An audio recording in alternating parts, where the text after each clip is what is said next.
Chosen Dreams, a young adult fantasy romance. Stolen Tears, Book 2. Written by Courtney Pearson. Narrated by 11 Labs. Chapter 1. Warwick. The silver talisman on my wrist chafes my skin. Sitting on the stool, I stare at the wall. There's not a whole lot else to look at in here. I mean, unless you count the bare counters, empty glass beakers, and steel pans resting over unlit stoves. The room at least makes sense.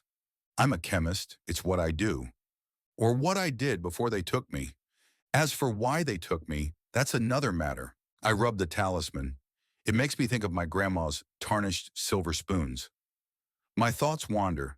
In my mind's eye, a younger version of me is romping through wheat fields in the blazing hot sun until I'm called in by my grandma to polish that silver. The acrid smell of the polish is so vivid I can smell it now, years later. I remember the softness of the cloth I used, the polished residue that left my fingers slick like grease. Like that, do you? Tyrus Blinsdale's voice breaks across the lab. He's not just a high-ranking officer, he's the general of the Arcaians, the soldiers who patrol my hometown, enforce a curfew none of us wants, and steal magic from whomever they please.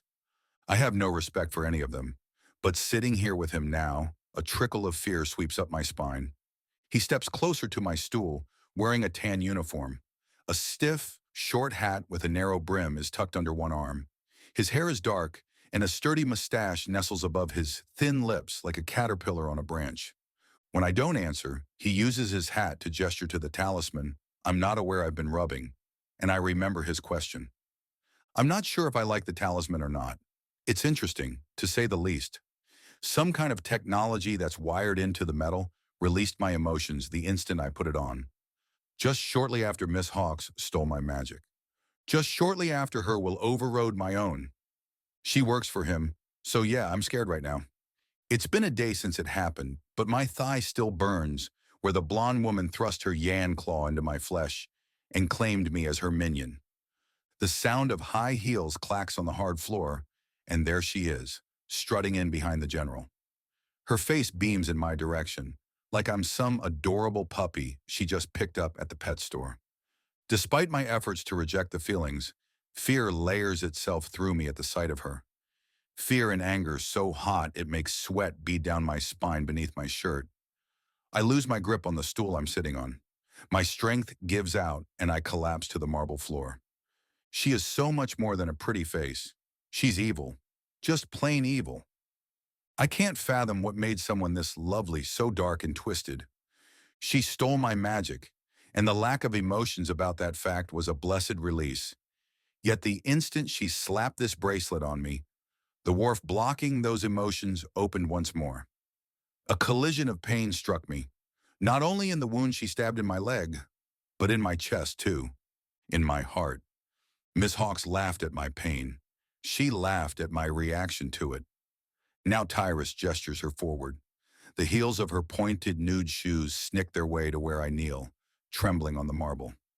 Looks like you're finished reconnecting with the real you, she says, kicking against my shoulder with her shoe and forcing my torso to face her.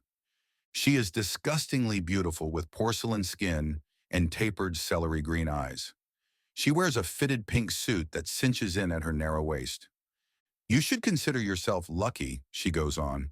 This talisman is a gift, one we only give to servants who are more valuable than others. I glare at her. Is that supposed to be a compliment? Servants. I'm not a servant. I have goals. A life. I was crushing my way through pledge school. Graduation is only a month away. I almost have my degree in Magitech electronics, and I have so many ideas on how to upgrade the way vehicles are fabricated so that running them uses less energy. But this woman and her band of soldiers broke into my apartment in the middle of the night. They tore me from my bed.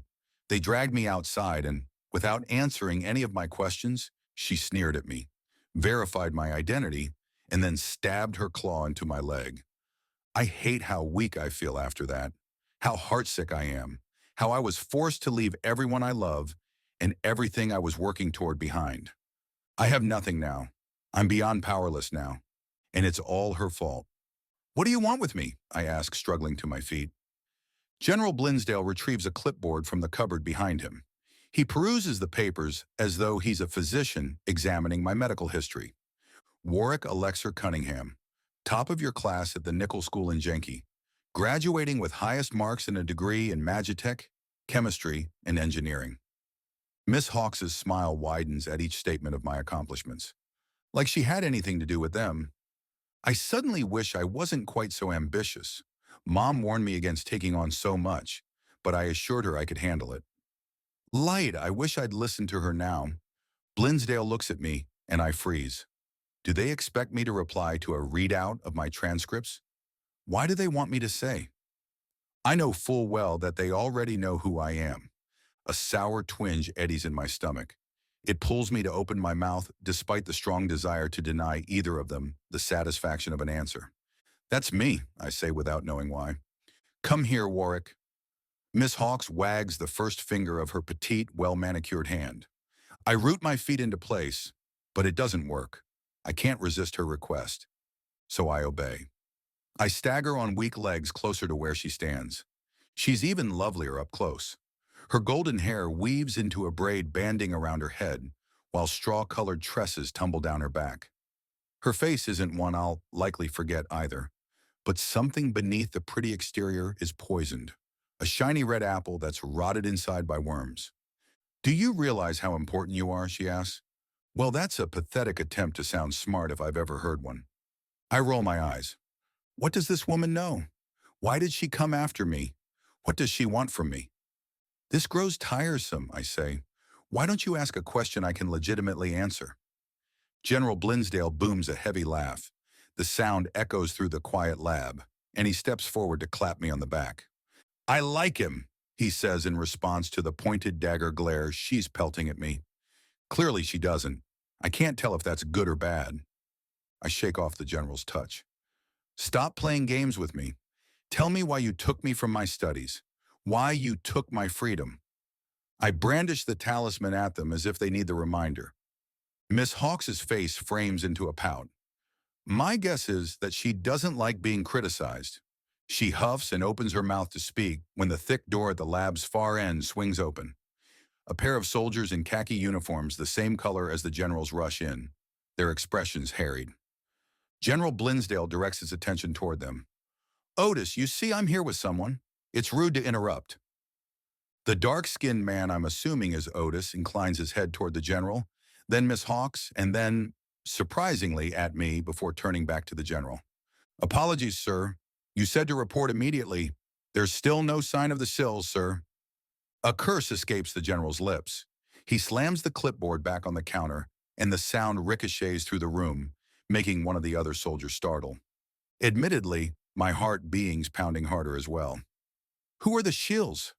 Why is he looking for them? No, whoever they are, my compliments at staying out of the general's locator. Then keep looking, General Blinsdale commands. No soldiers must be spared until they are found. Do you hear me, Otis? The soldier named Otis lowers his head in deference. Yes, sir. We did find the location, though. Sheila didn't lie. Of course he didn't, the general says wryly, fingering the claw at his belt. He couldn't. I wince at the mere sight of it. That touch tells me enough. Whoever this Sheila is, did the general take his magic? How is it he's able to hide from him? It's clear from the few commands Miss Hawkes has given me. I have to obey her will, no matter what it is. Otis dips his head. Their leader is gone, but traces of the wares were unmistakable. It's Black Vault, all right. General Blinsdale straightens his posture, giving the soldiers a pleased smile. Excellent. Tell the men to gather whatever spoils they find. Take everything, and everyone, back to Valadir. Otis's heels click together. Yes, sir. Black Vault. I didn't think the black market actually existed, yet here someone claims to have found it? These Arcaians may have questions for me, but if they want answers, they'll have to provide a few of their own. The soldiers exit the room and General Blinsdale turns to Miss Hawkes. A spark flickers in her eyes and the glare she was holding melts away under his calculating stare. The general slides his hand to her cheek, drawing her to him with a quick kiss. He's old enough to be her father, I'm sure of it, but she smiles when he pulls away. I've got to see that things are taken care of, he says to her in a secretive and disgusting kind of tone. You okay here? She taps her fingers to her forehead playfully. Under control, sir. The words are more joking than affirmative, and he kisses her once more before stomping out of the room. I should have known she was no ordinary recruit. It's not like she has the build, carriage, or dress of a soldier. I mean, she's wearing pink, but I should know not to let that fool me. She clacks her way to the counter at my left. My chest tightens with every step she takes. I'm not sure what she's up to, but she takes an empty beaker from its stand beside other empty ones and pinches it between her fingers as she makes her way back to me. Don't tell me she's going to start pretending she knows anything about chemistry. You have my transcripts, I say, wanting to get to the bottom of this. You know who I am. I want to know why. Why, of all people in Etheria, did you pick me? She moves in closer, her gaze lowering. The same pull from earlier compels me now, to lift my arms, to place them on her waist. I grit my teeth. I try to back away, force my mind to fight it, but as if someone else is controlling my nervous system, my arms lift and encircle her slim figure. The last time I held a woman like this was during the spring dance at Nickel. It was with a woman I didn't think would accept my request and threw me completely by surprise when she ended up saying yes. And then she said yes to seeing me again. I haven't yet made good on the call I promised her. Now, I'm not sure I'll ever get the chance. The stark green of Miss Hawks's eyes swirls with segments of gold and the smallest traces of blue. My pulse quickens. I swallow, unsure of what she thinks she's doing having me hold her like this when she just kissed the wrecking general. What are you doing? I ask. I wish I could back away. I wish I didn't enjoy this closeness, but my body reacts with attraction I don't want to feel. What is one flaw you found in the transportation system in Genki? She asks. So she read my report, or at least she knows what I was working on before she unceremoniously stole my freedom. I fidget in discomfort, the heat of her, the line of her body against mine. She's standing far too close. I try to back away. I try to clamp my teeth shut, but the same pull from earlier forces the words from my lips. We need a perpetual source of energy for the public transportation system in the city. Workers who drive the vehicles for pedestrians tire easily because of the need to use their magic consistently throughout their day. Consequently, they're forced to end their shifts sooner than others who work different jobs, and they're not earning the amount they need to support their families. Many of them end up working multiple jobs as a result. And you're designing a vehicle that will run on an alternative source of energy? I clear my throat, taken aback, and not by her body this time. She acted so feather-headed around the general. But this woman has a brain. Why hide that fact? I'm working on it, ma'am. She tilts her head and examines me. Her mouth presses into a knowing smirk, drawing my attention to its fullness. Heat sears through me at the sight of her lips, at having her in my arms. I work to contain my breathing. This makes no sense.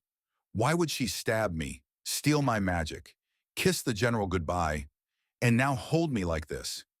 It's not an equation I can solve by working through the facts. Does the general know she's throwing herself at me? That alternative way of thinking is exactly what I need from you, Warwick, she says. It feels like a snake is coiling its way up my spine. I clench my fists with exertion, but trying to pull away from her only ironically pushes me closer.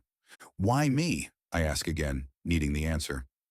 I hate her stupid distractions and the fact that, with her bright green eyes and pink lips tilted toward me, I have the desire to kiss her too. I'm fascinated by your ambition, she says. Your work is impressive. Aside from your ideas for a more conservative energy source, your professors say you developed a new, more efficient way for magic to stream through vehicles, so the exhaust doesn't pollute the air like it has in the past. What of it? You need a mechanic? She chuckles for a minute before the hold she has over me releases. Finally, I'm able to lower my arms, to retreat. My knees weaken at the onslaught of my own energy and charge, and I trip over the stool, knocking it to the floor. And I feel like an idiot because she's watching me the whole time. Who cares? Air settles over me, and I take several gasps, enjoying the control over my own faculties. She sets my transcript down and clacks toward me, paying the toppled stool no mind. "No, Warwick," she says. "I need you to design something for me." I'm left without a choice when the words, "whatever you need," leave my lips before I can stop them. She beams and nods her head in approval. Then she backs away and clacks to the door, leaving the room. I sag to the floor, wondering just what design she needs, and not knowing just how destructive that design is going to end up being. Chapter 2. Ambry. Sweat pools down my back. This room's wood floor is harder than dirt and roots had been. Body planked over the floorboards, I lower myself and push up. Lower and push up. The movement isn't enough, not without Talon here shouting critiques and praise while I work.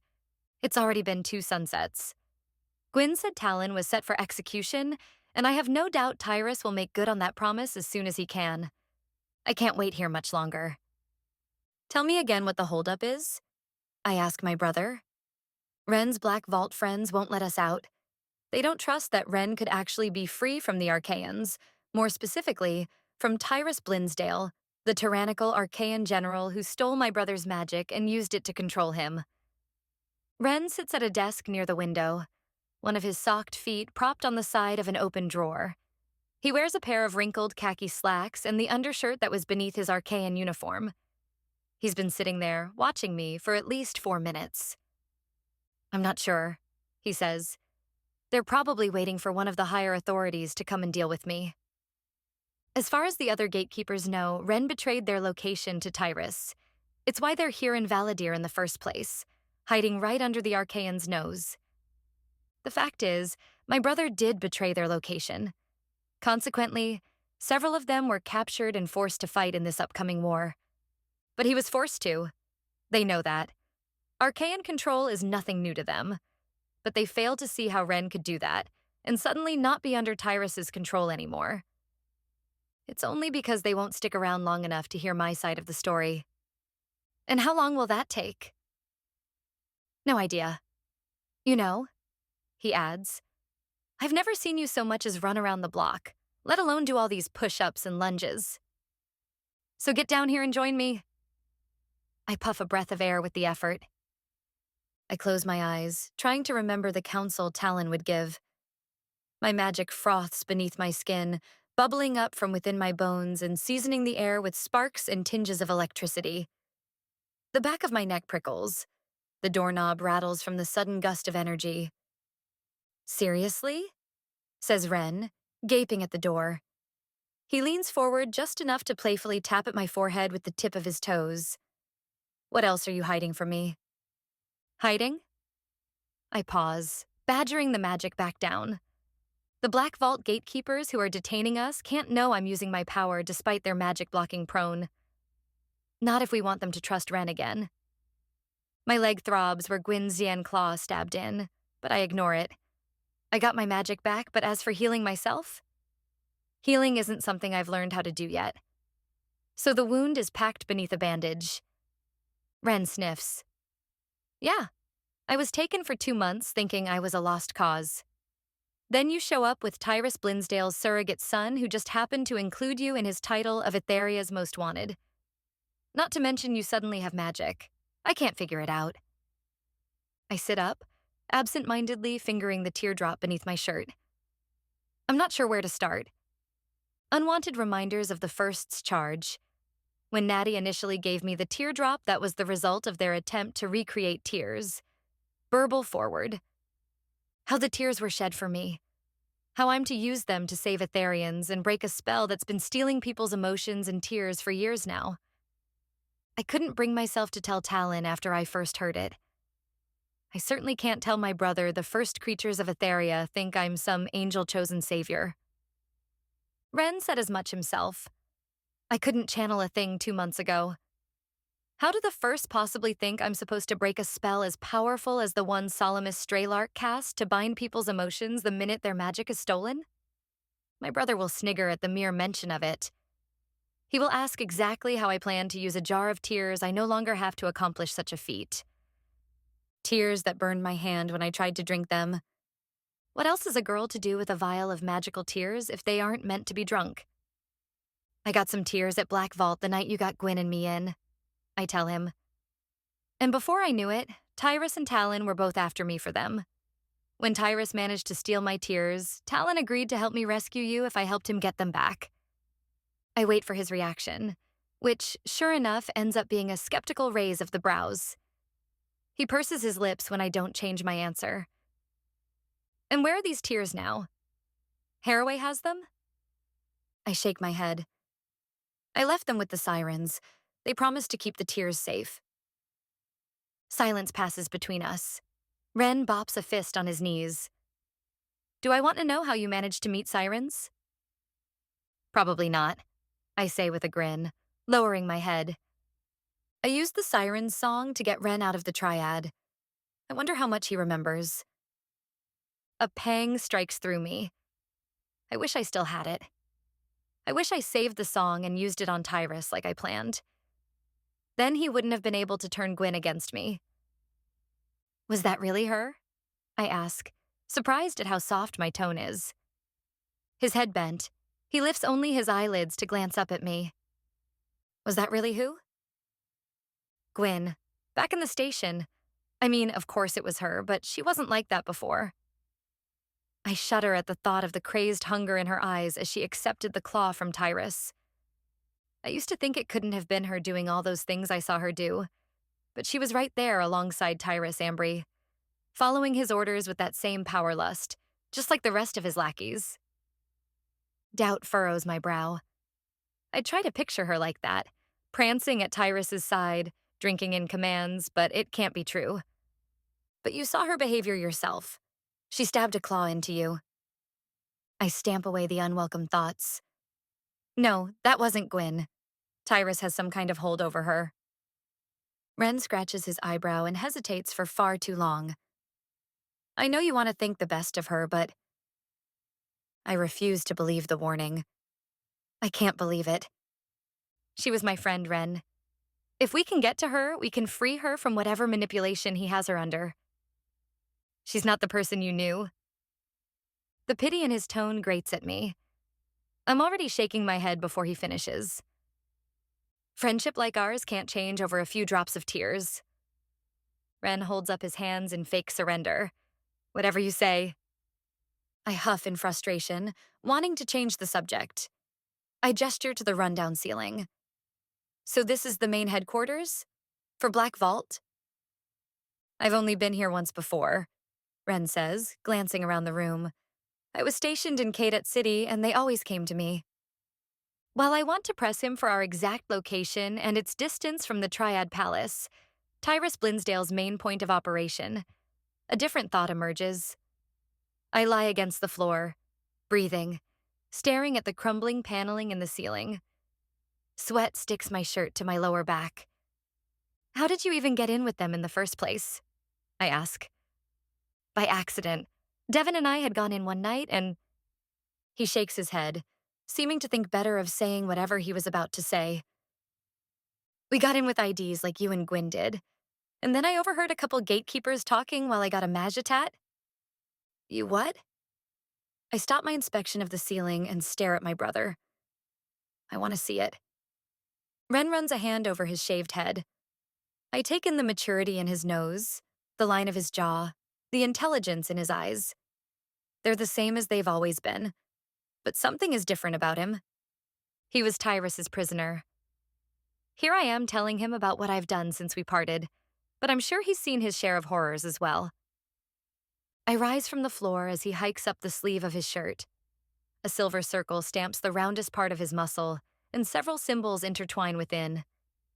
It was for protection, he says. The ink Katie used fused with my magic, making it so I could hold my own as I was training for my gatekeeper duties. Has it worn off now? I ask. It's been a while since you got it. Just about. It used to be black. See how much the colors have faded? Does that mean, is that why you were taken? Then again, when he was raided from our house, he faced multiple soldiers who overcame him and dragged him away.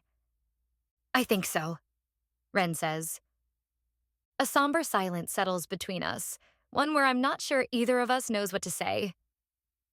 He rises and rests a hand on the exposed plaster surrounding the dirty window.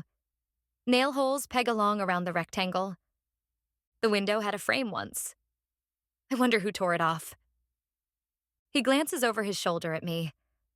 What about you? What's your trick? You have magic, Ambry. He adds when I give him a puzzled look. I torrented, I say, almost defensively. Sure you did. At 18. My mouth drops, and I expect a glint of his usual big brotherly teasing. But instead he analyzes me, his arms crossed over his chest. So, all of us here at Black Vault have had to use some kind of intervention to help our abilities. Drugs, magitats, talismans. What's your line? Last I checked, you had no power other than your annoying obstinance. He grins to soften the statement. Oh, I cut off for a moment. Solomus Straylark asked me the same questions the last time I saw the wizard. I've wondered the same thing. A lot, actually, I add. I was hoping someone here at Black Vault could tell me why. It still makes no sense. Everyone I've ever known who has torrented did so at age 12. Why did my magical abilities come in so much later? I begin jabbing the air, just to vent some of this pent-up energy. Who knew 6 weeks ago that I'd be here in Valadir, not only channeling a constant stream of magic, but using that magic to fuel the energy behind combat moves I never dreamed I'd learn? All thanks to a man I let get captured. A man with green eyes, with scars marking all the places I love best about him. A man I can never be with. I have to get to him before something terrible happens. I say inwardly, imagining Tyrus's face and my fist landing directly in its center. You still haven't told me much about him, Ren says as he begins bouncing on his toes as well. His fists go up in defense and he directs a jab toward my face, which I block. I don't know what to tell you, honestly. I don't know where I stand with Talon. Not now that I know he's Firian, the race of born warriors, and betrothed to a Firian maiden. But I have to rescue him, Ren. If Gwyn was right, Tyrus is planning on executing him any day now. And that won't be a small event, that's for sure. I dance around, whirling to kick Ren in the side. He ducks and rolls. Where Talon would have landed lithely on his feet, ready for more sparring, Ren knocks into the side of the cot and rises clumsily to his knees. What do you mean? I ask as he regains his feet. Ren wipes his upper lip with the back of his hand. I spent a lot of time in Tyrus's company. I literally belong to him, so of course he thought he could trust me with things. Hatred is too moderate of a word for how Tyrus feels about that guy. I know Talon said he betrayed the Arcaians somehow. I say, careful not to reveal too much. Talon was so reticent about telling me, it seems wrong to share his story aloud now. I stop for a drink from the water the Black Vaulters left for us at the door. The breakfast dishes are empty. They still haven't come to retrieve them. I take a long sip of the warm, stale liquid and breathe. In an instant, magic slithers forward, frothing at my fingertips. It's cooped up like I am, ready to be released. I still can't believe you can do that, says Ren. He takes my arm and holds it before his face. The silver tangles its way along, ricocheting light in his eyes. He lifts his hand as well, frowning at it in concentration. Nothing happens. After an exhale, he tries again. I know you released me from Tyrus, he says, brows gathered in frustration as his hand continues to float in the air. I felt it.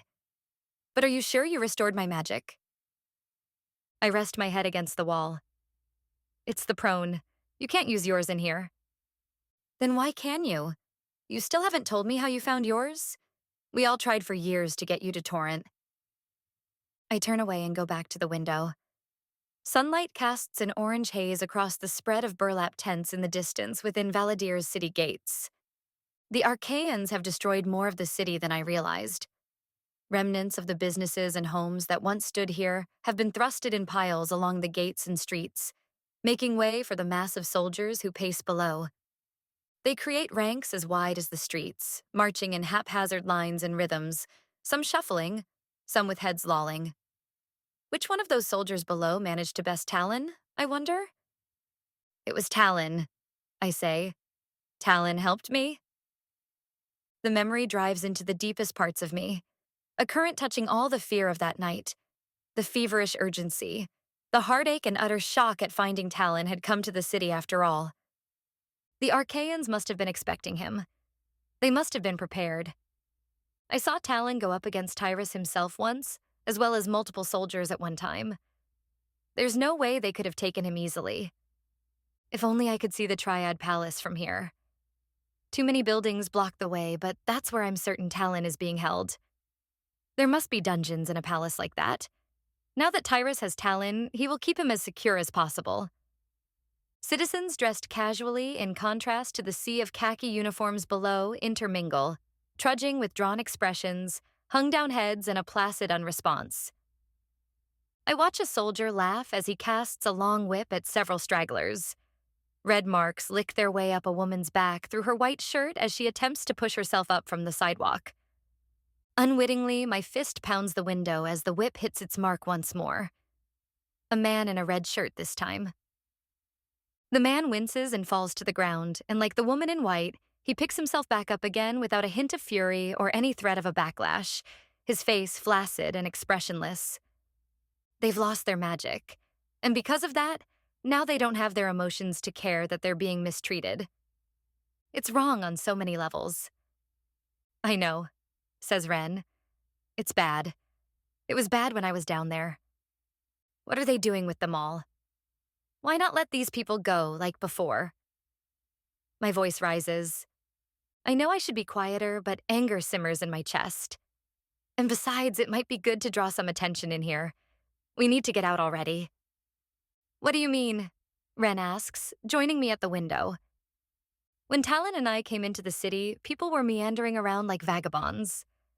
They had their magic taken and had been evicted from the city. But now the Arcaians aren't letting these guys go. How come? Because you destroyed their station. The Arcaians don't want to rebuild it themselves, I'm guessing. Not after all they went through to build it in the first place. Why not use their new slaves? My mouth lowers in disgust. I'm not kidding, Ambry. He goes on. When an Arcaian takes your magic, you literally have no choices anymore. If they want you to do something, you have to do it. Have they taken Talon's magic? Are they subjecting him to terrible things as we speak? The image of Talon chained and emotionless is so wretched, it forces urgency straight into my chest. I can't stay here, Ren. Especially if what you say is true, I have to get him out of there. I know. My brother's voice is low and far too understanding. I jet a streak of magic toward the canteen in the door. It fills instantly, spearing upward to ignite the electric light above our heads with several pops and flickers. The teardrop beneath my chest heats with use and I grip it tightly.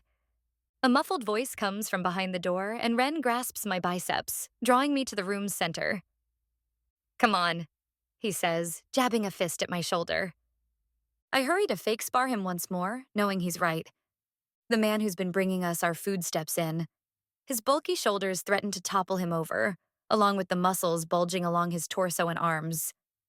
The first time I saw him, I recognized him as the bouncer from that first night at Black Vault when I went with Gwyn weeks ago. Dark-skinned, he wears a thick metal bracelet and rings spear along his eyebrow. Micro, says Ren, pausing, breathing hard.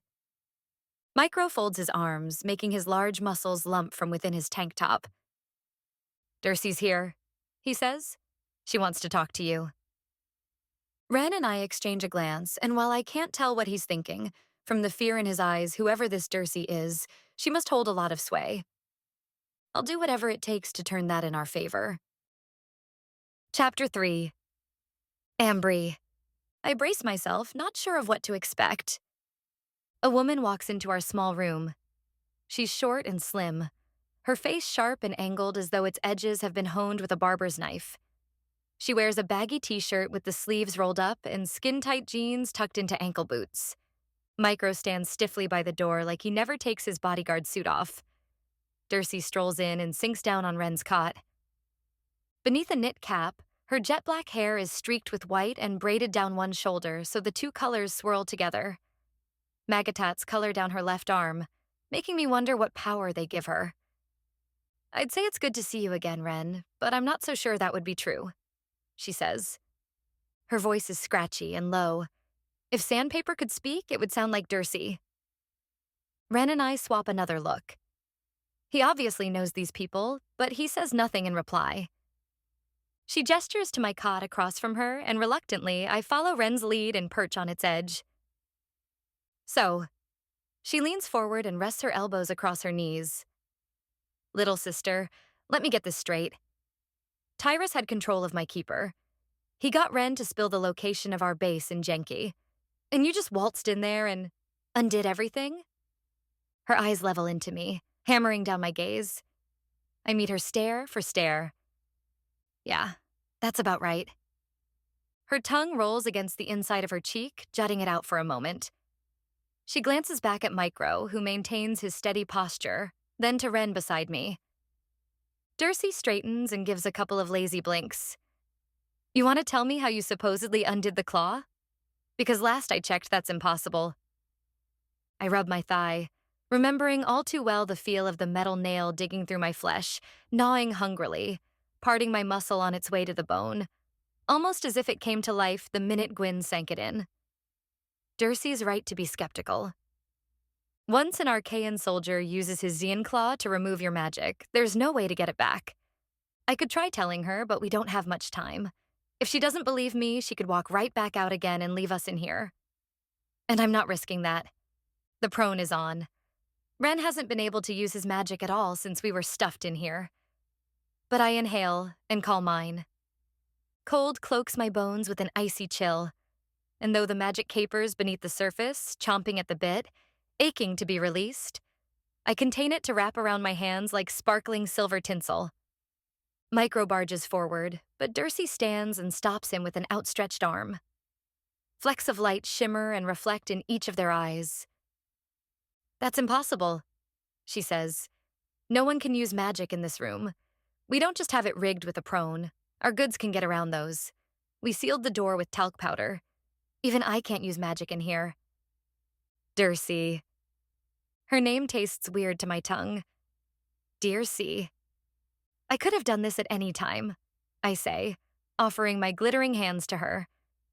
The fact that I'm holding off should be proof enough. You can trust me. I let the magic extinguish and a breeze rushes through the room like a breath. Please let us out. Let me out. Arms still folded, Dury glares at me. Her gaze calculates, examining the two of us. Without a word, she stalks toward Ren. And while she stands a head shorter than he does, she demands the attention. You know what's at stake for us here. Ren nods. I'd never jeopardize anyone, Dury. You have to know that. She rolls her eyes. Yeah, but you did, Ren. They found us. Aso got injured, and we lost Kent. We had no warning. I'm sorry, says Ren. If I could fix it, take it back somehow, I would. You don't understand, Tyrus. How can I just let you go? Dury interrupts, her voice deadly soft. I should kill you for this. Kill you both.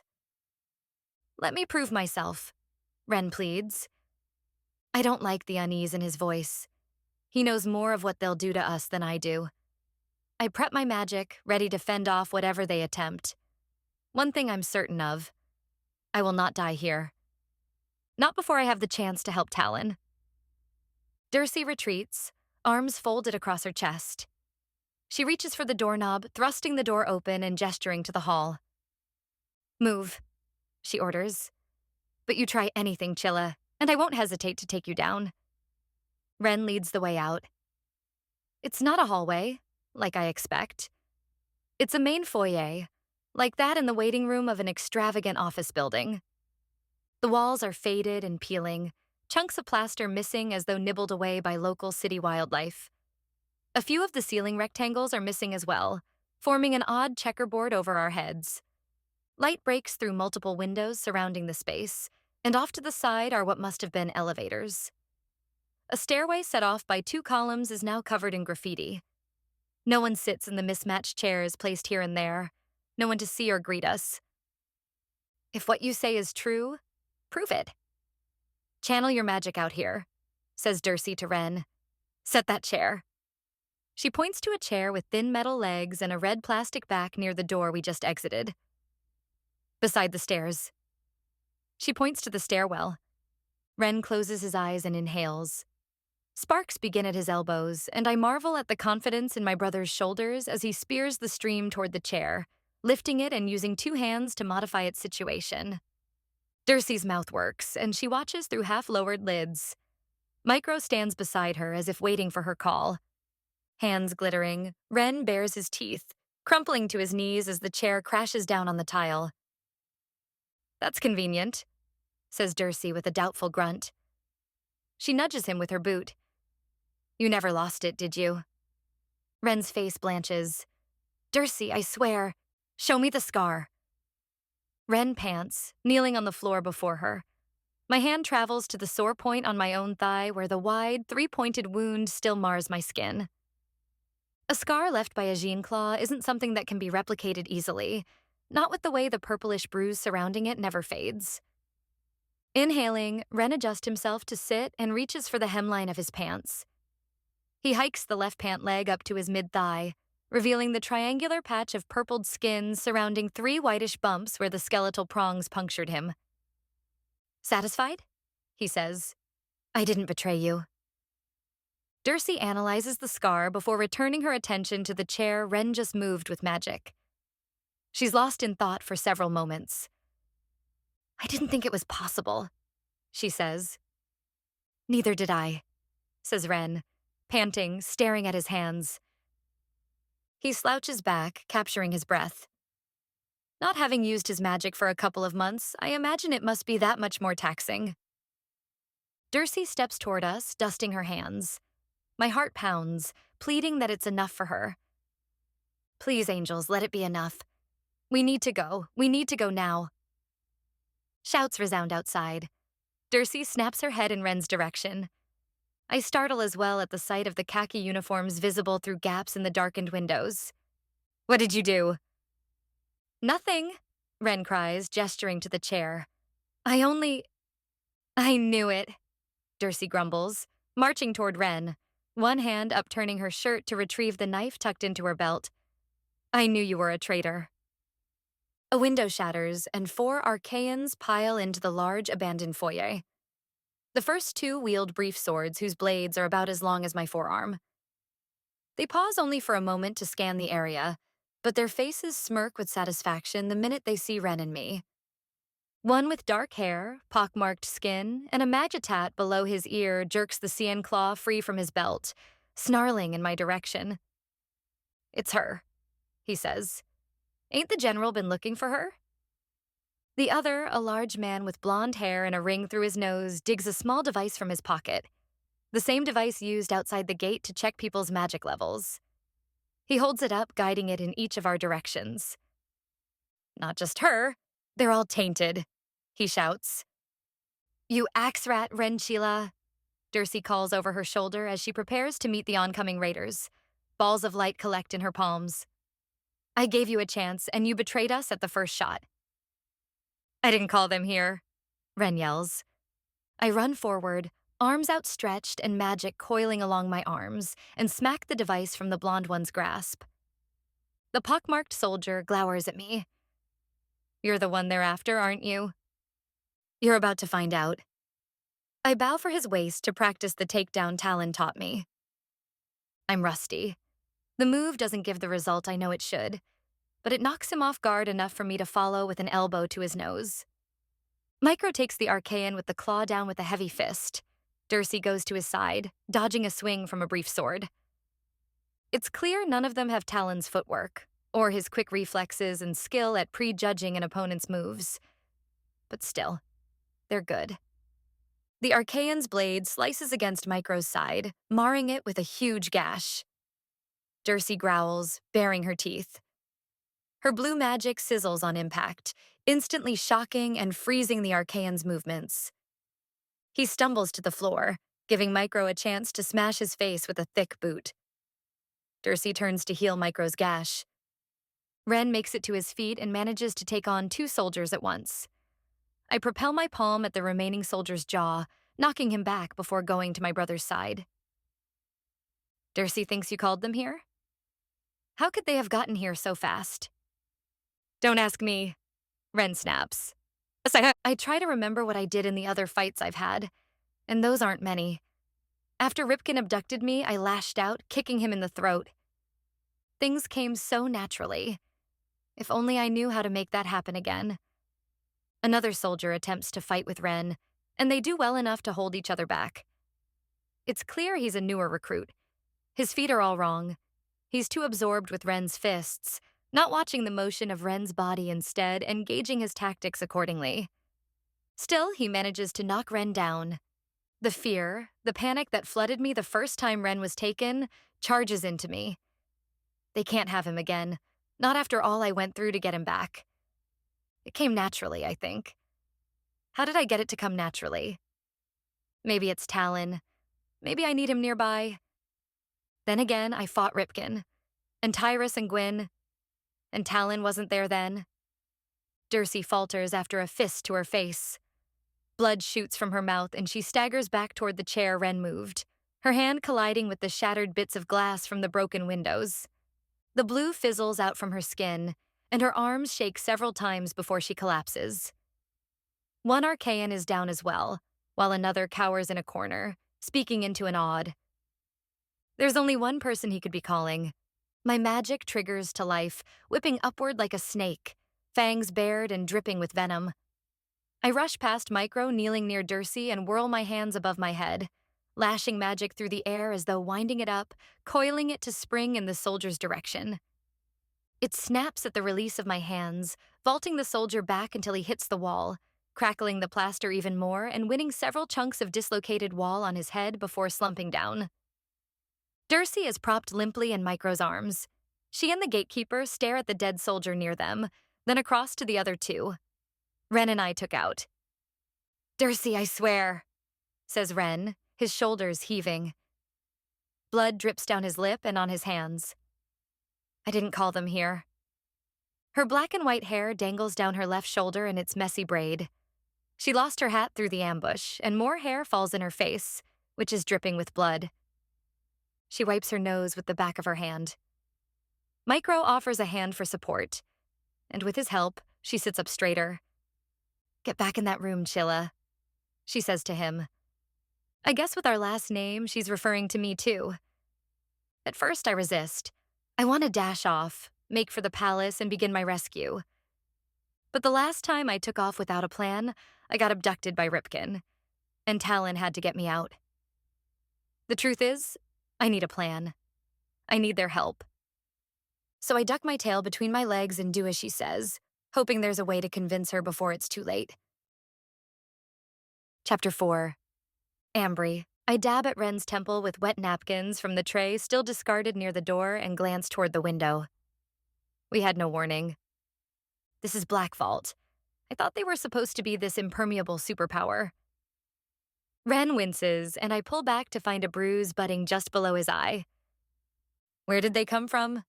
I ask, nursing my shoulder where the Arcaian with the pockmarks slammed into me. He lowers the button-up shirt that was once his Arcaian uniform and uses it to stem the blood from his lip. If only we had some ice. If only I knew how to heal. It had to have been a raid. The Arcaians are determined to enslave every citizen in the city. So they saw your magic through the window? And came running. Ren finishes, staring at the dabs of blood on his wadded-up shirt. It was coincidental, but now it looks like I summoned them. As though we need another reason for these vaulters to keep us in here. Sunlight fades from our room and silence paces the floorboards. I know you didn't. And if Dury has any sense, she will too. She can't keep us in here forever. He shakes his head and then winces. She won't. They've got to leave now. That Arcaian reported us. We don't have long before they send a whole brigade here. I rise, nursing my shoulder. Ugh, this is maddening. Ren winces again, lowering himself to his cot. I agree, but there isn't much we can do about it. Frustration seethes through, lighting my blood. It's nonsense. I've done nothing wrong, and the longer we stew in here, who knows what's happening to Talon in the palace. If they're going to be moving us soon, why can't we just leave now? But Ren's eyes are closed. His hands rest on his chest. I let my gaze linger for a moment on his long legs and socked feet, on the bruise shining near his eye. His lip is swollen, too. He got it worse than I did. They won't kill Haraway tonight, Ambry, he says, his voice croaky. Get some sleep. You need it. I plunk down on my own cot, if it can be called that. It might as well be a table for all the comfort it provides. Ren might be able to sleep, but I can't. Though the Arcaians who found us are dead and probably being disposed of right now, the fight still hasn't ended for me. The more I think about it, the less likely it is I'll get any help, which means there's no more time to waste. I saw enough of that foyer out there to find the exit, but I have to be certain Dury and Micro won't be there to catch me sneaking out. Darkness settles in, along with the sounds of the city. Ren's rhythmic breathing soon fills the space. Dury and the others, they'll sleep soon, I tell myself. Not much longer now. I let my lids rest, determined to stay awake in the meantime, determined to master my thoughts. When I wake to a soft dusting of light through the window, I bolt as if from a cold plunge of water. My hair mats against my forehead, and I touch my chest and reorient myself with the crumbling ceiling. Ren is still breathing gently in the cot across from me, a slight snore on his exhale. The final remnant of a dream still lingers. Talon, standing before me, as handsome as ever, riddled with light scars and his hands hugged by fingerless black gloves. Everything about him was the same. The force of his glance, the hunter's gait of his boots crunching the ground, except the shackles circling his wrists and keeping his hands inches in front of his stomach. Shackles. While I sleep, he's in shackles. What am I still doing here? I hurried to slip into my pants, which I sloughed off beneath the covers, hoping Ren wouldn't notice. I check out the empty street outside, the street lamps still pouring light in various corners. The door is locked, but that's not anything to hold me back. Not while everyone is hopefully still sleeping. With a short inhale and a stem of magic, I coerce the lock into a silent undoing and turn the knob as quietly as I can. I enter into the expansive foyer, recognizing the bloodstains on the floor, the lineup of doors and the columns near the descending stairs. Even as I tiptoe, my steps echo on the marble. You shouldn't have been able to get out of that room. Dury stands behind me in baggy pajama pants and a black sleeveless shirt. Her black and white hair hangs loose this time. The top is white, the bottom layers slowly fading to black and blending with her dark tank.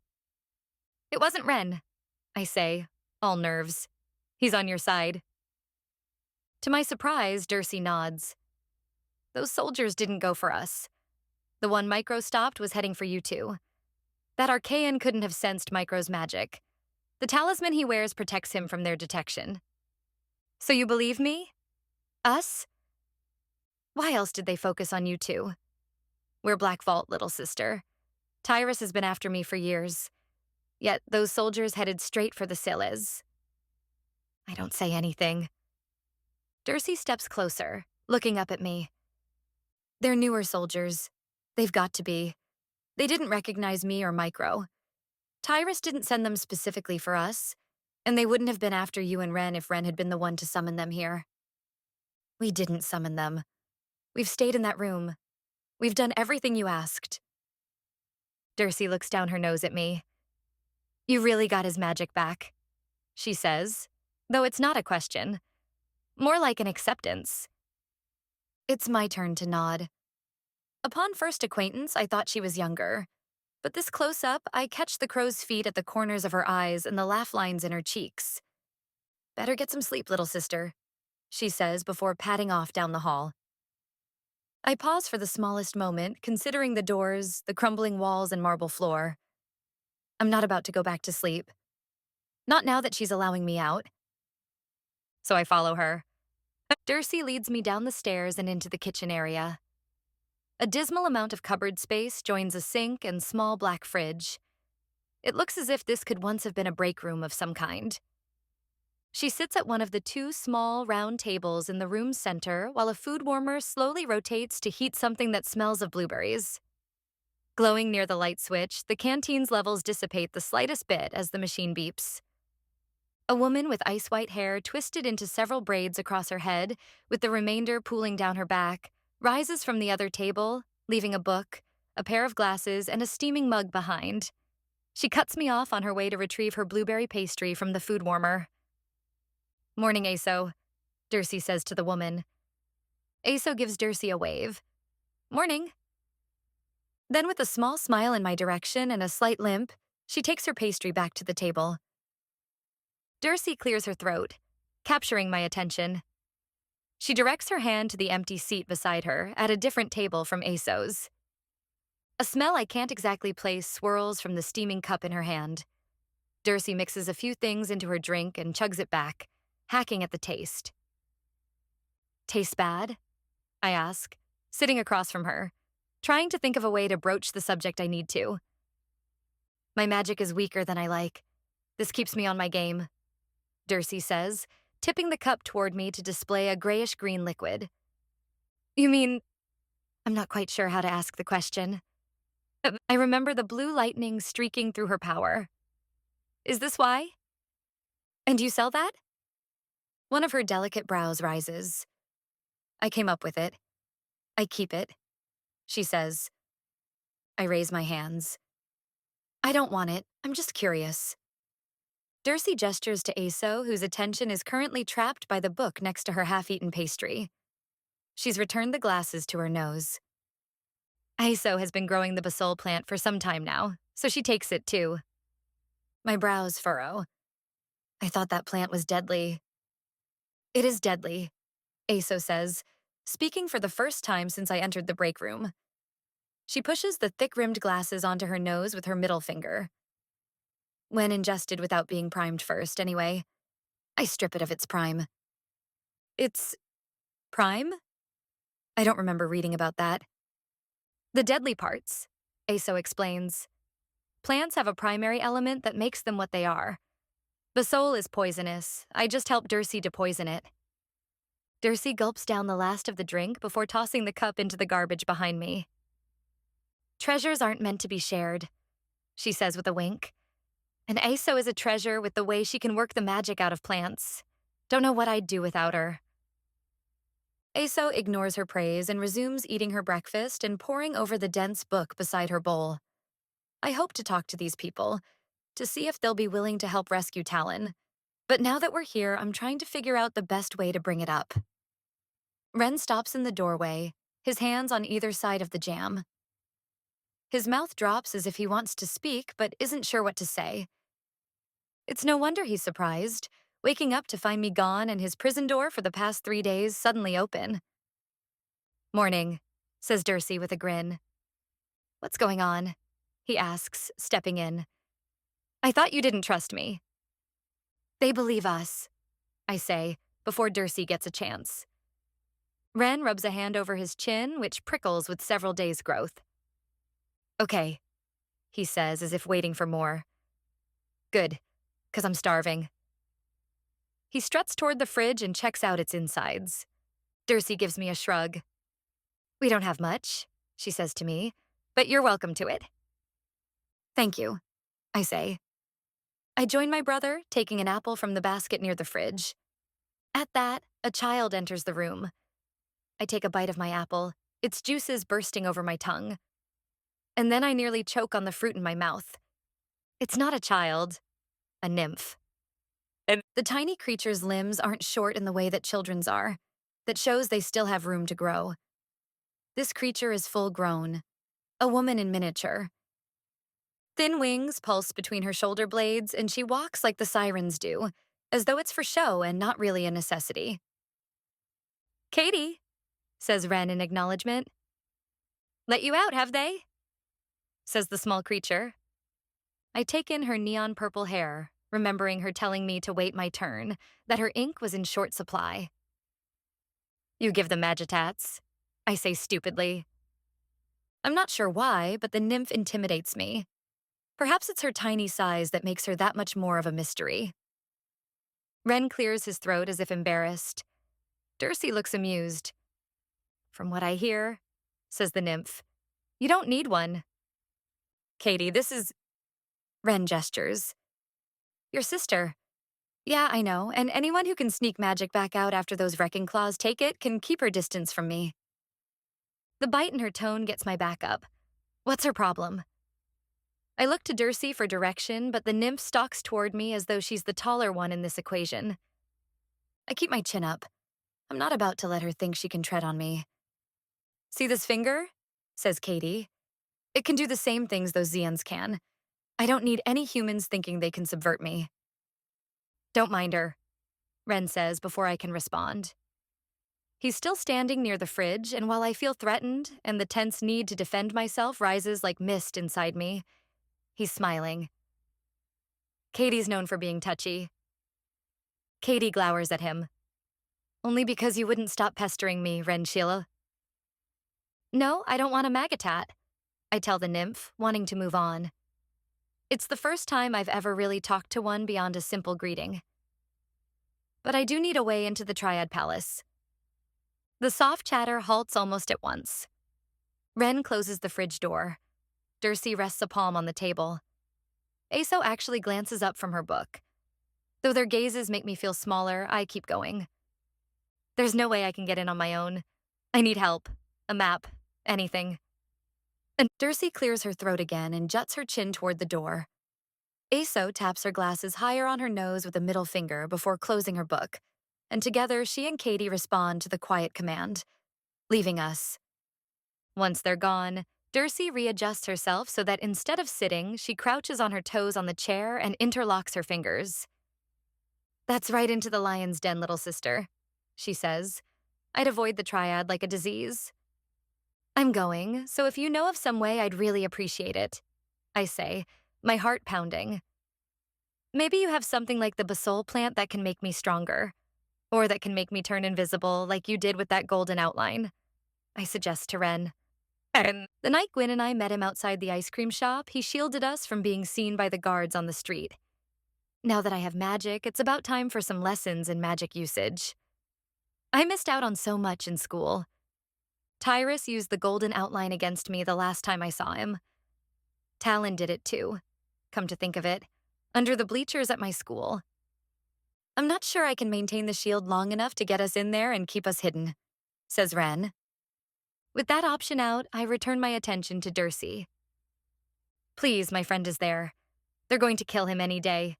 It's my fault he got caught. I promise I won't betray any of you. But I've gotta go. Do you have a layout of the triad, maybe? It's not like I have blueprints lying around, says Dury. I don't have blueprints, but I spent time as Tyrus's guard there, Ren says in offering. There you go, Dury says. She stands and dusts her hands on her pants. Now, if you don't mind, I've got a few things to see to before we skip town. And with this admission, she leaves the two of us to ourselves. I fight the urge to hug my brother. Do you know where he'd be keeping a prisoner? Are there, I don't know, dungeons? Ren traipses to a leather-bound notebook on top of the fridge. He tears a clear sheet of paper free. Then he searches a few drawers until he finds a pen. Here's where we'll want to enter, he says, sketching out a rough layout. Wait, we? He slides me a look. His blue eyes are tired but focused. I'm going with you. No, you're not. I can guide you. A dozen arguments pile in, fighting for attention.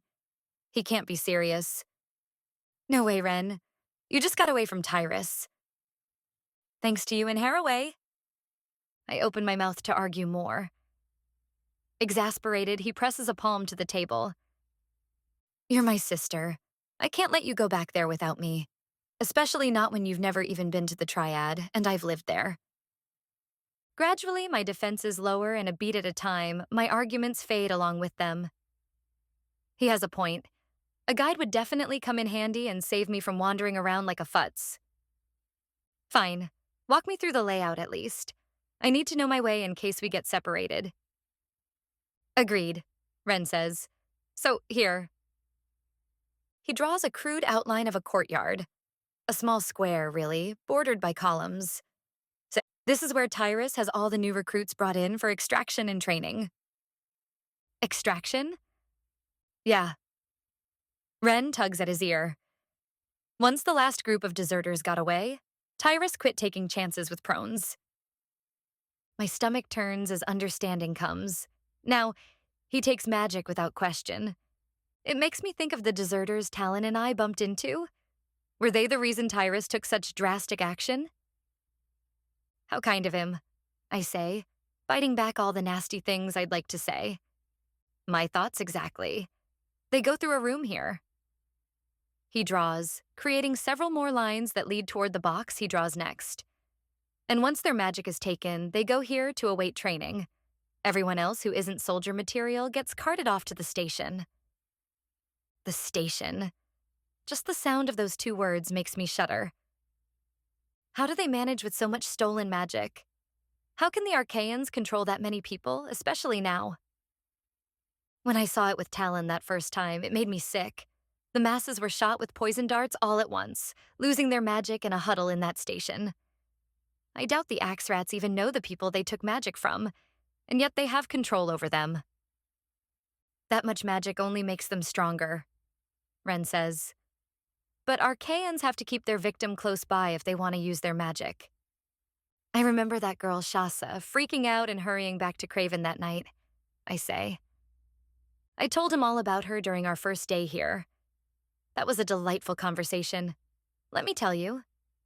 If I never saw her again, it would be too soon. It's similar to the way we inject magic to control a device, Ren says, fingering the tip of the pen. It leaves trails of ink on his fingertip. Have you operated things or filled a canteen or anything since you got your magic? Not really, I tell him, eyeing the canteen near the door. It's half full. Talon and I mostly roughed it in the woods while he taught me how to fight. Well, you at least have the gist of this stuff in any case, says Ren, picking up his odd. The screen alights and several colored squares tally along the side like bullet points. To my surprise, one of them reads Gwyn's name. Gwyn mentioned she and Ren were in contact before. They can't possibly be now. Why does he still have these messages? It's the same thing for Arcaians, Ren goes on, apparently not noticing that I've noticed he still has her messages on here. In a sense, we become their devices. They use our own magic to control our actions. It won't work as well from a distance, but that doesn't really matter, as they can order us to follow them around. That's so twisted, I say. How can they tell whose is whose? They can tell, he says, his mouth turning down at the corners. Tyrus had several of us lackeys trailing him, but for some reason he always ordered me to stay directly with him. Others can be nearby, within several 100 feet even. It's not like Tyrus can take all his captives with him when he travels, so he just orders them around and they have to obey whether he's there or not. Why did they let those people leave Valadir then? I ask. Ren stares at the table. It's difficult for Arcaians to cart around so many subjugates. They may not have known how to handle the excess they'd gotten. I scoff, leaning back to fold my arms. Excess. Magic is our access to emotions, and Arcaians take it only to cast it off like it's nothing. We sit in silence for a few moments. Maybe it's because the sight of her name on his AUD has me thinking about her. Maybe it's because I still can't believe she's as evil as she seemed to be, but I voice the suspicions running rampant through my brain. It was Gwyn, I say. She was the one who made Tyrus keep you around. Don't you see? She was trying to protect you. A scoff scratches up his throat. I doubt that. Ren claimed earlier that she changed, that she wasn't the friend I knew. But she cared about him. I know she did. Feelings like that don't just go away. If she wanted him near without drawing attention to that fact, that sounded like something she might do. So where would Talon be in relation to that entrance? I ask, not wanting to argue with him about her. The dungeons? Ren rotates the paper and draws me another map from memory. This one shows me a secret passage through a tapestry room that leads to the dungeons as well as the main places we need to avoid in order to get there. I clear my throat with the smallest sound, though there's really no need. Just something to do. Some type of noise to break up the tension building through me like I'm slowly hardening into glass, waiting to be shattered. Seeing a drawing is one thing. Finding it in person is another. Still, I take another shallow breath and point to the courtyard on his paper. Okay, we go in here. I pause. How in the vrek are we going to get back out? Ren's eyes gleam. I have an idea, but they won't give it over willingly. Got any moyen on hand? Chapter 5. Ambry. He has an idea. One that requires us to buy something? That might be a problem, considering the fact that I'm not even wearing my own clothes. The only belongings I carried with me during my trip to Valadir were lost after Gwyn showed up with my tears. The night I told Talon to kiss me. The night he admitted he was marrying someone else. Moyen for what exactly? I ask, pushing the painful thoughts away. Ren holds out his hands and gestures around the break room. His head dips and his brows elevate as if I'm missing the most obvious thing in the world. Do you really have to ask? He says with a little laugh. I understand his meaning, though it hits me a little differently. In all the times I pictured asking Black Vault for help, I never considered we'd have to purchase that help. Dury said several vendors are still here, that they're itching to move on, to push their businesses elsewhere. Is he talking about getting more tiers? He can't be serious. Those tiers were crazy expensive, Ren. 2,000 moyen expensive. Even if I did have money, I wouldn't have that much. Ren shakes his head. Not all their stuff is that spendy. Besides, we're not after tiers. A soft pang pricks at my heart for that annoying, meddling jar. Absent-mindedly, my hand slides its way to my flat pocket. I wonder what the maiden wizard or the firsts would think of me trading them to the sirens. I wait for the nudge, the humming prickle at my spine, for some acknowledgement from the pesky things, but they offer nothing of the kind. Estelle said she wouldn't drink them, but has she? I inhale, doing a mental scan of every inch of my body, trying to find, hoping to find, even the tiniest nudge, some sign that the connection isn't completely gone. The pang stretches me out inside, widening itself. Curse it, I miss the blasted things. I wonder if I'll be able to tell if they're being drunk. A small part of me wants to go back, to offer another trade. But the sirens gave me their song. That's not something to throw back at them, especially not to a race of creatures so resplendent and free. Ren's lips press into a line and he watches me, waiting for my decision. The Black Vault vendors intimidate me, but if this is what it will take to get to Talon, I'll pay any price. Let's do it, I say. Ren folds his crude map and slides it toward me. You'll need this more than I do, he says, leading the way out of the kitchen. Come on, let's find Aso. I don't bother asking what she has to do with any of this. From the way Dury praised Aso, she must be a valuable member of their rebellion. Ren heads down a hallway where a series of long bulbs give off shaky light above our heads. I thought you were a part of this rebellion, I say, hurrying to keep up with him. His stride is much wider than mine. Why do you still have to pay for stuff? Ren takes a turn down another hallway. The walls are damaged, dirty as though covered in newsprint and paper sacks. I wonder what kind of offices used to be here before it was abandoned. We all work together, but the vendors don't owe me anything because of it. If I want stuff, I still have to pay for it. It's their business. Their business. I hope this doesn't take as long as going to Black Vault itself would. We don't have that kind of time. I can see why Shasa took so long rescuing Jemani, especially if there's no way to get Jemani her magic back. Actually, there is one way. Absent-mindedly, I grip the teardrop through my shirt. I wonder if Shasa and Solomus were able to get the maiden wizard out.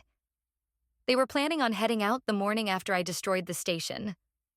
Were they successful? Maybe my antics provided a distraction for them.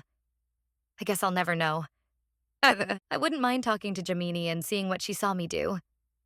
Natty's words weigh on me again. It is up to you to break the spell. The tears were cried for you. Maybe the maiden wizard can give me some kind of direction. They all travel together like a circus, says Ren, stopping before a brown door at the end of the hall. Its handle is round brass, rusted over in several spots. Only darker and much more discreet. I hear movement through the door.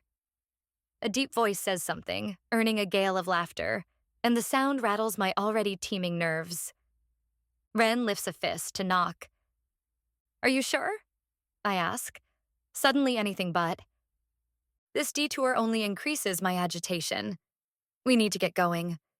What exactly are they going to expect in return for whatever it is we're about to get from them? Ren quirks his mouth before letting his fist land on the door. Seconds later, it flies open. A familiar, flowery scent escapes from the room. A gruff man wearing an eye patch and chewing on a toothpick glowers at Ren first, then me. His nose bulbs out at its tip like a pear. I swallow. If these guys are angry at Ren, they can hash it out later. It took Dury 3 days to decide we were trustworthy, and we don't have that kind of time. You open for business? Ren asks. The man wearing the eye patch snarls before yanking Ren into the room. To my surprise, he pulls my brother into a hug. Good to see you, Chilla. Glad you're not a traitor. Ren laughs, patting the man on the back. You too, Zeke. Zeke's mouth drops playfully, displaying the bits of black between his teeth and pointing a finger at Ren from a tattered sleeve as though he's just made a joke. 7 people sit in various places around the smoky room. The incense fills my lungs, coating them and shortening each of my breaths. Couches line the back wall, and to the right is a row of plants with long, skinny leaves beneath a series of lamps. They must be the basol plants Dury mentioned earlier. Aso stands near them, clipboard in hand, prying at one of the leaves with a pair of tweezers. Light from the lamps bounces off her glasses. Various jars with different liquids and other items track a long counter lining the wall to my left, and several trunks and cases are scattered here and there. This must be their inventory. But while the wares are easily packaged and stored in those cases, transporting glass cases and plants beneath their lamps must be far more difficult to manage. Katie crouches before one of the trunks, winding a cord around a strange-looking tool. Her wings dither, not fluttering so much as twitching as if in annoyance at my entrance. Another woman with dark curly hair and too many scarves tucks several jars into a case. An older man gives me a look of kind interest from behind the countertop. Scarlet, Dury says, addressing the scarved woman. This is Ambry, Ren's sister. She's on a bit of a scheduled troop, so let's see what we've got that can help her out. And then we leave? Asks Scarlet in annoyance. Before waiting for an answer, she opens a case like Isabel's, the vendor Gwyn bought her tears from, who seemed so relieved when I showed up all those nights ago. With the case's hidden doors, drawers, and crevices, a feeling tells me it very well could be the same one my tears were hidden in. Scarlet withdraws a small velvet bag that writhes as though a small animal is dying inside of it. What is that? I can't help asking. If we weren't in such a hurry, I'd love a tour of sorts. To learn about their trinkets and potions, the mixes in their apothecary, and the powders used to deny a person their magic. Maybe they could each go in turn, showing me what they sell? Snork, says Scarlet, not sounding quite as irritated. From the briar bean bush in the Arbor Mountains, the leaves still move even when they're cut. That's how you know they work. And what do they do? I ask. The leaves? Aso chews her gum, pausing in amusement. Several of the others move in around us, as if wanting a demonstration. Scarlet's deep, sultry voice slides over me like a tonic to settle nerves. Her lids half close and she says mysteriously, You place them on your tongue, and if you can swallow one whole, Snork gives eternal youth. Really? I wonder how many people have tried it and are now walking around forever young. Really. The leaf's venation releases enough stimulants to make a body feel like they're flying. Only problem is the leaves are living. And they like warm, dark places. Scarlet's eyes burn with morbid delight. People get so stacked off while they're high it makes them hallucinate. They do stupid, eccentric things, and every single one of them ends up dying before the drug can grant its promise. Behind her, Zeke grins, displaying gummy gaps between his rotting teeth. I glance around, making sure they're not playing me. Katie blinks in boredom. So no one really knows if Snork works or not. Aso finishes for Scarlet, tipping her glasses onto her nose. And you sell that to people? Isn't that like murder? I can't believe I'm sympathizing with the Arcaians for forbidding these objects. I thought they were just being stingy. Aso shrugs. They know the risk involved. Zeke belts out a laugh, nearly losing the toothpick spoking from his mouth. I slide a glance to my brother, and he gives me a grin in response to my silent question. And we're going to buy something from these people? Ren, maybe we should just go. They all laugh again. My cheeks heat. They aren't all so risky, says Scarlet, waving a hand. Rivaweed provides a nice respite from life's troubles. She removes a small silver box decorated with delicate swirls. She lifts its lid to display a collection of confetti-like leaves. I shudder and hold up a hand, thinking of Gwyn, of our first venture into this world of magical wares, of the fizz in my veins like peroxide had been shot up them. No thanks. I swore I'd never come near that stuff again. You tried it before? Ren's face isn't the only one holding surprise. Scarlet's shaped brows lift. Not intentionally, I say. That night, while Gwyn and I were looking for Isabel to buy our tears, I passed a girl right as she exhaled some. I breathed in the smoke, and I was instantly sucked into space, it seemed. It was cool, but the after effects were terrible. They laugh again, and it only strengthens my resolve. I give Scarlet a weak smile. No offense, but I don't think any of these will help with what we need. What do you have that can get us into the triad undetected? Azo? Zeke? Scarlet reads my disinterest in her case with a sneer and a shrug as if to say, "It's your funeral." Ren takes the empty seat beside her and rests a hand on her shoulder. I smile at her again, for good measure. I make several requests, asking for anything I can think of. Potions for magical disguise, dressing like servants and using the back entrance and hallways. Dury offers to contact a scullery maid she knows, but conversing back and forth could take days. Talon will be dead by then. Ren also doesn't know the underground workings of the palace at all. It could take more time than we have to navigate our way to the hall he pointed out to me earlier. Dury flicks her eyes to me before glancing to Ren. Maybe you guys should pose as new recruits. We're going there to rescue Talon, not get caught ourselves, Ren says. She holds Ren's gaze and blinks a few times. Her complacent expression doesn't change. Wait, you're serious? I say. Pose as new recruits? Will that work? Dury shrugs. It's the last place they'd expect to find you. We'd never get past their magic scanners, I argue. Ren told me that's where they bring people for extraction. The soldiers check every single person.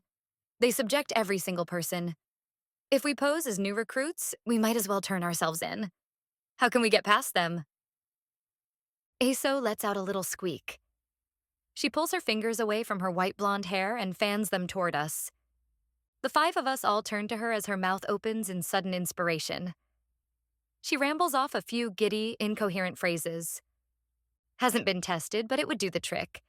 It would fool them anyway, and if that's what you're going for... Iso, says Ren. What is it? A grin blooms in her face. I think I have something you could use. Breathlessly, I hang on her next words as she explains her idea.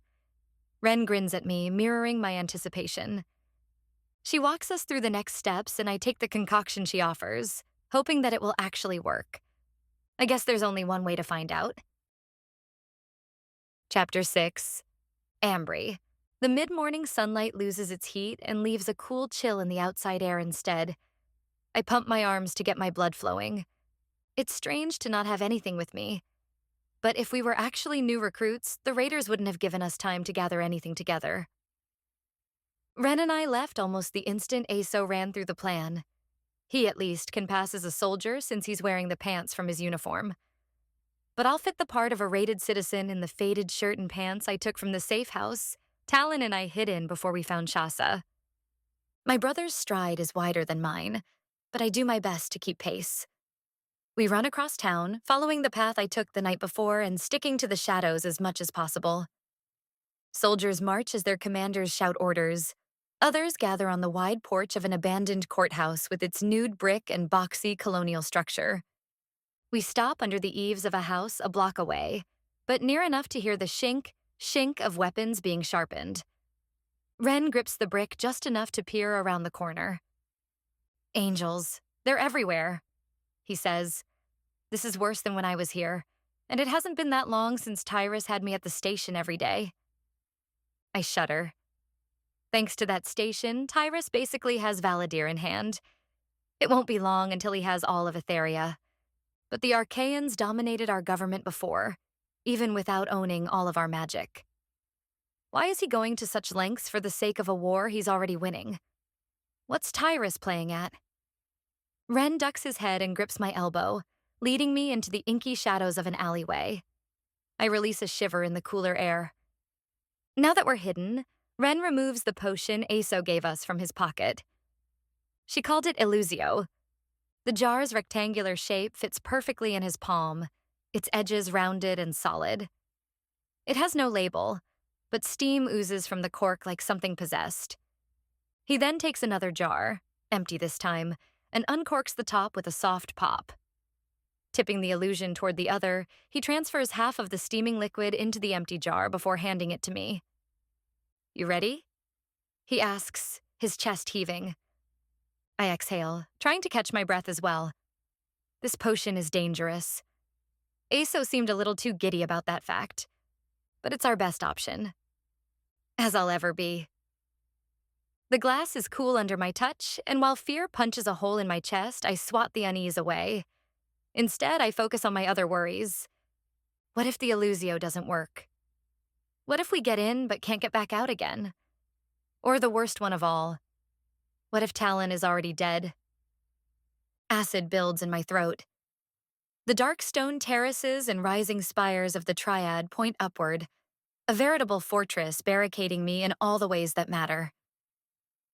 Illusio, Ren says to the jar as if introducing himself to it. A small trail of steam twists out from the jar's mouth in response.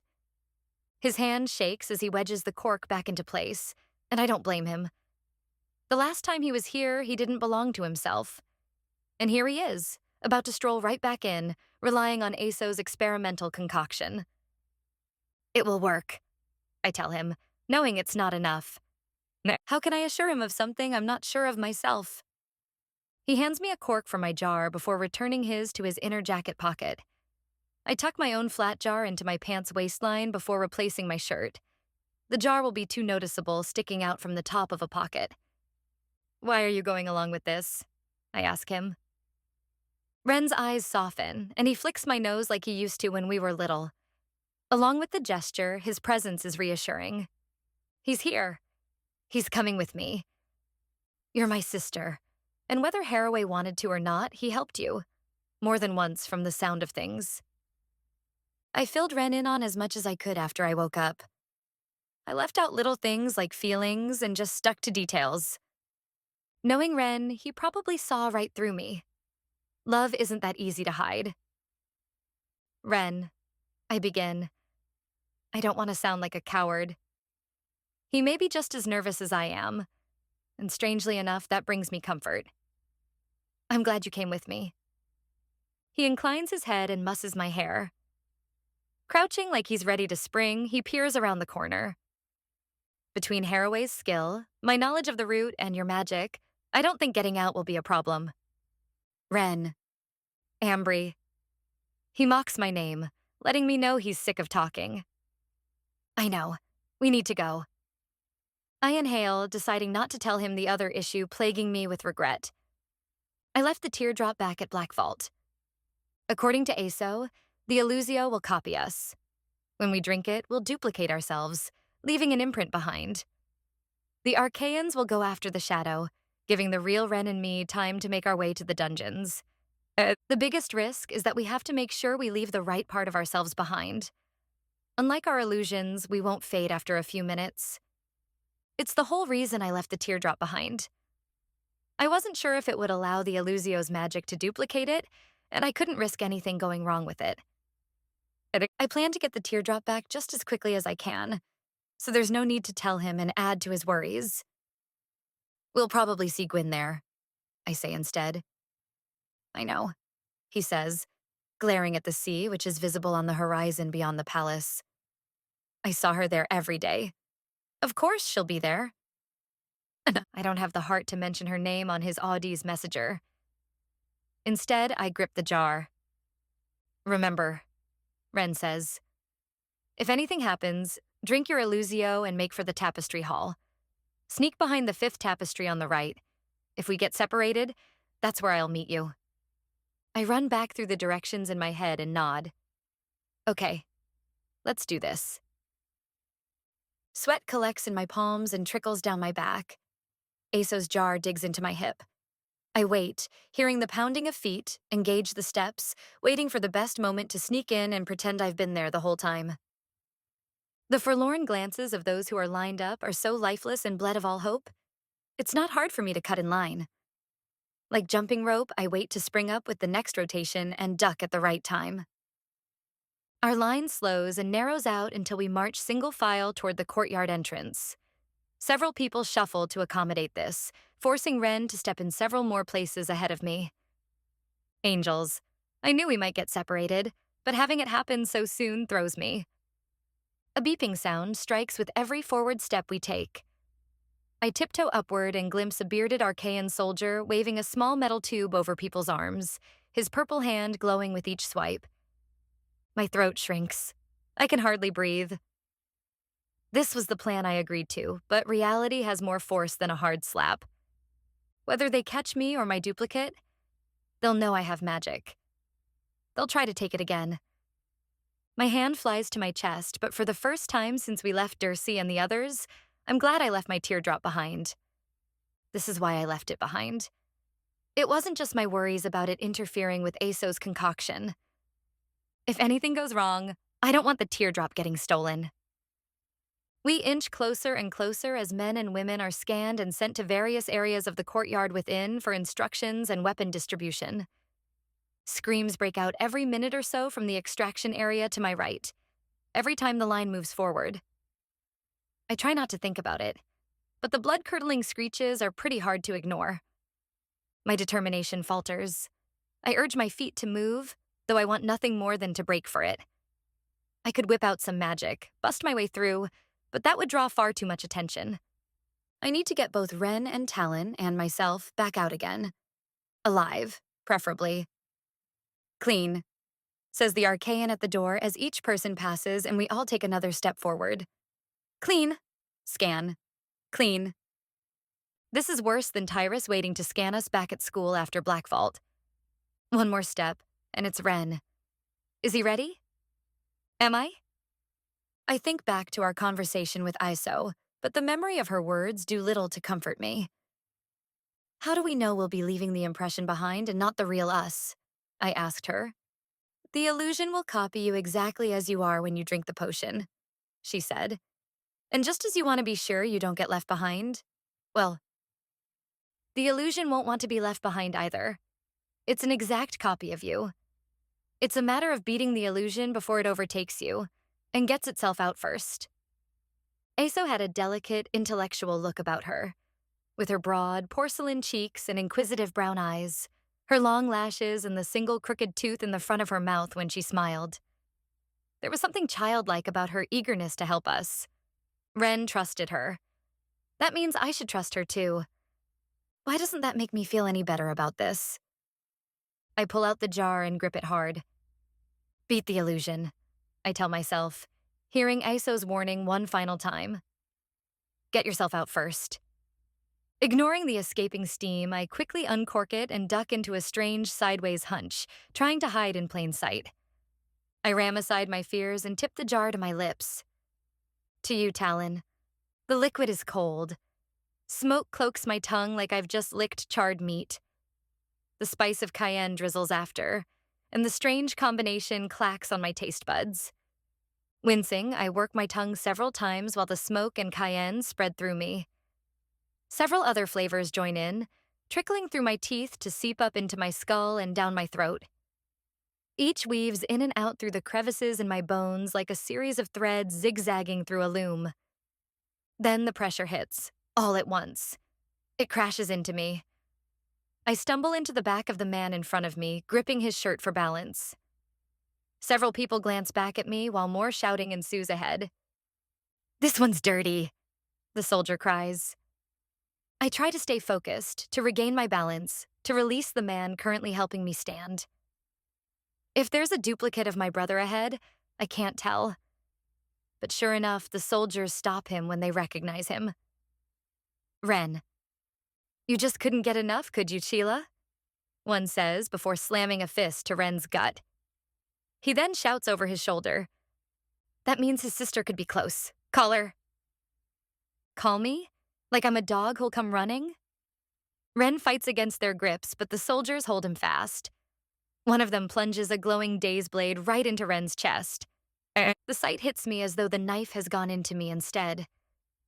My vision blanks. I'm frozen in place. No, it can't be. It can't.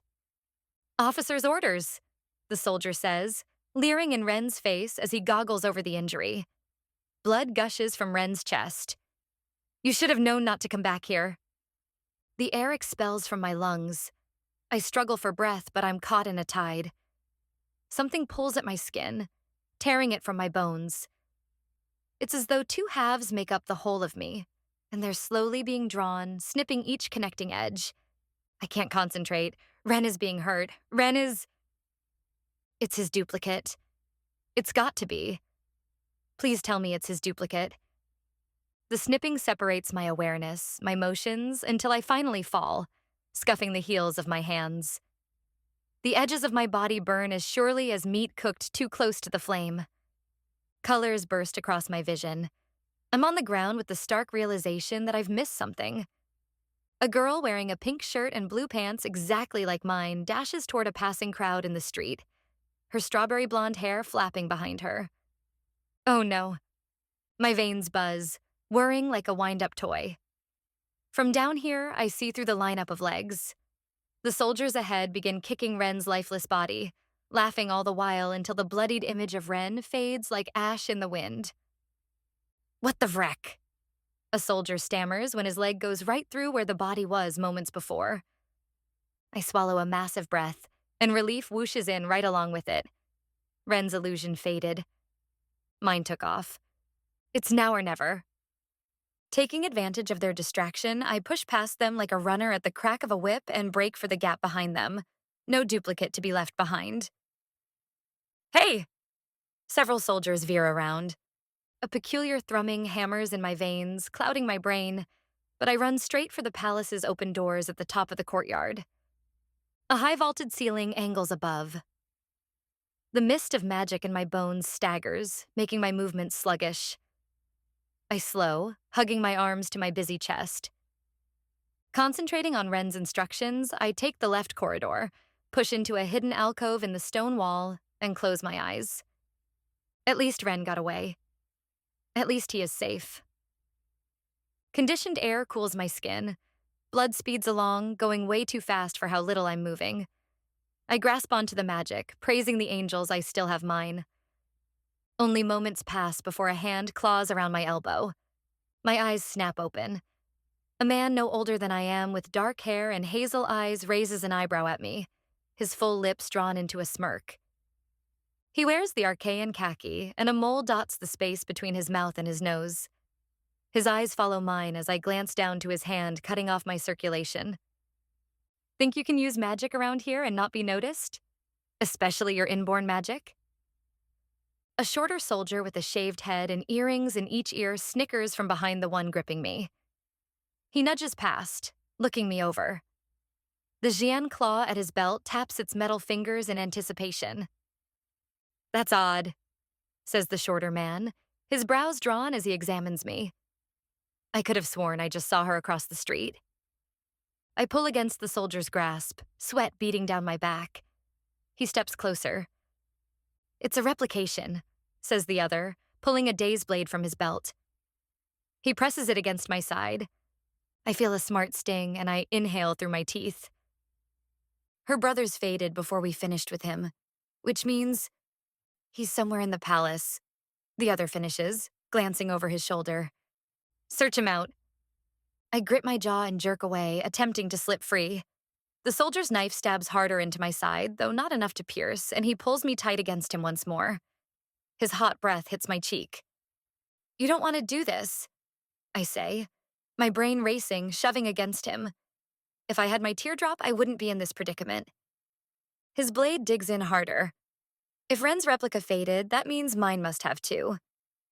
An elegantly carved door to the right of a tapestry with an embroidered set of mountains creaks open, and Gwyn steps out. She wears a stately khaki uniform, dressier than the others, with a higher waistline making the bottom of the shirt flare out just slightly. Her hair hangs in loose curls, pulled back with a teasing segment dangling down one side of her face. "Actually," says Gwyn, a gleam in her eyes. "They do." Chapter 7. Ambry. The last time we were in the same room, Gwyn overlooked my brother like he was nothing more than dross beneath her feet. She simpered at Tyrus, screeched how my magic was her right, and then she stabbed a Xian claw into my leg. But that's so different from the Gwyn I knew. I can't accept it. It wasn't her. It couldn't be. Tyrus has some kind of hold over her. I know it. Ren's insistence that she's changed thrums at the back of my mind. But he's wrong. This is Gwyn. This is my best friend. I fight against my captor, wedging my knee upward between his, but I'm not fast enough. He dodges, shoving me back into the arms of the shorter man with the earrings, who twines my arms backward. Pain spears from my sockets, and I release a cry. Gwyn clacks forward and spears purple magic from her tainted hands. Fiery electricity circles my wrists. I hold back another shriek. I try to writhe, but she's holding me fast. And then she tugs me forward, walking a step ahead of me. I fight to break free, but her magic is a chain between us, connecting us.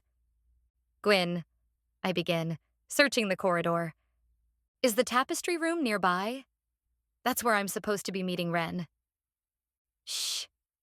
Her eyes gleam despite the reproach. Then she speaks to the servant over my shoulder. "Release her, Dune." Dune loosens his grip, and despite Gwyn's magic tethering me to her, I relax, allowing her to guide me. Maybe once we're alone, I can tell her about the plan.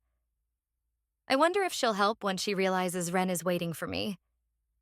She looks older, if possible, than the last time I saw her a few days ago when she had my hands strapped to a table so she could drive a claw into my leg. That wasn't her, I tell myself. She wouldn't have told her guard to release me if it was. She leads me through the door she exited, waiting for Dune to close the three of us in. Gwyn releases her magical hold on me, and relief instantly seeps into my wrists like ice. I rub at my skin. Where anyone else would have left the flesh rotted and bloody, a single red line is the only mark. Dune takes his place before the door, folding his hands in front of him, and I take in my surroundings. An opulent desk is the room's focal point. A quill and ink bottle stand in the corner. More for decoration than anything else, I suspect. A canopied bed lies within the wall to my right, as though a section was cut from the stone wall just to accommodate it. As I'm beginning to wonder what it is exactly she does at the palace, I rotate. Behind me, there's a control panel like the one in the station, displaying several different rooms above a collection of buttons and knobs. One screen displays ranks of soldiers, bedrooms in another, dining areas, the extraction grounds outside. The final screen, however, steals every molecule of air from the room. It's a series of small rooms with shackles and metal bars segregating the cells. And it zoomed in on one particular occupant, Talon. He's alive. I'm brimming with excessive manic energy. This is why she brought me in here. I asked her to help me find him the last time we spoke. And she is. My fingers twitch against my legs. Sweat gathers in my palms. Expectation rushes in. "Gwyn," I say. "I knew you'd come for him," she begins. "You can't possibly think I wouldn't have all the guards keep an eye out for you. He's dying tomorrow morning, by the way." Heartlessly, she signals Dune behind her. He gives a nod and leaves, slamming the door behind him. My gut twists. Tomorrow morning. She can't be serious. Her calloused behavior is just an act. It must be. "Please, Gwyn, help me get him out." Sorry, but I can't do that, she says, flopping herself on the high-back chair near the desk. Do you have any idea what Tyrus would have done to you if he caught you first? I scrutinize her against this backdrop of grandeur. I wanted this for her to escape her stepfather's abuse, for her to find her emotions again, her freedom, her happiness. But not like this. Not as nothing more than a puppet held captive by its strings. Any minute now, she'll drop the charade. She has to. What happened, Gwyn? When you left my house that night, where did you go? How did you end up with him? He found me outside his shop in Genke. An Arcaian was trying to rob me, and apparently Tyrus saw something in me that he liked. He ordered his soldier to stop and let me do whatever I wanted to him in exchange for the humiliation.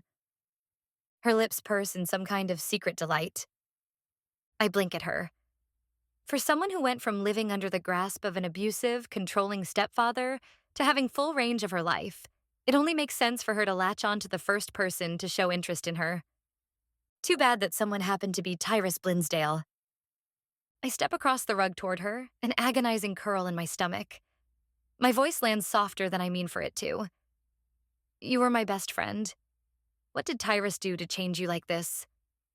She coughs out a feeble snort of laughter. You think Tyrus is behind this? Tears are funny things, Ambry. The bitterness in her voice swarms straight to my heart. She finally slides her self-righteous glance toward me.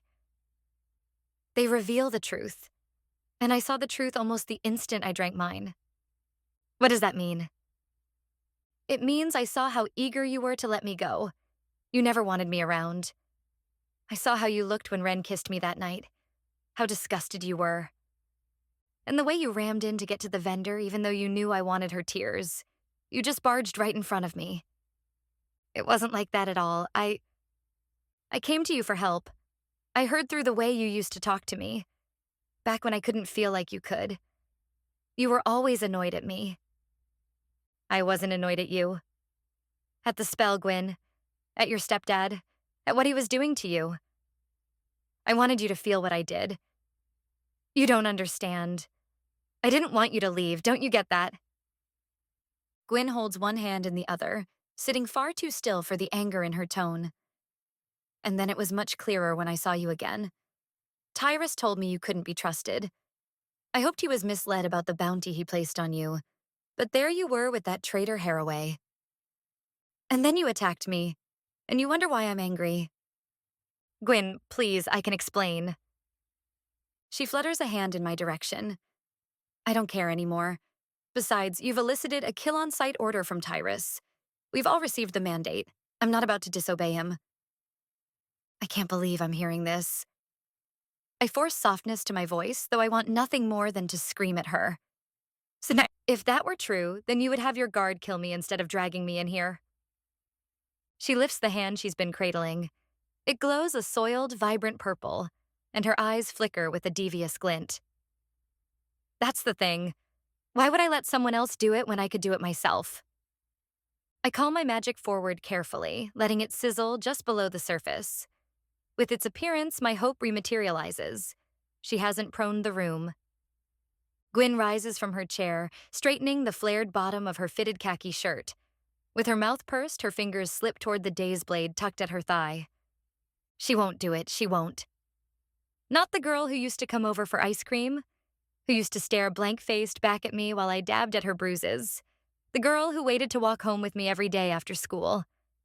Gwyn poises the dagger, staggering her arms so the blade points directly at me. Her purplish white magic slithers forward, tailing the blade, glinting off its metal. I peer at the door. Maybe she's trapped here just as much as Talon is. Dune may be guarding her to keep her from leaving. Then why is her hand purple? Is it his? I ask, referring to Dune, or maybe the other guard she dismissed. Is he Etherian? Like Ren? Like you? Shut up. There's still hope, Gwyn. You can come with me. Ren is here. We'll get you out. I lift my hands, hoping to calm her. She won't do it. She won't. You don't want to do this. This isn't you. With a steadying sniff, she cocks her arm back and throws the sizzling, purple-lit blade.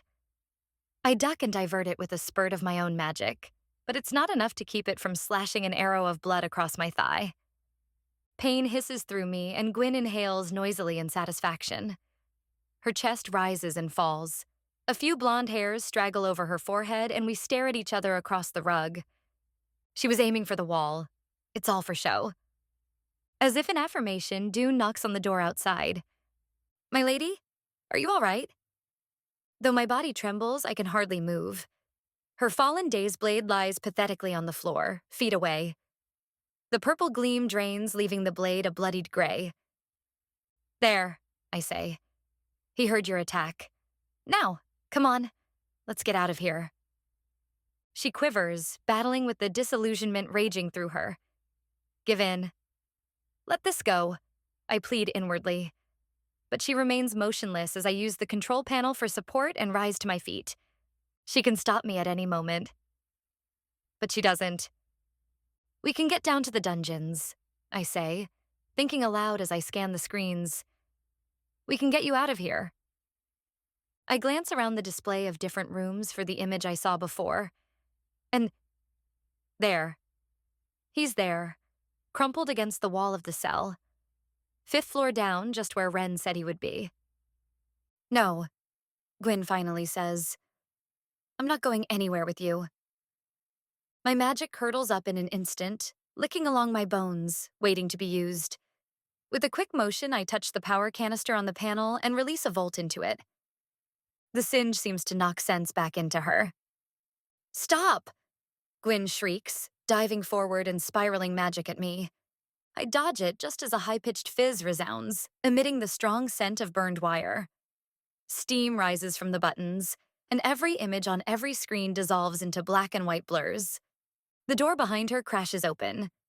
Dune advances, but I dash forward to meet him with a spurt of magic, knocking him back. "You'll pay for this, for all of it," Gwyn calls from behind me. But she doesn't send Dune after me.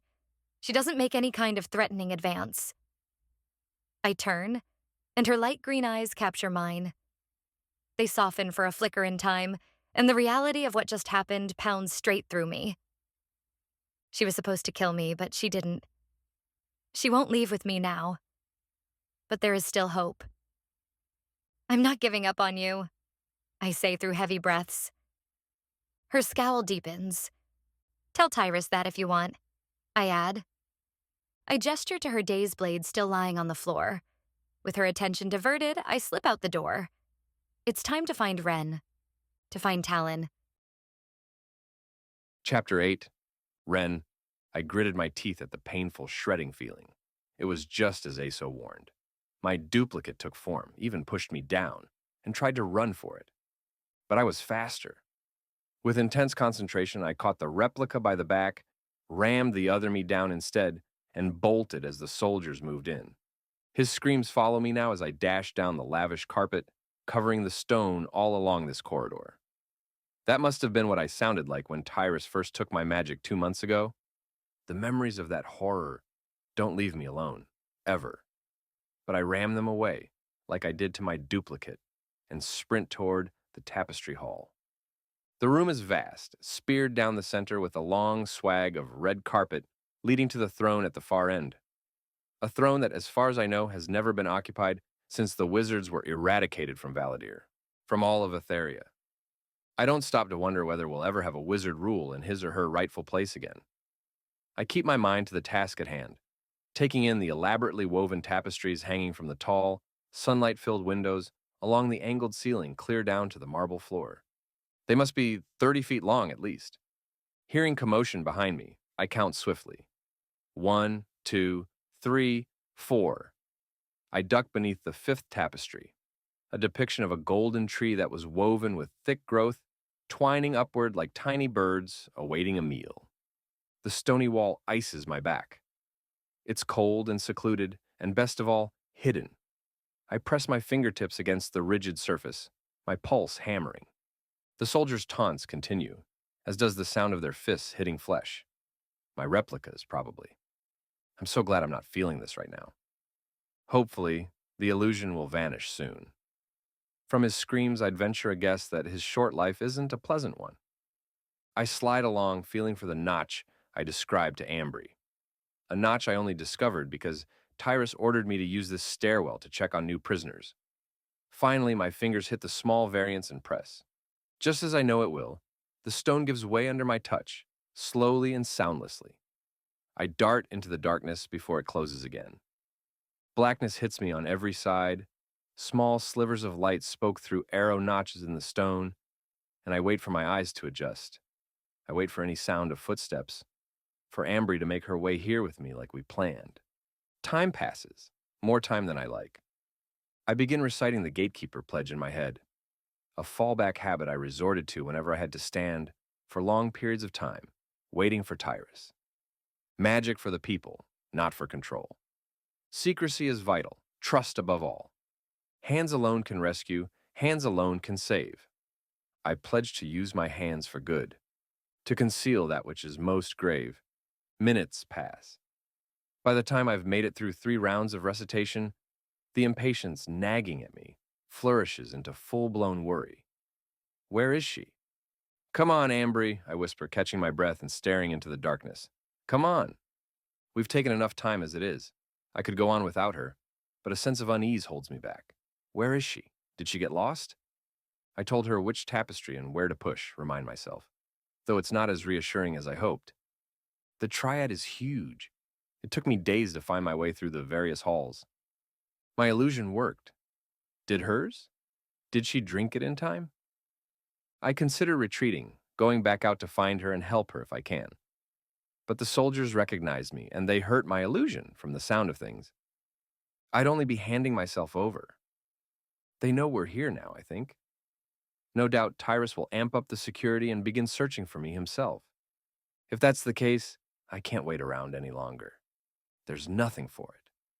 I have to keep going without her. The stairwell curves downward, and I take the stairs faster.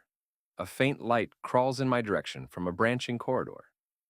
I figure it's a rogue bug or something until the figure holding it draws too near for me to step away.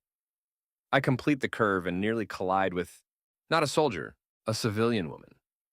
She's short and, from what I can see of her figure, thanks to the small light in her right hand, manages to be both muscular and curvy at once. I'd have to be eyeless not to notice her smooth complexion and big dark eyes, or the way her curly hair is piled into 2 buns atop her head. And I'd especially be an idiot if I didn't notice her chest, or more particularly the throwing knives strapped across it. Hey, I say stupidly, like this is the most normal way to meet someone. The woman snarls. Before I know what's happening, she twists me around, locks my arms behind my back, and smashes my face against the cool stone wall. Hello to you too. Her free palm pats along my body, from my waist to the middle of my thighs and down to my ankles. Hey, I say, far less friendly this time. I shake my feet away and work to free myself from her hold, but she's strong. She rams me against the stone once more. You're no soldier, she says, in an odd but striking accent. Having reached that deduction, she releases me almost instantly. Yeah, well, you're no... The word dies. I fumble to resuscitate my comeback. Neither are you, I finish lamely, using it as an excuse to rake my gaze down her knees and back up to her face. I like everything I see. She notices my interest and rolls her eyes. I let you do that, by the way, I say, adjusting my shirt and sticking out my chest. I have to recover my pride here. The imprint of her arm still lingers between my shoulder blades. She cocks an eyebrow. Let me do what? Thrust me up against the wall with such passion. I don't fight the smile or the low timbre my tone takes on with this statement. She moves up a step, her eyes narrowing. Even 1 step higher. She's so short. That was not passion. And it's clear you're no threat. You're wasting my time. No threat? No threat? I'll have her know. I've been training with Black Vault nightly since they recruited me over a year ago. I've gotten pretty good at taking down soldiers whenever the need arises. She begins to descend the stairs once more. With a grin, I follow, keeping pace with her. At the foot of the steps, where I plan to take the left bend, she takes it first. Where I plan on hooking the next right, she chooses it too. She heads down the corridor and, A few more flights of extremely narrow stairs. The air grows draftier down here, and I remain only a few paces behind her. I think again of my sister, wondering what became of her. Maybe I should have waited for her. But if Ambry's been captured, our best bet at this point is to rescue Haraway as planned. Then I'll go back for her. In front of me, the short woman turns, blocking my way so abruptly I nearly crash into her again. I brace my hands on the stone walls on either side of me instead, catching myself. She glowers up at me, while dim light emits from whatever's in her right hand. "Stop following me," she snaps. Her dark eyes glimmer, and boy, are they full of light all on their own. It's a fierce light, a feisty, no-nonsense, determined zest that warns everyone to get out of this woman's way. I'm completely intrigued. While I'd be the first to admit you're even prettier in the shadows, I say, I'm not following you. Oh, no? Then what do you call this? She gestures around us. A stairway, I say. And the way to the dungeons, where I'm currently headed. Her jaw angles like she's grinding her teeth. Maybe it's wrong of me, but I love that I don't even know her and I can get under her skin like this. After several long moments of glowering and more of that effervescent energy she has, she tilts upward to me. Whatever your business is down here, keep your nose out of mine. My nose didn't have any such notion, I say, smiling again, as she turns her back to me and scampers down the final few steps that open up to a wide corridor. This time, I ward down the left fork. My nose crinkles at the stench of body odor and human excrement blasting through. It had been faint before, but here, it's a deluge. Without her light, I'm wandering the way I did before, feeling my way through. I'm not sure how to go about this. It's not like I know whoever this Talon is. I've seen Haraway on the news, but will I recognize him? Ambry's got it bad for him, that much is obvious. I'm not bothered by that. In fact, from what she tells me, it's thanks to him that she was able to make her way to me in the first place.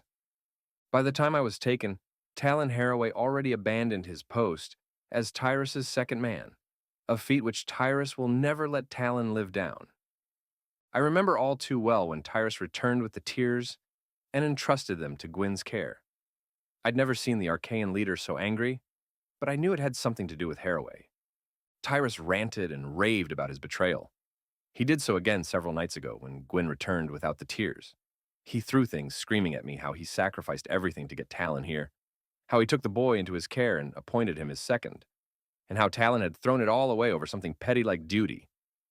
Though we've never met, this fact makes me like the turncoat a whole lot more. Anyone would think duty would be an impressive priority to someone like General Blinsdale. I round another corner, and the stench hits me afresh. It's dank and foul with sweat and muck. My stomach turns, threatening to evacuate the apple I had for breakfast. A thick metal door is propped open with a melon-sized rock at its base. Beyond it, cells are visible, lines of metal bars on either side of straw-strewn black stone. Prisoners moan and cry out. Hands are visibly gripping the bars. And I'm so focused on that, I don't notice the robust guard with dark hair pulled at the nape of his neck until he intercepts. "I think you're lost," he says, reaching for the blade at his leather belt. I've wondered that a few times myself, I say, trying to keep things light. If this guy doesn't see me as a threat, maybe he'll back down. I don't bank on that, though, so I reach for the blade in the pouch at my waist. The woman from the stairs dashes forward out of nowhere. With a cry, she elevates her leg and kicks the guard directly in the face. Before he has time to so much as sputter, she whirls and reaches from her new vantage point behind the guard to crack his neck in a quick snap to one side. I watch with equal parts admiration and, nope, mostly admiration, as the guard's body thumps to the floor. My heart freezes and then pounds all in one beat. This is the most incredible woman I've ever met. I mean, once I officially meet her, she will be the most incredible woman I'll have ever graced the same space with. Angels, I can't wait to meet her. "Who are you?" I say in astonishment. Prisoners take my question as their cue to call out. Hands dangle from the bars. Men filthier than swine press their faces to the metal, offering pleas for help and release. "Who's there?" one particular voice calls from within one of the cells. amid the coughs and soft clatter from the other prisoners. "I told you," the woman says in reply to my question. From her scowl, she doesn't seem to be as fascinated by me as I am by her. "Stay out of my business." Anyone would think with a statement like that she'd make for the cells and leave me behind. But no, she comes at me instead. I back up, nearly tripping on the fallen guard's foot. But I'm not fast enough to keep her at bay. And let's just be honest here. This woman is throwing herself at me. I'm not about to say no. A woman who looks like this, and who can do what she just did, standing this close to me, vapors my brain. She presses her body to mine, my body temperature rises, my breathing stalls. Everywhere our bodies touch lights through me like a firework. Appeal isn't a strong enough word, especially not as her lips near mine. I had it wrong before. Maybe she's just as into me as I am to her. Her body is feverish. Her curves press against me. And angels, my thoughts turn frantic. It's too fast. I have no time to think. And light, she's beautiful. My joints turn to puddles. No, they're weaker than puddles. They wrecking evaporate into thin air. I reach out in a daze, to push her away or embrace her. I'm not sure which. Her hands take mine. She tugs them behind me. She presses her body even more firmly against mine, backing me up against the wall. And I am here for it. I bend to take her mouth until I feel the metal close around my wrists with a soft clink. Chapter 9. Ren. What? My wrists are stuck. My wrists are stuck. Confused, the heady adrenaline coursing through me all collects in my cheeks. I pull at the cuffs, securing my wrists behind my back. The metal chains jangle, and I can't move away. "What did you do?" I demand, even though it's completely obvious. She twists her mouth in satisfaction.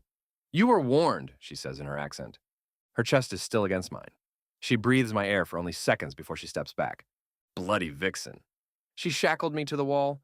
The same wall where the guard was sitting before she took him down, too. Well, Vrick. With her hips swaying, the woman struts her way into the dungeon, pausing for a moment at each cell. I pull at my hands, which are now pretty much inaccessible, and I mentally drop-kick myself in the face. How can I have been so stupid? After Gwyn, I should know that women who look like this one does know their power and abuse it. That doesn't erase the fact that I wonder who she's looking for. From my vantage point, I can still see into the dungeon itself. Several inmates reach for her, but she sniffs and passes each one. Finally, she stops outside the middlemost cell on the left-hand side and clicks her tongue. She juts out her hip, resting one hand on the grimy bars. "Talon Haraway gets caught," she says, and her tone implies both mockery and triumph all at once. Okay, 1. How does she know him? And 2, why is she so happy he's behind bars? This is the man Ambry is ballistic for? A stumbling sound follows, and then his hands appear on the bars. I can't see his whole face, only his side profile and his hands. They grip at the base, and then gradually climb up to meet her height, as though he's using the bars for support. "Shasa," he says, his lip bleeding. "Help me." I choke on nothing and then attempt to cover it with a cough. Shasa? Shasa Elmscar? The woman who attacked Ambry and tried to take the tears from her? Ambry told me all about this person, but from the way she described her, the Shasa in my mind had horns and pointed teeth. Having met her now, I can well believe she's every bit as nasty as Ambry described her to be. And I wanted to kiss her. I grit my teeth and pull again at the shackles, now chafing my wrists. Shasa chuckles and tosses her head, though with her hair tied up in buns. It's more of a pride thing, I'd guess. "You're asking for help?" she says. "That's one I never thought I'd hear from you." Talon's words cut off. He hacks a few times, the cough gurgling deep in his chest. I cock my head and tip as far forward as I can while still attached to the wall, attempting to get a better glimpse of their interaction. Talon hangs limply from the bars, gripping them tightly with his fists. His feet straggle below, not really holding his weight. How is that even possible? I'm going to be a public example. They're going to display my execution and use it as a means to slap Fahria in the face before the fighting starts. I can't... He pauses. His voice sounds broken. "I can't handle that. Shasa leans in closer to Talon, kind of like she did when she tricked me and chained me to a wrecking wall. Sorry, Tal. You're useless to me like this. And then, like the soulless viper I suspect her to be, she struts away from him, leaving him hanging on the prison bars. I don't get it. She's all the way down here. She clearly came with the intent to find him. Why go through all this trouble just to throw it in his face? Shasa, Talon's voice trembles. But I came to you. We're... She spins back and storms toward him, hatred marring her pretty face. Don't even pull that card. I know you love her. You love her, even though it's forbidden. Ambry. They must be talking about Ambry. Is there a problem here? Ambry never explicitly told me the way she feels about Haraway, but her admiration for him was obvious enough, especially with how obsessed she's been with rescuing him. Why is Shasa so upset about the way they feel for one another? I glance toward the stairs Shasa and I took, but there's no sign of my sister. Where is she? Why do you think I've been trying so hard to fight it? Talon asks. His hands slip on the bars. Again, his feet don't hold his weight. He grimaces, straining to keep himself upright. Is he holding himself up by only his arms? Properties. And hang on. What does he mean he's been trying to fight his feelings for Ambry? What's he talking about? Why is loving Ambry forbidden? It seems no matter what I do, I disappoint my people. Talon hangs his head. Myself. The more he goes on, the more Shasa's upper lip curls over her teeth, like she's a rabid dog preparing for the attack. Am I supposed to feel sorry for you? Her voice is ice, sharp, slick, and cold. Silence mulls between them, and from the attention in the other cells around them, the other prisoners are listening as aptly as I am. Do you think I like being your intended? Shasa goes on. Her arms are folded. She paces back and forth in front of Haraway's cell. Betrothed since birth to a guy who backstabbed our people? Oh, and now you've broken another magic pact by falling for someone who isn't even our race? The words tinkle between them like shrapnel from an explosion. Comprehension dawns. He's not allowed to love Ambry? She failed to mention that. Talon keeps his gaze on Shasa's this time. He shows no sign of arguing or of denial. Shasa laughs humorlessly, her shoulders shaking. She lowers her arms and lets them hang at her sides. I came back for you, Talon. I left our home for you. I know, he says. Her voice gets softer. I strain to hear it. Behind me, the chains clink, and I go still once more. I don't want her coming back at me a second time. All those times you visited Jomini and me, I kept hoping being around me would be enough, that I would be enough to make you love me. I don't know what you want me to say. The tension between them is viscous like wet cement. I hold my breath like I'm watching a wrecking melodrama on the screen, instead of someone's real-life problems fleshing out before my face. Shasa inches toward him again. I was going to get you out of here. We need your help. But you're no use to me like this. You're broken, Talon. Let them throttle you, humiliate you. It's what you deserve. She slams a fist through the bars and to his stomach. Talon loses his grip on the bars. I hear him hit the ground with a groan. He's proned. He's got to be. If the Arcaians have his magic, they wouldn't have bothered putting him in here. Now, if you'll excuse me, she says, striding away, I've got to find Jomini so we can get out of Valadir before that pesky war starts. I'll get you out of Valadir, another prisoner promises as his hand flares out toward her through the bars on the dungeon's opposite side. She ignores him and struts toward the exit, toward me, passing the crumpled guard on her way through the open door. You came all the way down here just to punch someone in the stomach? I ask, the chains behind my back clinking. Okay, I know I'm asking for it. But who does she think she is? She slows and pivots to face me. I expect her to rage, to give me the same snarky treatment. Instead, she folds her arms, her posture relaxing for probably the first time since we met. What's your name? She says with a little laugh. Is that a good laugh or a bad laugh? I can't tell. Frankly, I don't care. Ren, I say. Considering her apparent temper, my last name isn't important at this juncture. It sounds like Haraway jilted her, which sucks. But that's no reason to come all the way down here to throw her weight around and taunt him like she did. The smile plays at her mouth and she gives in, letting it take full form. I'm not bewitched by it this time. No, sir. Not now that I've seen her true colors. With a few more strides, she scoops up the keys from the fallen guard and ducks to my side. The same attraction I felt at her nearness before flares, but I shove that shax way down to the deepest depths of the earth. There's no way I'm willingly letting a woman this vindictive anywhere near me. Nope, not ever again. Except, I can't really move. Well, Ren, you found out my objective. What's yours? Her skin brushes mine as she works the key into the shackle's locks. Moments later, my hands are free. I rub my wrists, pumping my fingers a few times. I'm in too much of a wary daze to take the action I want to. Shasa shoves the keys to my chest, waiting for an answer. I say like a genius.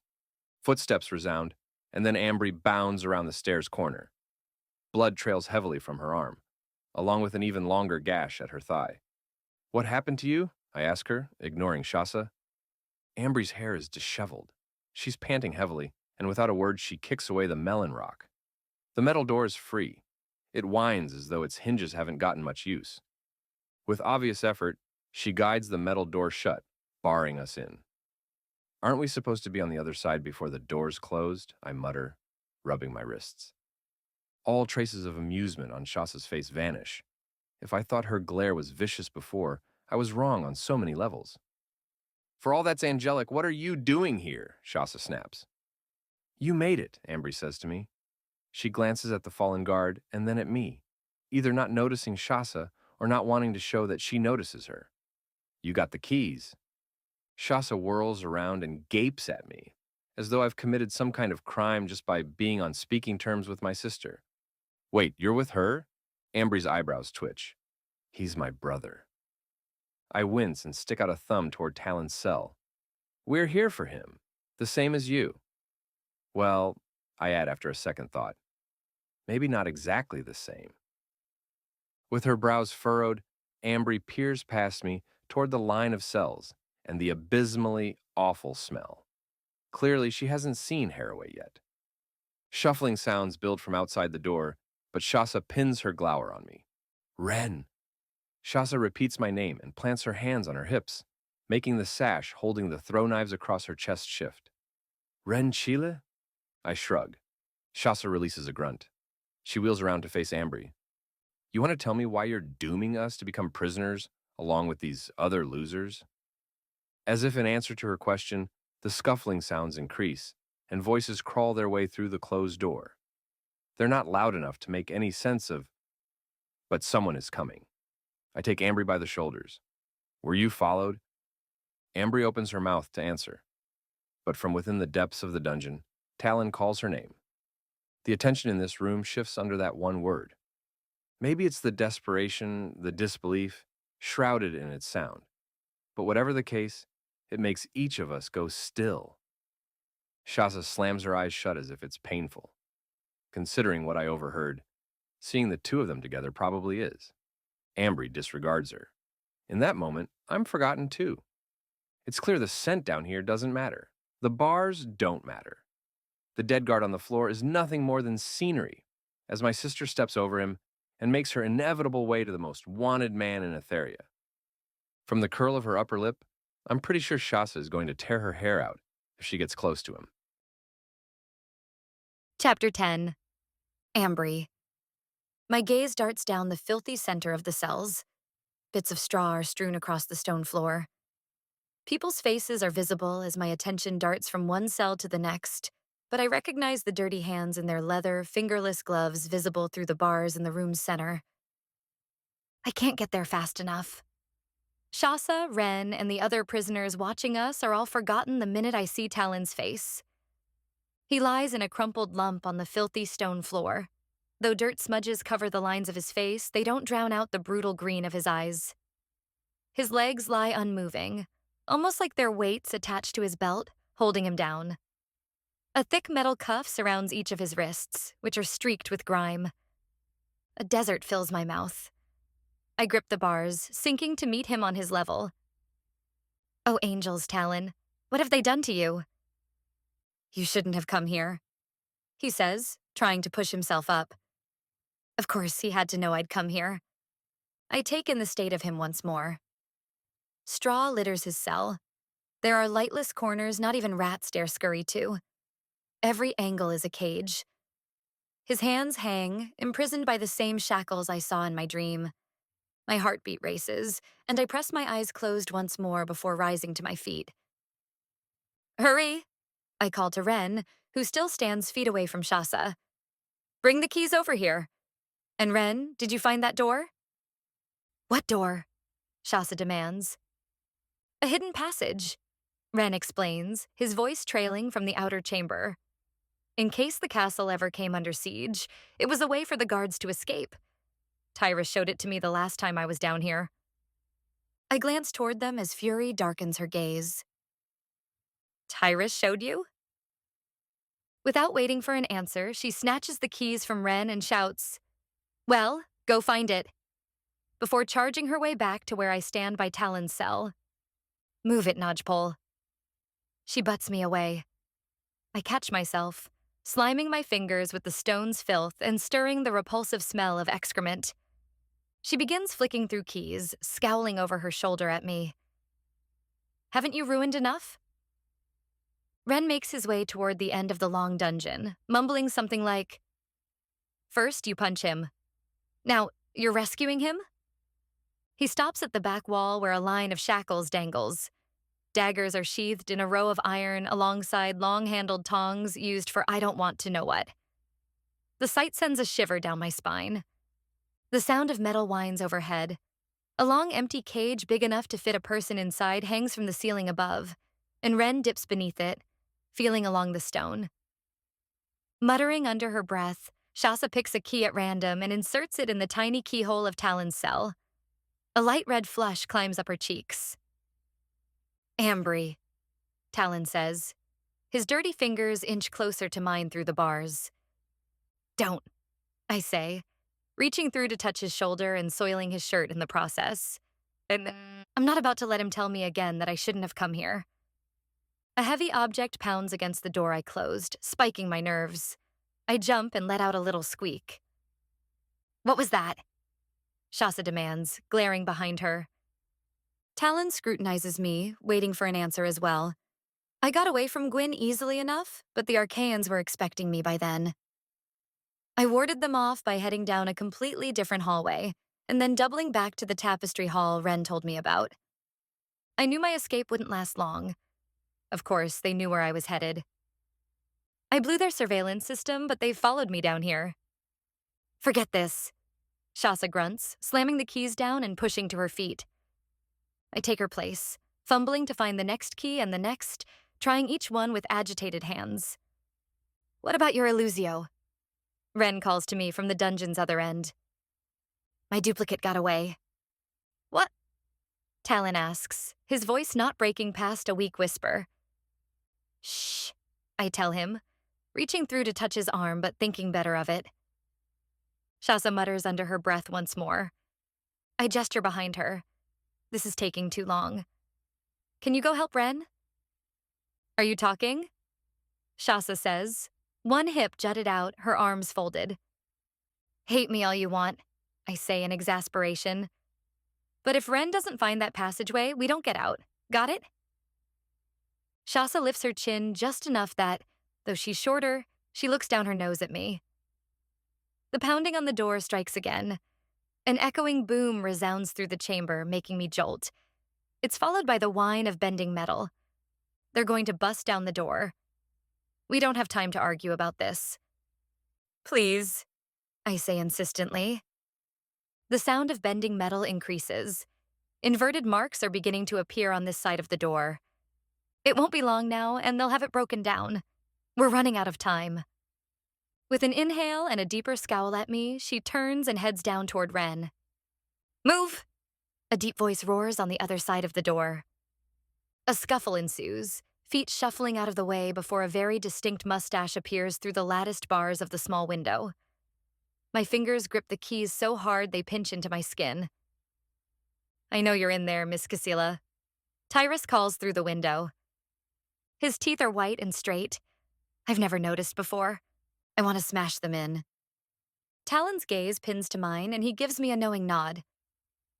It's on. If Tyrus is here, then we've got to move. And I know you're out there, I mumble, trying the last key. It's smaller than the one before. Its teeth are jagged and sharp like fangs. I crank it.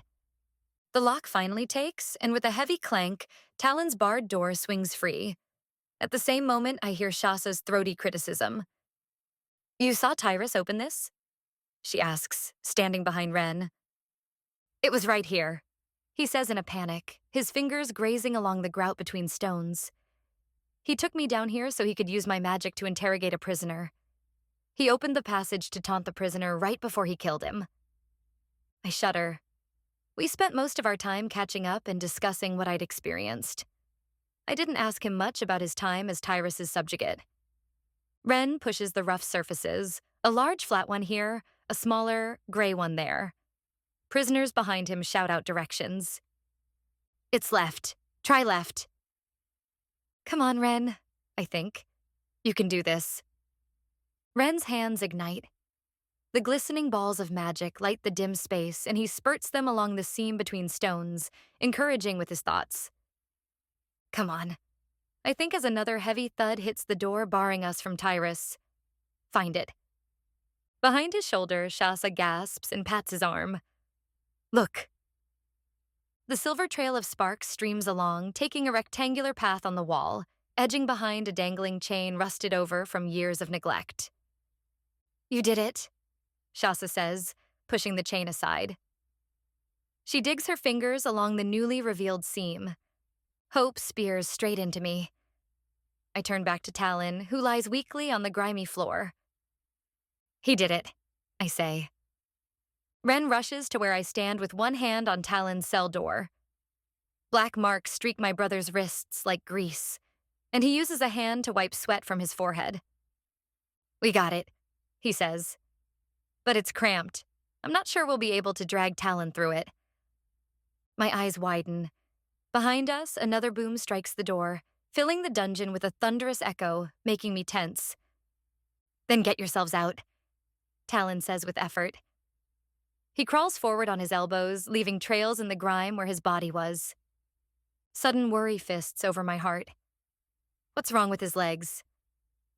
Leave me here, he says from his position on the floor like a fish with legs. You should never have come in the first place. Despite his words, he rises toward Ren with a grimace, the muscles along his arms quivering with the strain. His lower half doesn't move. Angels. His legs are broken. What did Tyrus do to him? I'm not leaving without you, I tell him, reaching for one of his shaking arms. Ren joins me, taking Talon's other side. Talon's skin meets mine. It's slick with perspiration. The touch burns like an open flame. I gasp, taking in the sweat beading along his temples. He's feverish. Ren, he's burning up. My legs, says Talon, wincing, attempting to prop himself up with one arm in my hand and the other in Ren's. They broke my legs. He falls down once more, and the sudden entirety of his weight nearly pulls me down with him. I recover fast, and together Ren and I dive forward to keep him from smacking the stone. What? Concern cloaks Shasa's voice for the first time since I got down here. She pushes through into his open cell and ducks beneath his arm, hugging his torso and propping him up. She lifts quite a lot of his weight, and together the three of us drag him from the cell and into the open area. I knew you were hurt, but I was supporting myself on the bars, he says with effort. It took all the strength I had left. Shasa mutters something that sounds like, you and your foolish pride. Another resounding boom comes from the door. A larger section of metal bends from its center, and something clinks off and tinkles to the floor. It won't be long now, Miss Scylla. Tyrus taunts with another heavy slam. They're coming faster now. The door's metal hinges creak and whine, protesting against the gradual loosening. Don't get too comfortable out of those bars. We can't get him through that narrow tunnel, Shasa says with effort. Then we heal him here, I say, taking in our surroundings. Cells line either side of the open between area. The ceiling angles upward to reveal two window-like spaces in the stone where small shafts of sunlight wither down. "Set him down there," Ren says, his voice heavy with strain. We lumber to where the dead guard lies near his chair and a set of shackles dangling from chains mounted in the stone. Despite our assistance, Talon stumbles, knocking my feet out from beneath me. "Ren, please tell me you can do this." In all of our planning, I never once thought Talon would be this badly injured. I regain my footing and guide the others a few more feet before Shasa slumps Talon against the wall. Talon's face creases under the pressure, but he braces his hands on his thighs, sliding his way back to sit against the stone. Ren pants over him. "I'll do everything I can." The prisoner in the cell next to Talon snatches my hand, his yellowed eyes pleading with mine. The touch startles me so much I release a shriek. Months' worth of growth scratches out along his jaw and over his mouth so completely, I don't see his lips moving when his rough voice escapes them. "I can help you," he says. Dirt cakes his cheeks and the smell. Still, the desperation in his eyes sinks into me. Knowing Tyrus, these men were imprisoned wrongfully. His grip tightens. "Shasa, help me release the other prisoners," I say over my shoulder. "Are you serious?" I wrench out of the prisoner's hands and gesture around to the others hanging from within bars.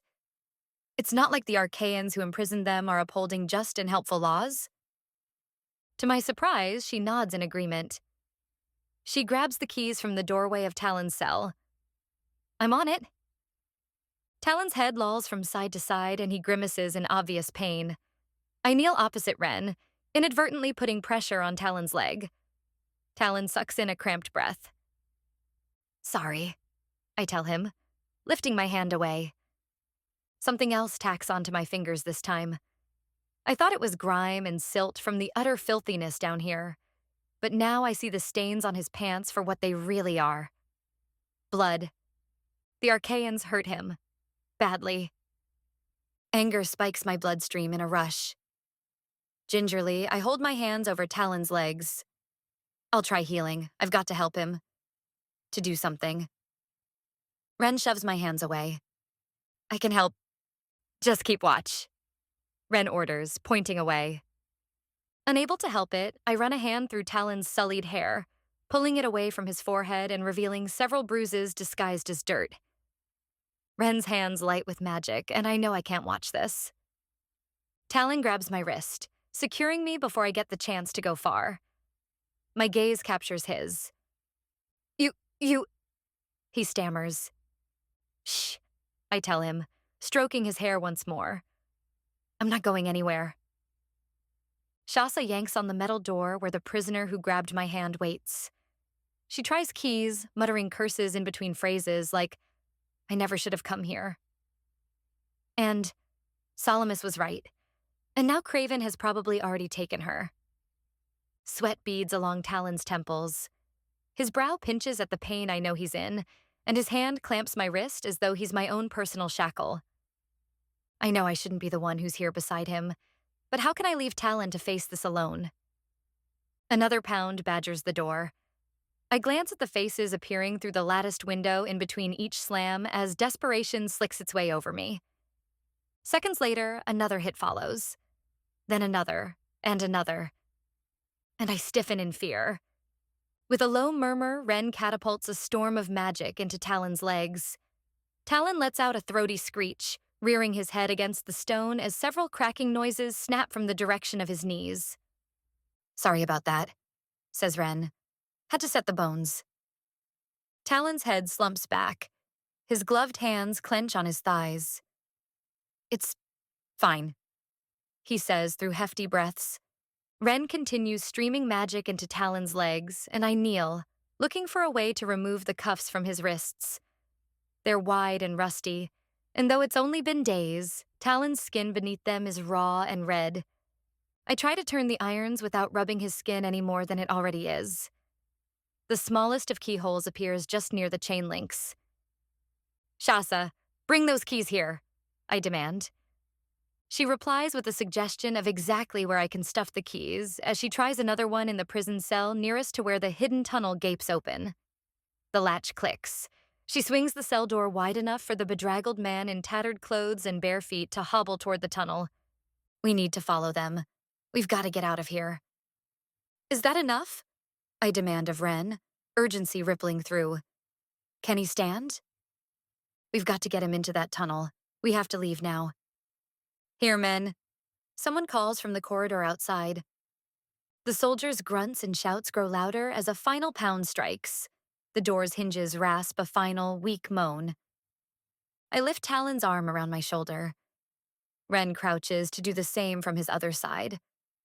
Talon winces, his legs motionless before him. Now, I cry, attempting to stand. Ren tries as well, but we stagger under Talon's weight, falling back to the stone. The lock breaks. The heavy door creaks open. No, I say in horror as a handful of soldiers charges in from the narrow staircase with Tyrus Blinsdale at the helm. Chapter 11. Ambry. Tyrus's mouth curls into a sneer, sending a shock of fear into my stomach. Talon squeezes my wrist. His warm fingers weave through mine, the leather from his fingerless gloves creaking. Ren stands quickly, blocking the gaggle of soldiers from Talon on the ground. Streams of silver snake along Talon's legs, residual from whatever magic Ren was applying. I stand as well, meeting the throng and attempting to get a head count. 2, 4, 6, 7, 8. Angels, let Ren's healing work. We're going to need Talon if we have any hope of getting out of this. Several of them hold large black cases, and they fan out behind Tyrus, staring at us like we're staged for a photo shoot. Ambry cell, Tyrus says. A dark-skinned man no older than Talon holds one of the cases. He makes eye contact with Talon, but Tyrus pushes past him, intercepting the silent exchange. Tyrus stands at the forefront. His lips twitch beneath his mustache. I should have killed you back at the station, he says to me. Yeah, I know how much you like to tell other people to take care of your problems, I say, thinking of Gwyn. Gwyn, once I get Talon out, I'm coming back for her. I have to find some way to reach her. Despite her claims of Tyrus's kill-on-sight order, she hesitated. She made the feeblest of attempts. She could have had her guard hold me. She could have stabbed me directly, or even used her stolen magic somehow. But she didn't. My promise to her resonates like an echo deep in my soul. I'm not giving up on her. Hope was there, screaming from her gaze. She's confused. She's lost. She just needs someone to get her out. How is he still alive? One of the soldiers, an older man with hair more salt than pepper, asks, pointing to Ren. The name tag over his breast pocket reads, Lewis.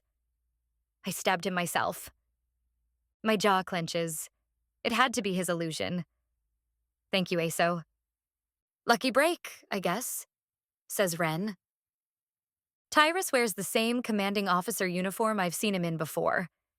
It's fitted and spangled with badges and pendants. A patch on his left breast pocket is labeled Blinsdale. His mustache is as dominant a feature as ever, as is his purple hand which lights at once, filling the drafty air with little dancing purple flecks. Tyrus lifts his hand. I clutch at my sternum, startling when I realize the teardrop isn't here. Curse it. I splay my hands instinctively, ready to block whatever charge he's sending. Instead of attacking, he speaks. You remembered that tunnel, he says, speaking to someone behind me. So it would seem, says Ren with challenge in his eyes. Talon signals his soldiers forward. Too bad you won't be following your... His gaze sweeps across the open cells. Friends. A streak of purple light shoots from Tyrus's hands. Shasa whirls forward, knocking me hard against the wall and yanking Ren out of the way. Ren and Shasa fall back and begin fighting with soldiers. Frantic, I summon my magic, spinning to join the fray when an arm slides around my waist from behind, squeezing tight. Fear grips me just as thoroughly. I flail my arms, knocking my fists in any and every direction. But someone's hands are there, purple and gleaming. Despite my efforts, they snap something thin, silver, and amazingly heavy around each of my wrists. Instantly, the cool stream churning in my bones withers.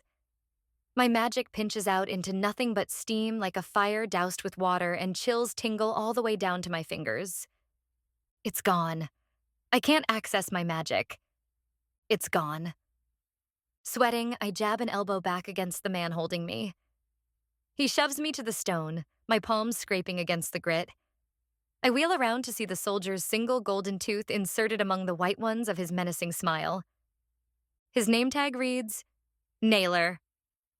A sour taste fills my mouth while I pry at the prones this man slapped on my wrists. Behind him, I see Ren in a soldier's grasp. He's being herded toward the tunnel he and Shasa discovered. No, you don't, Shasa calls out, but not in time to stop them as the soldier snarls and drags Ren into the dark opening. The sight of him disappearing, of his boots dragging on the stone, fills my chest with sand. And Shasa does the last thing I expect. Snarling, she tails, chasing after the soldiers who have my brother. I swallow back the ache in my throat. I debate following, but I can't leave Talon here. Without magic, I don't stand a chance against them. Prying at the thin metal prones on my wrists, I attempt for my power again. The same empty stream responds. It blows cool air through my bones. Goosebumps ripple along my skin. Ugh, I never should have left the teardrop behind. Now, what are we going to do? Talon lies against the wall, his legs outstretched in front of him. Tyrus crouches at Talon's feet. Nailer and Lewis close in behind their leader, and I do not like the sight of them ganging up on him. Talon lifts his gaze to theirs. Grime streaks across his cheeks, which have a shade of growth that's surprisingly darker than the lighter blonde of his hair. Slowly, wincing, Talon bends one leg, then another. He's healing. Not fast enough, though. Stay away from him, I cry, knowing it won't do any good. I search the area, desperate for something, anything I can use to get them away from him. Tyrus interlocks his fingers, elbows resting on his knees. They healed you, did they? Good. I'll need you whole for this anyway. You don't want to do this, says Talon, attempting to push up from the floor. The smile is evident in Tyrus's voice as he presses Talon back down with a hand on his shoulder. I can't let you leave, son. Not after what you did the last time. I banked everything I had on you, and you let me down. Talon's green eyes glint. You banked everything you had on your schemes. Not me. I wanted no part in it anymore. Tyrus sniffs and, quicker than a snap, his purple-tinged hand goes to Talon's throat. While Tyrus is fast, Talon is still faster. With one hand on Tyrus's wrist, Talon grips him below the elbow. He knocks the Arcaian behind the ear. The chains from his shackles clinking as Tyrus crumples to the ground. Grimacing, Talon succeeds at pushing himself up. His knees give way almost instantly. Nailer and Lewis move in, pinning him against the wall. Lewis punches Talon in the stomach, releasing him to buckle back down to the stone's grime. From his lower vantage point, Talon dives for Lewis's legs, knocking the Arcaian so hard he timbers like a tree trunk. He smacks his head against the stone and lies, unmoving. Nailer turns to the general. He rubs the back of Tyrus's lolling head, chafing his back, attempting to revive him. Talon drags himself upward again, while Nailer snatches the guard's fallen blade and drives it toward Talon's side. Sniffing, Talon's chains clink as he tries to dodge. But his shackles serve their purpose, shortening his motion. He doesn't make it in time to block the knife plunging hard into his thigh. His newly healed thigh. Talon. I cry as he lets out a groan. Feeling agitated and anxious, I glance around. The door to the secret tunnel still stands ajar, leaving the room startlingly empty. My stomach churns. I hope Ren is safe. And Shasa too, for that matter. Tyrus rises shakily to his booted feet, stomping hard on Talon's newly healed knee. Talon cries out, gripping his leg and toppling over in pain. Blood continues oozing from the knife wound in his thigh. I pry once more at the prones on my wrists. When they don't budge, I dive in to help. Tyrus backhands me. I stumble back into a pair of soldiers who grip me from behind and drag me to where Talon still lies crumpled on the floor. Blood collects in his hands, coating his fingers and the leather of his half-gloves. I fight and struggle, but my captors hold me fast. "Let her go," Talon says through his teeth, earning a laugh from Tyrus. Talon's right leg juts out at an odd angle. To my surprise, the Arcaian leader shoots purple magic into the wound, siphoning away the blood and leaving him whole. With one hand, Tyrus lifts him effortlessly to his feet.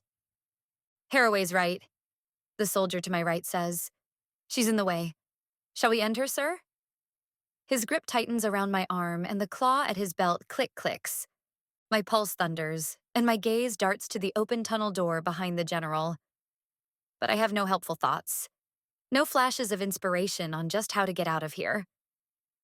Despair sinks in, heavy and fast, like an anvil someone tossed in the ocean. Tyrus's calculating eyes shift back and forth between Talon and me. A smile tugs the corner of his mouth, disrupting the mustache. I do not like that look. It's far too conniving, too triumphant. "I think she'll be interested to see Haraway's flaws," Tyrus says, wiping his hands on a cloth and dropping it to the floor. "Otis, you have your camera?" I almost forgot about the soldier who brought in the cases. During our little skirmish, he set up equipment near the door they battered open. A tripod stand now holds a large screen, facing directly at us. Several cords snake along the corner, and what looks like a lantern on a thin metal stand also flags the darkened corner. Discomfort lingers behind his eyes, but Otis adjusts his uniform, straightening before answering, "Yes, sir." Tyrus nods. "Prepare to film here." I have no idea what the general is up to, but filming us? Ren told me Tyrus would want to take Talon's execution public. I assumed that meant it would take place in public where as many people as would fit in the gathering area could witness his death. But this is an entirely different approach. He's not going to kill Talon and record it for people to watch, like some kind of sick entertainment, is he? I don't want to find out. Chapter 12, Ren. Someone's hands are around me. I'm prying at them, and I still can't seem to get my feet under me. So whoever it is, they're dragging me like I'm a sack of flour.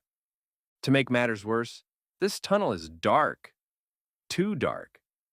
I can't even see the hands on my chest. Footsteps hit my ears.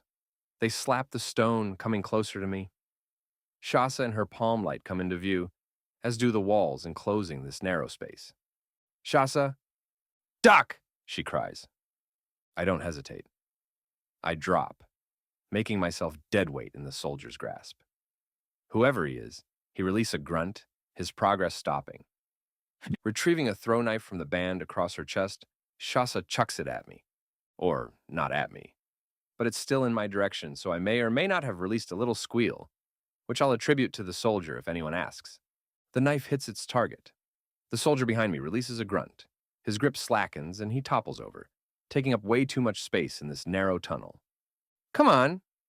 Shasa takes my hand and steps on the fallen soldier's back like he's a bearskin rug before pulling me behind her. Yeah. Her light illuminates the way through the darkened tunnel. I stay close and race after her. Adrenaline pumps through my system, making movement that much more welcome. I keep pace with her pretty well until her hand darts out to seize my shirt. Before I know what's going on, I'm crammed tightly against her in a niche in the stone wall. She kills the light in her hand, cloaking us in blackness. Her warm body collides with mine with every breath she takes. Or every breath I take. One of the two. Either way, we're both breathing hard, and we're both smashed against one another in this tiny space, in total darkness. And I can't say I mind. When I said I wasn't interested in her, after she punched Talon and left him for dead, yeah, I was just lying to myself. In all reality, this woman is incredible. She's strong, gorgeous, confident, and decisive, and she draws me to her like I'm a magnet with only one match, and she's it. "Are you trying to tell me something?" I mutter, placing my hand on her waist. "Shh." If you want to get close to me, all you had to do was ask. Will you shut up? Did you do something to my eyes? Because I can't keep them from you. I can't believe you're her brother, she whispers, totally overriding my attempts at flirting. She hits me in the chest. You're the reason this all got messed up in the first place. And to think I was actually starting to like you. Well now, that's a happy insight during these times of woe. Like me? As in, she shoves against my chest again, and this time she leaves her hands there, right over my pounding heart. Talon's breaking his oath. Who says I can't too? I was seriously considering doing so with you, you futz.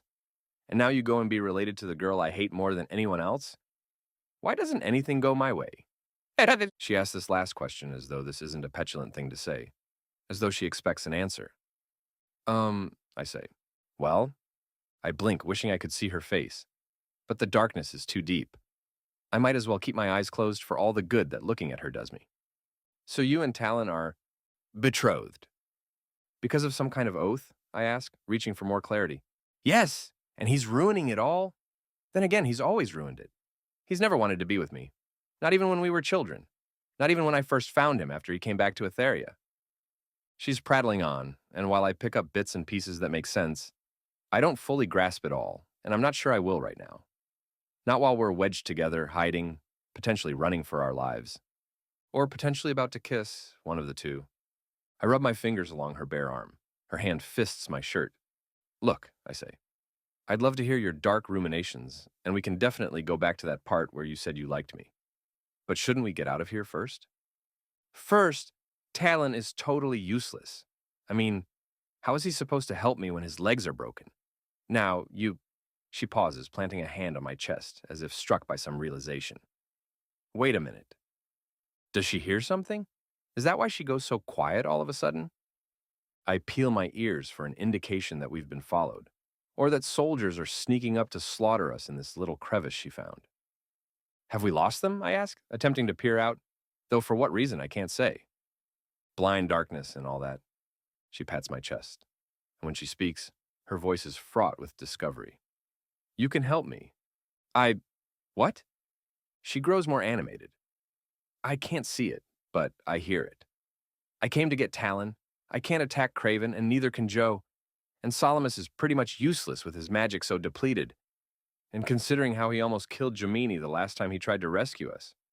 I was going to have Talon kill Craven for me, but you know I have no idea what you're talking about.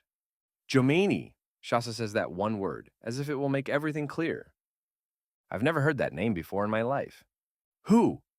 I blink at the sudden flicker of light, and my eyes adjust to the light's small beam. Shasa's eyes gleam up toward me in that light, pooling wide, vulnerable, and pleading, and beautiful. She has the longest lashes. My knees grow weak under the force of that gaze. Ren, she says, her voice raw, I need your help. Will you help me? I've heard about Talon Haraway's skill, of his magical blood that enhances both wits and abilities. And from their conversation several minutes ago, their similar accents, and Shasa's swift action in taking down that guard, I'm assuming she's also Firian. I, on the other hand, do not possess additional enhanced fighting abilities, and would probably just dance like a chicken if I tried standing alongside her for whatever she's asking. What does she need my help with? I begin.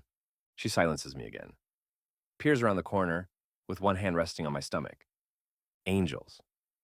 I think they've gone in the other direction, she says in that accent of hers. We have to go now. We. I still haven't given her an answer. She fists my shirt, and a small hint of desperation enters her voice. Please, please say you'll help me. Uncertainty crawls its way up my spine. Sure, this woman is intoxicating and more intriguing by the minute, but the truth is, I hardly know her. And where exactly does Shasa want me to go? Leaving the palace means leaving Ambry. If I'm going to help anyone, it's her. I can't abandon my sister, I say. And what about Talon? They need our help. I thought the plan was to double back somehow and get them both out. Shasa swears. Solomus is waiting down there for me. I was supposed to bring Talon. He's the only one who can fight me off. I grasp her wrist this time. There's only so much vague rambling a man can take. You have got to explain what you're talking about, I say. She breaks from my grip. Ambry is with Talon right now. She couldn't be in more capable hands. I have one more shot at rescuing my friend who's about to be taken from this country for good and die, for all I know. We don't stand much of a chance of getting Ambry and Talon out if we go back in there, not with Tyrus there. But you and I can help them in another way if you come with me. How? Once I get my magic back, once we have the Maiden Wizard back with her magic, we can return for them. The Maiden Wizard? My friend, Jomani Straylark. My head spins. Dismay stamps out all coherent thought. Your friend, the one you want me to help you rescue, is the Maiden Wizard? I thought all the wizards were dead. Two soldiers round the corner with lights in hand. I stiffen at their approach, my heart thrashing beneath my ribs. They're down here, one of them cries. Enough already, Shasa grumbles. Instead of running away as I expect, Shasa barrels toward them. She latches onto each man's arms at the wrists, twisting them like toys and heaving them to the ground. She stomps one soldier directly on his nose. A quick crunching sound follows, and I hurry out to join her. I startle when I realize the man whose nose she broke is Norwich, the guard who was stationed across the hall from Tyrus's personal chambers. Light, I know these men. I know their training. Several more soldiers approach, and Shasa pivots, arms at the ready. As before, when I was sparring with Ambry, I could tell their skill surpassed mine. As Tyrus's personal guard, I received some training, not to mention the few tricks I picked up as a Black Vault gatekeeper. Self-defense meant survival in most cases. I'll do what I can if it comes down to it. So I charge in with Shasa. She links arms with me, using me as a grounding point to enable her to flip her legs and knock a soldier in the side of the head. He keels over and Shasa pants over his motionless body for several seconds. What is that? I bend for the odd blinking beneath the fallen Arcaian. It must have slipped out of the soldier's pocket. I channel my power into it, and I nearly drop the device when I see the image on its screen. Ambry is chained to the wall, the same chain Shasa tricked me into before I found out who she was. A fresh bruise blossoms on her cheek, and thin prone's bracelet around each of her wrists. Talon kneels beside her, fresh blood along the legs I tried so hard to heal. Tyrus fists Talon's hair, tipping his head back in order to give me, or whoever this call is really for, a direct view of his face. Wreck it, Shasa says, taking the odd from me and tucking it into her pocket. We've got to move. I peer around. I'm not sure I can remember which direction we came from. Everything was so dark, but I'd retrace my steps however I have to in order to find my sister. We can't leave them there, I say. Shasa plants her hands on my elbows, and I catch the fervency gleaming in her eyes. That's why we've got to move, she says. I see it then. Despite her mask and bravado, she does care, not just about Talon, but about Ambry too. And for some reason, I trust her. I nod. Lead the way, I say, hoping I'm not leaving my sister to die. Chapter 13. Ambry.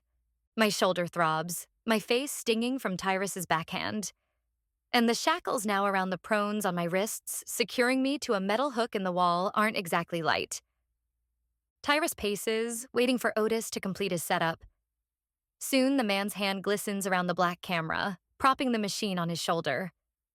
The screen on its podium flicks on.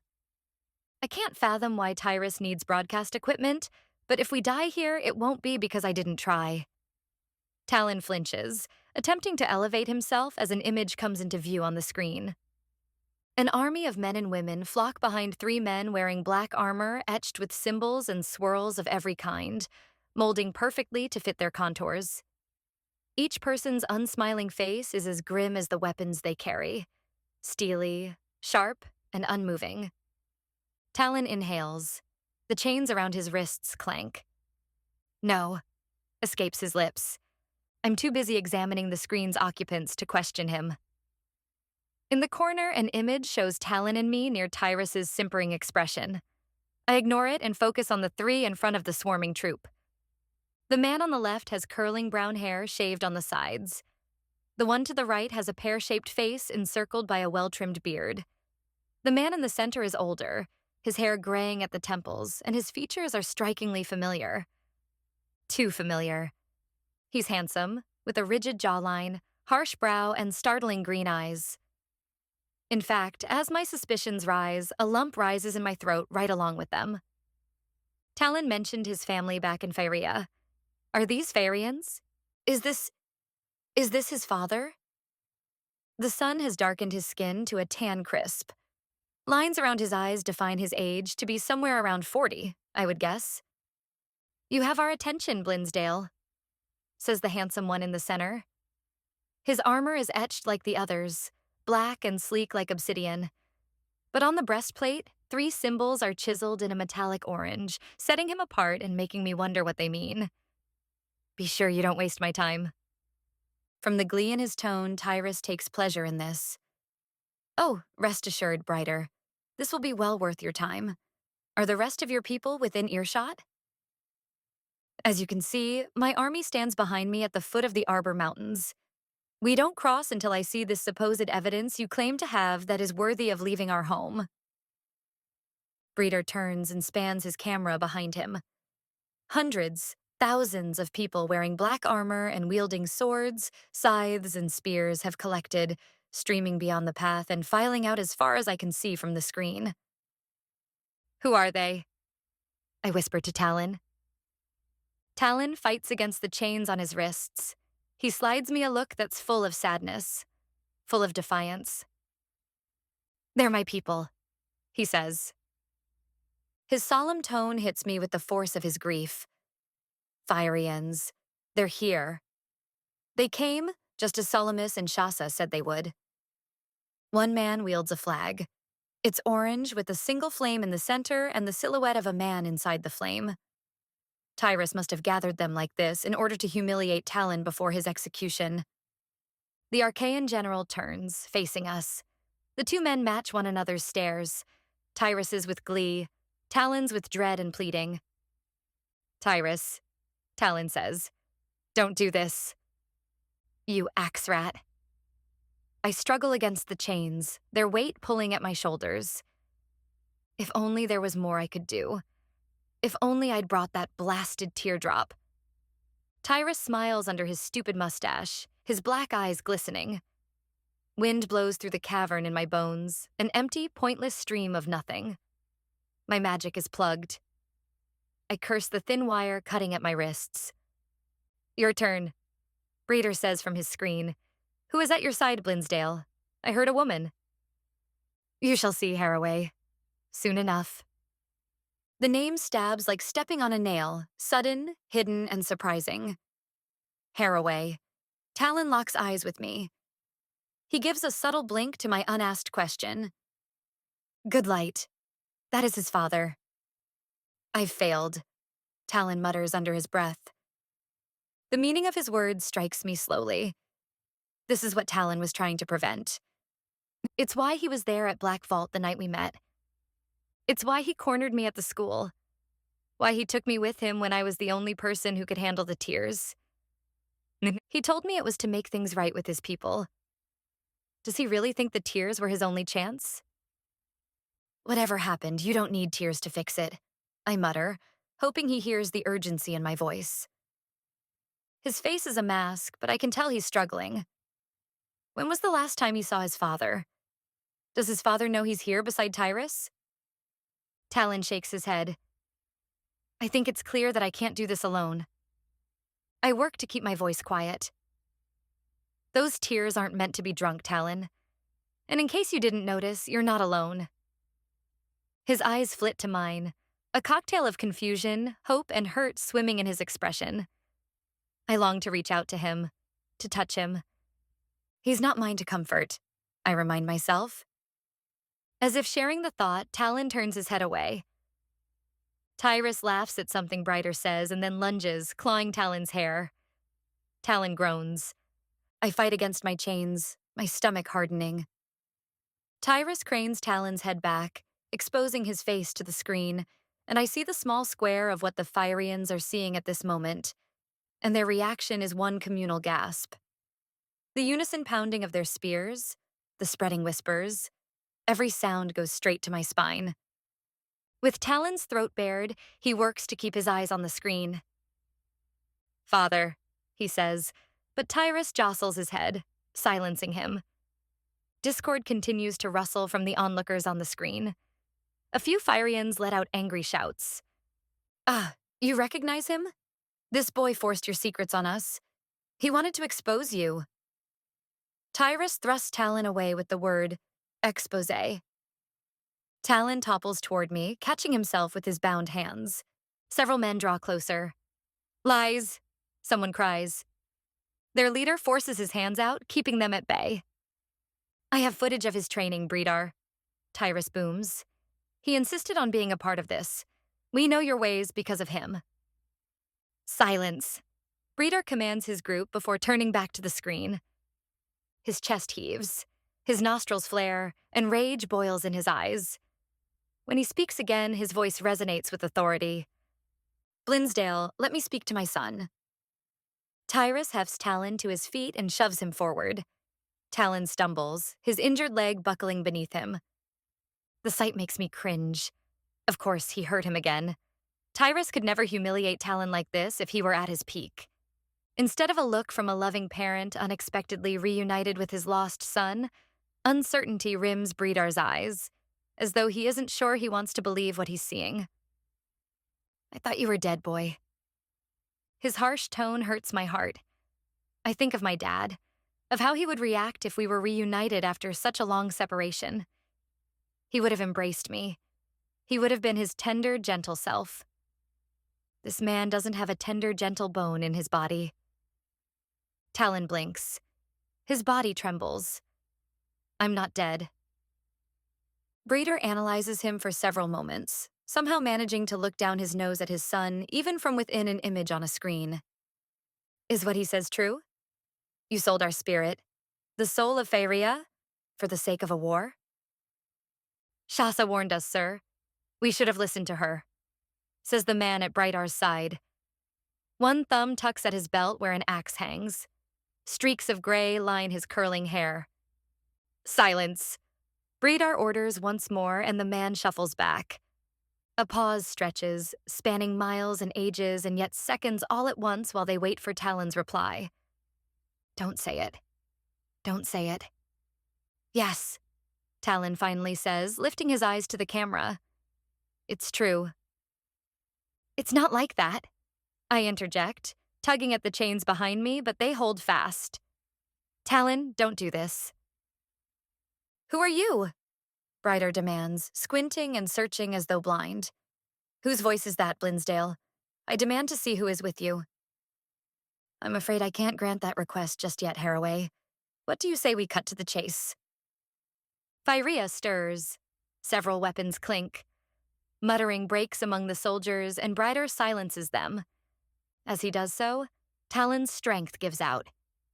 He crumples to the grimy floor. I'm shocked that Breidar didn't know Talon was here. I thought they knew. Talon told me they were angry, and that was why he couldn't go home. How could they not know he was here? Alive? Very well, says Breedar. You have my attention. What do you want from me? Tyrus dusts his hands, slanting his head to one side. 15 years ago, your entourage invaded my land. 15 years ago, you killed my father to avenge your son's death. Any decent father would have done the same, says Breidar. It was justice. Yet the boy lives, says Tyrus. And it's because of him that my father is dead. With a snarl, Tyrus boots Talon's back as though he's nothing more than a mongrel begging for scraps. He then unhooks the claw from his belt, and my heart leaps, knocking against my chest. He can't take Talon's magic. He can't. Instead, Tyrus cradles the clicking tool on his fingertips in the camera's direction, as though offering it as a ransom for something. You see this, Breeder? You know what it does? Magic is our property, says Breidar. Our right. Your utter lack of respect for that fact is revolting, and if you lay another hand on my son, I will kill you myself. Tyrus rumbles a laugh, glancing at Lewis, whose shoulders also shake with laughter. Talon is shoved forward again. I expect him to wheel around, to take Tyrus down and prove the truth of the situation. Broken legs won't stop a fighter like him. I've seen him go against unbeatable odds and come out on top. Yet, he kneels there, forehead nearly touching the murky stone as he stares sideways at the camera. Otis narrows his eyes at Talon. His head shakes for the smallest moment as though communicating something. He shifts the device currently being powered by the constant stream of stolen magic frothing at his hand. Talon knows him. If that's so, why isn't he helping us? Tyrus signals Otis to move closer before stalking over and crouching at Talon's side. Otis angles the camera to face him. It's not him I intend to kill, Brighdar. It's you. Talon inhales. Commotion stirs from the Farian army, and Brigdar's voice trails in like a ghost. What? Tyrus stands once more. He lifts his chin toward the camera. You killed my father. Your sense of justice robbed me in the worst possible way, and it's time I made you answer for it. So here is what I propose. Meet me here in Valadir. Face me. Fight me. Answer for your crimes. In return, I will let your son live. Father, don't listen, Talon says, raising his head. Don't give in. Tyrus releases a wicked snarl and kicks Talon hard in the stomach. Talon coughs, gagging, but doesn't make any effort to defend himself. Infuriated, I attempt to rise to my feet, to go to Talon, but Tyrus backhands me again, hitting the bruise already forming on my cheek. I fall to the stone, the chains tearing at my shoulder sockets. I crouch there, shaking and digging inwardly. I channeled despite the prone once. Could I do it again? Nothing comes. There is no response in my bone stream. Your son is already set for execution, Brighdar, but if you face me, I will spare him. Bring your entourage again if you like, so you know you won't be ambushed. Come, fight me, or your son will pay for your crime. Indignant, bitter revulsion flashes in Brigdar's eyes. You have done so much more than kidnap my son and the heir to the Farian Triarch. It is clear that Etherians cannot defend themselves against you. It is clear you will not stop these underhanded attempts for power. You will not stop until a power stronger than you meets you head-on. And you think you are stronger than we are? I wouldn't leave the arbors otherwise. Tyrus's lip curls. I think you'll find us up to the fight. He doesn't finish, but instead slides a look so pointed at Talon that the rest is obvious. Thanks to him. In fact, I guarantee it. A pause flaps its wings between them. It teems with tension, tightness, and anticipation. Your threats don't scare me, Blinsdale, Brighter says through the screen. For some reason, this amuses Tyrus. The corners of his mouth lift. But they should, he says. How so? I have in my possession. Tyrus says toward Otis, who is still holding the camera. A rare set of tears. The last word comes out as if through water. Talon's head bolts up. What? I demand. The Farians on the large screen give him their attention as well. Brighter's eyes narrow. The man with the beard and the other with curling hair straighten in disbelief. I want to smack the smirk off Tyrus's face. He's got them right where he wants them, and he knows it, even if he is lying. I know for a fact that the tears are still with the sirens. Even if he did have them, why tell them this? Why show his hand? Talon's eyes narrow. I can tell he's wondering the same thing. Tears can't give you that much power, says Brighdar, his voice sounding uncertain for the first time since this interlude. Not against an army the caliber of ours. Oh, these can, I assure you, Tyrus says, stalking around the space between cells as if he has all the time in existence. These are more powerful than any ever shed. They are wizard's tears, Brighdar. They're about to give me access to a tactic you Farians have never dreamed of.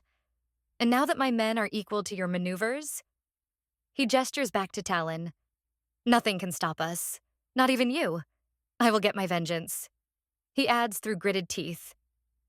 The men and women on the screen give off indistinct shouts and threats, raising their spears, charging forward as if they can attack Tyrus through some kind of portal from where they stand near a backdrop of trees directly into the Triad's deepest dungeon. Talon ducks his head once more. I plaster my eyes to him. to the brush of blonde hair swooping down just enough to hide his face from me. "Look at me," I plead. "This isn't your fault." Brighter quiets his crowd, gesturing with his palms toward the ground. The bearded man beside him breathes heavily through his nostrils. "I'm done with you, Blinsdale," says Brydar. "No amount of training can give you the full flex of what we are capable of, and no amount of stolen magic can match it." Beside him, the two men lift their chins in agreement. Brydar goes on. "I accept your challenge. We are coming, and you'd better pray to whatever gods you worship for mercy before we get there. And Blinsdale, if you lay another hand on my son before then, I will kill you." The screen goes black, leaving an eerie silence behind save for the occasional drip of water. For several long moments, no one moves. A scurrying sound comes behind us, and Tyrus crosses his arms over his chest, hugging his biceps as though he couldn't be more pleased with the turn of that conversation. Talon's father's threat leaves a chill over me, but a smirk leaks its way out from beneath Tyrus's mustache. I look to Talon, waiting for him to try to rise, to fight the chains at his wrists, to be the warrior I know he is. But he kneels there, head drooping, staring at his hands. "How could you do that?" I say, the anger flowing from me. He made Talon look like a criminal. Tyrus raises an eyebrow at me. For a moment, I think he's going to hit me like he did before. I brace myself, willing strength into my back, determined to trip him or take him down in the process. If I can. Tyrus glances at Naylor. "You can kill her now, Adrian," he says. "She's seen what I wanted her to see. She knows what I wanted her to know before she dies." My pulse rises, and he steps forward, bending to breathe the next words directly into my face. What a traitor her lover is. What a lost cause she thinks she's fighting for. A traitor. A lost cause. Talon. "No," I say, jaw trembling with the effort of keeping it still. "You're the traitor." But Tyrus is already moving on. He and another soldier drag Talon back into the cell he was in before. Talon groans, his head lolling. A streak of blood marks the trail of his body. "Lock him in," Tyrus orders before crossing to where Otis is putting his equipment back into their various black cases. The soldier rolls cords in a long weave along his elbow and hand. Tyrus claps him on the back and begins speaking to him in low tones. Meanwhile, soldiers yank the chains around my hands, shoving me into the cell beside Talon's. Adrian Naylor, his gold tooth jutting out of his wicked grin, steps forward, sliding a metal strip over his knuckles. First one hand, then the other. Talon is frozen, hunched over on the floor as if he's no longer cognizant. Naylor glowers, closing the cell door behind him and securing himself in with me. There's no escape. Even if I didn't have shackles around my wrists, I can't get past him now. Chapter 14. Ambry. I back away on the soiled floor, praying, calling my magic, but nothing happens. Desperation raises my blood pressure like a kettle on the fire. My heartbeat thunders in my ears, drowning out the sound of Naylor's boots tromping through the muck. He's almost to me. I have the tears. I cry in a pathetic attempt to divert him. Kill me and you'll never know where they are. Tyrus's laugh rumbles from outside our cell door. The booming noise echoes through the chamber. I already know where they are, Miss Sela. "Miles," Talon says in desperation, pushing himself shakily up on his hands. "Help her." Otis ignores him and secures the clasp on another case, leaving no evidence that a heated conversation took place minutes before. "Ambry," Talon says, worry cloaking his tone. He turns to the cell door and closing him. "Tyrus, don't do this." Through the bars, I see Tyrus lean in toward Naylor, and though he's speaking to the shorter man, his eyes are on Talon. "Kill her and let him watch. Then come find me." "As you wish, sir," Naylor says, golden tooth gleaming from his malignant smile. "Talon," I cry as I'm being backed into the cell beside his. Saying his name is a final goodbye, a token, an expression, hoping he knows everything I wish I could say to him. that I don't have time or the liberty to express. I love you. I'm sorry you're hurt. I'm sorry I couldn't give you the tears. Naylor inches closer to me. My body freezes. Fear sets in, cranking my internal temperature higher. I glance desperately around the cell, but there are only bars, straw, and grime. I'm defenseless. Angels, help me. Please help me. All at once, the tears pound hard at my skull like they used to. A sound warning. A goodbye, perhaps. Sing, their voice says. With my back pressed against the bars joining me to Talon's cell, my thoughts scramble. I can't make any sense of them. Sing? There could not be a worse time to receive that advice. Are you crazy? I chant back. Sing, they say again. My mouth is parched. I back toward the stone wall. My hands fight the chains behind me. Naylor is inching ever closer. He's running his fingers over the metal brackets on his knuckles as if warming them up, and he sucks in a breath through his teeth. There is no more time to hesitate. Not having any other choice, I close my eyes, search for a steadying point inside, and start to hum. It feels strange. Stupid, almost, but I persist. The sound climbs its way up my throat, soft and barely perceptible. Talon drags himself toward the bars, separating my cell from his. Naylor. He says in an accent so like his father's, it's uncanny. Don't do this. My eyes open, which is a mistake because not only is Naylor closer to me, but Talon's plea only makes the soldier sneer harder. Fear forms in my ribs, plucking them like harp strings and becoming more audible the closer he gets. Naylor cocks his head to one side, then the other, a low crack escaping each time. And I push the sound into my chest with more urgency. The air turns hazy with my humming, the sound teasing the hair on my arms and thrumming between the metal bars of this cage. Behind Naylor, Otis reels, eyes glassed over. He tilts, using the wall for a crutch. For a moment, confusion strikes. Estelle said it was a one-time only. I wasted the siren song on my brother, and even then, it hadn't worked the way I planned. Still, the harp strings in my chest come to life like a flower branching out its petals at the first break of sunlight. Momentarily, I reach behind to feel for wings, but as far as I can tell, I'm still me. Naylor sniggers, advancing toward me. Panic overtakes me, but the song is stronger, pulsing its way up, leaking out of my lips in ghostly tones. The chains around Talon's hands clink as he sags against the bars to my left. The remaining soldiers grow tipsy, clinging to the stone wall before slumping along its edge.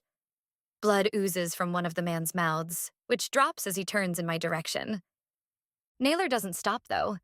He doesn't waver in the slightest. He continues stalking toward me, smiling. The act accentuates his big nose and the gold places where his teeth should be white. He rears back. The song elevates to a squeal. I raise my hand to block, but, unaffected by my song, he bludgeons my ear with his metal fist. Pain explodes in the side of my head. I stagger back, colors splotching across my vision.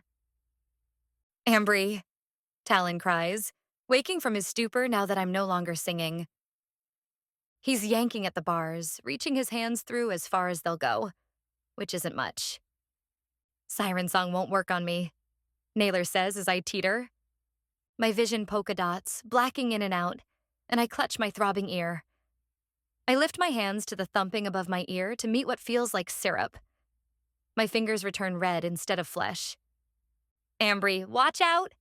Talon shouts. I barely notice the brass-knuckled hand grit and make for me again. This time I have the sense to dodge it. The metal hits the stone and he flaps his hand with a curse. I wobble toward the corner, still trying to figure everything out. Who is Naylor? Why doesn't the song work on him? Back off, Adrian, Talon says from somewhere to my left, calling him by his first name. We can offer you more than Tyrus ever could. My head throbs, but I force myself to think. Adrian. Shasa mentioned the name in that seaside shack when I first met her. She said the sirens would fight in this war. Talon claimed the sirens wouldn't, that they never leave their mountain. They will now that the Arcaians have a siren. Shasa said. I was so frustrated. I felt so lost during that conversation, but now it's starting to make sense. Adrian Naylor drank tears and received immunity to siren song. He even kidnapped one of them. He's the reason Estelle was willing to consider trading the song for my tears in the first place. Adrian, I say now with realization, and with effort since my head is still spinning. He grins, showing several gilded teeth toward the back of his mouth. Glad to know you've heard of me. His voice is higher pitched than I expect. I hadn't noticed earlier. I hadn't cared earlier. And if you have, you'll know that siren hex doesn't intoxicate me, though I do wonder how you got a hold of it. You're no vixen. Adrian's eyes trail over my body. He pauses only moments before he lifts his brass again. Chapter 15. Ambry.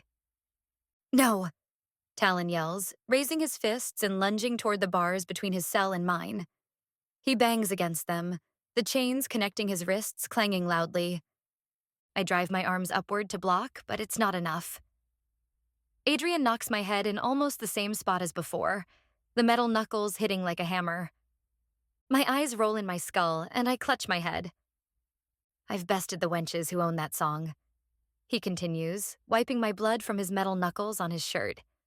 Got one on my side, even. It takes several moments before the dice in my head stop rolling. My vision is blurry, but I see Talon motioning at me. His hands are both turned sideways through a single gap between two bars. He's gesturing toward Naylor, but I can't comprehend it. Everything spins, everything knocks. I struggle to stay upright, let alone follow sign language. Talon motions again, his chains clinking, gesturing to Adrian and then toward himself. And then I understand. Head heavy, spiraling, I make my way up, using the bars for support. With every last bit of strength, I barrel forward, knocking my head right into the Arcaian's gut. It's not enough to hurt him, but it is enough to throw him off. He lets out a grunt as I plunge him toward the bars. Swiftly, Talon's hands lift over Adrian's head, and he lowers the chain connecting the shackles around the Arcaian's throat. I squeeze my eyes shut, head pounding harder than the battering ram they used to knock down the dungeon door. But it still doesn't block out the sounds of struggle. The scraping of Adrian's boots against the stone, the gagging noises choking their way out. Moments later, Adrian sags down, head sloping to his chest. He doesn't move again. Talon works to undo his shackles from the Arcaian's bruised neck. No longer supported by the chains, Adrian's body slumps to the side. I gasp for breath, staring in total shock. Talon grips the bars for support, chains chinking with the movement, never taking his eyes from me. Are you okay? He asks with effort. A sudden coldness hits me in the chest. I cradle my head but make my way past Adrian's unmoving body, kneeling on the ground opposite from Talon. I hate these bars. I hate that I can't fully reach him like I want to. His hand finds its way to mine through the bars. I grip his fingers and rest my cheek against the bar's cool metal while dice roll in my head. You saved my life, I say, threading my fingers through his. His grip tightens. You saved mine. Even if my head wasn't pounding, that wouldn't make sense.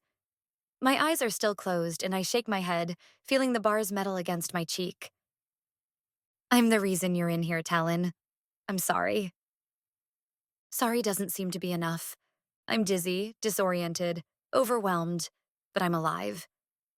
A voice cuts in before I get a chance to go on. Good, you're still alive. My vision blurs, but through the bars, I can make out Otis fiddling with the ring of keys Shasa left behind. A girl wearing the fitted khaki uniform lingers behind, bending for one of the cases holding the camera equipment. She gives me a tip of the chin, and I stiffen, wondering if Tyrus has come back to ensure Adrian carried out his part of the deal. Miles, Talon says. There's a stem of hope in his voice. Of relief? I can't make sense of it. I led the others away, but it won't be long until they come back down to check on you two, Otis says, inserting a key into the lock of my cell. Moments later, the door creaks open. Miles, help her, Talon says, his voice desperate. I rack my brains, trying to remember interactions, to remember if this Miles Otis was a threat. He was behind the camera. He nodded something to Talon at one point. That's it. Miles's face is kind and handsome, with wide, warm eyes and full lips. He has dark skin, his black hair is buzzed close to the scalp, and he cradles my head with gentle fingers. The touch sears, and I can't help but cringe at the purple of his palm. Violet magic ignites like a flare, but it doesn't burn. Instead, it shoots cool and crisp streams of power through my veins and up my jaw. It squares its way up toward my ear, taking the pain with it as it goes. The pain is gone. The spinning stops. My entire body relaxes as I'm left with what feels like an ice pack against the side of my head. I lift my bloody fingers once more, startling when the touch doesn't hurt. He healed me? Why would he do that? Blinking, startling at the sudden clarity in my vision, I meet Miles Otis's warm brown eyes. Better? He asks with a little smile. I swallow, allowing him to help me stand. I can't help but notice the girl behind Miles, hugging her arms to her chest as if trying to remain out of sight. Better, I answer, still trembling and wondering who she is. Thank you. Hurry, Talon says as Miles darts out and around the open cell door to his. He inserts a key into Talon's cell and opens it. While Talon's leg is still injured, at least his knees are no longer broken. He stumbles his way to Miles, who catches him, supporting him. His hands light up with purple electricity once more, and he directs that energy into Talon's body. I watch in amazement as it swirls down to his legs, targeting the bleeding gash in his thigh. Again, the girl hugs her arms to her chest, folding her chin downward. Are you okay? I ask her as I realize who she is. She's his subjugate. The magic he's using to heal us is hers. She presses her lips together and stares intently at the muck on the floor. Miles continues supporting Talon, watching him keenly for any signs of a problem. And while my natural inclination is disgust, I can't ignore the concern on Miles's face. He cares about Talon.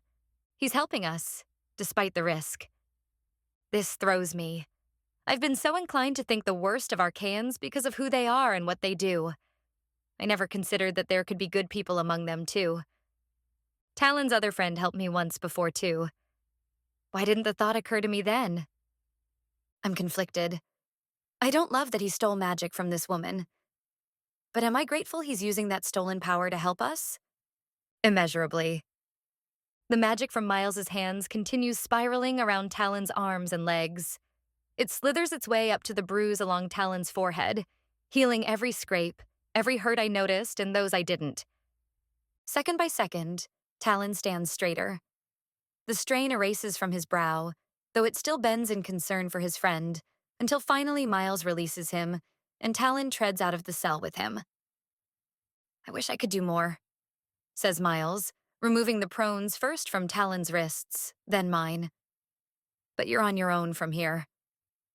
I rub my wrists, shaking my hands as though that will disperse the shackles' lingering traces. Talon claps Miles on the shoulder the way Tyrus had. It's enough. Go back before Tyrus suspects anything. Miles gives him a nod. He turns to me and inclines his head as well. Thank you, I say. Miles jogs toward the opening he and the other soldiers battered their way into. Wordlessly, the girl pivots to follow. He retrieves the last of the black cases, including the one she's holding. My heart goes out to her. I can't come to terms with the wrongness of her stolen magic and the rightness of Miles using it to help us. How can I accept something so wicked? Regardless, the relief surging through me is remarkable. Miles, Talon calls. The man pauses, glancing back. Thanks. Miles nods, tipping his head in my direction before hiking up the stairs. Head still ducked down, the girl ambles to follow. Not by his side, I notice. She's careful to step in his wake. Exhaling, I turn to face Talon. I drink in everything about him. The scruff edging his jawline, covering his scars, the streams of grime and blood on his cheeks, his filthy, ragged clothes. His eyes trap mine. Concern creases his brow, taking place of the pain that was there minutes ago. That one look releases every worry, every ounce of impatience, every fear I've felt since seeing him here like this. Since the video conference Tyrus had with Talon's father. It all fades for a breath, a beat. Only long enough to pulse. His proximity ignites something in me. A primal longing that always emerges every time we're together. It's an ache to reach for him, to feel him, to be close to him. Ambry, he says breathlessly.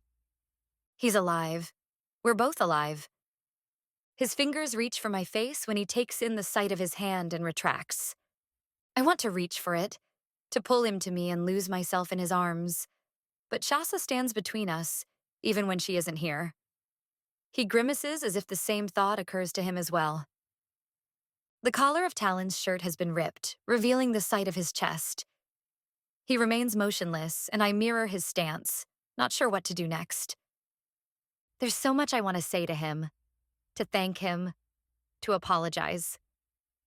If it wasn't for me, he wouldn't be in here. He wouldn't have had his legs broken. He wouldn't have been humiliated before his people, his father. His hand clenches into a fist. He catches me noticing and scowls, dipping his head down again and making for the end of the corridor. Clearing my throat, I turn to my unanswered questions instead. Miles, he's your friend? I ask. He used to be. Talon sniffs, inspecting the empty chamber. He was recruited around the same time I returned from Arcaia to Valadir. He was in one of the first battalions I trained, and we hit it off. Talon's confident gait is marred by a heavy limp, but it doesn't stop him from bending toward the tunnel Shasa and Ren took when they fled. They've been to Met Rhine, Talon, I say, joining him and voicing one of the many worries that now tumble back in. The darkness is thick, and I'm glad when Talon's hand reaches back and finds mine, connecting us so we don't lose each other. My steps crunch against the grimy floor. The air is cool and musty, and I have to hunch over to avoid scraping my head against the stone above. What else would Tyrus mean by his threat? Why else would he assign Adrian here if not to rub his song immunity in my face? Talon speaks distractedly. He moves slowly, feeling his way through the dark, narrow tunnel. He doesn't have the tears. He would have shown them to my father. Talon. I grip his hand tighter, wanting to convey my sympathy when I can do it in no other way. Your father, I don't know what to say. Brighter Haraway's harsh words dangle between us like a snare. The Arcaians are going after the sirens, Ambry. After the tears. I read the sympathetic, evasive tone of his voice. He doesn't want to talk about it, and I don't blame him. Do you still sense them? He asks. Sometimes, I say, rubbing the back of my neck as if the tears are trying to speak for me. We're still here, they seem to say. Silence joins us as we meander through the tunnel. Talon stops, gripping my hand and then turning us in a new direction. Things are tender between us. A fresh wound on a snarling wolf. If only the animal would let you near enough, you could clean it, dress it, and let it begin to heal. Only I can't tell where the wound is exactly, and it seems as though speaking will only cut it deeper. Maybe what he felt before had just been fleeting. Maybe in his solitude here, he's had time to think through things. Or maybe he's engaged to someone else and is trying to do the right thing by keeping his distance.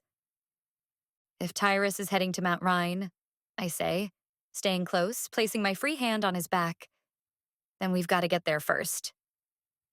Small notches in the wall provide shafts of light. I can now see his silhouette in front of me. He's almost too broad for this confined space. He's moving at an angle, keeping his head hunched.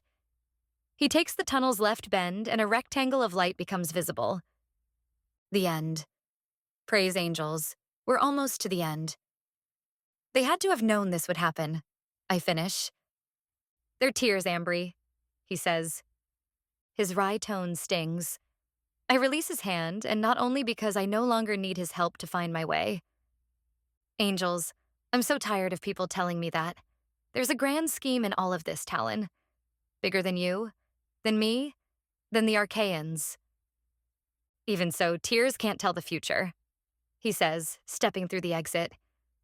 The space around us expands and light floods my eyes. I blink several times, readjusting and taking in our new surroundings. We're in a wider corridor with a wall on one side and large windows overlooking the ocean on the other. The waves roll lazily onto the sand, and people are visible, strolling along a boardwalk.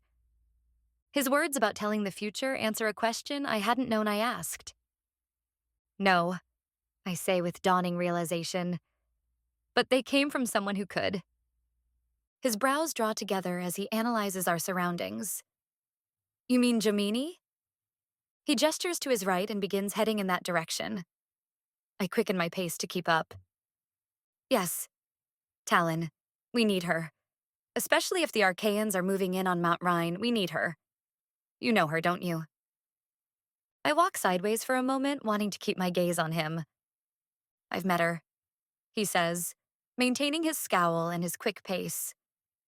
Then we have to find her. I have to know what Jamini saw. Even if we get the tears back, I don't know what to do with them. Did Jamini mention anything to you? He shakes his head. I didn't know she'd shed them until after Shasa sold them. His words are cold, and I stop in place. I can't understand this newfound barrier. One minute he's reaching for me. The next he's giving me one-word answers that barely count for a conversation. Talon, I'm sorry, I say to his back.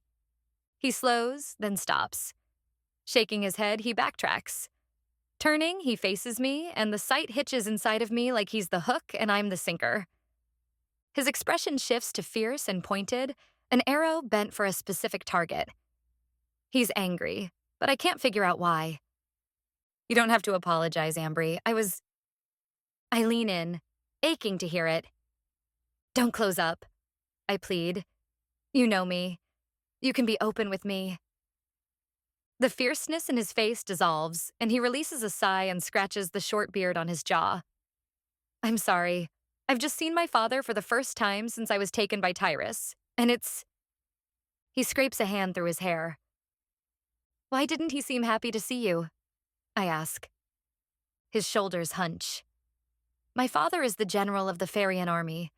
I'm sure he didn't want to show weakness before his men. So he thinks it's better if you were dead? The words are harsh. I add as much tenderness to them as I can. Talon averts his gaze. That way I wouldn't be such a disappointment to him. Pity swells, stinging at my eyes. I'm sorry. Talon, he said something about how you were the heir to... something. I wasn't sure what that was. The Phyrian Triarch are 3 men who rule Phyria. My father is the head Triarch. As his oldest son, that makes me his heir. My lips part. I'm stymied, utterly and completely. So you're like, royalty? If this were anyone else, they might show pride. They might put on airs and parade this information to seek praise. But not Talon.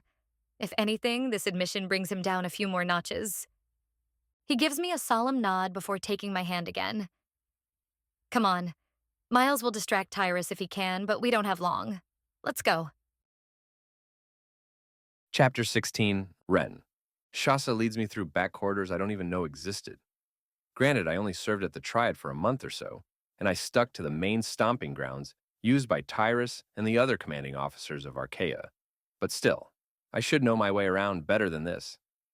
We don't meet much resistance, aside from the few guards Shasa takes down without a second thought anyway. I pray against the plummeting trench in my gut, the one that tells me the lack of soldiers is because of whatever Tyrus is doing to Ambry and Talon.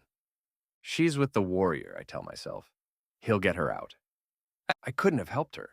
Staying would have only made things worse. At least this way, I can concoct another brainless idea to sneak in and get her out if need be. Once I get back with the Black Vaulters, they'll help me come up with something. Dury may be gruff, but she's genuine. I hurry, pushing past several servants carrying linens and an older woman who glowers with a wooden spoon in her hand and graying hair seeping from its net.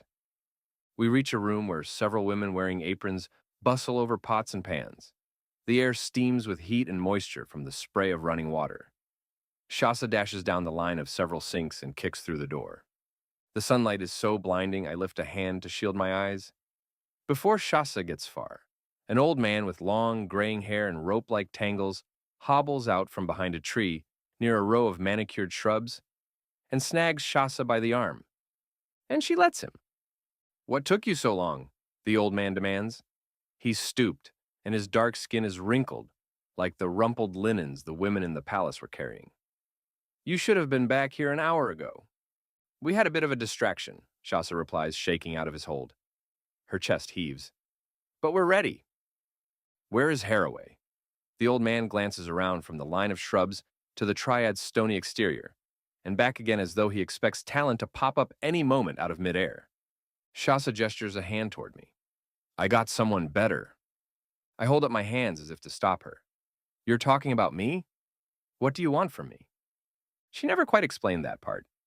Just that she needed my help. I'm not sure whether to go back into the palace at this point or just make a run for it. The old man doesn't appear to be a threat. For certain, Shasa would never waste her time with someone she thought might harm her. "Listen," she begins. "Who is he?" the old man asks, before I get the chance to decide what the vreck I'm doing next. Shasa sneers. Several strands of hair have escaped from the two buns atop her head, and they stick out like springs. Her shoulders heave, and unlike me, I'm still panting, catching my breath. She's as composed as if she's been standing out here this whole time. "Sir, this is Ren Chilla, the Tears Stealer's brother." Tears Stealer? That's not how Ambry explained things. The old man's brows arc, his mouth opening in recognition. "Ren Chilla, I'm Solemnus Straylark, and if you'll excuse my lack of manners, any other time I'd offer you a refreshment or a place to rest your head, though I have neither. We're short on time." Solemnus Straylark. The wizard? Shasa never said a word about him. I still can't get past Shasa's tear stealer remark. Is that how these two see my sister? You're the one who cast the spell, yes.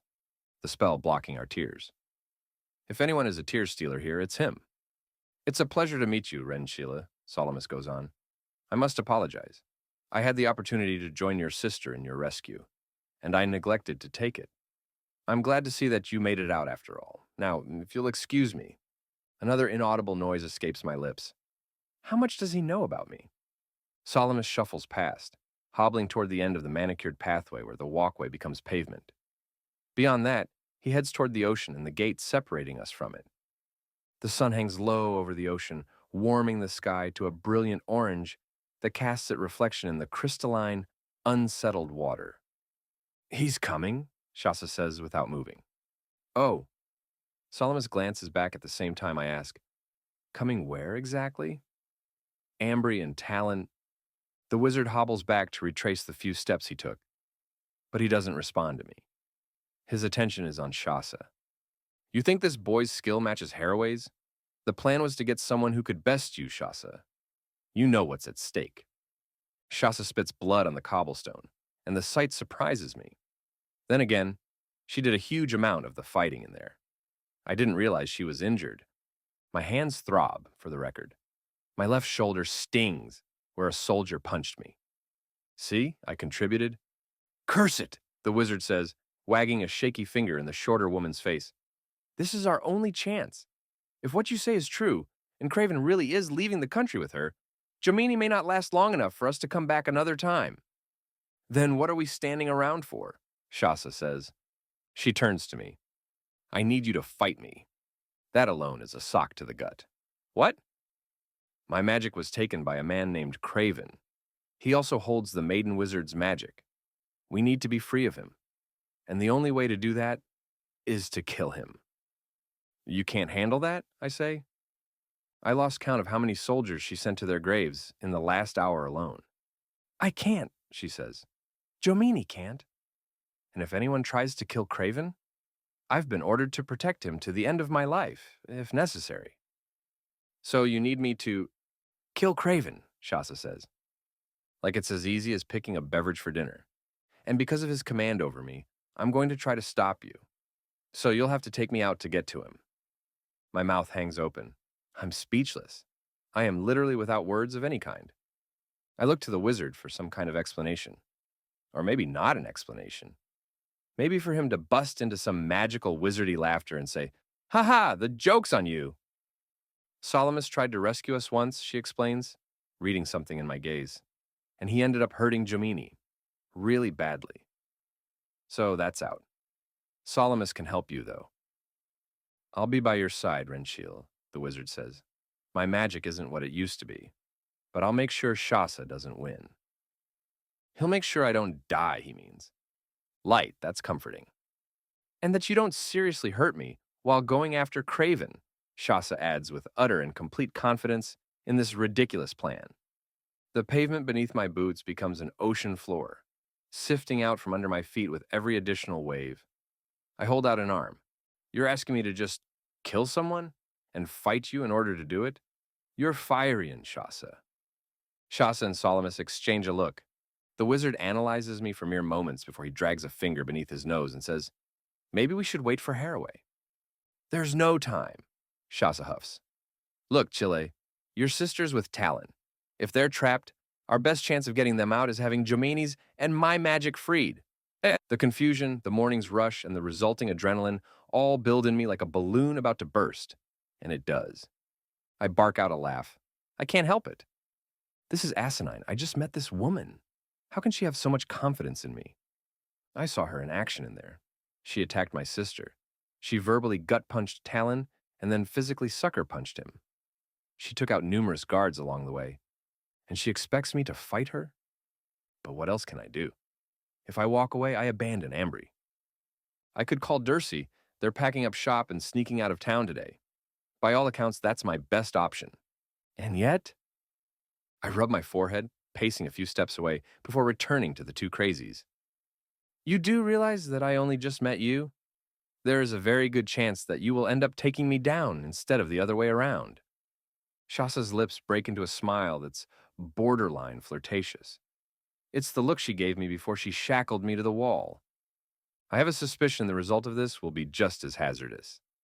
I already told you, Ren, I like you. I think that will come into play should worse come to worst. Her worst is already the worst. Light. I can't help Ambry right now. But if there's a chance to help the maiden wizard, Shasa said it would return her magic and, in turn, help my sister. If I do this, you'll help me save Ambry? We'll help you, the wizard promises. I cross my arms over my chest. I'll help you get her out. But I'm not killing anyone. Not unless I have to. Shasa opens her mouth to argue, but the wizard stops her with a hand. That is enough for me. If you're coming, Mr. Shiel, come. If not, your best chance of getting out is following the boardwalk in the same direction we are going. Think it over, and we won't blame you for parting ways if it comes to that. Without another word, the wizard totters toward the gate.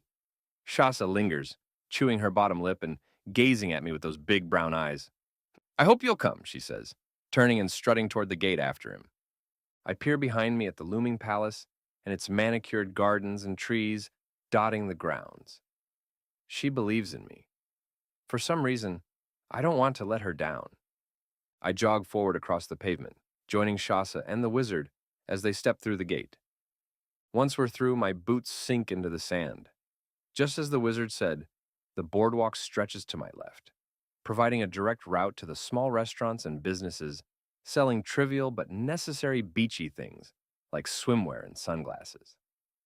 However, the sand is bare. We have the beach to ourselves.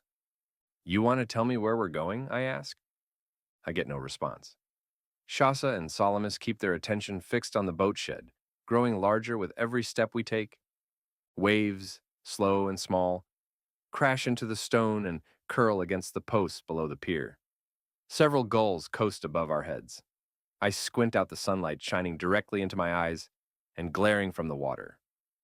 In all of my time in Valadir, I've never been this close to the ocean. I only ever made it as far as the palace, but never beyond. Apparently, a day at the beach was never in Tyrus's interests. The three of us pass the sheds to where a lower dock wedges in the sand. A boat bobs in the water, still lassoed to the dock by a sturdy rope. To the left, a trail in the sand marks a path to a much smaller, though still large shed, which is neighbored by a section of landscaped trees and flowers. Another old man wearing a large black coat despite the day's heat scurries around, tossing bags and random things into the boat. He keeps shouting random words like, "Yo, soon," and "Don't lie, it never lies." "Craven!" Salamis shouts, disturbing the man's rambling. I grab Shasa by the arm and yank her to a stop. Her eyes widen at my hold on her. "You mean you're confronting him now?" I ask. She shakes me off. "Of course now. When did you think I meant?" Craven freezes with his back against the side of the boat. He braces a hand on either side. Unlike Salamis Straylark, who is stooped over as if every step he takes is painful, this man is tall and straight-backed. He has a prominent nose and deep-set eyes that get lost in the shadow of his brow. Regardless, the odds are clearly in my favor. Shasa wants me to attack this fossil? It'll be like a tiger charging a turkey, a withered, aged turkey. This is for Ambry, I tell myself. If this is my way to get her out, I have to take it. "You can't have her!" Craven dithers around the pile collected at his feet, tossing something into the ocean before flinging another small bag onto the aluminum boat. His feet splash, and the water slows down his movements.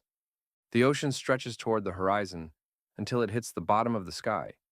He can't possibly think he's crossing the wending ocean in a boat this size. Clearly, he's not packing for a fishing trip.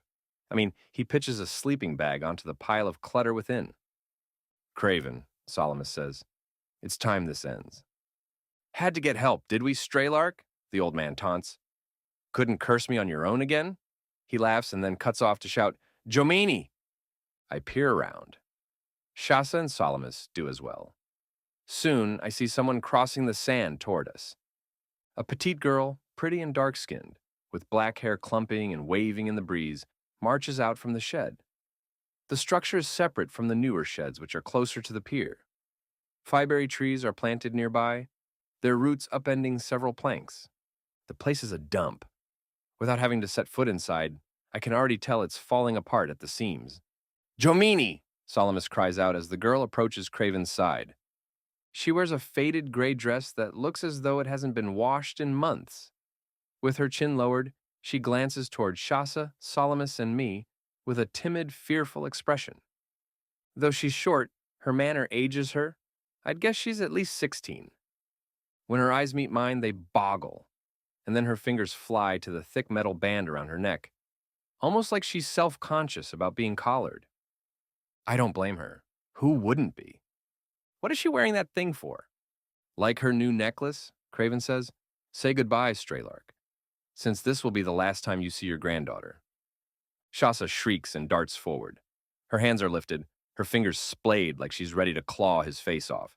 However, she stops inches from Craven as though she's struck a wall. Craven laughs again.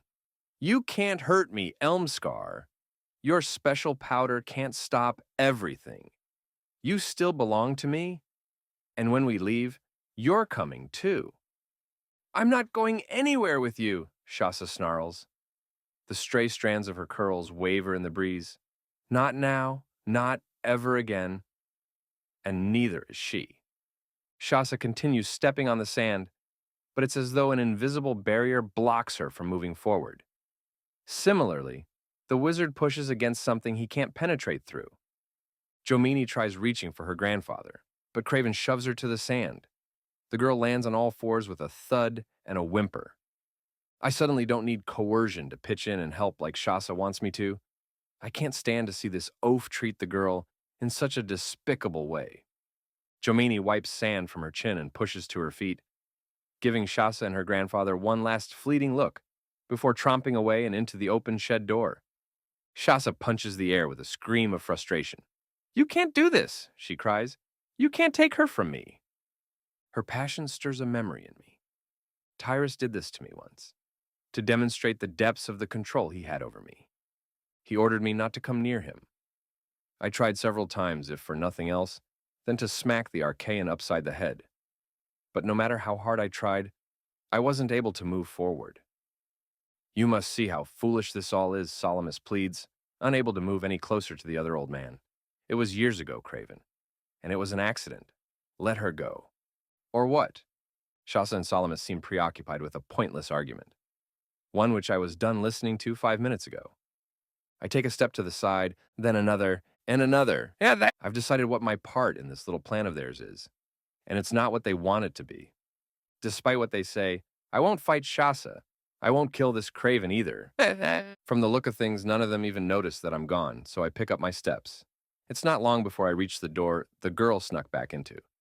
Shasa, Solomus, and Craven continue to argue. Their voices carry over the soothing impact of waves on the sand. None of them sees me step into the shed. And if I play this right, none of them will see me set the girl free myself either. Chapter 17. Ren. Hello? I whisper, trying to remember the girl's name. Jomini, are you in here? The shed is stale and stifling. It's not as warm as the air outside, but being shut in here makes that fact worse. It contaminates the air somehow, by who knows what in here. And he's been keeping her in here, in this rot? Wind makes its way in through the cracks between the wooden planks, making up the shed's exterior. Cobwebs dangle from a few corners of the dark rafters. At the end of the lineup of boats, the one currently outside has left a vacancy. What is that craven guy doing hiding out in a boat shed? Jomini, I call again, softer this time. It's me. Well, my name is Ren. We've never met, but I've heard a lot about you. Total lie. But I've heard enough to know that the wizard and Shasa are here for her, and that they aren't having much luck getting past that psycho who's been holding her captive. If I've learned anything recently, it's that being held captive against your will sucks. I step farther into the barn, risking the shadows. In a rush of wind, the door slams shut behind me. I jolt and whirl around. The wind's eerie whine flurries in between the rafters. And then I hear movement. Not wind, not a mouse. Something larger than that scrapes across the floor. I summon my magic, switching it to life as sure if I've struck a match. I coil the stream in my hand until it helixes over my palm. The warmth from that single bead of electricity is instant and overwhelming. Holding my hand up, I follow its light toward the shed's back corner to where a girl sits, huddled beneath a dirty blanket on a set of crates. Her dark eyes glimmer at me, reflecting the light of the magic in my hand. You shouldn't do that in here, she says. Are you Jomini? Put it out. I hesitate.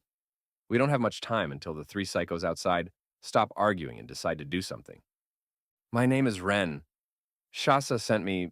She's, well, a friend. Will you? Put it out, she shrieks, lunging forward and closing my fingers over the small flame. Her hand is colder than snow.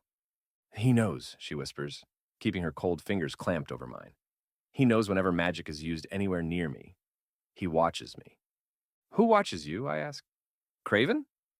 She nods. I pry my fingers from her ice cube ones and grip her around the elbows. I pull her to her feet, and she lets me. They're taking care of him, Shasa and your grandfather. You don't have to worry, but you need to come with me right away. I can't leave. She fingers the thick metal collar around her neck. He told me I can't. You can if I manhandle you out of here. Shasa wanted me to fight her, and we both know I won't stand a chance. You, on the other hand, without magic,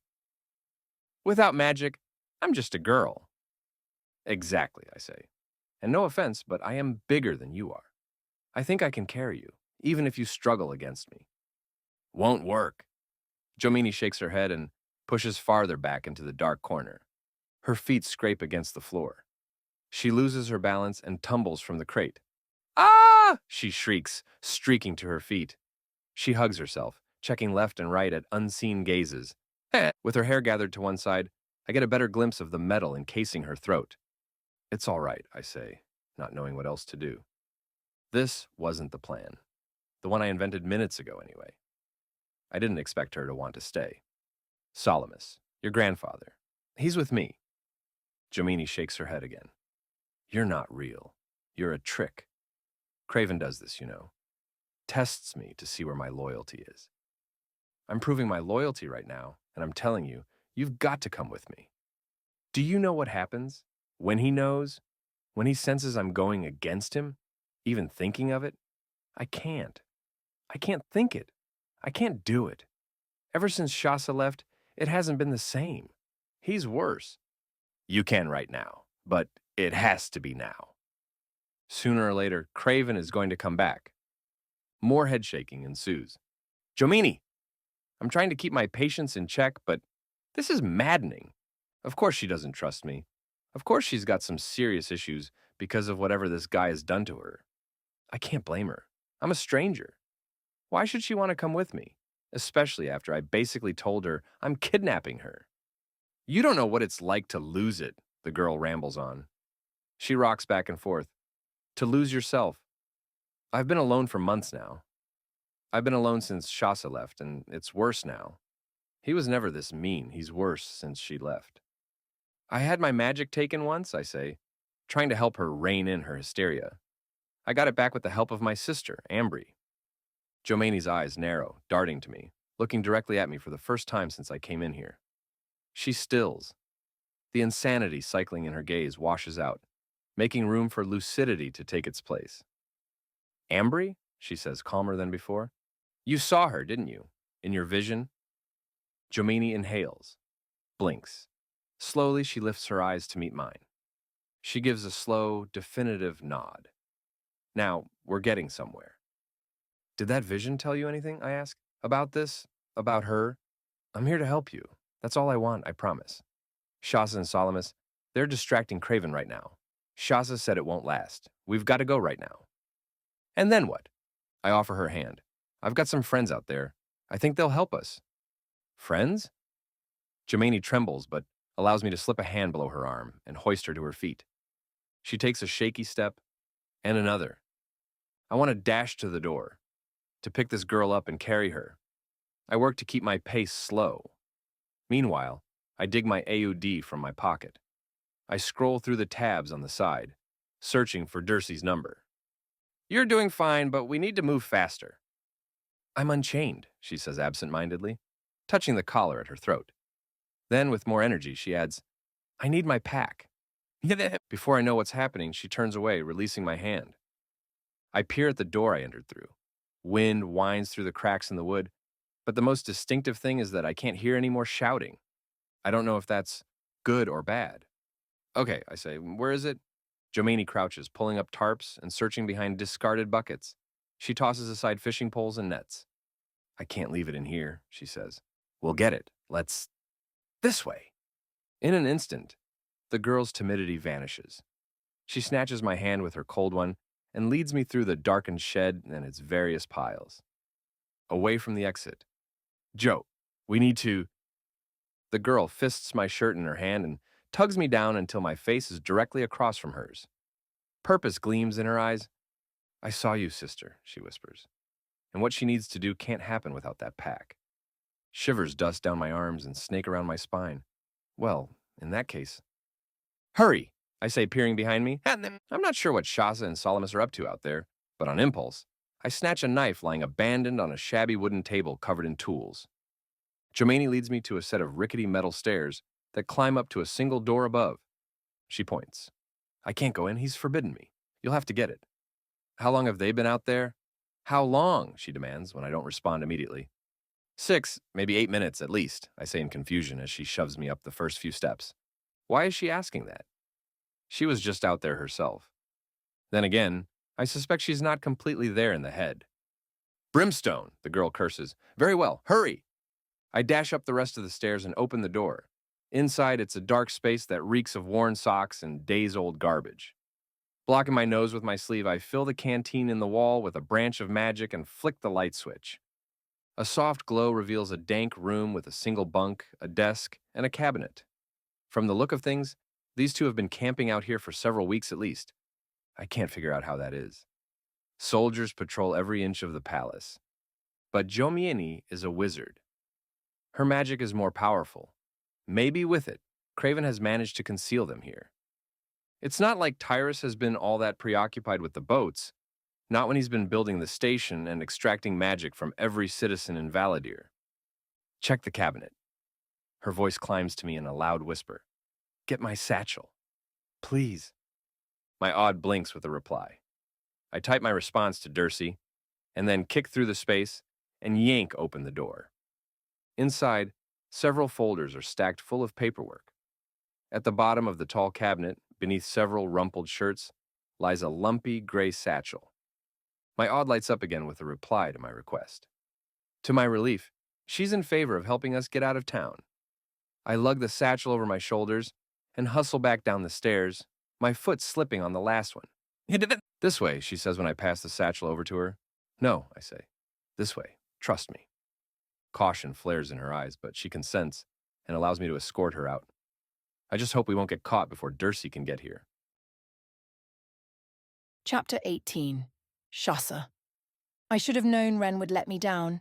He is the tears stealer's brother after all.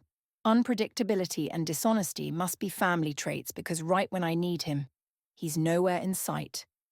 Sunlight beats down against my skin.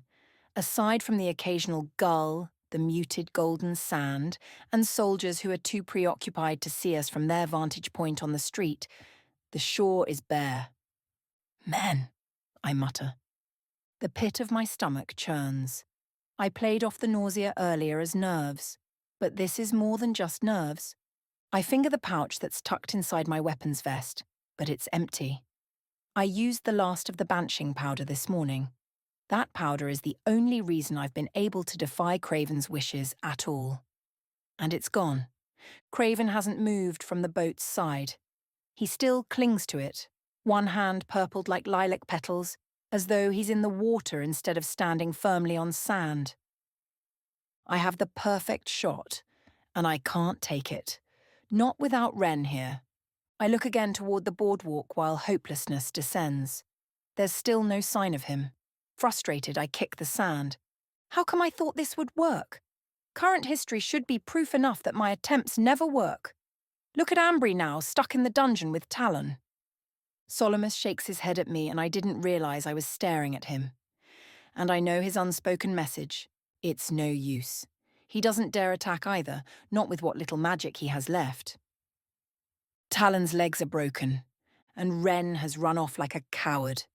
This restlessness, this tightness in my chest is the last thing I want to feel. I'm so tired of being disappointed. I was so sure he would help too. But why should he? He only met me a handful of minutes ago. The last time Solomus tried to rescue Gemini, his bleak fire burned the poor girl because Craven ordered Gemini to block him with her body. I shiver at the memory of her screams.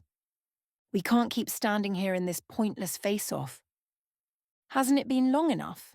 I ask, trying yet another attempt at helping my captor see reason. I whip a knife from my weapons belt, fingering its familiar handle in my palm. These are my preferred weapon. I've always been swift with throw knives. You've gotten your vision out of her. Let her go. Let me go.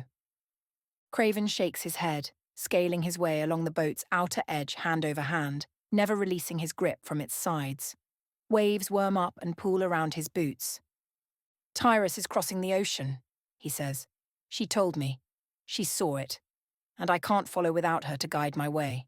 She is my compass. Elmscar. While I don't know everything she saw, I highly doubt that's what Germani's vision meant. Tyrus and his soldiers only just arrived in Itharia about a year ago, back when I first sensed Talon was with him. With that fancy new building and all the soldiers convened here, I doubt he's going anywhere. But if Craven wants to leave, I can't think of anything better. Jo told you everything you need to know. You don't need her anymore. I should know that trying to reason with this imbecile is futile. But I don't have any other options right now. Craven's eyes darken and he lowers his arms. His coat lashes around him and he steps onto the sand, away from the lapping waves. And my throat squeezes. He doesn't even flick his hand toward me, but I feel his compulsion nonetheless. The churning nausea in my stomach heightens. The last dregs of banshing powder fizzle away. I try to keep my gaze on him. I try to hide the fear stampeding through my chest. I only want to step back and put a continent's worth of distance between us. I won't let him get to me, I think. Not now. Not ever again. Solomus sidesteps as Craven closes in on me.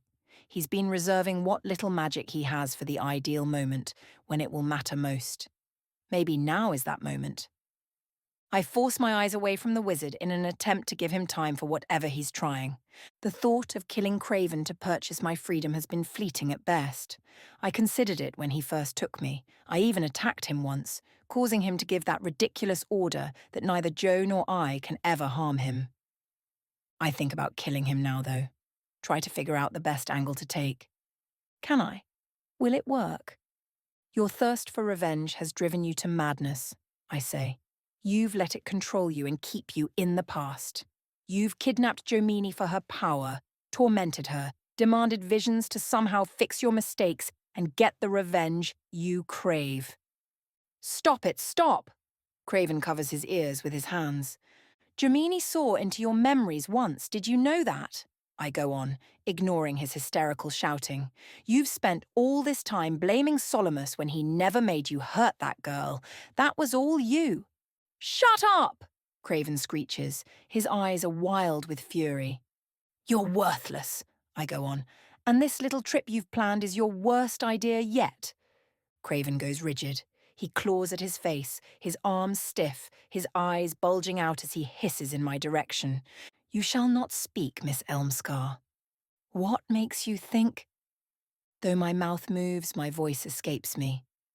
In the same moment, I feel the remainder of the banishing powder wear off. It trickles from my body, expulsing like sweat and tiring my energy as though my blood has been drained. A smile spears across Craven's face and cracks out a few more wrinkles.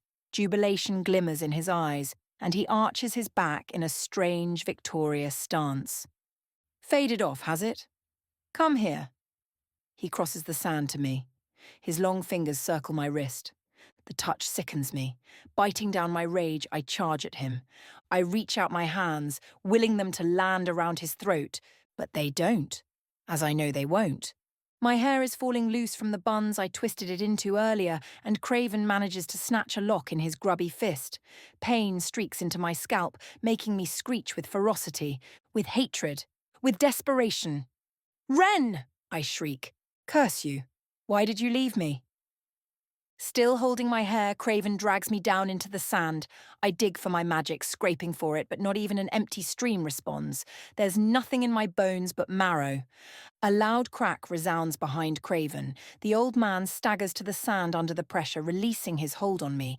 I scramble, anxious for a sign of what caused the noise. Solomus stands just behind Craven's fallen form. He drops the oar in his hands. Let her go, he demands, and I'm not sure if he's referring to Jomini or me. Or both of us. Craven struggles to lift his head. Planted on the sand, his purple hand snarls with glittering magic. With surprising strength, he rises to his knees and dives for the wizard, shoving Solomus backward toward the lapping waves. I attempt to run, but Craven directs his glowing hand at me, luring me back to him. I fight. I force my feet to go in the opposite direction, but it does no good. In an instant, Craven leers over me, his deep-set blue eyes burning from beneath a heavy brow. His fingers dig into my scalp once more. I let out a cry of rage. I scan the shore with pleading desperation, but Solomus lies feet away, unmoving in the sand after the blow of magic to his chest. I don't see Ren anywhere. Not Talon either. Not even Jomini. Reality stabs harder than a knife point. No one is going to help me. My eyes sting as a feeling I swore I'd never harbour breaks through the barrier in my chest. Defeat. The emotion wins out, sensing the strange lack of wetness in my eyes. I writhe, but the old man arches my head back. His foul breath strikes my nose as he leans in. I have one more command for you, Shasa Elmscar, he hisses. I command for you to die. The power of his words folds me in half from within, and I crumple. My pulse stutters. My throat squeezes, fending off the salty air. I didn't think it was possible that my body could end itself. But it's doing so now. Agonizingly. A scream of fear lodges in my throat. My heartbeat dawdles. The pulses slow. Lub. Dub. Wind flurries around my ears, but none of it makes its way into my nose. My lungs have stopped pumping. My throat is closed off as surely as though someone slid a door over it. My head blacks out, and I fall to the sand. Chapter 19. Ren. My boots thunk heavily on the boardwalk, and I duck into the shadows of small stands every few feet to check for soldiers, to check for anyone who might care about a man carrying a lost maiden wizard in his arms. Jomini lifts her face to the sky, and I fight the urge to stare at her. When was the last time she saw the sun? It's not only that, it's not even the thick collar around her throat. On the side of her face, her skin is bubbled with what look like burn marks on her arms and cheek. They look like grafted-in branches on a tree. How did she get burned? She panicked when I first pulled her away from that shed, prying at my hold on her wrists, fighting to get back, but it's gotten easier since I began carrying her. So, you're from where, I ask? There's no strain in my voice from her weight. She's much lighter than I expected, probably all those years of living half-starved in a boat shed.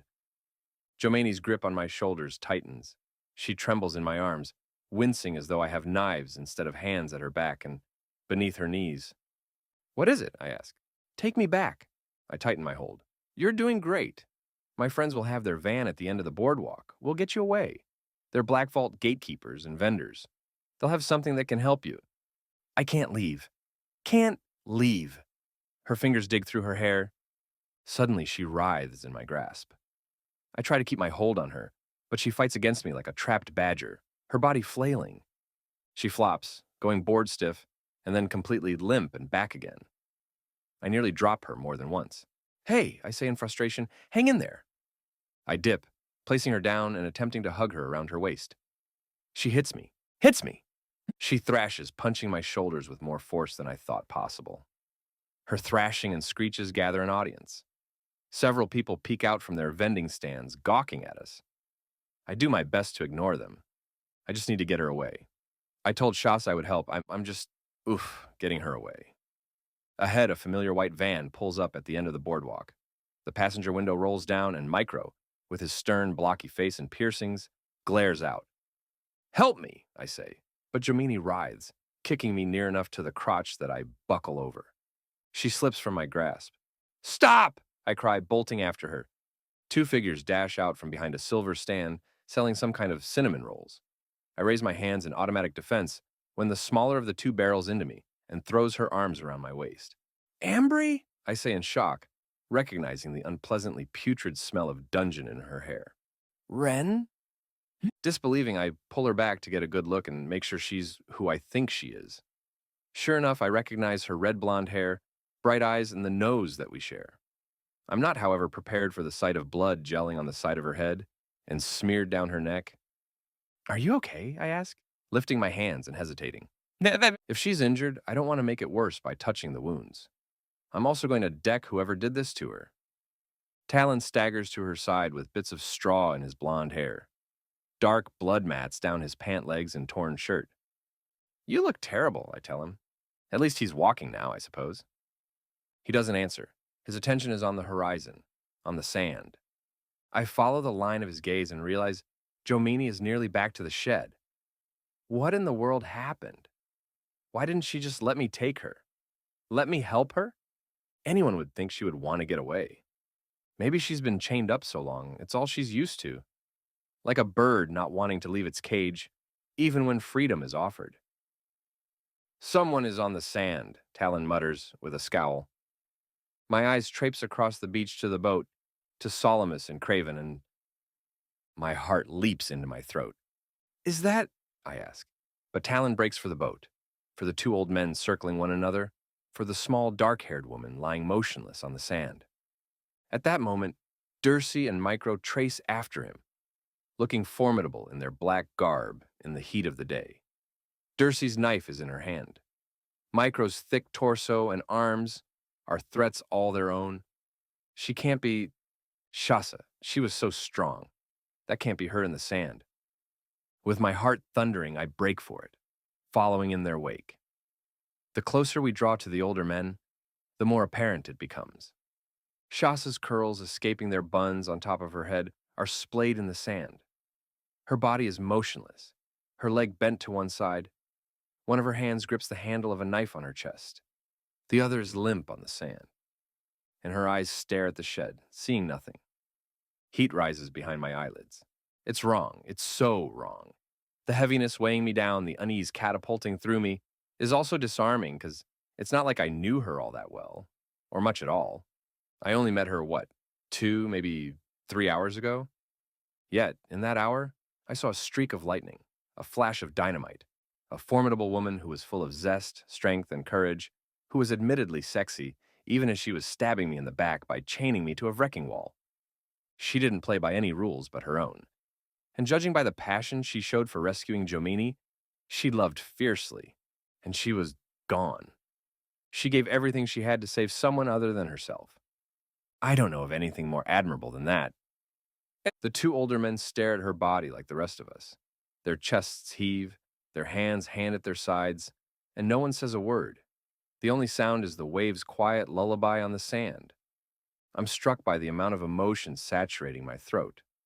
I swallow, the muscles in my neck working against it while my mind rushes, trying to process just why I feel so much for someone I hardly know at all. Talon steps toward her, his thick boots stirring sand as he goes. He stares down at her with such a mixed palette of emotion on his face that it's almost hard to watch. Sorrow and remorse pinch his brow, while something white-hot and furious kindles in his eyes and around the corners of his mouth. With a snarl, he stalks past Shasa and straight to Craven, who lifts his hands in cowardly fear. The spineless fool turns his face away, wincing, just as Jomini moves in a compulsory way to stand between Talon and her captor.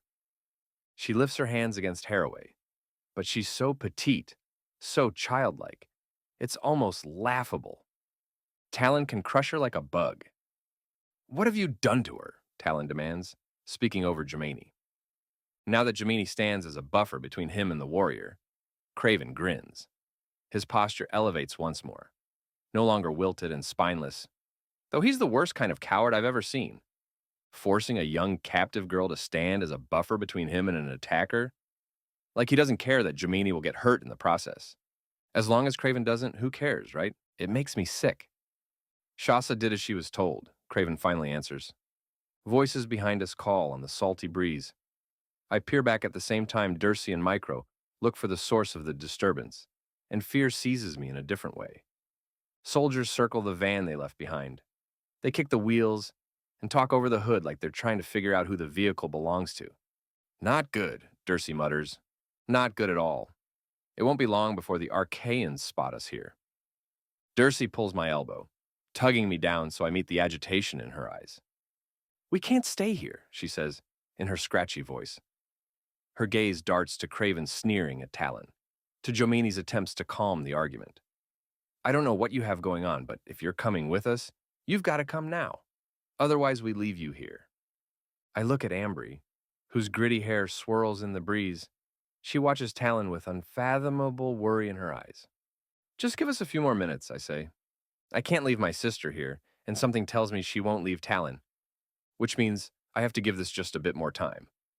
"Undo it," Talon demands, charging forward and pointing a finger in Craven's face. Jomini attempts to stand between him to force his hand away, and to his credit, Talon is gentle with her. He obeys, lowering his hand. "If you ordered her to do something to herself, undo it," he finishes. Despite the blood streaming from his nose, Craven cackles as he stares at Shasa's lifeless form. "Too late," he says. It happens in an instant. Jomini is cast aside. Craven is in the sand, and Talon kneels before him, punching him in the face.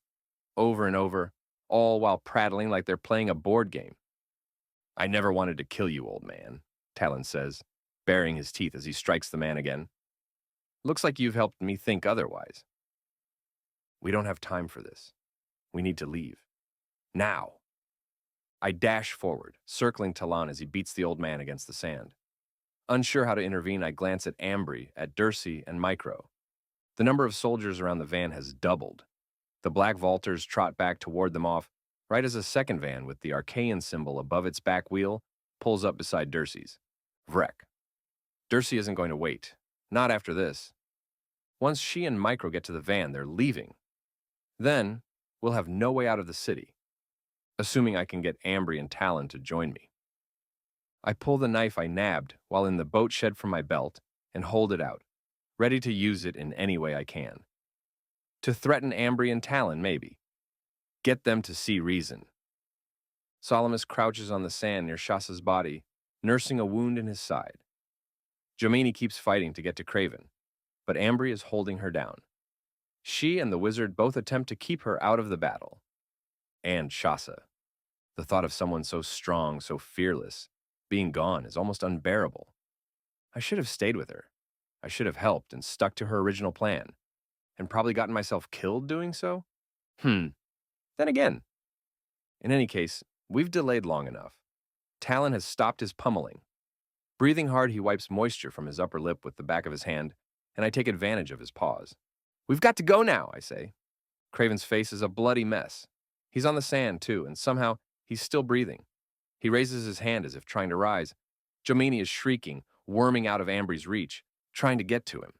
Talon gives her only a moment's glance before looking at the knife in my hand, a knife I'm strangely pointing at him. Then there's only one way to solve this, he says, snatching the knife from my hands. In a flash of motion, faster than I know anyone is capable of, he lights magic up the short blade. The silver metal gleams brighter than a forge. Muttering what sounds like ancient words, Talon raises the glittering blade as high as he can reach. He lowers it just as quickly, and it leaves a trail of light behind it, almost like it's cutting through the air as he stabs the blade straight into Craven's chest. The old man doesn't even respond. The magic lights through his body, killing every last working system the moment it reaches his frame. Leaving the knife where he planted it, Talon opens his hands, widening the span of his arms. The motion looks almost ceremonial as he backs away and takes in the result of his power. It's finished, the wizard mutters, looking at his granddaughter. Jomini suddenly stops struggling in Ambry's arms, and the two of them, oddly enough, embrace. Jomini wraps her arms around my sister while sobs of either relief or sadness, my guess is relief, rack her. And from the depth of her emotion, my guess is this isn't finished at all. It's just getting started. Chapter 20. Jomini. I startle at the sensation. It's warm and brewing. Hot cider, a rush of winter, both blistering and cold spinning in my bones, flooding through me as Talon releases the blade he implanted in Craven's chest. As the life drains from Craven, the magic he stole from me siphons back into its rightful place. In me. I gasp and drop the pack I've been clinging to since I got it back. It falls hard to the sand as blood reroutes in my veins, reviving me, making me spin and soar at once. Nothing. Not the sunshine I basked in earlier, or the feel of the wind, or the satisfaction of a full stomach, has ever been as substantial as this. I've been found. I want to cry, to sing, to dance, to thank the stars. I think of girls in movies who kiss the nearest boy for no other reason than to celebrate the arrival of a moment. It always seemed silly to me. But now? Now I glance around for someone to embrace and share in the pure euphoria pouring through me. I can't be the only one feeling this. Ambry Shiel holds me, and so I accept her support rather than trying to push her away. I throw my arms in a tight embrace around her. I know exactly who she is, because I saw her before I ever met her. She hugs me back, and then releases the embrace. "Are you okay?" she asks. "More than that," I say with a smile I can't contain.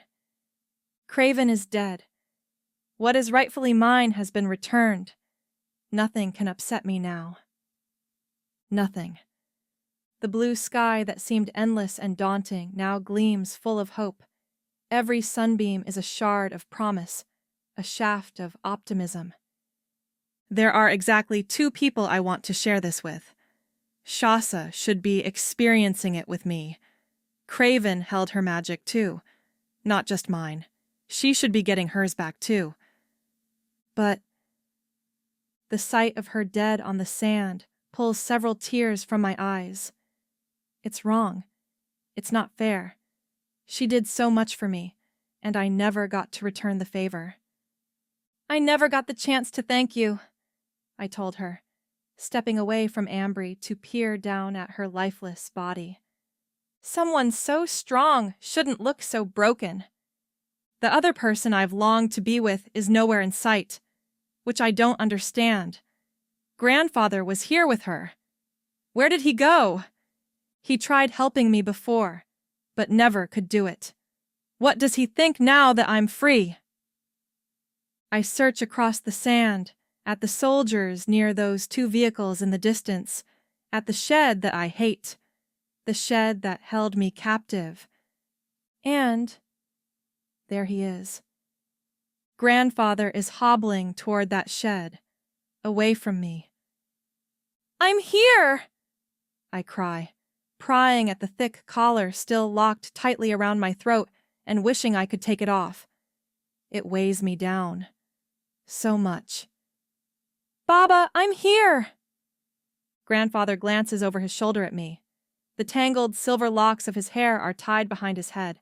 His brows lift, and he squints before waving a shaky hand at me and continuing on his way. Away from me.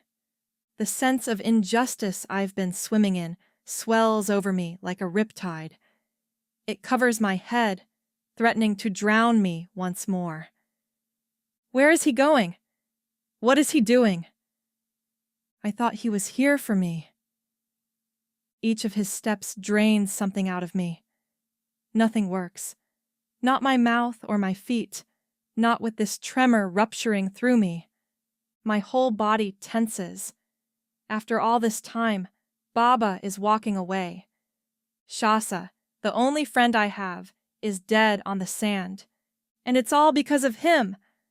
Arthur Craven. The man who tricked me. The man who stole me. Anger flashes through me, teeming as memories of what Craven put me through, at everything I've lost, all pile in at once. My legs cramping from being shoved in the crawl space under his apartment when I didn't see for him.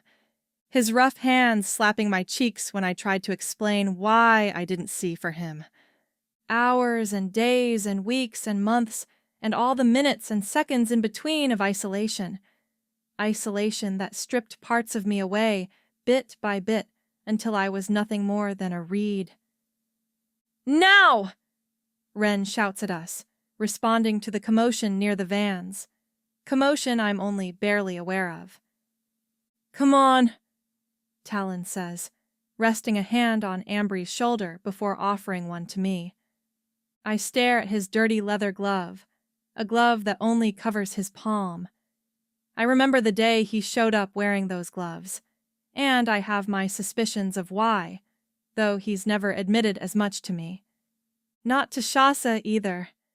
She always wondered why he started wearing those. Neither of us knows why he showed up at our safe house one day, all brooding and sulky, and refused to answer any of Shasa's questions about it. He just fisted his hands and tightened his lips. Joe, Talon says with urgency. I meet his earnest green gaze. The reluctance I'm used to whenever I'm around people kicks in, but I push it back. Talon is my friend, I tell myself, tapping shaky fingers to the metal cinching my throat. Talon freed me. He always promised he would. But I don't take his hand. I'm quaking, a plate of earth ready to shift from beneath its oppressor and shake the ground in the process. it's okay. Talon says. We have a way out, but we need to go now. Hurry! Wren adds, waving his arms frantically as his sister joins his side. They all look at me. Frantic. Expectant.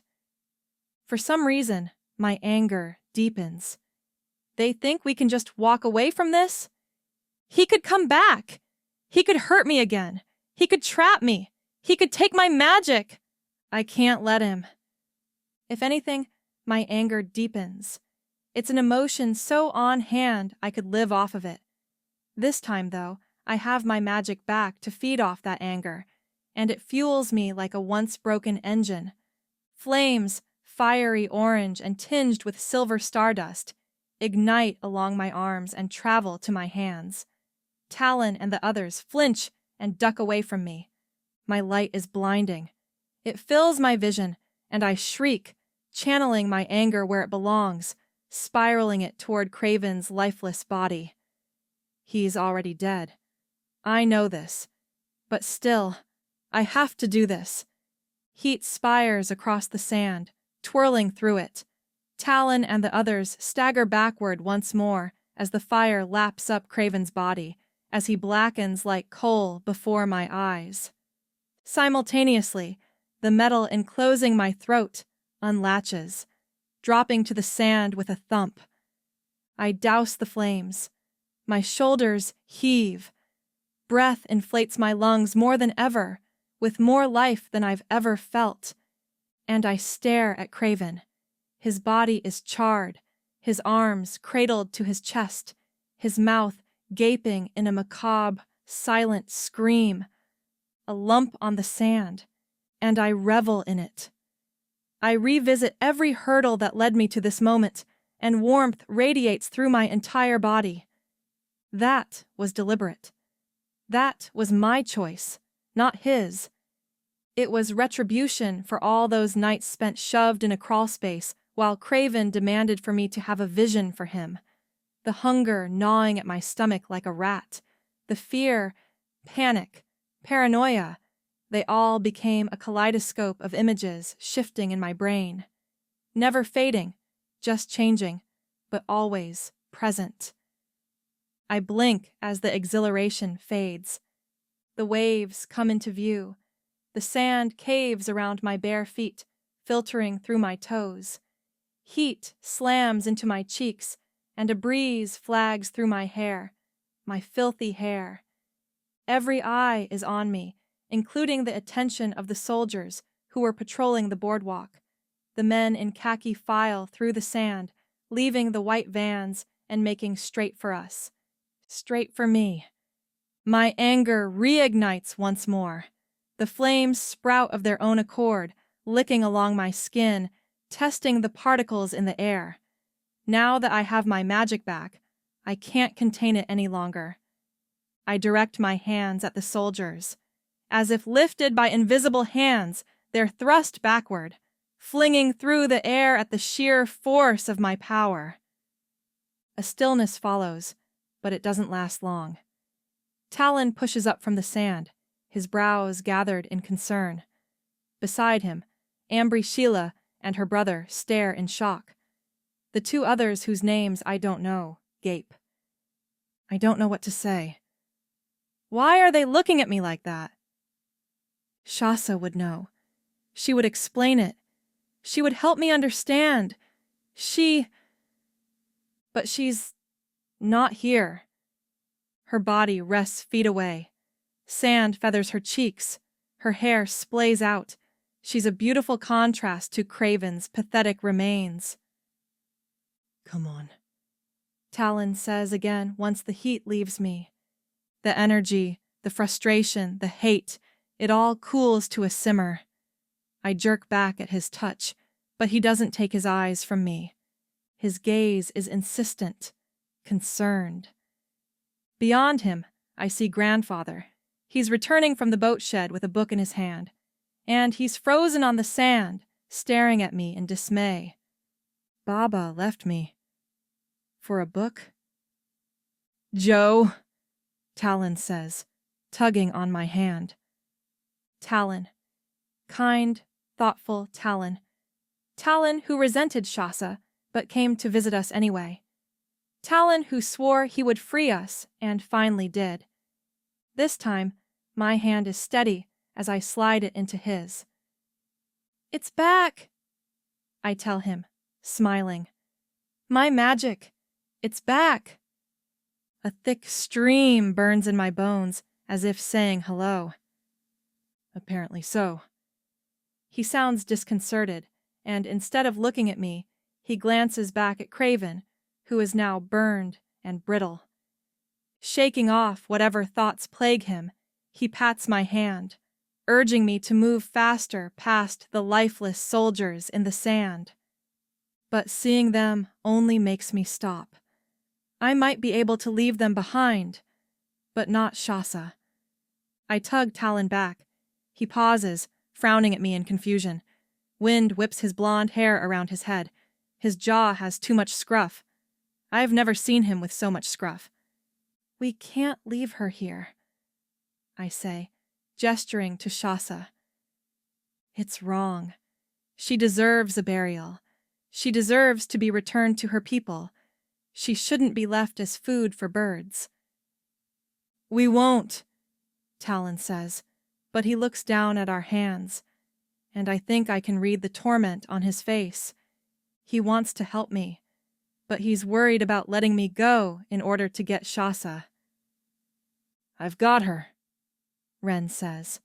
He jogs across the sand and bends to scoop Shasa's limp body into his arms, just like he did for me. He must be so strong. His sister trails to the right, meeting up with grandfather. Finally, the two of them rejoin our group, and the anger I felt earlier dances in me, just a little. Thank you, Grandfather tells Talon, reaching to take my hand from him. I don't let him. Bitterness elbows in, ramming its way into my chest at the touch from this old man who raised me.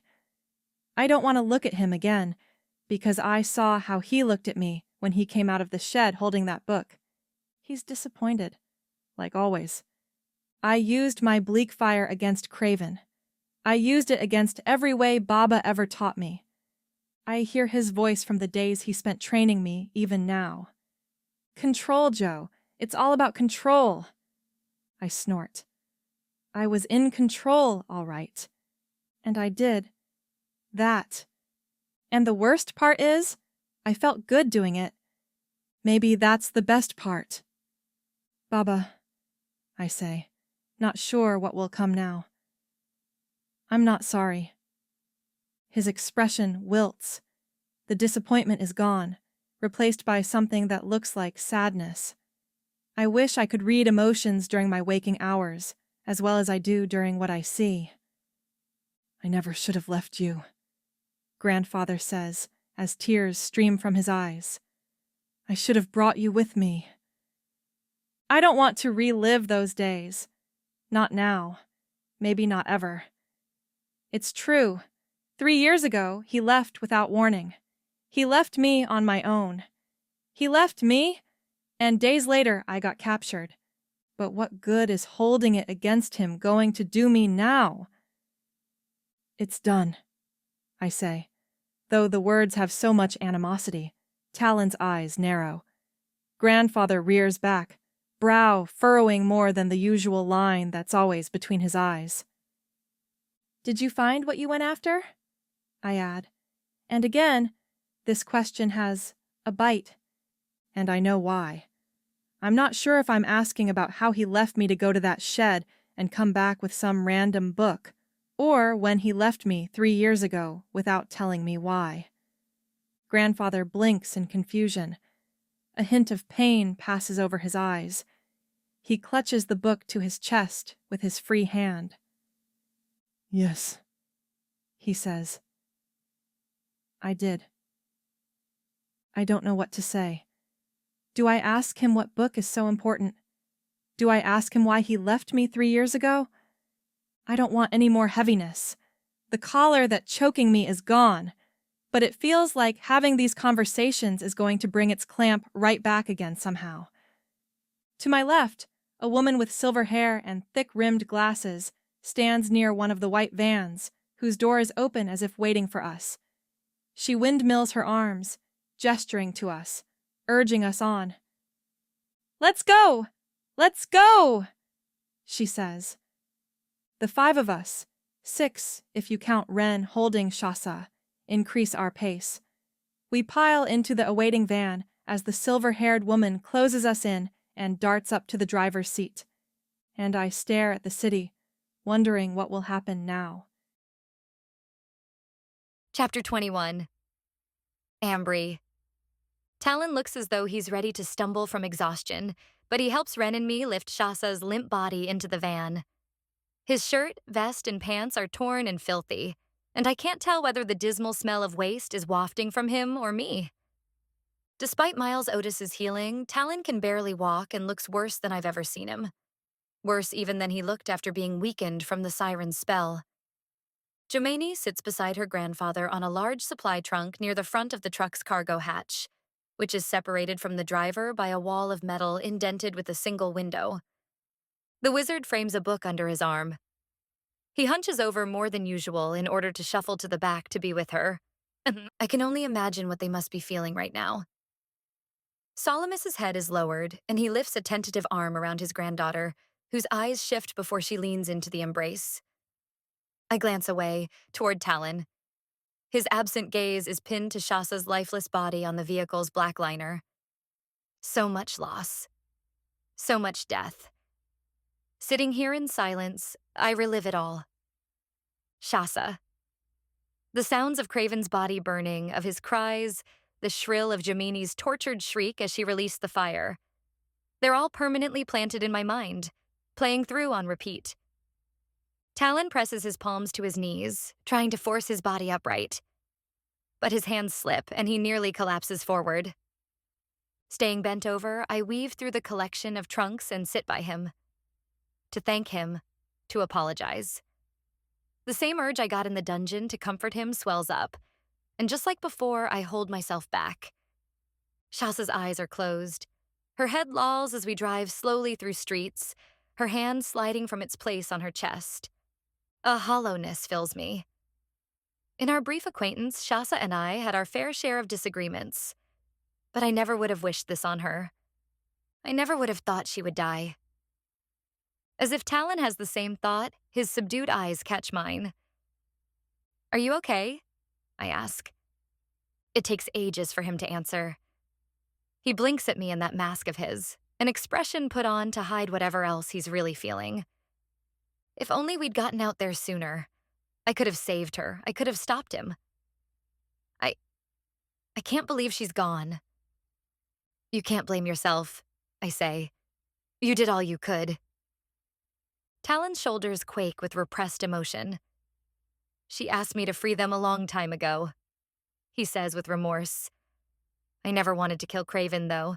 That felt too much like murder to me. But I also never thought he would kill her. His voice cracks, and the pain in it kinks into my heart. I place a hand on his arm, wishing I knew what to say. I can fix her, you know.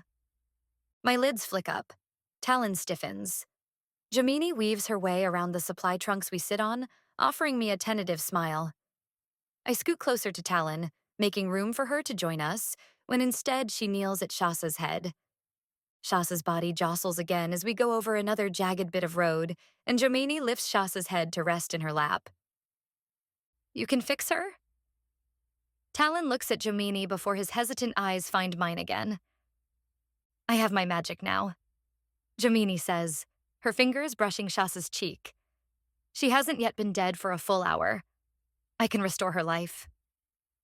No one's restoring anything, Dury calls from the front seat. No one uses magic until we're safely out of this city. She's right, says Ren with regret from his perch on another trunk. Those soldiers found us at Black Vault the minute I channeled near them. Tension plays through the silence. I wish we had a window, that there was some way to see the soldiers or how close we are to the city gates. Then again, it's probably better that we don't. None of us dares to speak, and we all hold our breath as Dury follows a line of similar white vans out of the city. I wonder how the Black Vaulters came across an Arcaian van, but I don't dare ask. Talon pulls a bracelet from his pocket and he fingers it in his hands. It's leather, dark and inscribed with small symbols. I've never seen him with it before. Are we clear yet? Jomini asks, wiping her palms along the folds of her filthy skirt. I can't wait much longer, or it will be too late. I worm around, trying to see through the small window to the dashboard out front. Trees span the way ahead, along with a clear throughway. If we're to the throughway, then that means we made it. Praise angels. Clear, says Dury.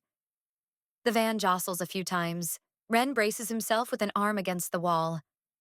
Whatever you're going to do it quickly. Jomini straightens. She shakes her hands at the wrists several times, inhaling and exhaling. Then, with her hands steadier than I expect, she smooths Shasa's hair and hovers her palms over the other girl. Talon bends forward, searching as though he can see what she's doing. I feel myself tilting forward as well. I wait to sense something in the air, or to catch signs of a spark. Something injected into Shasa's chest, maybe. After several long minutes, Jomini trembles, slouching back, her shoulders shaking. I can't. I've done it once before, but using so much magic earlier drained me. She falls back at the word drained. Ren bends from his trunk in time to catch her before she collides with the floor. Likewise, Salamis kneels forward, a hand on her elbow, concern cramping his thick brows. Her lids flutter and she glances at her grandfather. Can you? Salamis shakes his head. My magic isn't what it used to be. Shasa's head flops. I'd almost think she was shaking her head as well if it wasn't for her motionless chest and pale skin. Talon reaches down and strokes Shasa's ashen cheek. He inhales, drawing back and clenching the bracelet tighter in his fist. She's so cold, he says. Light. It's too late. Jomini says hopelessly, sinking back against Ren. It's too late. A circle of sorrow settles over us. Salamis's lined face downturns pensively, and the expression clamps over my heart. The violent, horrifying past few hours sink in. How Talon nearly lost his life. How I nearly lost mine. But that was nothing compared to this. Shasa was breathing in that dungeon. She was alive. Despite her previous animosity toward me, she was helping us. She helped Ren. And now she's gone. Ren chews his lip. He barely knew her, but his anguish is evident. And Talon. The pain on Talon's fence wrenches me. I wonder what he's thinking. What he's wishing. Where's your pack? I ask my brother, brushing his leg to get his attention. Ren blinks several times before his gray eyes meet mine. Your pack, Ren. He breaks from whatever hopeless thoughts trapped him. Dury, he calls over his shoulder to the front of the van. Did you get my pack out of that room we were in? This thing? Her attention still on the road, Dury passes the pack through the open window. I dive for it and turn away, shielding myself from the others. I dig in, feeling for the smooth, tear-shaped crystal on its slim chain among Ren's clothes, a wad of socks and what feels like a book. My hand finds purchase, and I yank the pendant out, lowering it around my neck, praying no one got a good enough look at the necklace. Ren's eyes narrow, but I ignore him. I shift and touch Jomini's hand. I think I can help you. Let's try again. Weariness strains her expression, but she sighs and gives me a shallow nod. Salamis hobbles forward and crouches between Jomini on the floor and me on the trunk beside Talon. The wizard rests a quivering hand on my shoulder. Only a wizard can restore life, child, he says tenderly. I have to try, I say, hoping he reads the entreaty in my eyes. Salamis analyzes me. Then I too will help, says the wizard, though I can't do much. Perhaps together we can accomplish it. Jomini scrutinizes him. For a moment, I wonder if she isn't going to tell him no. Finally, she concedes. Think of it like trying to weave fragments of her back into one piece again. Jomini instructs. I nod. There's no time to second guess. Jomini places her hands over Shasa's forehead, which is still in the smaller girl's lap. I kneel forward, attempting to add mine when the maiden wizard redirects them to Shasa's shoulders. I'll focus here, she says. You focus there. I give Shasa a fleeting glance and hesitate for the smallest moment. Angels, what am I doing? This girl is vicious. She attacked me, tried to take the tears, and is going to take Talon from me. But I can't just let her die. Chapter 22. Ambry, where Jomini's hands remain their bronze color with no sign of magic, mine spark with turrets of electricity. I inhale, routing the energy into the teardrop, which heats so quickly beneath my shirt I lock my jaw to stifle a cry. I connect with the energy in the trees, the beams from the fading sun, even Dury's magic being used to power the van. "What the vreck?" Dury asks as the van swerves. "Keep driving," Ren orders. Power surges. Jemini's fingernails dig into Shasa's scalp at the same time mine claw into her clavicles. "It's working," Salamis says beside me. "It's working." Shasa's veins begins to pulse. Once, twice. A third time, and her heart follows. Her lids flutter before flying open, and she coughs, rolling to her side, gasping for air. Talon backs away, his head colliding with the van's low ceiling. The bracelet slips from his hand, but he hurries to retrieve it, keeping it between his palms like a prayer. Ren kicks back the trunk he was sitting on and takes the opening. He kneels and offers Shasa a hand. "You left me," she says, her voice breathy and frail. She attempts to sit up, giving Ren a sleepy look of defeat. Her limbs shake and she falls back to Jemini's lap. "He came for me," says Jemini, stroking Shasa's hair. "He tried to get me to safety." Shasa coughs again. "You did?" Ren tilts his head, opening his mouth as if to answer when Talon leans over her. "Are you okay?" Talon asks. Between the crowd of people and the collection of trunks, with the addition of Salamis by Jemini's side, there isn't room for him to do much other than touch her elbow. Where are we?" "With Black Vault," says Talon, taking her hand. "They're friends of the Sillies." Shasa blinks, looking to Ren for answers. "I'm one of their gatekeepers," Ren says. "They were on their way out of town. We were just a convenient stop along the way." "I don't leave my keepers behind," Dury adds from the front of the van. Shasa's hand reaches up toward her head and connects with Jemini's. You're okay." Jemini smiles again, patting the other girl's hand. "We both are." Jemini and Shasa stare at one another with a relieved promise in their glances. Their faces are smeared with dirt. Shasa's hair has fallen out from the buns it was tied into earlier, while Jemini's clumps together. I hug my knees to my chest and blink away the dry burning at my eyes. Gwyn and I shared loyalty like this once. I'm not sure we ever will again. "Where's Craven?" Shasa asks, attempting to sit up. With her hand still in Talon's, he pulls her until she rests her head against his blood-smeared pant leg. "Dead," Talon says. "It's back, Shasa," Jemini adds with a smile, the first one I've seen her wear. "We're free." Shasa stares at her hand and a spark alights on her fingertips, bringing a glow to her face that displays anew how pretty she is. "Oh," she says with a gasp and a breath as though she can't say anything else. "Oh my." "I know," says Jemini. "I'd forgotten what it was like." Shasa jerks, crumpling the other girl's hands in her own. Then she strokes gentle fingers along Jemini's throat. "Your collar is gone. Who killed Craven?" "Talon," I say. Slowly, as though I'm an approaching predator threatening the safety of her camp, Shasa turns her head in my direction. I stiffen under the heat of that glance, a hefty glare as though I should be punished just for speaking his name. I force myself to keep eye contact. Honestly, how can she not know I've been here with the others?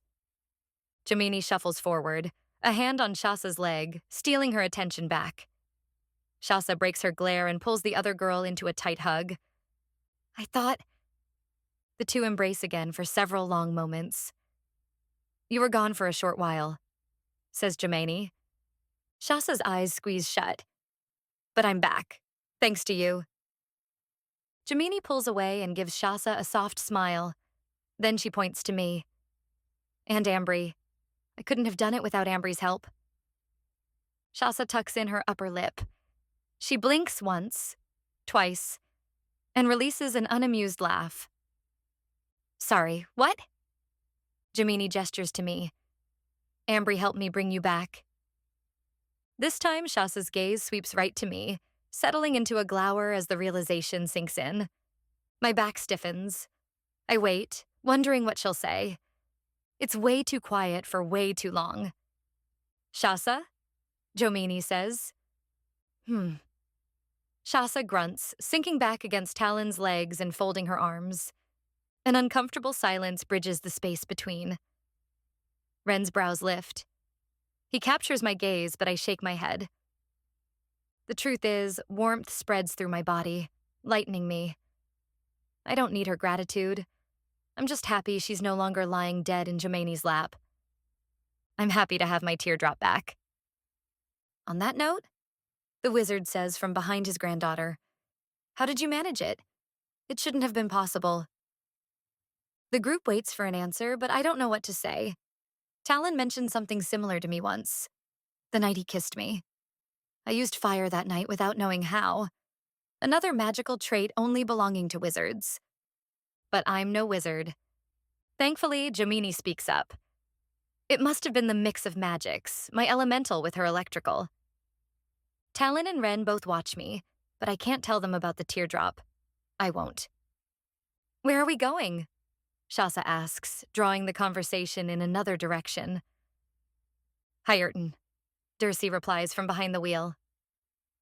I scan through logistics in my brain, forcing away other thoughts. Tilting my body upward for a better view, I strive for a glimpse of a road sign among the fleeting trees and roadside debris. A lake shimmers in the distance, gleaming in the low evening light. A street sign along the road lists mileage. Sure enough, we're passing the south side of Scopuli Lake, heading back toward Hyerton. Back toward home. Not where you should be. The tears hum against my spine. I've learned better than to ignore them. "Stop the van," I cry. Dury slams on the brakes, causing a domino effect where we cluster and smash into one another. I fight my way over Ren's legs, nearly tripping over the wizard as I reach for the back hatch's handle. I tumble out, squinting at the purple-lit vehicles shearing past us on the thruway. I recognize these surroundings well enough. It's true. Mitrine and the edges of the Ramald forest lie off to the northwest, in the opposite direction. "What's wrong?" Ren asks, landing on the asphalt beside me. The others offer curious stares from the van's open back doors. Shasa mutters under her breath before pulling something from her pocket for the sole purpose of looking anywhere else but at me. "I thought she was taking us back to where we were staying," I say, squinting to get a better view. Dury hops out of the driver's seat. "I told you we'd be moving on, little sister." The white van behind us has stopped as well, and people peer out from those windows too. I recognize Aso at the driver's seat, her silver hair pulled into a braid down her shoulder. "Consider yourself fortunate we came for you." I turn to her, offering her my admittedly filthy hands, what I won't give for a shower right now. "Dury, I am grateful, don't get me wrong, but we can't go to Hyerton with you." Talon and Shasa join us on the gravelly roadside. It seems the longer we go, the more strength Talon regains. Shasa leans against him, weak, but standing. Her hair is a frazzled mess, making her look like a heroine from a story. I do not like the sight of the two of them together. It does unkind things to my hopes and dreams. Fyrians are crossing the Arbor Mountains, and Tyrus will be marching on Mount Rhine any day, I explain, tearing my attention away from them and keeping my focus on Dury. On the tears. On what I remember from the confrontation between Tyrus and Brydar back in the dungeon. "We can't run from this," I add. "You don't get it," says Dury in her sandpaper voice. A cap shields her long black and white streaked braid, the way she wore it the first time I met her. "We've always run from this," she goes on. "It's what we do, how we've managed to survive. It's not about a war and choosing sides, it's about living, and this is how we make ours. Whether you're coming or not, we're leaving. Now." She stalks back to the van's door. "ISO," Ren calls to the other van. "Help us." Dury wheels around, glaring at Ren.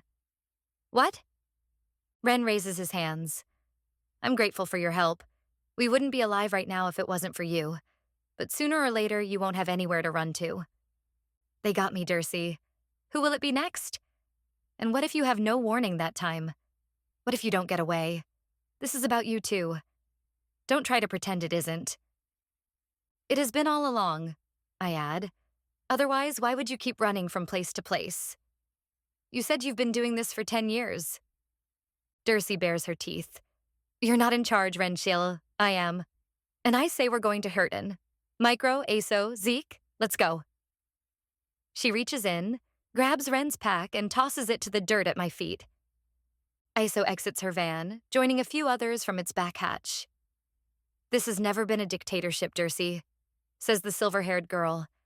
And I agree with Ren on this one. Dury's mouth drops. She glares between Micro still waiting in the van.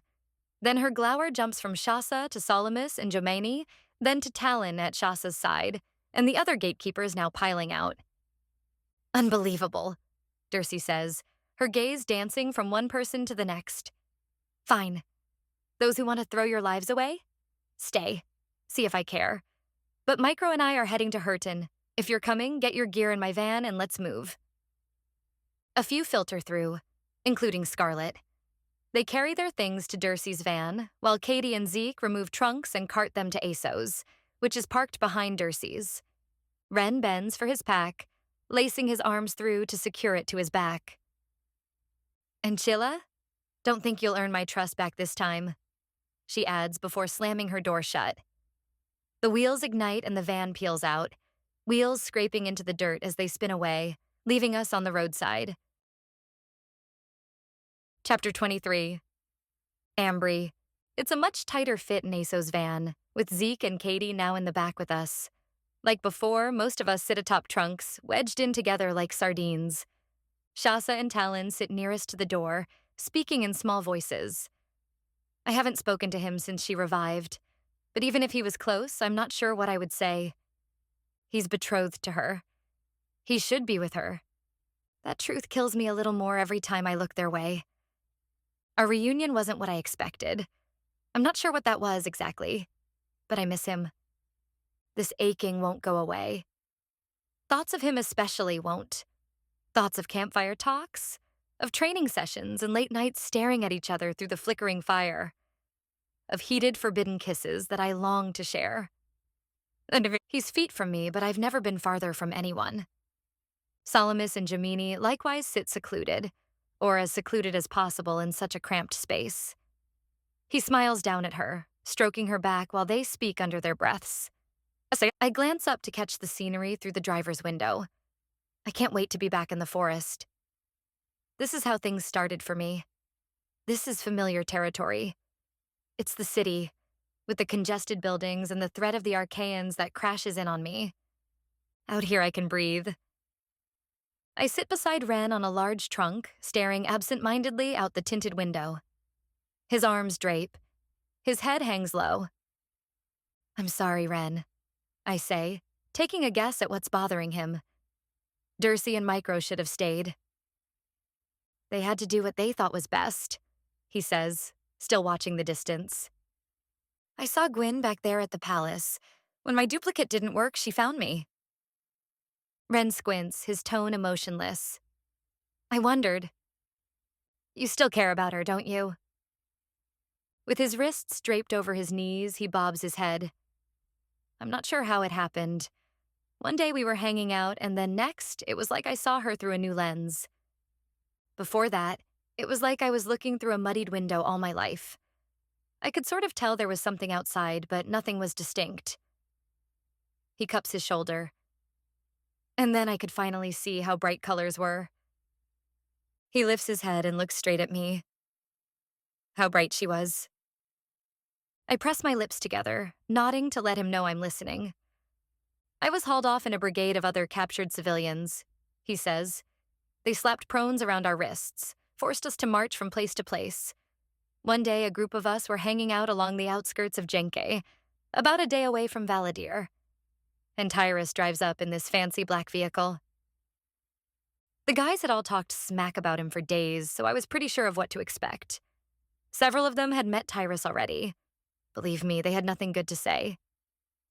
Here I was, prepared to hate him when who should exit the vehicle after him, but Gwyn, I say. She said Tyrus helped her back in Jenke. It's obvious she feels some kind of obligation toward him. Ren ducks his head back down again. The one person I thought of more than anyone else. The last person I expected to see.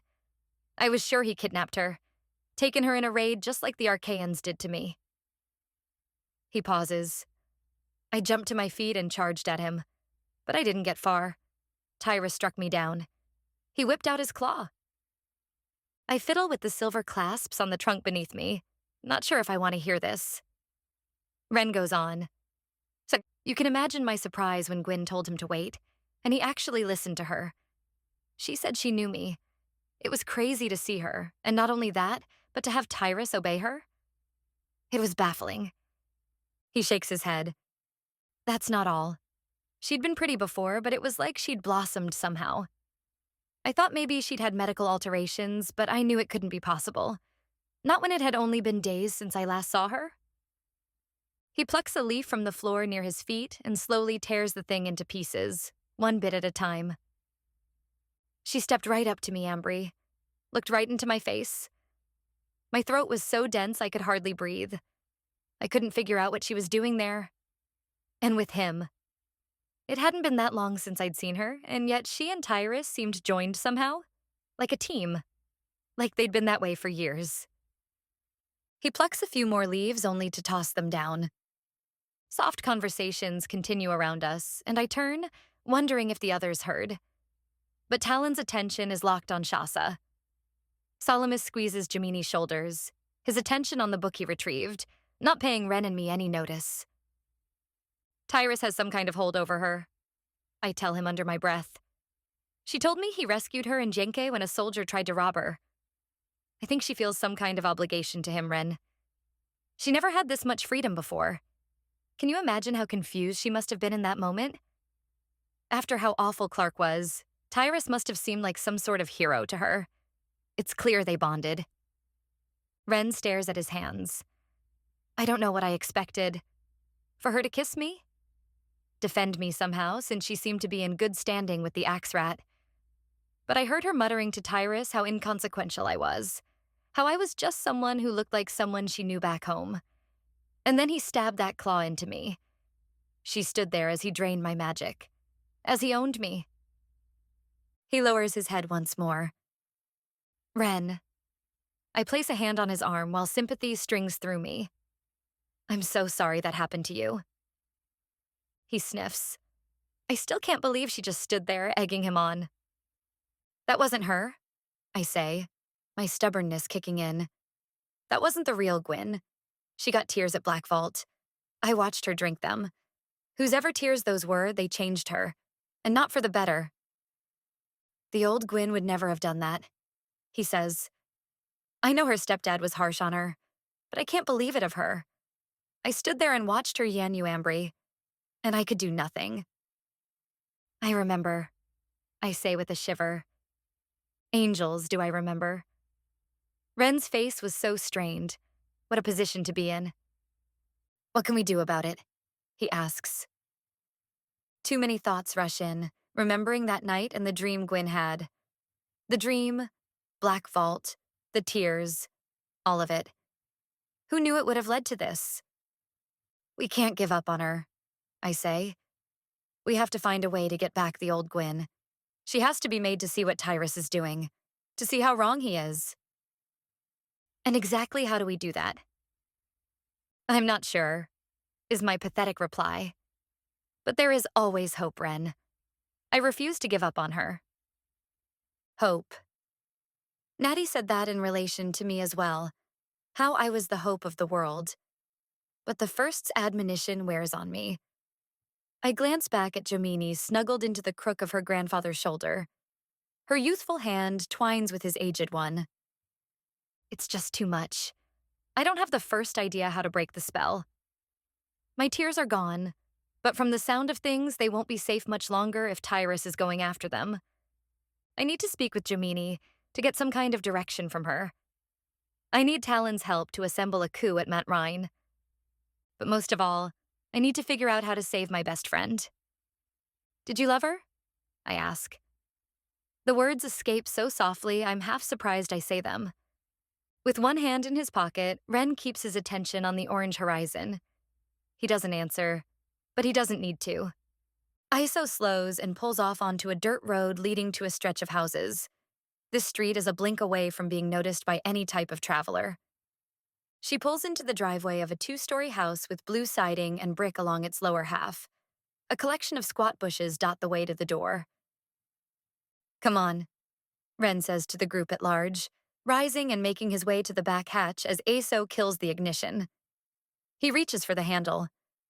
"We have some things to discuss now that Dury is gone." "After we get cleaned up," I say, warding him off. "I'm not sure what I'll change into, but I can't stand the smell of me anymore." "Neither can I," Shasa mutters, stalking past me.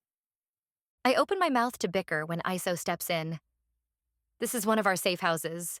There should be plenty of clothes for any of you who need them, including you." She gestures to Talon. He stalks toward the house, his legs working past the limp.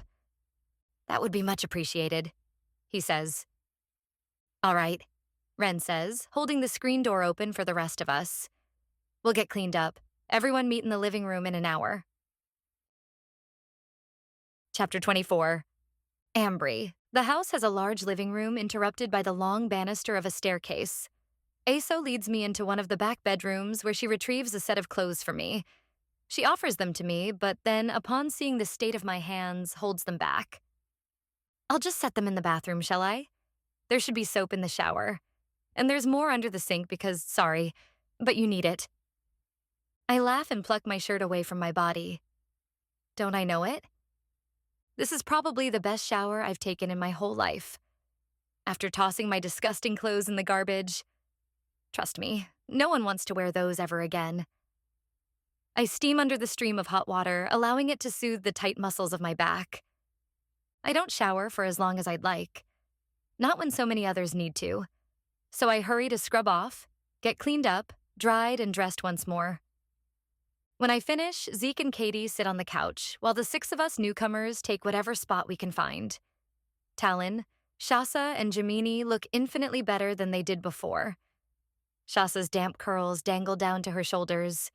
Jamini's cheeks are scrubbed clean, her hair tied away from her face. But my eyes drift to Talon. Any signs of bruises he might have had are clear. The blood and grime on his cheeks are gone. He's even shaved. And the sight of his strong jaw, the long scar trailing down it, and the tangle of his damp hair over his forehead makes my heart bang like a drum. His eyes catch mine. They spark with admiration and skim over my body and the clean white shirt and dark pants Iso got for me. The heat in my stomach rises to my cheeks. "You look better," he says. "And you look like my dreams come to life."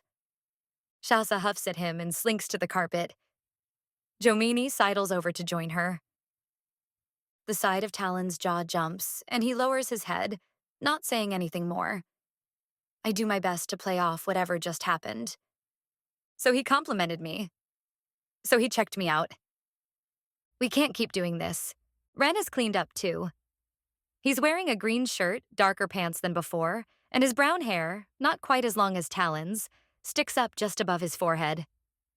He stands before the dormant fireplace at the room's opposite end, runs a hand over his shaved head, and speaks.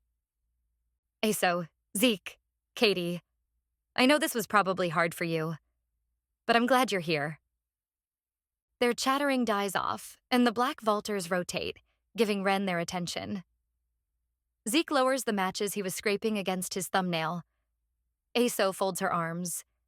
Katie's wings flutter. She lifts her eyes toward my brother. Likewise, the wizards glance upward. Shasa folds her arms. Talon's eyes catch mine across the brown carpeted space, and the same flutter that only he can make me feel swarms in my stomach. I glance away. Ren continues. "I was under Tyrus's control. I saw firsthand what he's trying to do. I saw exactly what it's doing to the people, to our countrymen. You've seen it in your hometowns, your families. No doubt, it's the reason you joined Black Vault in the first place." Zeke angles his head, looking formidable with his one good eye. Aso's lips part, her gaze focused and intent. "You're welcome to leave, to follow Dury and Micro to Hurton. I won't hold that against you. But I'm staying. We can fight this. We have wares that help people, that give them strength. We can make a difference if we try. What hope do we have? What hope does any of us have? Asks Katie, fluttering closer to the wizards who rest near the windowsill. It isn't just humans. Tyrus has taken my people as well, and there's no way I'll get them back. There is a way, says Ren. He stalks over and puts his arm around me, forcing me away from the painting I propped my shoulder against. My body becomes rigid, and I'm not sure I'm ready for him to announce my abilities to so many people at once. Some of you have already met her, but this is my sister, Ambry. She's taken on Tyrus. One of his cohorts even took her magic, and she got it back. That's impossible, Aso says, resting an elbow on her bent knee. A few others straighten, giving me their full attention. It's not, interjects Talon. Shasa frowns in obvious displeasure, but Talon rises and limps to the front, standing beside me.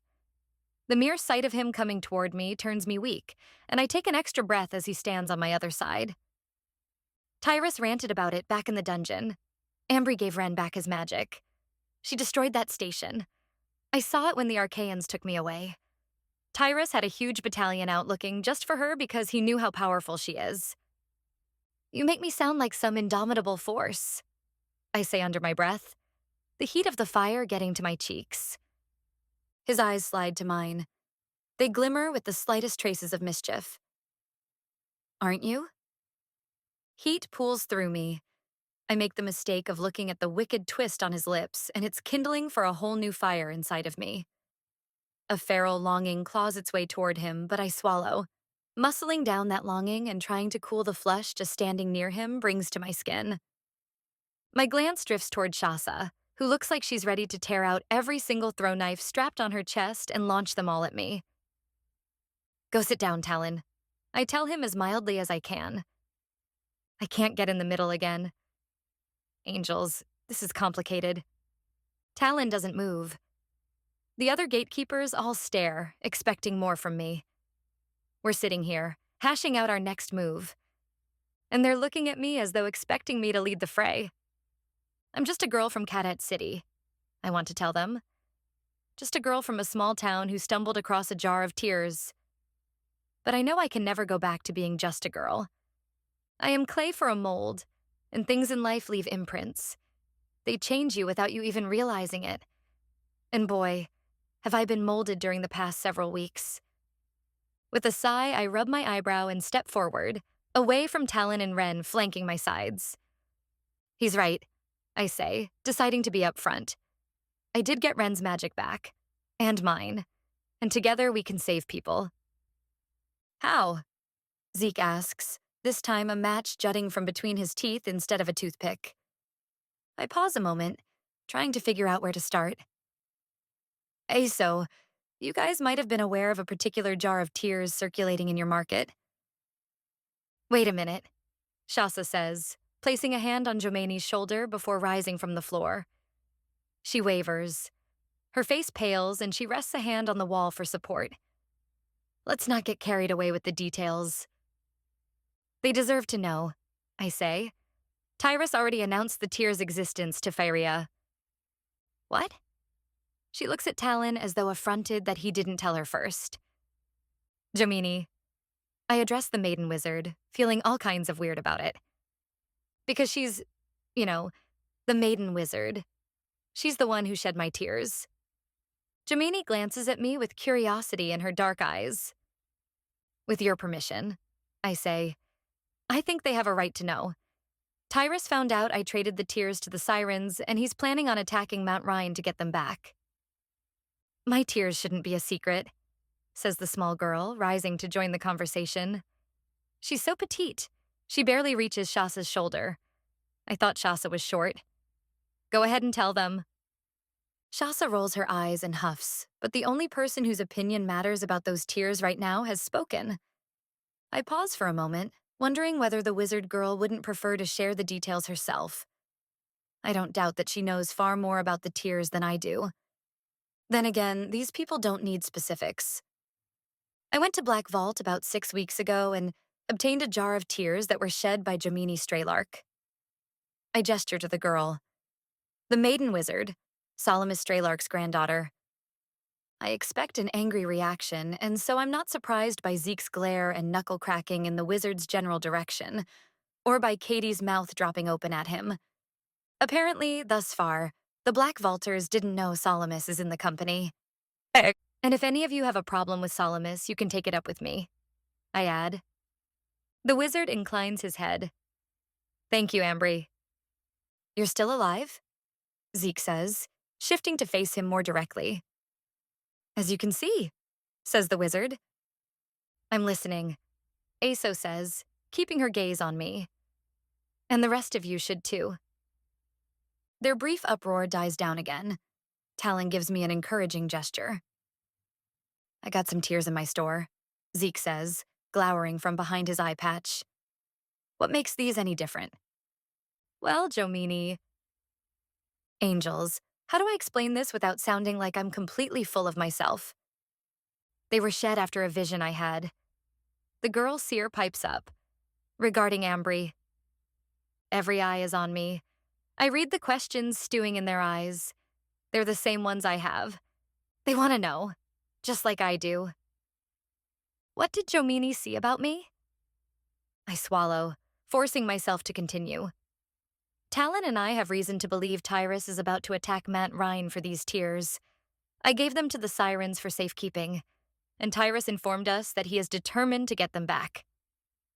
You mean you don't have them anymore? Shassa's tone teems with disgust. I don't fight the eye roll.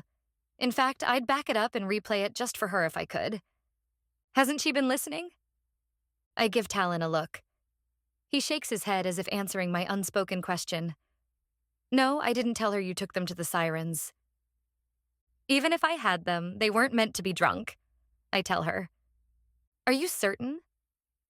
Jomini's brows pinch in confusion. Positive, I say, remembering the way they burned me when I tried. At this point, I'm not sure I want to drink them, even if I could. Not after the way those other tears changed Gwyn.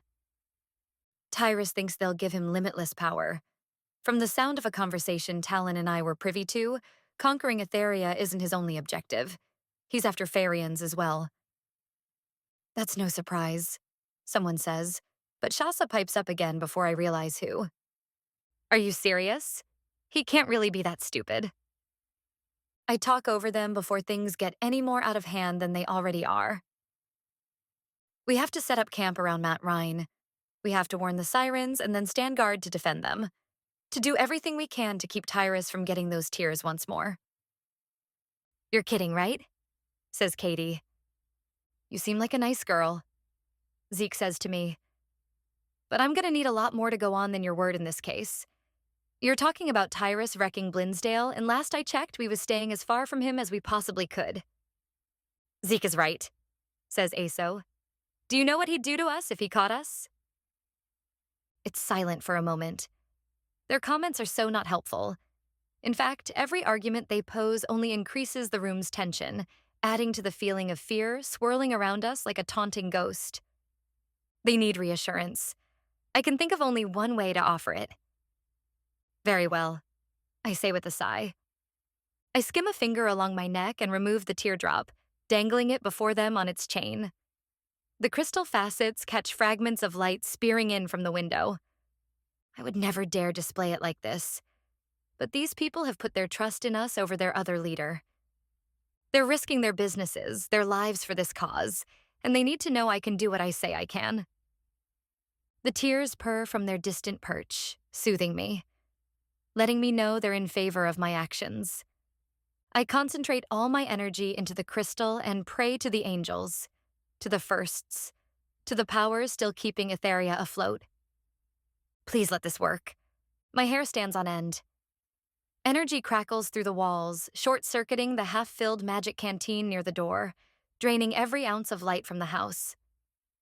Through the window behind where the others sit, clouds roll in, darkening to gray and rumbling as they go.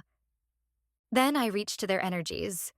One at a time, I sense the power of every person in this room, their abilities, the fibers that make up who they are.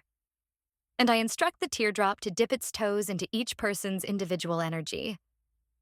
Gradually, every other person in the room lifts his or her hands as though they don't know why they're lifting their hands. And their magic joins mine, sparking in unison like emergency flares. I shudder, my bones humming from the surge. I am electrified. I am on fire. And when I speak, my voice is tarnished and chimes with an extra sound I can only describe as a tinkle. You see? When I channel magic into it, it enhances what I already have. Incredible, Jomini says. The others either nod at me or sit there gaping. I release the energy and their hands all lower. The sky clears outside, the lights in the room return, and the surge in my skin douses, leaving me strangely cold. Where did you get that? Talon mumbles, leaning in close. Natty gave it to me, I whisper. My knees tremble, my body's attempt at coping with the fluctuation of power. I grit my teeth, working to remain upright. She was in the forest when it collapsed on me. A flicker of vulnerability flashes over his gaze. How come you never told me? I open my mouth, but the group's silence draws my attention. Talon's too. Gradually, we both turn to find everyone is watching us talk, waiting for me to continue. I suddenly feel bigger than I am, like a sign on the side of the road announcing the next turn. Only I don't want what I'm about to tell him to be heard by anyone else. I'll explain everything later, I mutter. His brows gather, but he gives a brief nod.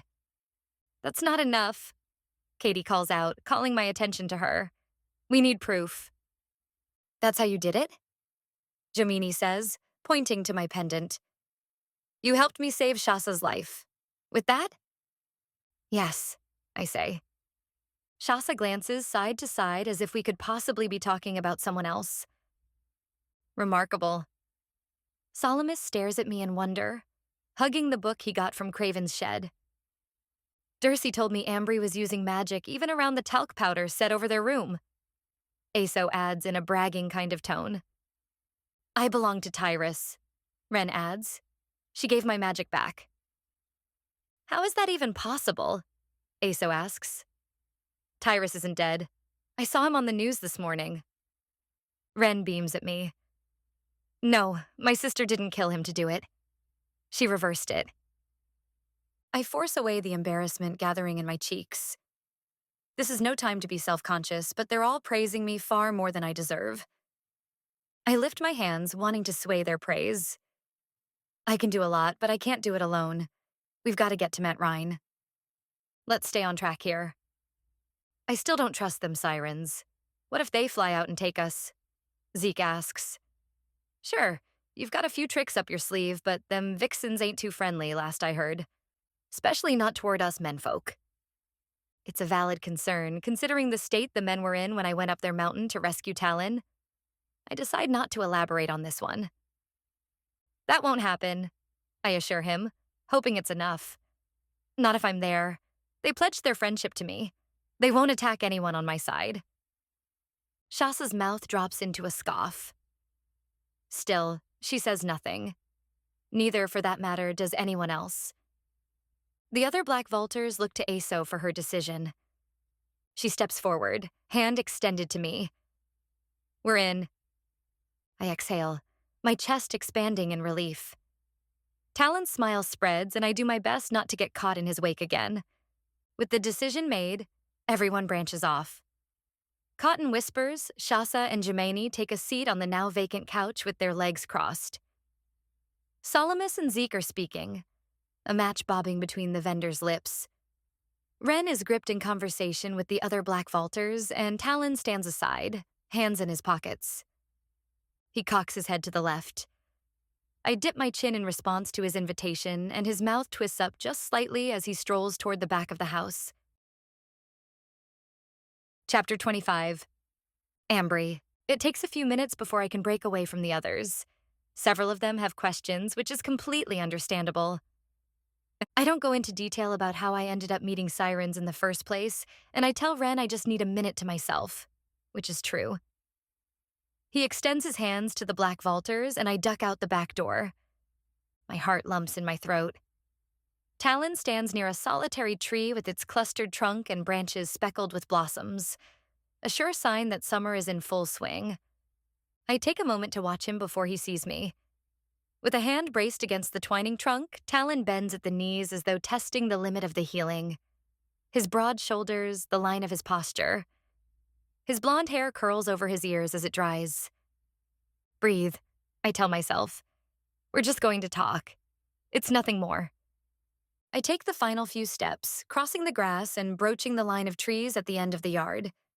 He turns at my approach, and if I thought my heart was pounding before, it's nothing to the racket my heart makes the minute the corners of his mouth quirk at me. Hi, I say. His eyes soften, the corner of his mouth rising. He limps toward me. Hi. I'm nervous, more nervous than I've been around him since we met. So much has changed between us. And right now, all I can think of is the moment we shared after I begged him to kiss me. The moment he told me how much wished he could. It tangles my stomach into knots, and it makes me wonder what he wants to talk to me privately about. In all reality, we should keep the one-on-one time to a minimum. Mostly because my entire being flares to life just standing close to him. How are your legs? I ask. I can't believe they broke them. Neither can I, he says. Tyrus was always harsh, but never to me. Not until just before I left the army. He blinks away some painful memory.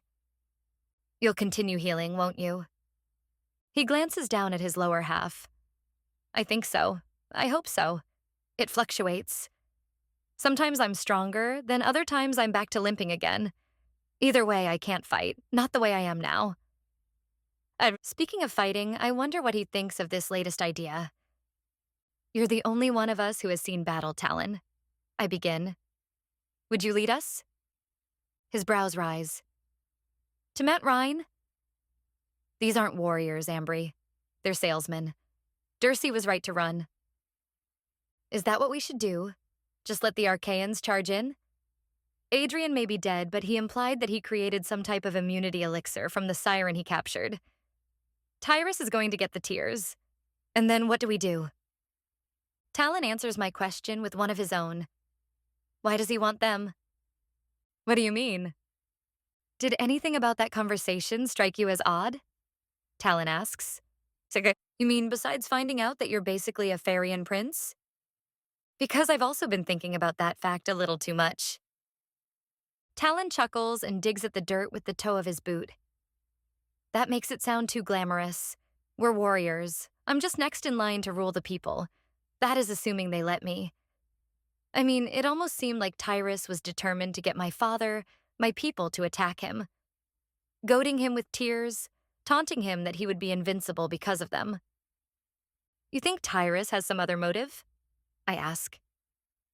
Talon slumps against the tree trunk behind him. He stuffs his hands into his pockets and crosses his feet at the ankles. I do. Tyrus doesn't care about avenging his father's death. In fact, that was the first I'd heard of it. Did he confide in you often? Yeah, he did. They took me to Arcaia when we left my homeland. I had no idea my father came to Valadir to avenge my death. Whenever I asked about my father, Shasa always told me what a disappointment I would be to him. How nice of her, I think, but don't say. All that passion about Tyrus's father was a show for my father. Nothing more. That's suicide, I say. Egging Farians on, demanding a duel. Maybe Tyrus is losing his mind. No, he's not, Talon argues.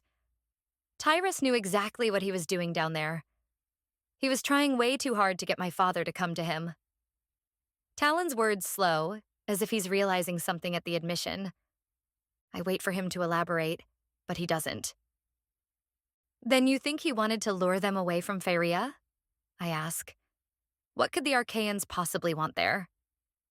Talon shakes his head, looking uncomfortable. I'm not sure.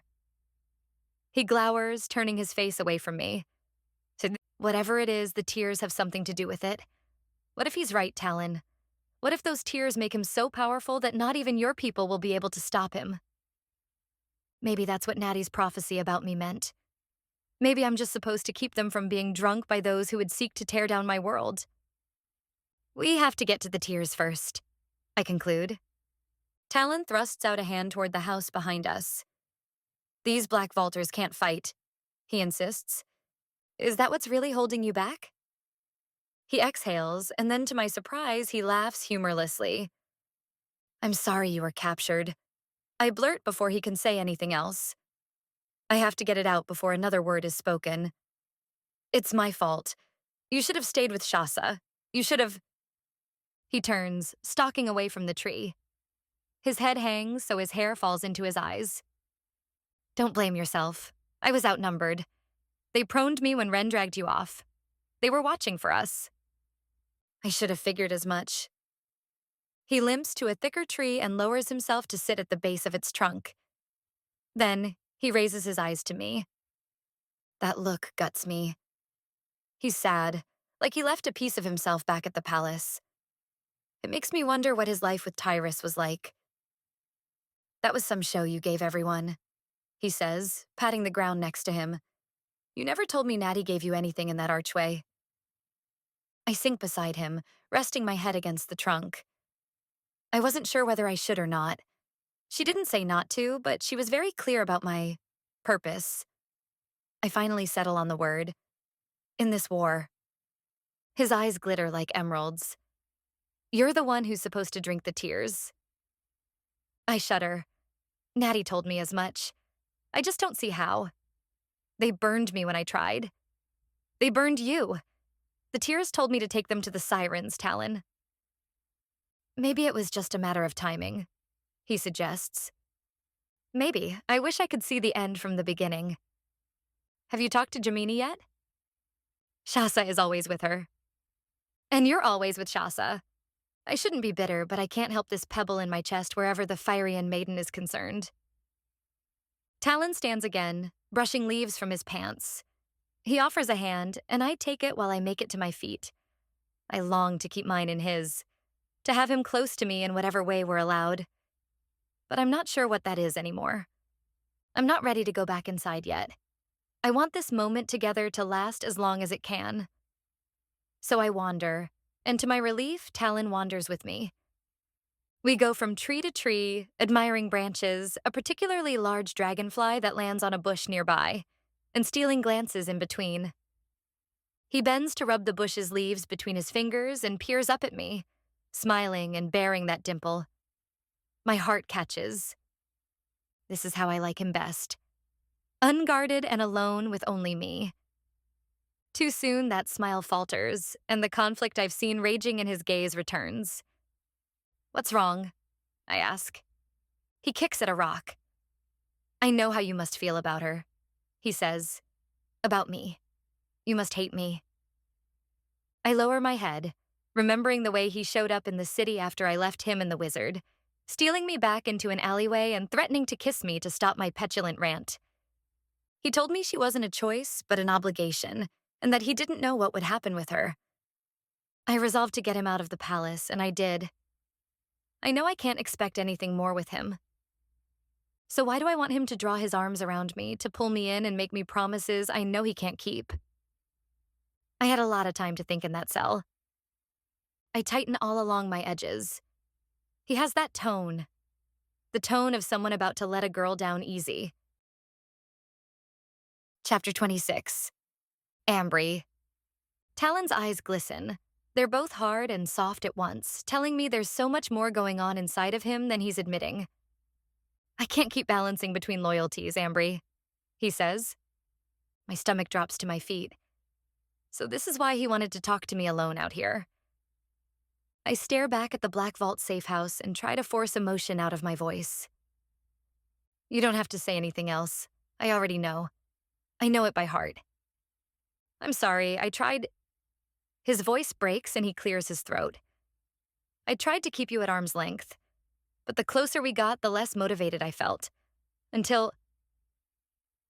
It's okay, I say, knowing we're both remembering the same moment. That night in the house, just before I found out Gwyn joined with Tyrus and held my tears. The night I asked him to kiss me. We can still be friends, I suggest. He clears his throat, tangled at the word. A word I suddenly hate, but I force a smile to be as genuine as I can make it. Friends, he repeats, like it's a foreign concept. We sit together as the word strings a new sort of awkwardness between us. This is uncharted ground. We went from despising one another to relying on one another, to teacher and student, to trading hearts before falling into this. Friendship. It's not enough. I want to scream. But it has to be. Talon sniffs. Can I see the pendant the first gave you? I remove the chain from my neck and pull the crystal teardrop from within my shirt. The fading twilight catches on a few of its facets, casting rainbows in the air before I lower it into Talon's palm, and his cleaned pair of leather gloves that leave his fingers bare. Natty said they tried to recreate tears, and this was the result. All of their tears combined and hardened into this crystal amulet. The power of the first creatures of Etheria is in the palm of your hand at this very moment. It's only been within the past week or so that I've figured out what it can do. Incredible, he says, dangling it before his face. I wonder if it works for anyone else but you. Too bad you aren't going to have the chance to find out, I say with a smirk, reaching for the chain. Hey, I taught you my secrets. Yeah, and look how well that turned out for you. His head hangs down again. Whoops. I shift to my knees and kneel across from him instead of beside him. A bird chirps above our heads. Talon, I say. His lids lift and those clear green eyes meet mine, ensnaring something within me. Why does Tyrus hate you? What happened between you two? To have him backstab you and betray you to your people, your father, like that? My whole life has been a chain, Ambry, he says, eyeing the chain as he carefully drips its length into my hand. His fingertips linger on my skin, sending a tremor up my arm. I never realized how much until just before he betrayed me. What happened? I ask again. Brighter Haraway was my blood father, but I only have segments of memories with him. Tyrus was the only father I really knew. After how harsh Gwyn's stepdad was on her, I say, she wouldn't give herself to anyone who treated her anything like Clark Hawkes did. Tyrus obviously has a soft side as well. I've never thought of it before. Tyrus as a person, a human being who is manipulating my friend and turning her against me. He had his moments, Talon says. Heart-to-heart moments. He would come to my room and talk to me about my day. He would treat me to dinner, just the two of us sometimes, to talk over battle tactics and what the new recruits had learned that day. He would exhibit pride in my accomplishments, and more so for the accomplishments of his battalion. But he wanted me to rule at his side, to be just like he was. But I couldn't bring myself to take magic like the rest of them. I thought my strength and skill was enough for Tyrus, but it wasn't, I finish. Is that what made you want to leave? His face hardens and he clenches his fist on his knee. He gave me an ultimatum. Either I take magic or lose my position. I can't fathom this. Did Tyrus not know Talon at all? I'm so sorry, I say. But you didn't do it. And that's what matters. His eyes flick to mine. The slightest trace of uncertainty flashes in them. Well, not exactly. What are you saying? With the slow shake of his head, Talon tugs at the strap on his fingerless glove, tearing it from his hand. A distinct tan line marks where the sun has been kept from his skin, but that's not what rips the gasp from my lungs. Talon's palm is a soft violet. I forget where I am for a moment. I forget about the war, the dungeon, the Farians. The world spins, and I nearly spin with it. Talon took someone's magic. He pumps his hand into fists, flipping it palm up and down several times. The purple is almost unnoticeable under the added blood flow. It doesn't engulf his entire hand the way it does to Tyrus's and other Arcaians' hands. I don't care, I want to tell him. But it wouldn't be the truth. I do care. It cuts as deeply as though it's my own magic he tried to steal. But this is Talon, my Talon. The Talon who trained me, who helped me find my magic, who refused to kiss me, who came to help me. The Talon who used to be so closed up I could hardly get a sentence out of him.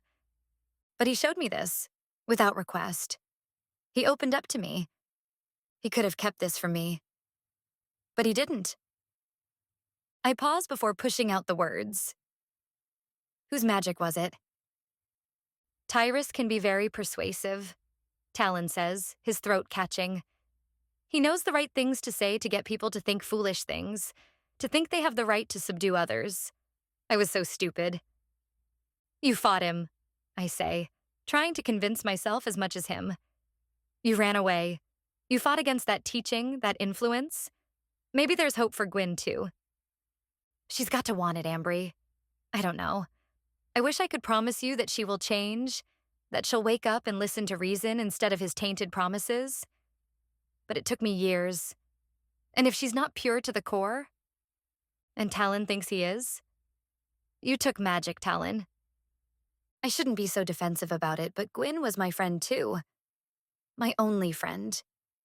His voice sounds gnashed as if he's choking on every word that strikes his tongue. I always thought I could be separate from them, but it got to the point where I couldn't straddle the line anymore. I had to be fully with the Arcaians or turn wholly against them. And when it came down to it, I couldn't do what they do. I couldn't finish, Ambry. I released the claw halfway through. And when I wouldn't finish, Tyrus stabbed the poor girl, our kitchen maid, right in front of me. He killed her, and I'll always bear the mark of it. I reach a tentative hand toward his, sliding my fingers over his palm. At first, I expect him to pull away, but he doesn't.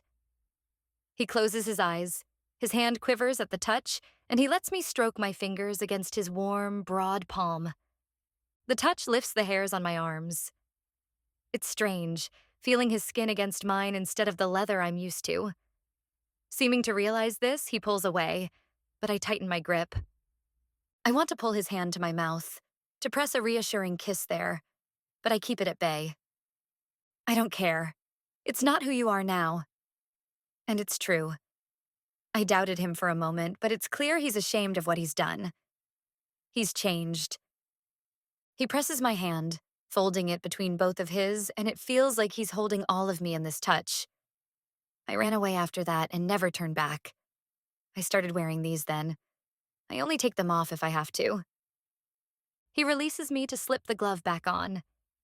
Talon, I have to put an end to it.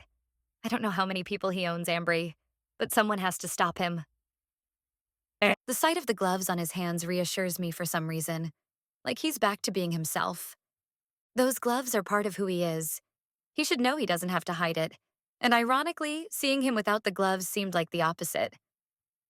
Gwyn didn't stop, I say after thinking it through. Gwyn took my magic. All of it.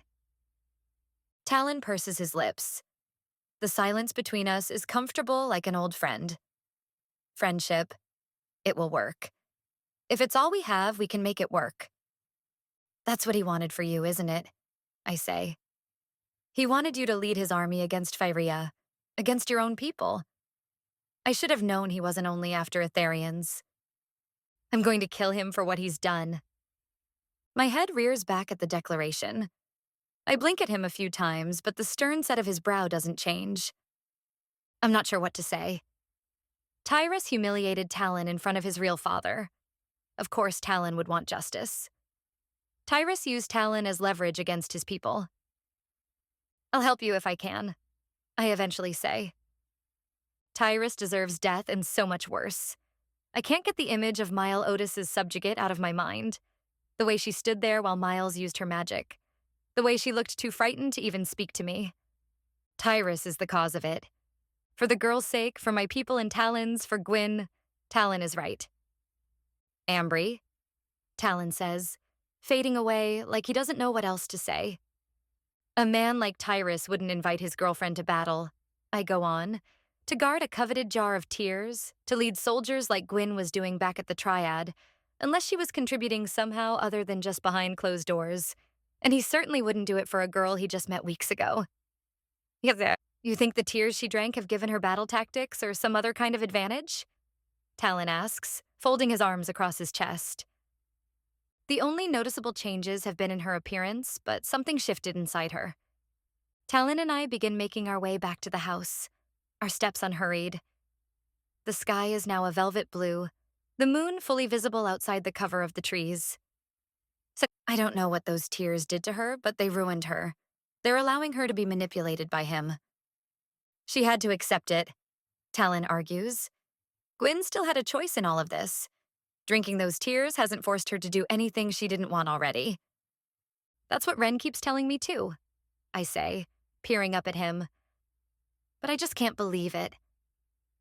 He stops for a moment, pressing his lips into a firm line.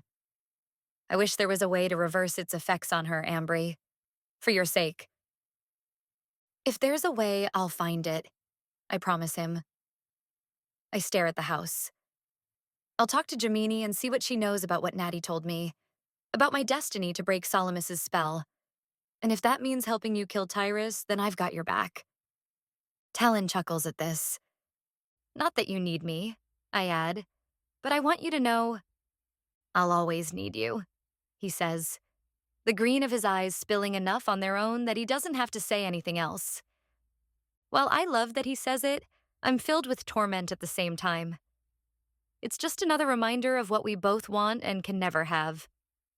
I need to keep my focus on the battle ahead of us, on protecting the tears, on what's going to happen when we go to Mount Rhine. Chapter 27. Warwick. I'm running out of time. I brush away the drawing compass, rulers, and other measuring devices that cover the desk I've been working at and rake my fingers into my hairline. I inhale the smell of eraser shavings and scraped metal and grimace. Normally, I love this smell, but it's the scent of my failure. Miss Hawks wanted a final draft yesterday. She gave me an extra 24 hours, but I'm not any closer to having the design ready than I was the last time she was in here.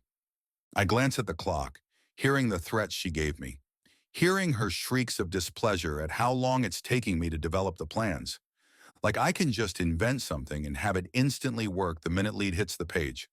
The sound of her heels edges nearer, setting my teeth on edge. I tighten all over. I've grown to hate that sound in the days that I've been at her beck and call. Warily, fearfully, I peer to find her swaggering down the narrow lab between the mess of discarded bits of metal and the file I used to shave down the locator turret element earlier this morning. She's always wearing heels. Today they're ugly, green, pointed, looking like alligator scales, and clipping the marble floor every step of the way. I finger the pencil in my hand, trying to push it where I want it to go, to right in the corner of my sketch. I'm determined to ignore her for as long as I can. Clenching my jaw, I lower the leaden tip as though pushing it through cement. But I lose. My body swivels in the chair. I wrap my foot around the bottom rungs, pushing the pencil down. Seconds count off in my mind, 10, 11, 12. But my body still turns. My fingers pop open like a sprung trap. The pencil falls to the sketch with a little tapping noise, and I sigh, relaxing my will to hers. 17 seconds. I made it longer that time. Miss Hawks wears a khaki pantsuit to match her general boyfriend's. And while I'm positive she has no qualifications other than being Blinsdale's lover, a set of badges decorates her breast pocket and shoulders. Right now she's not smiling. She folds her arms, she lowers her head. Show me what you have, she demands, and it better be good. Sparks bulge in my chest. I've been working on keeping my anger in check, but the feeling has been growing with every passing day. The more she comes down here, the larger it gets. It starts in my chest like always. A streak of resentment on the prowl. I scratch the bracelet talisman thing that I haven't been able to take off since she slapped it on me, and I watch her shrewd eyes skim across the drawing, currently taped to the drawing desk I sit at. This doesn't look like I thought it would, she says, pointing a pink fingernail at my hard work. Like I haven't just spent hours of my time ensuring the details are as accurate as I can get them.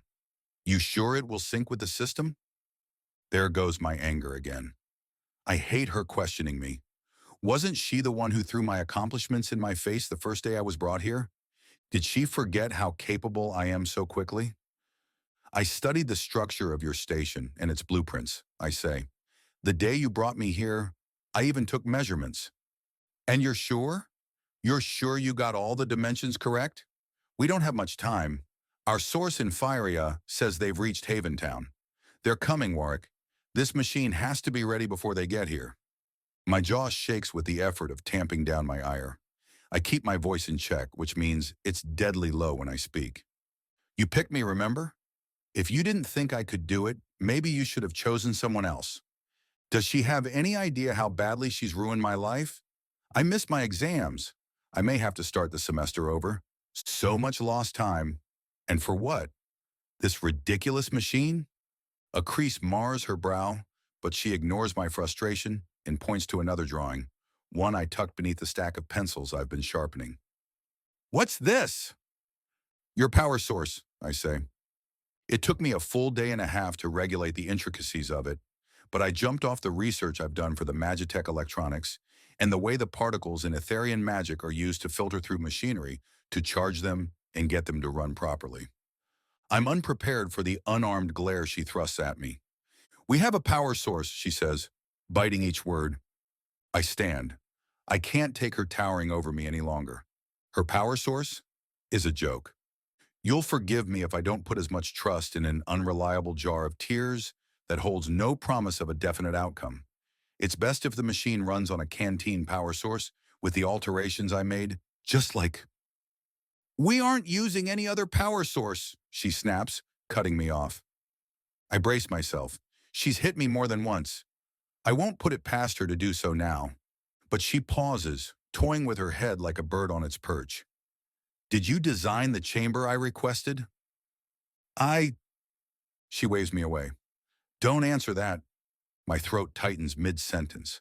Smacking sounds escape my mouth as I try speaking without a voice box. The usual panic I feel when she overrides my body like this flares, smothering my brain and scattering my thoughts. I'm my own man, I want to shout. Get out of my head. Miss Hawks clacks closer to me, placing a fingernail beneath my chin to direct my attention to her. I loathe this woman. Her touch sends a shiver of disgust, adding itself to the clot in my throat. We need powerful magic for this device, Warwick. Build it with the tears chamber. My head begins to swell like a balloon being tied off, and then she opens her hand in my direction. My airways open once more. I gasp for breath and bend, bracing my hands on my knees. The cool air tears at the rawness in my throat. A question haggles me. I'm not sure if I should ask, but what more can she do to me? I hack a few times before the words manage to form themselves.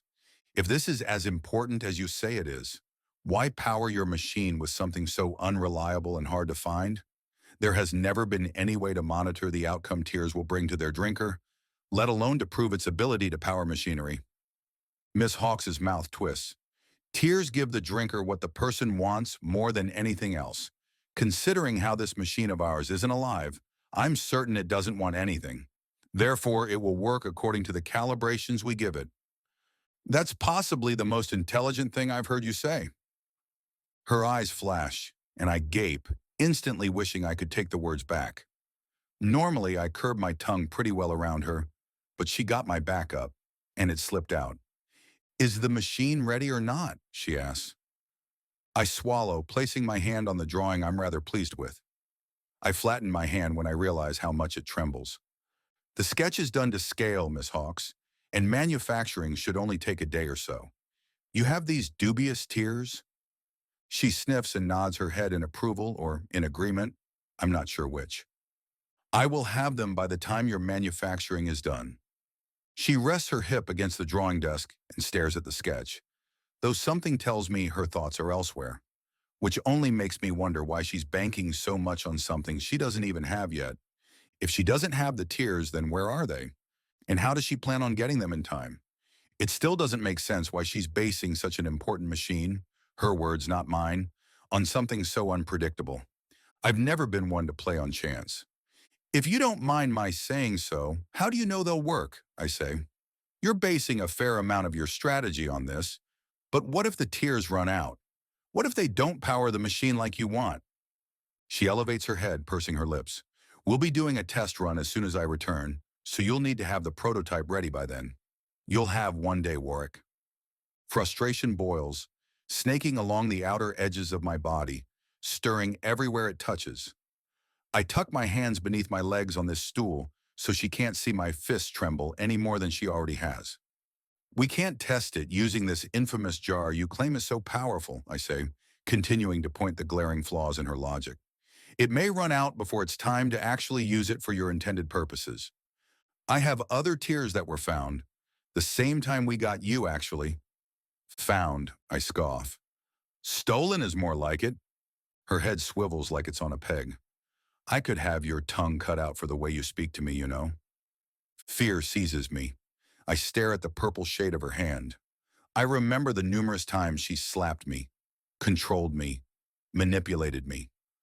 I hate to admit as much, but the thought genuinely frightens me, because I know even if she won't carry the threat out on her own, she's connected to people who will. Her face softens. But I like you to speak your mind. Your mind is what I'm after all. Her admiration makes me squirm in my seat. I'm not sure which is worse, when she threatens me or when she forces her affections on me. The kiss we shared that first day here isn't the only one, and I'm disgusted by them every time. These extraction plans, I go on, choosing my words carefully. You mean to target everyone within a certain vicinity, but you realize you can't take magic from someone who doesn't physically own it. Miss Hawks props her hip against the desk and toys with the compass lying there. You may be right, but if there's one thing I've learned from my not-so-best friend, it's that can't is no longer a valid boundary. There she goes again. She's mentioned this person multiple times before, always with unclear tones that make me wonder, in spite of myself, what their relationship is and what happened to cause whatever this distance is between them. I don't understand you, I say, fingering the end of my pencil. At some points you speak as though you hate this Ambry Sheila and want nothing more than to slit her throat and watch her bleed.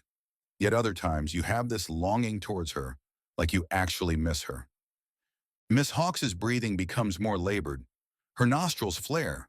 She rages away from the desk and comes back again, swiping her hand across it and knocking several of my drafting tools to the floor. Her hands light with a fury of purple sparks. I can't move. My limbs freeze despite the fight in me, despite the way I kick against the cement suddenly in my joints. Miss Hawks places a hand on either of my wrists, slamming my rolling chair into the wall. Fingers sizzling, she pinches my cheeks, and her touch burns. She holds tighter until my lips pucker open like a dying fish. The pain stings my face, tearing at my skin, but I can't pull away. I change my mind, she says, holding me with more strength than I thought possible. Then again, it doesn't take much strength to hold a motionless victim. Maybe you shouldn't talk for a while. She shoves the purple flame in my mouth, leaving me to wonder how I'll oversee the construction of her machine when I can't speak. Chapter 28. Ambry, the walk Talon and I take back to the safe house is fraught with torment. Neither of us says anything. Every time I glance in Talon's direction, he's watching me, his expression conflicted and calculating, which, of course, only makes the turmoil storming inside of me that much more rampant. I'm so distracted. I don't realize Ren is standing on the back porch and scowling at us like an angry parent until we're feet away. A cross between suspicion and utter dislike centers on my brother's face. He stares me down like I've been gone all night. I know that look. It's the same way he looked at me when I refused to take a Black Vault ID and helped him instead. Ambry, Ren says, his gaze traveling between Talon and me. His brow lifts. Where have you guys been? Training, Talon says with a grunt, striding past Ren and making his way into the house. Ren blocks me from following Talon in. Training? The disbelief in his tone is clear as glass. What? I hate the accusation in his eyes, while at the same time I half wish that whatever he thinks Talon and I were doing out there was true. Training to do what, exactly? I pat him on the cheek in a patronizing kind of way. Don't you worry, big brother. I push past him, but he claws my elbow, forcing my attention back. Be careful, Ren warns. From the sincerity in his eyes, I can tell he means it. I hesitate while the fleeting hope I've been clinging to gets crushed by reality. Ren stares me down, waiting for an explanation. I know it isn't fair. not considering the way he shared his worries with me on our way here. But I can't open up to him about my feelings for Talon. Not right now. It's not what you think, I tell him, hoping he reads the placating emphasis I add to my tone. A little line appears between Ren's brows, but he nods and lets me pass. Heat swarms over me the minute I step inside, making me realize how cold I was outside. It's not like I'm about to tell him what we really were discussing out there. Talon's past, his craving for vengeance, and all the reasons we can't be together? Sure, Ren. You've got lots to worry about.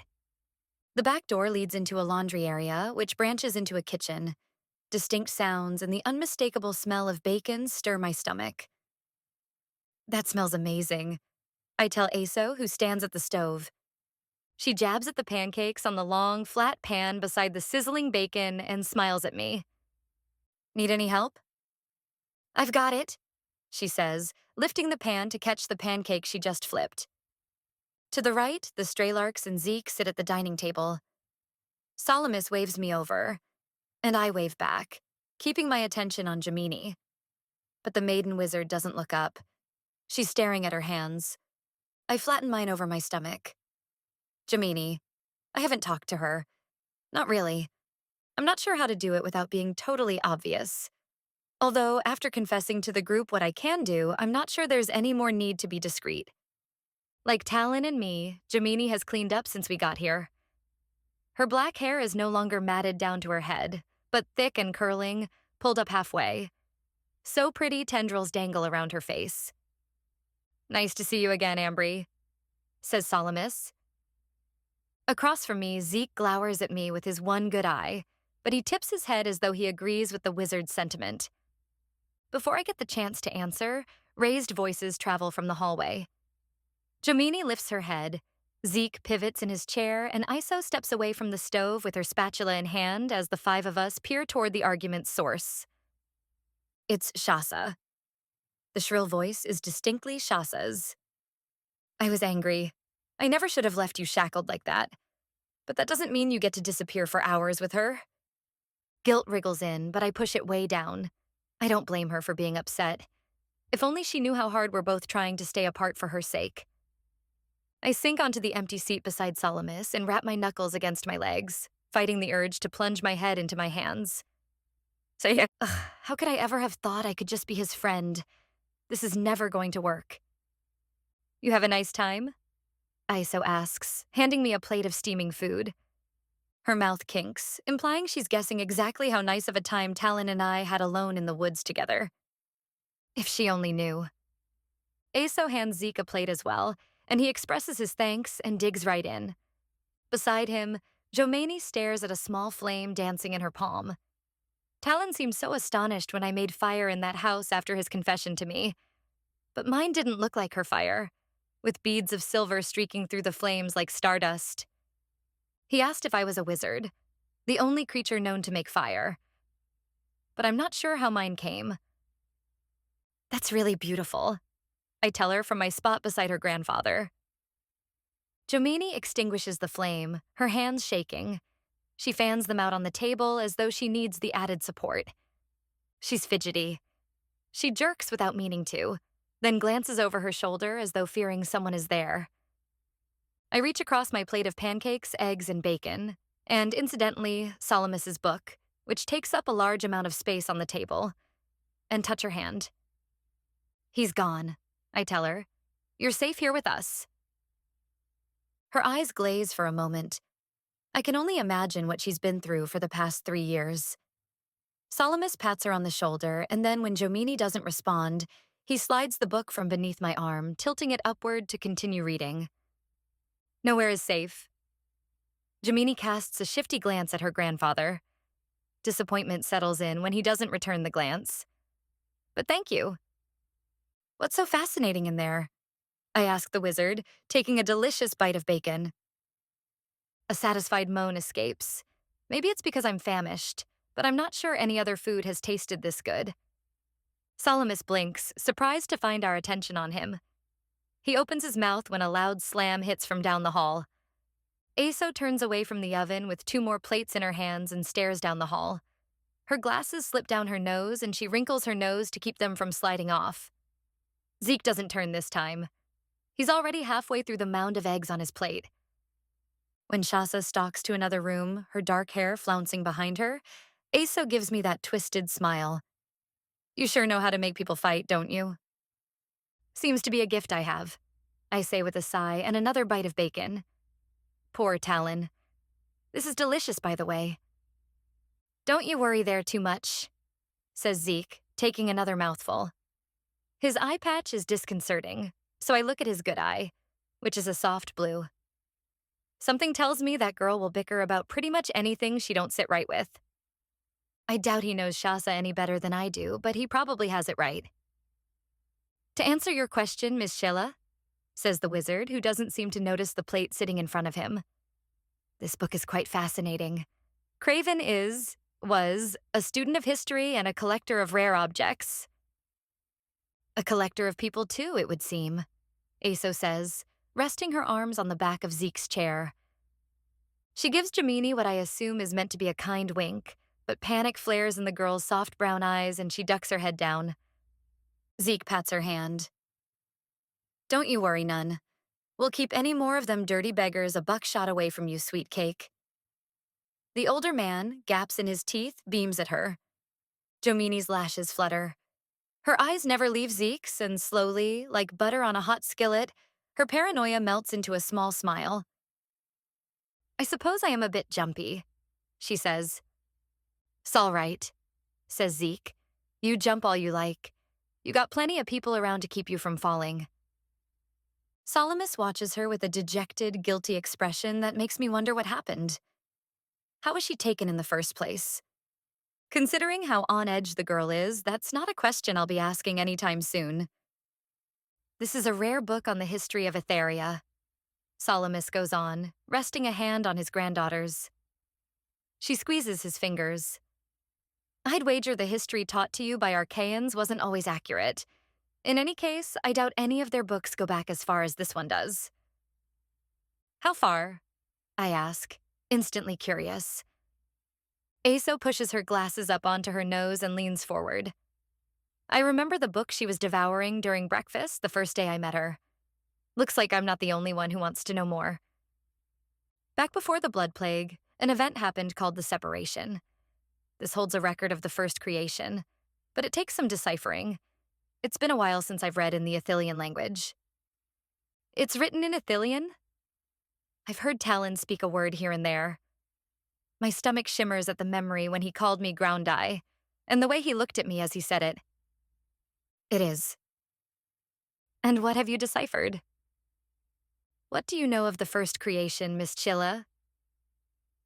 Not much, I admit.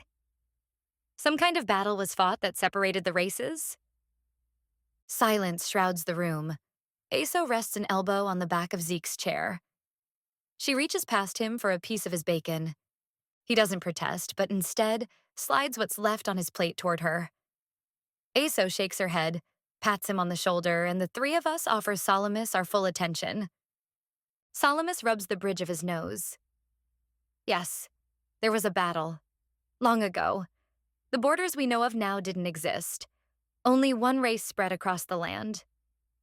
The Ithilians, I say. Disputes over government spread. Half of the people wanted to be ruled by kings.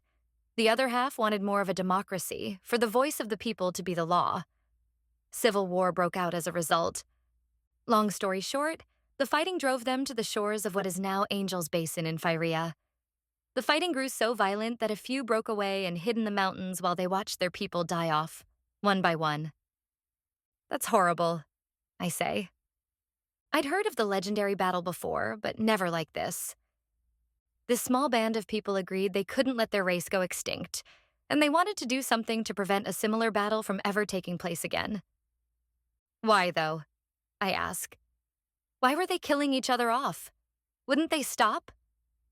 Ithilians were strong. They held each race's powers all in one. But because of this, they were literally obliterating one another.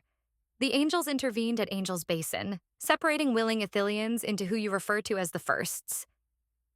A lot of good they've done us, says Zeke. Salamis ignores him and twines his knuckles together. A group was left, and they paired off according to their families. Some, according to what power they considered the most beneficial. One family claimed the power to create fire and restore life. One got power to manipulate the electrical stream that runs through all living things. Another got the power of influence through song. One claimed the power of subjugation. Only one man among them wanted no abilities at all. He and his wife parted for what we now know of as Arcaia. A flutter makes its way up my spine. "Is it true, sir?" I ask. Salamis grins. "The birth of the firsts." I stare at him across the table, wondering what else that book of his expounds on. Is that why he's studying it? To understand Natty and her people? He's been so attentive to it, but it has to hold more than the story of a creation. Another door slams and footsteps pound, growing closer and closer. Shasa storms into the kitchen. Her curls tufts around her shoulders like black ribbons. She's wearing fresh clothes as well, along with a look so savage I set my fork down and hold out my hands. "Hey," she says, heading straight for me. I rise. After the way she attacked me the last time, I'm not about to let her catch me without my footing. "I know you're upset. Can we have this conversation in private?" I ask, feeling the other's eyes on me like a blemish. Shasa pushes her lips out in a confrontational scowl. "No," she says through her teeth. "We're going to have this conversation right here." Adrenaline spikes through my system. I keep my hands up. "Look, I'm sorry Talon kidnapped me to get the tears. That things happened neither he nor I anticipated." A noise rips up her throat. "You think you know so much. You know nothing." She points in my face at the last word. It's not my fault. I want to shout to the sky. I didn't know about Shasa when I fell for him. I'm not sure it would have made a difference where my feelings are concerned. He's the kind of man who's so attractive, so confident and irresistible, with his sullen exterior and the wounded, tender interior that gruffness is hiding. I couldn't help the cliff my heart tumbled off of. But I'd like to think it would have made a difference. It's not my fault he's struggling with his troubled past. Shasa is upset, and honestly, I don't blame her. I'm a roadblock in the future she was expecting to have. Emptiness builds, and my throat clogs like I've just swallowed sawdust. I take a deep breath. Shasa and Talon aside, I've got to get the tears back. Then I can figure out the deal with this spell and go home. I can try to forget the way he's completely taken over my heart. Chapter 29. Ambry. Shasa glares at me as though she's imagining all the ways she can dispatch me. It's ridiculous. "Can we lay our differences aside for now?" I say. "Then when we get the tears, and once I've stopped Tyrus and gotten my best friend back, you can challenge me to a duel or something." Aso snickers at this. Her fork clinks as Shasa pelts a glare in her direction before returning it to me. "You'll lose." "Excuse me?" "The duel. You'll lose." Zeke lets out a low whistle. Fury floods into my chest, and I tremble with the effort of holding myself back. "I took you on once.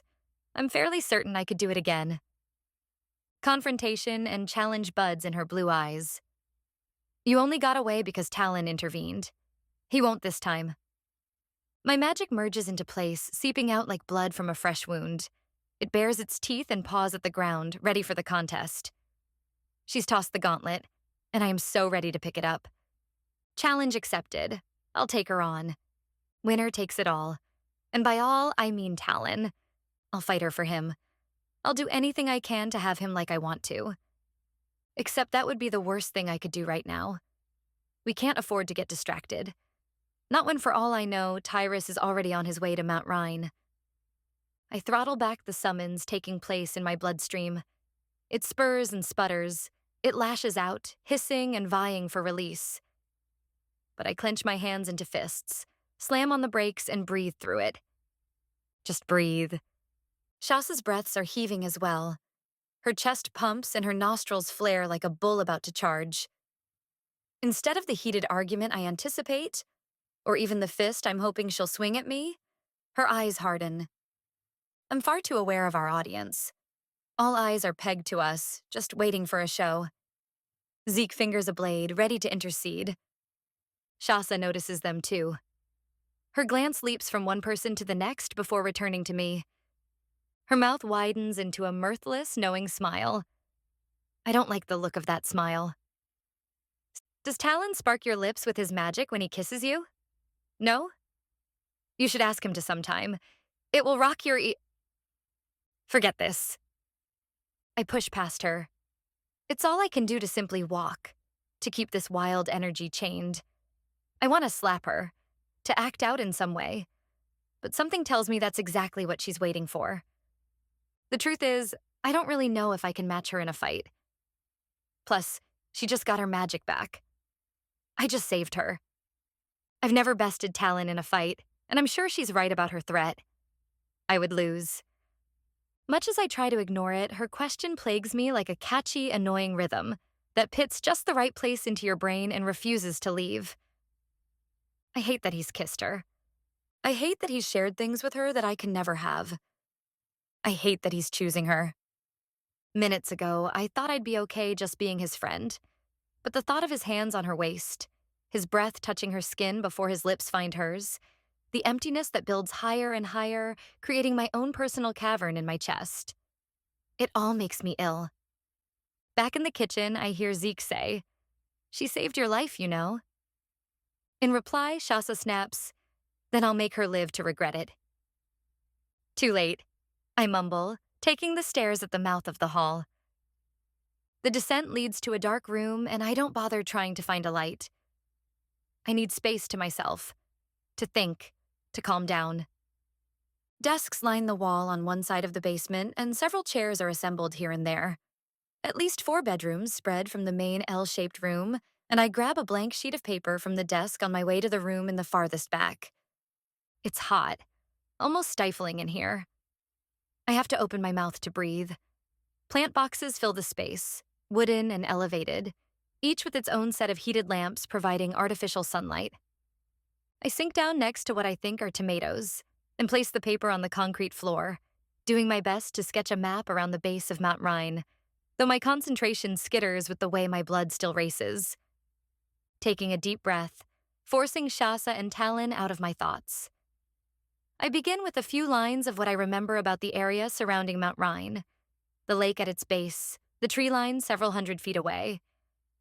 Sorry about her. I know she can be forceful. The pencil slips, streaking a wayward line across the page. Jomini shuffles in at the door, her hands clasped before her. "Jomini," I say, setting the pencil down. "Is everything okay?" She smiles. "I came to ask you that." Heat flushes in my cheeks. She'd been right there, watching that whole painful, stupid confrontation. Right. What would have happened if Shasa attacked me after all? Would Zeke have intervened with his knife? Would Solomus or one of the others have tried to stop us? Either way, I don't want to talk about it with Jomini.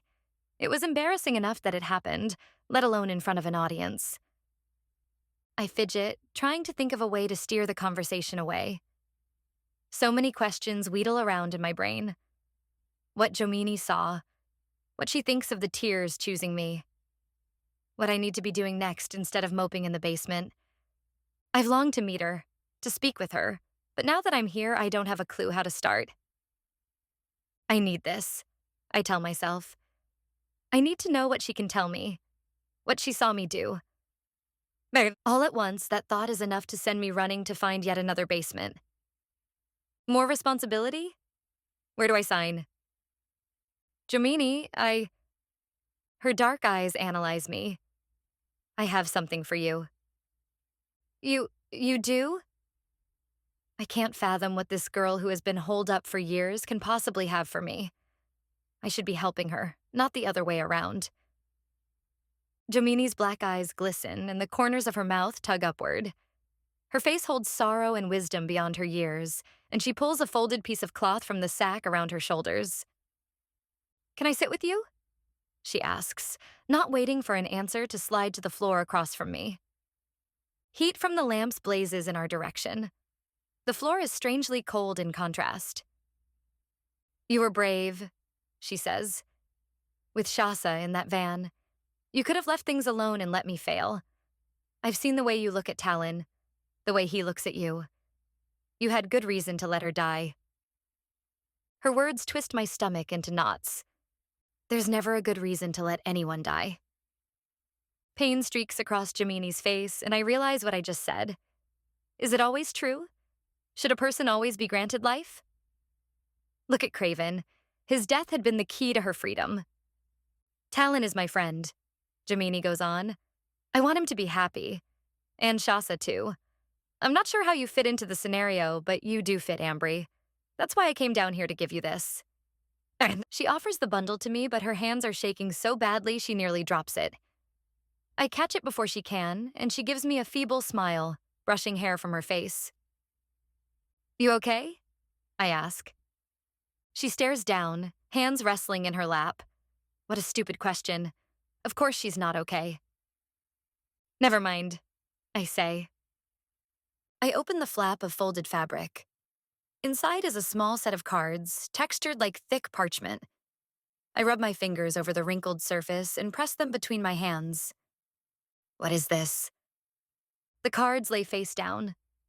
The paper's bumpy texture teases my fingers, creating its own path to guide my touch. Angling my head to one side, I count. 3. 3 cards.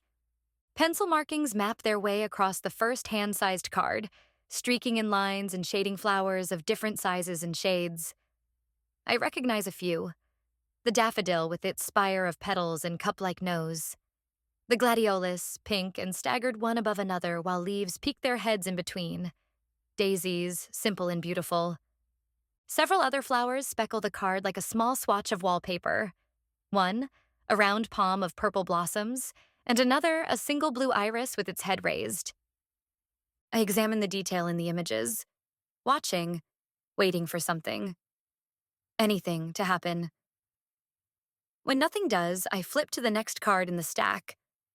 Vines drip down the stiff parchment surface. Again, these sketches are penciled with such mouth-watering detail that I'm certain the flowers blooming down like wisps will feel like velvet under my touch. The vines dangle like hair, apparently freestanding, attached to something I can't see. Stupidly, I blow against the card, expecting them to flurry, but nothing happens. A series of symbols scales the surface of the third card. Each is distinct and thorough, decorated with paisley and pointed tips, each intricate and disjointed all at once. One circular symbol inscribed in the image reminds me of Ren's Magatat. After giving me time to peruse the cards, Jamini tosses her hair back and tucks her feet beneath her. "You knew whose tears you carried," she says. "You saw me." Her mouth tucks into a line and she begins to rock backward and forward, glancing from side to side as though afraid of being overheard. What did she see? What happened to her? I want to reach out, to hug her, but I'm not sure what to do. "Ambry, can I tell you some secrets?" I swallow, remembering her rage, the way she came unhinged and burned Craven's body to a charred crisp. Here is a girl more powerful than I can imagine. A girl I've only just met, sitting on the floor with me and wanting to bare her soul for all I know. My heart rises in my throat. The only secrets she can possibly have are those I've been craving to know since I got through that archway, after Natty told me the tears were cried for me. I wanted to know why. But now, I'm not so sure. Is now the best time? Jamini needs help. She needs something else to focus on. She needs time to heal. Talking about this might only make her worse again. "If you'd like," I finally say. "I don't mean to make you uncomfortable. It's been a long time since I've spoken with anyone but Shasa. I apologize." I loosen up, suddenly aware of how rigidly I'm sitting and how uncomfortable I must be making her right now. "No, please, I'm sorry. If I can help you, please, whatever you want to tell me is great." She shakes her head. "You won't be helping me if I tell you. I'll be helping you if I tell you." The bundle on my lap turns to bricks. "Does it have to do with these?" Tentatively, I lift the top card. Jomini flattens the stack down against my leg. Be careful who you open this around. Other people can see it, but the viewer can alter the image by what's in their mind. Only someone you trust, someone already in your future, should see this with you. And you're not in my future? I am. I've studied these extensively, trying to figure them out. I even painted them, she adds with a smile. But I'm giving you a fair warning. You don't want to change what's on those. She points to the cards. My mouth grows as dry as the paper in my hand. And what are they? Jomini inhales and pushes herself up from the cold ground. She prowls around the nearest box of plants, this one elevated on a table. The lamplight highlights her cheeks and soft mouth, casting shadows over her eyes. When I have a vision, I see one thing. I draw another. It's impossible to determine the meaning of one without the other. Okay? I say, slightly confused. I rise as well, hugging the cards to my chest. This is the drawing from the vision that made you shed those tears? Jomini purses her lips in response. How does it work? I ask, itching to both look at the cards and toss them into the fire at once. I talked to Natty, the first maiden wizard. She said you saw me. What did you see me doing? That's what Craven didn't understand, says the small girl, stroking the leaves of the plants. She pushes dirt with her fingers and pats it around the stem of a plant with wide leaves and tiny purple blossoms. If I told you I saw a battlefield with men, women, and children dying, with you at the driving point leading the carnage against the enemy, I wouldn't draw that. The sight and the drawing are layered, and the real meaning behind them means something different to each person involved. So you can show this. I hold up her face-down cards. To any number of people, and we'll all see something different. Disappointment climbs, one rung at a time. Sure, I only glanced at them, but the images on her cards didn't spell anything out. There was no sign of tears or teardrops or the battle Jomini mentioned. I don't even know if she actually saw that or if it was just an example she gave me. Craven thought I could just tell him whatever I saw, and that those exact details would be what came to pass. But it's not so cut and dried. Just as our souls lie within our bodies unseen, there's a deeper aspect than the physical result of a vision. She gestures to the cards plastered to my chest, her nails caked with dirt. I saw colors, Ambry. Each color was distinct on its own before it slowly started to blend into a different shade, then another, like a painter preparing his easel. I did see the battle I mentioned, though you were not in it. I saw the races converge and spill one another's blood. I felt the dirt take a tally of every drop. She pauses, her lower lip trembling. That blood pained even the ground. It changed the face of the land. The very earth ripped apart in pain. Jomini shudders, but continues. The images burned straight into me. I saw each person as they died. I viewed their lives in an instant, a blink, yet it was as though I knew them. She pauses, her lids fluttering in an unnatural way as though she's seeing it all over again. I open my mouth, only to close it again. And then flowers. She goes on. I saw fields of them. You were with the flowers, and the love that resonated from you was more than I knew a person could feel. You healed the aching ground, Ambry. Her words pierce the hidden parts of me, sweeping like a breeze. Angels, I breathe. She releases her breath. Her lids open completely once more, and she gives me a soft smile. I've done my part. Now you've got to determine what it means for you. You are the soul. But you saw me? I mean, how did I heal the ground? I have to be sure. If she's saying this is completely separate from the vision, then what am I going to find when I study these cards? An image of my death? I wish she'd give me some clue. A hint. Vreck, if she'd just come out and tell me, that still wouldn't be enough. Flower petals, she says, staring into the lamplight.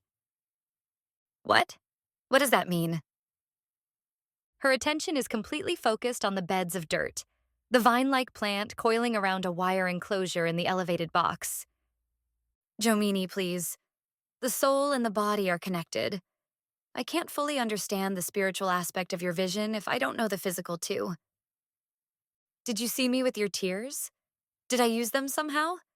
With Tyrus? Did you see him or Gwyn? What about my best friend? She has long blonde hair and is really pretty. Her eyes squeeze shut. She backs away, pressing dirt-coated fingers to her ears. I've told you all I know, she says, her voice growing frantic. I haven't seen anything. She knocks over the wire enclosure and begins tearing plants from their beds, tossing the pathetic exposed roots at the wall. I haven't seen anything. The door bursts open and Talon and Aso crash into the room. They're in here. Talon calls to someone behind him. My plants, Aso cries. Talon rushes over, dodging through the maze of plant boxes. He takes a shrieking Jomini by the shoulders. I can't see on demand. He doesn't get it. I've told him how they work. Talon takes her face in his hands, leveling his eyes to hers. Shh, he soothes. Craven is gone, Joe. It's all right. You're safe with us. My mind, she says, sinking to the floor. He wants my mind. Shame tingles like heat through my belly. Horrified, I press my hands to my cheeks, wondering what just happened.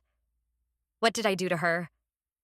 Talon sinks with her, holding her to his chest and rocking with her. His eyes travel to meet mine, questions flourishing in them. What happened? Salamis and Shasa appear in the door, and the old man hobbles to his granddaughter. I hug the cards tighter against my chest. What did you do now? Shasa curls her lip in my direction. I'm sorry. I muttered to no one in particular, confusion still rattling through me. I asked too many questions. I pushed her too far. All eyes stray to me, and everything becomes suddenly clear. Talon, Shasa, Salamis, and Jomini, they all belong together in some group that I was never a part of. I don't belong here. I leave the room, eyes burning with unshed tears. Chapter 30. Jomini. I'm not sure if I should move. Talon has been holding me for minutes, maybe hours, maybe never. Maybe this is all in my head. It wouldn't be the first time. The man holding me in my fantasies was always Miles, though, not Talon. I picture it's Miles now. Never having been held by him before, my imagination has to do a lot of work to make it real. Miles Otis, my neighbor, my friend, the boy I lived across the street from in Valadir before I was taken. I close my eyes to give in to the illusion. My mind turns hazy. It's been doing that a lot lately since Shasa left, since I had that vision. Ambry seemed to accept everything I said about the cards. That's good, at least. I've held on to them for so long. Maybe giving them away is what made me snap. Talon peels me away from his chest, his hands strong against my shoulders. How are you? I gaze up into his green eyes. Blonde hair spikes away from his forehead, and the scars I've seen accumulate on his skin have started to fade.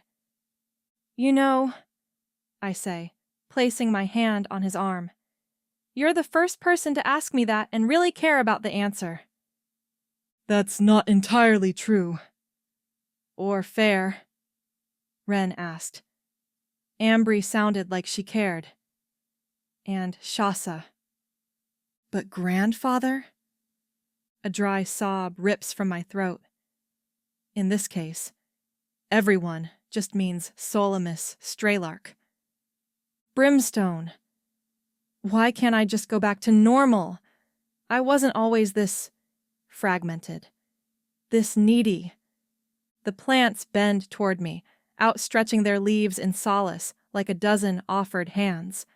But I shake my head, blinking fast. I'm not sure that's real either. I'm breaking apart at the seams, I say, my voice cracking. It's one thing to feel something inside. It's another to tell someone that's what's taking over you. The vision.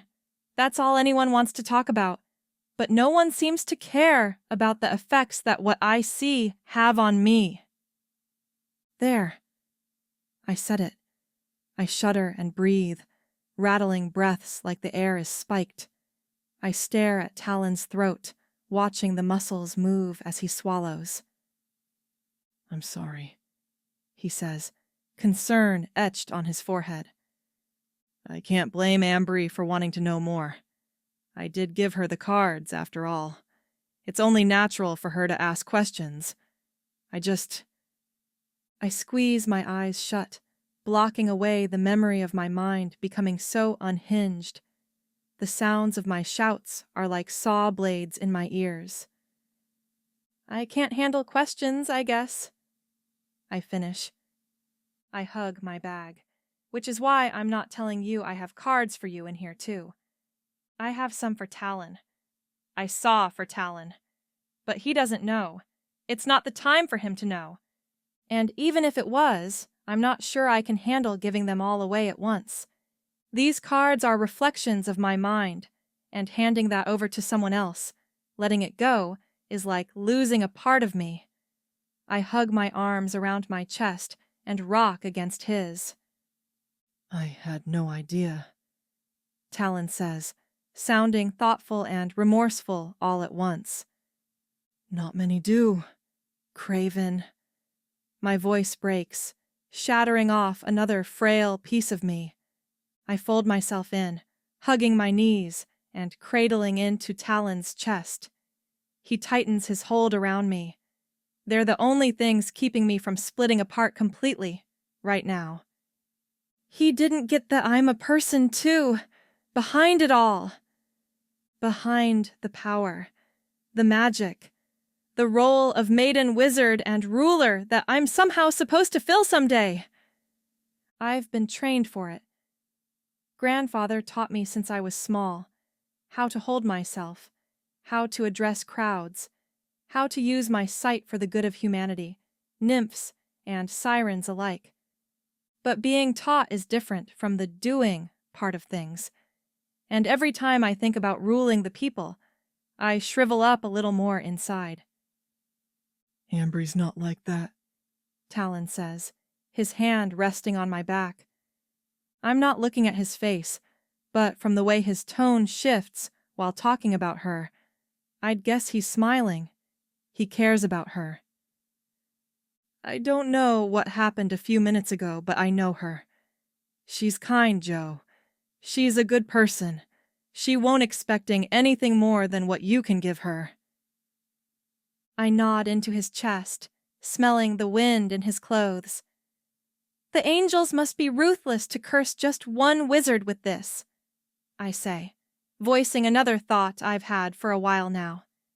This one is a little more bitter than the others, and it's probably another reason I don't want to rule, even though I'm supposed to one day. How dare the angels put so much on my shoulders? My sight is supposed to be for the good of the races, but at what cost? What if I'm not helping anyone, Talon? What happens when I have no more answers to give? Will anyone care what happens to me? This thought is a little too stifling. It makes the air that much sharper, so I choke it down in gasps. I care, Talon says. Ambry cares. Shasa cares. Ren too. I bet if you asked any of these black vaulters, they'd say the same thing. And what about your grandfather? I grip his shirt and shake my head at that one. I can believe it of the others. But Baba? He won't care. He's too preoccupied with his study of history, of Ambry and who she is. That's why he's been scouring over that book since he got it. I know he thinks it has something to do with the firsts. Light, Ambry should never have shown him that teardrop. And healing Shasa, helping bring her back to life. That only propelled his adamant search that much more. I still can't understand how Ambry managed to help me that day. It shouldn't have been possible. From everything I know about my kind, only a wizard can restore life. Ambry is no wizard. I sniff. Look at how much trouble my tears have already caused. Talon strokes my hair. The touch sends prickles down my spine. It seems like the angels have a way of twisting what should be and ripping us away from where we think we belong, he says. But if there's anything I learned with Tyrus, it's that no matter what fate deals out to us, we still have a choice. Easy for you to say, she says. Visions don't invade your mind at their whim and make you a target for anyone and everyone. I know he means well, but I have a hard time believing I still have any choices left. No, but I was still wanted and used for what I could do. It was hard, Joe. See this? He adjusts himself, and I withdraw. He pulls at the strap of his gloves and removes one from his hand. Scars traipse along his skin with no rhyme or reason, just marking him, the warrior that he is. And they're purple, I say, working through the shudder of disgust spilling through me. Unwanted, unbidden, the memories of watching Craven's hand turn that same shade when he stole my power from me wash over me like a tsunami. I breathe again, looking to Talon for an explanation. I remember the day he showed up wearing these gloves. I had no idea that this was why. This was the cost of what I had to go through, Talon says. To finally realize I had that choice. Looks to me like you've already paid your price. It's time to decide what you really want in your life and let the rest of it go. He gives me a small smile, pats my hand, and lifts me from his lap. Surprisingly, my legs hold my weight. I wasn't sure they would. I stand, feeling strangely cold away from the heat he offered. So I amble back to the nearest elevated plant box in the room's center. Baltine poinsettias dot the square surface, enclosed in cozy patches of dirt. Their white fronds star out into happy buds, but I feel anything but happy. For some reason, the sight of them has the opposite effect, drawing out a hollow space in my sternum. Talon can't be right. I don't have a choice in my life. I'm meant to be a servant of my people whether I want to or not. I'm meant to use my power for others. It's why I have this gift. He's no ruler. He doesn't know the pressure. The cage such a position holds. How can he know what I really face? I love plants. This is what I want to do. To cultivate, find cures, oversee greenhouses, to spend my days smelling the freshly cleaned dirt, helping things grow and become more than what they started out as. I stretch a finger toward a white frond, stopping when my fingertip is mere fragments away. Another memory returns, this time of when I first learned bleak fire. I touched a plant then, and its leaves withered and singed the minute the fire took residence in my fingers. I ruin everything I touch, I whisper soundlessly. Despair sinks in despite Talon's words. He pauses near the door and peers back at me. You okay here? I've got to get back upstairs. Without looking at him, I bob my head in what I hope is a convincing nod. Yeah, I'm okay. The words leave me feeling emptier than ever because I'm not okay. I'm not sure when I ever will be again. Chapter 31. Ambry. The dream creeps in as most dreams do, without my knowledge or control. Towering trees surround me, their lower branches missing and replaced by scratch marks from some animal's claws. A deer bows her head to nibble on some grass. Something flutters beneath my ribcage, and I turn. Talon steps out from the trees, walking straight through the deer as though she were a ghost. For a moment, I forget I'm dreaming.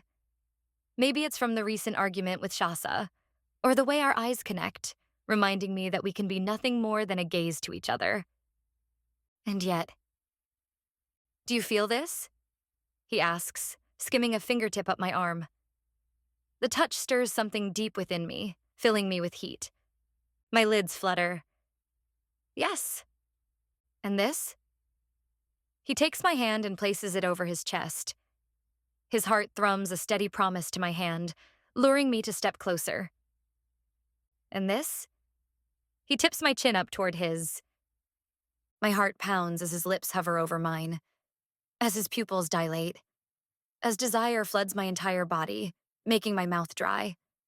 I press my body against his, craving everything he has to offer. In a flash, it's Shasa's arm he's trailing, Shasa's hand to his chest. Shasa's chin he guides upward. I watch with yearning and horror from a nearby tree, never feeling more distant from anything or anyone as I do in this moment. His gaze flicks to me. The corner of his lips quirks into a cruel smile, and I clutch my chest. The residual pain is stern and stark. It's as unexpected and overwhelming as when Shasa pinned me to my sleeping bag and demanded I give her the tears. I squeeze my eyes shut tighter, my head flailing. This isn't real. It's just a dream. And this? He asks before lowering his mouth to hers. My heart is a trapped bird in my chest.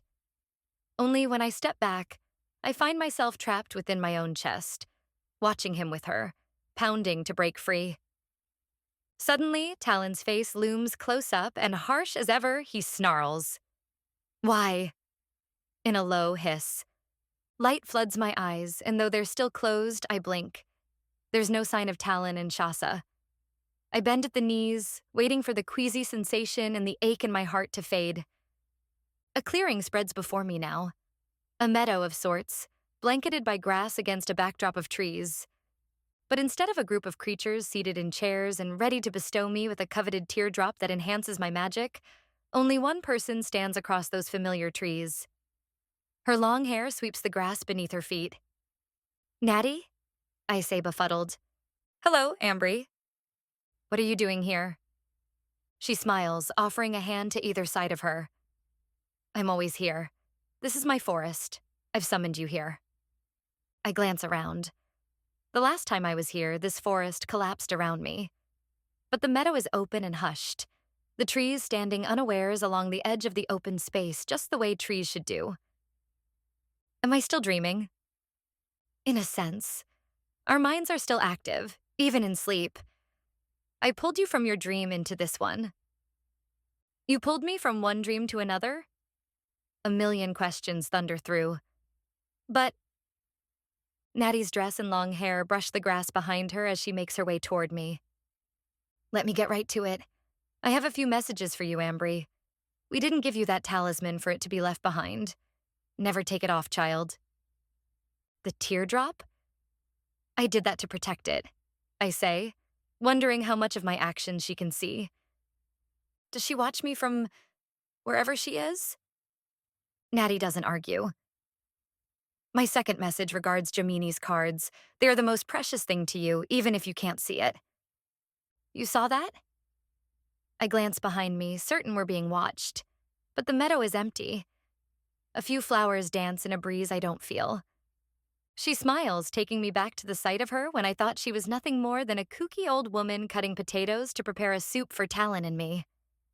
Wrinkles cinch at the corners of her eyes, which gleam with kindness. Each card is a key to unlocking the part of you needed most. You must guard them. Keep them with you at all times. If those cards were to fall into the wrong hands... I don't know what they mean, I tell her, my disappointment from earlier bubbling to the surface. They're like pretty sketches, but nothing more. I still have no clue what I'm supposed to do.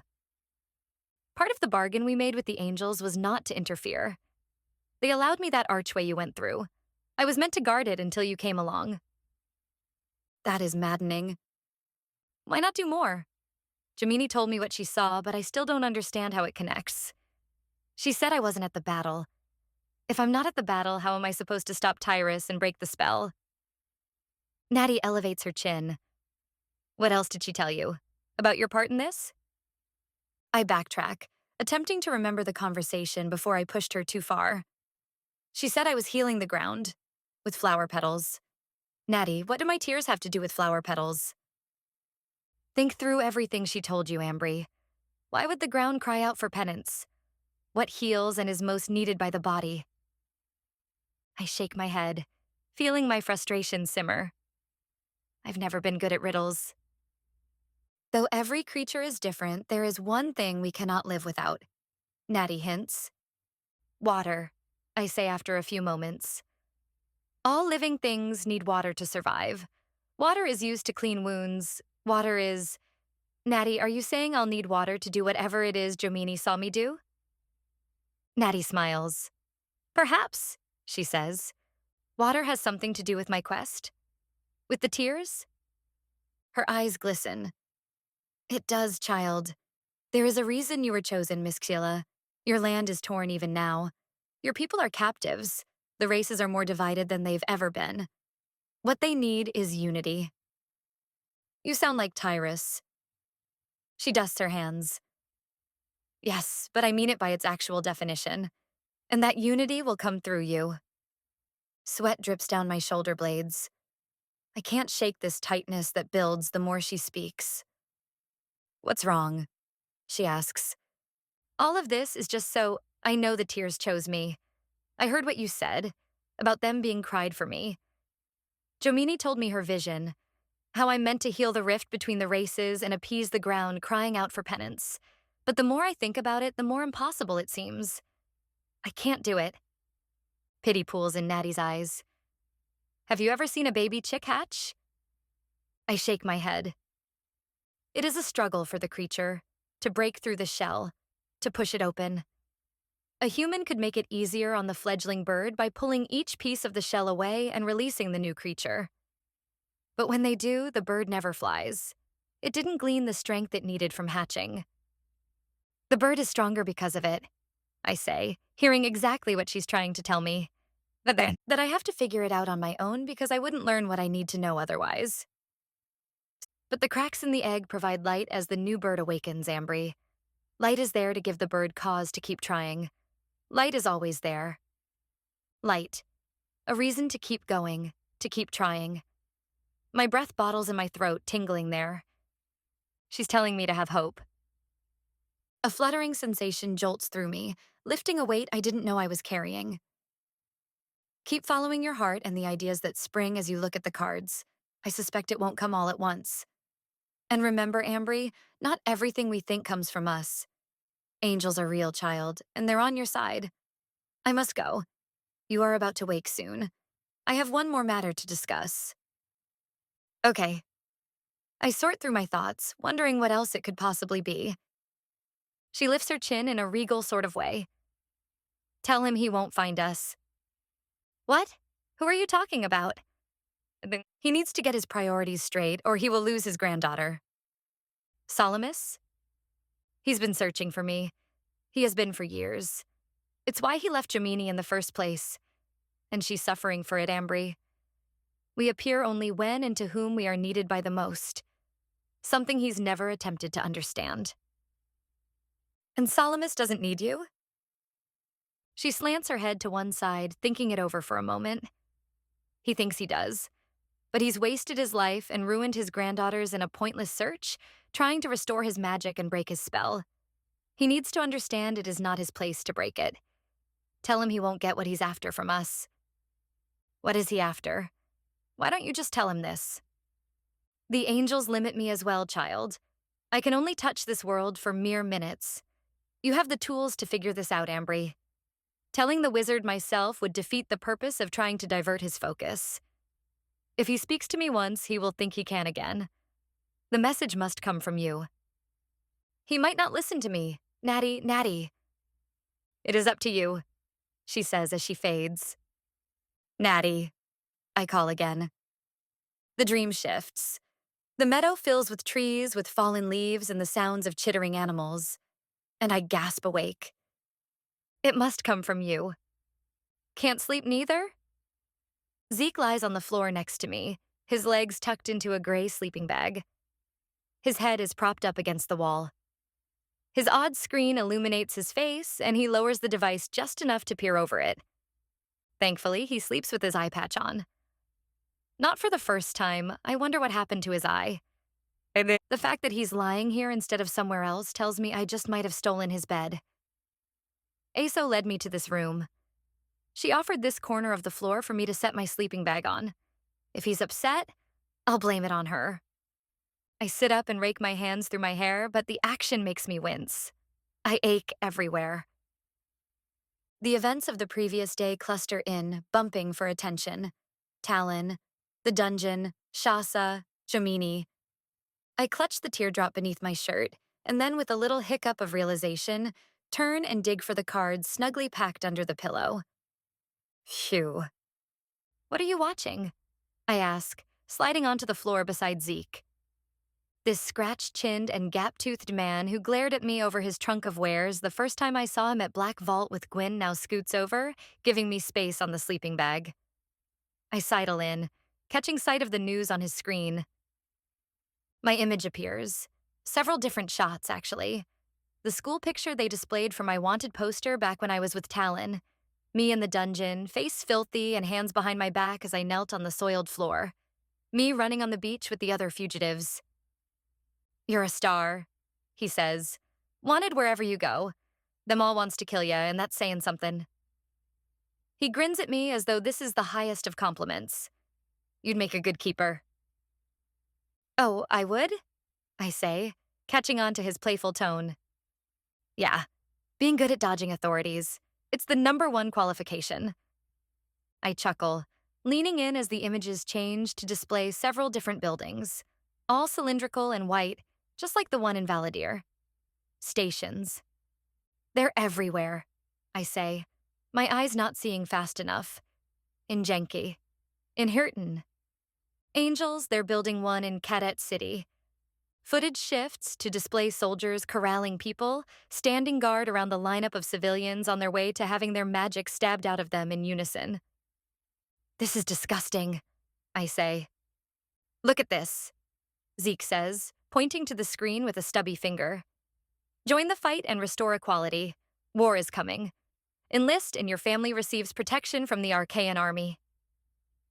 I sneer, remembering Natty's words about unity. Equality, I mutter. Tyrus now fills the small screen, his deep voice resonating while the volume is on low. I'm after a peaceful reign, the liar says, but I will not stand for the inequality between us. Power should be shared.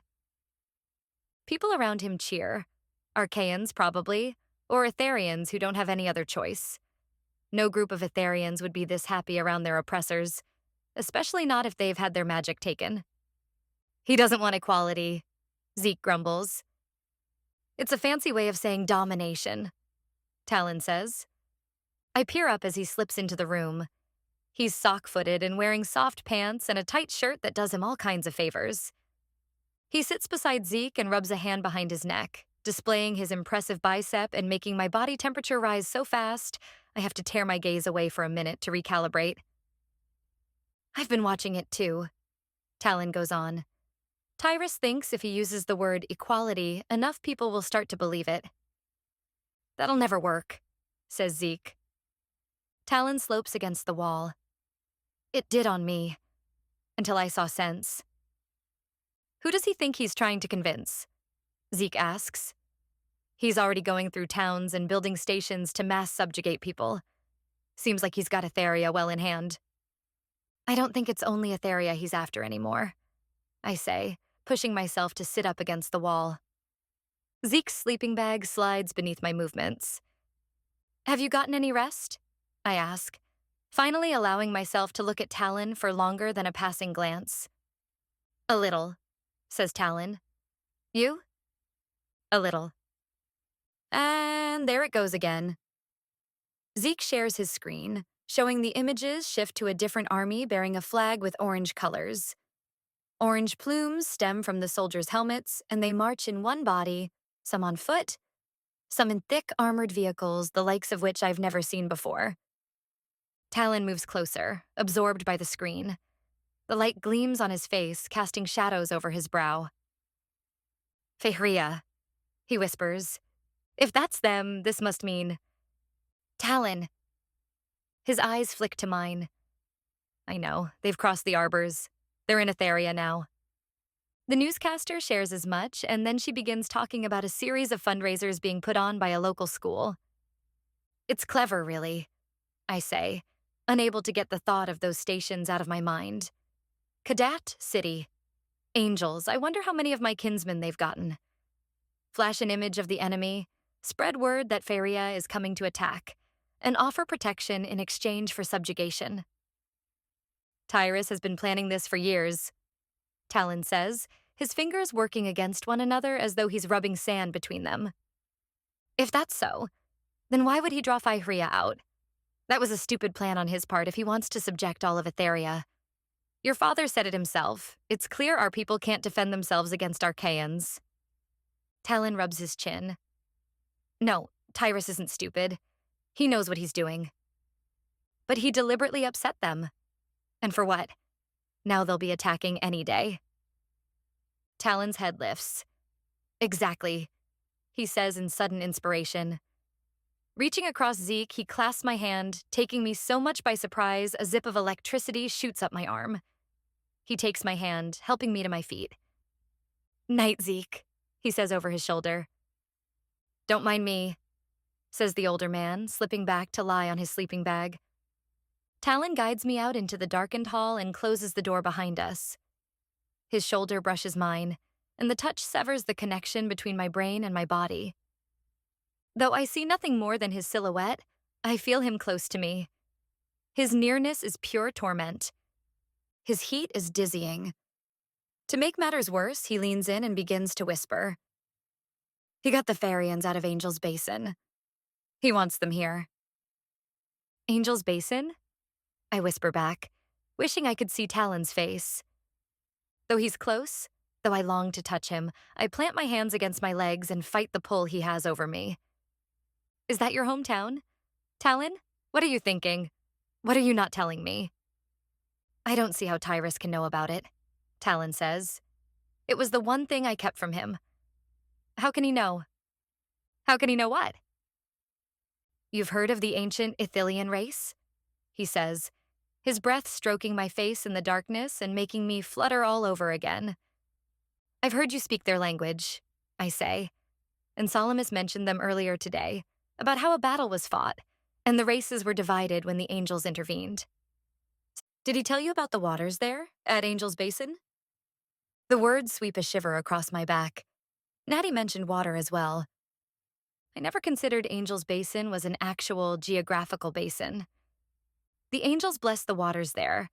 It's how they were able to divide the races. The first were born in those waters, Ambry. As a result, the waters contain immense power. Enough power for Tyrus to get magic permanently, I say, thinking it through. It's the only thing that makes sense. That's why he's taking as much magic as he can.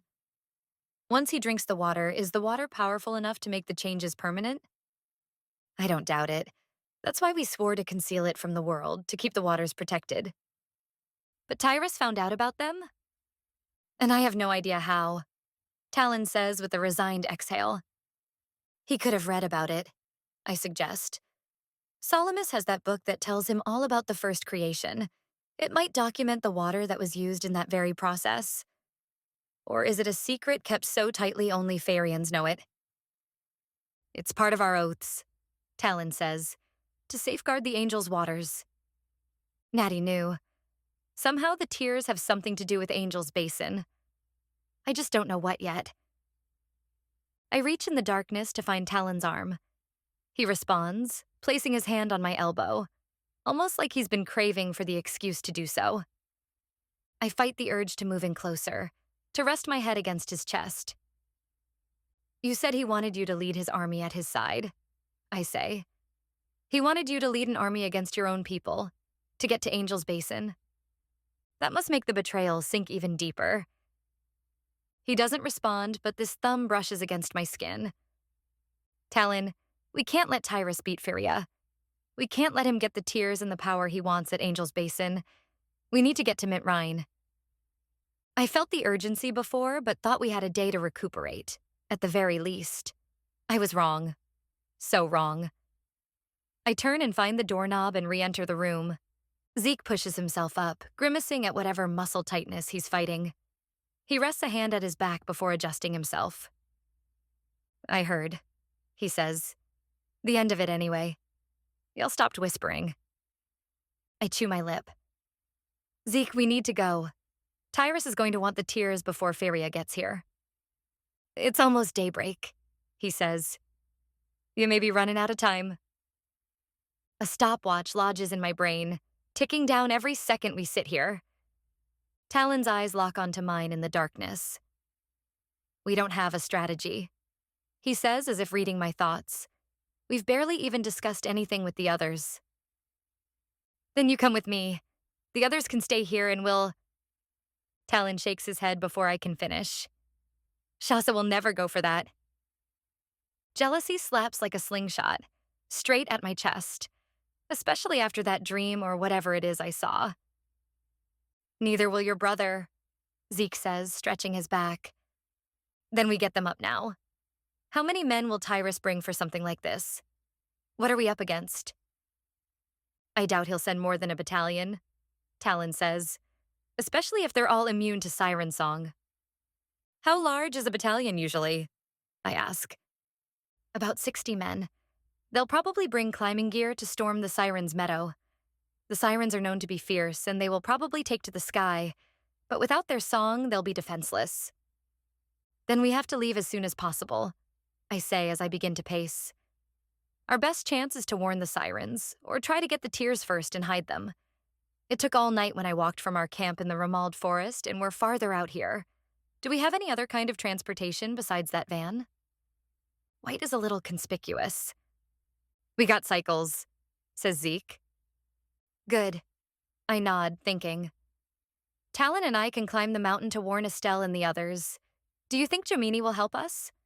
If things go wrong, maybe she'd be willing to use her bleak fire on them. That would be a real asset. We could ask, says Talon.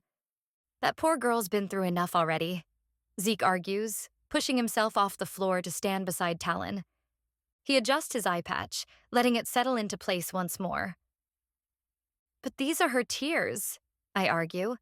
Her world is at stake just as much as the rest of us. Zeke shrugs, and I continue.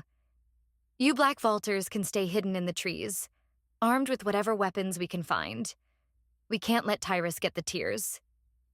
Zeke and Talon both roll it over in their minds. Zeke lights his odd once more, inspecting the screen. Talon stares at his hands while his face is pensive. I go for Tyrus, Talon says, lifting his gaze to me. Chances are he'll be at the head of his men.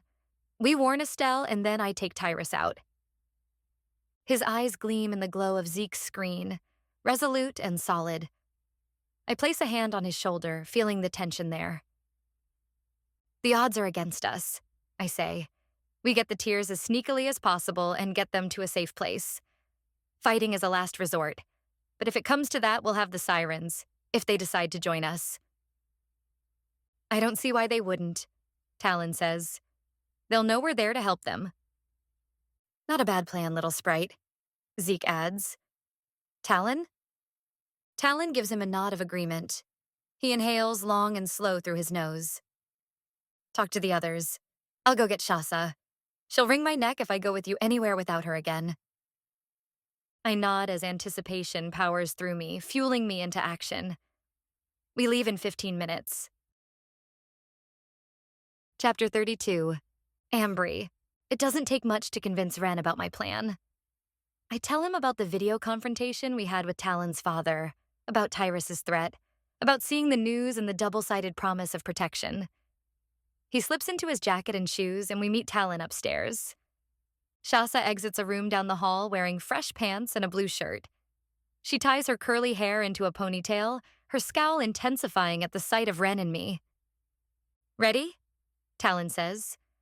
Jomini wasn't thrilled, but she agreed to help us, Shasa says. Zeke shuffles in behind us, taking a seat on the couch.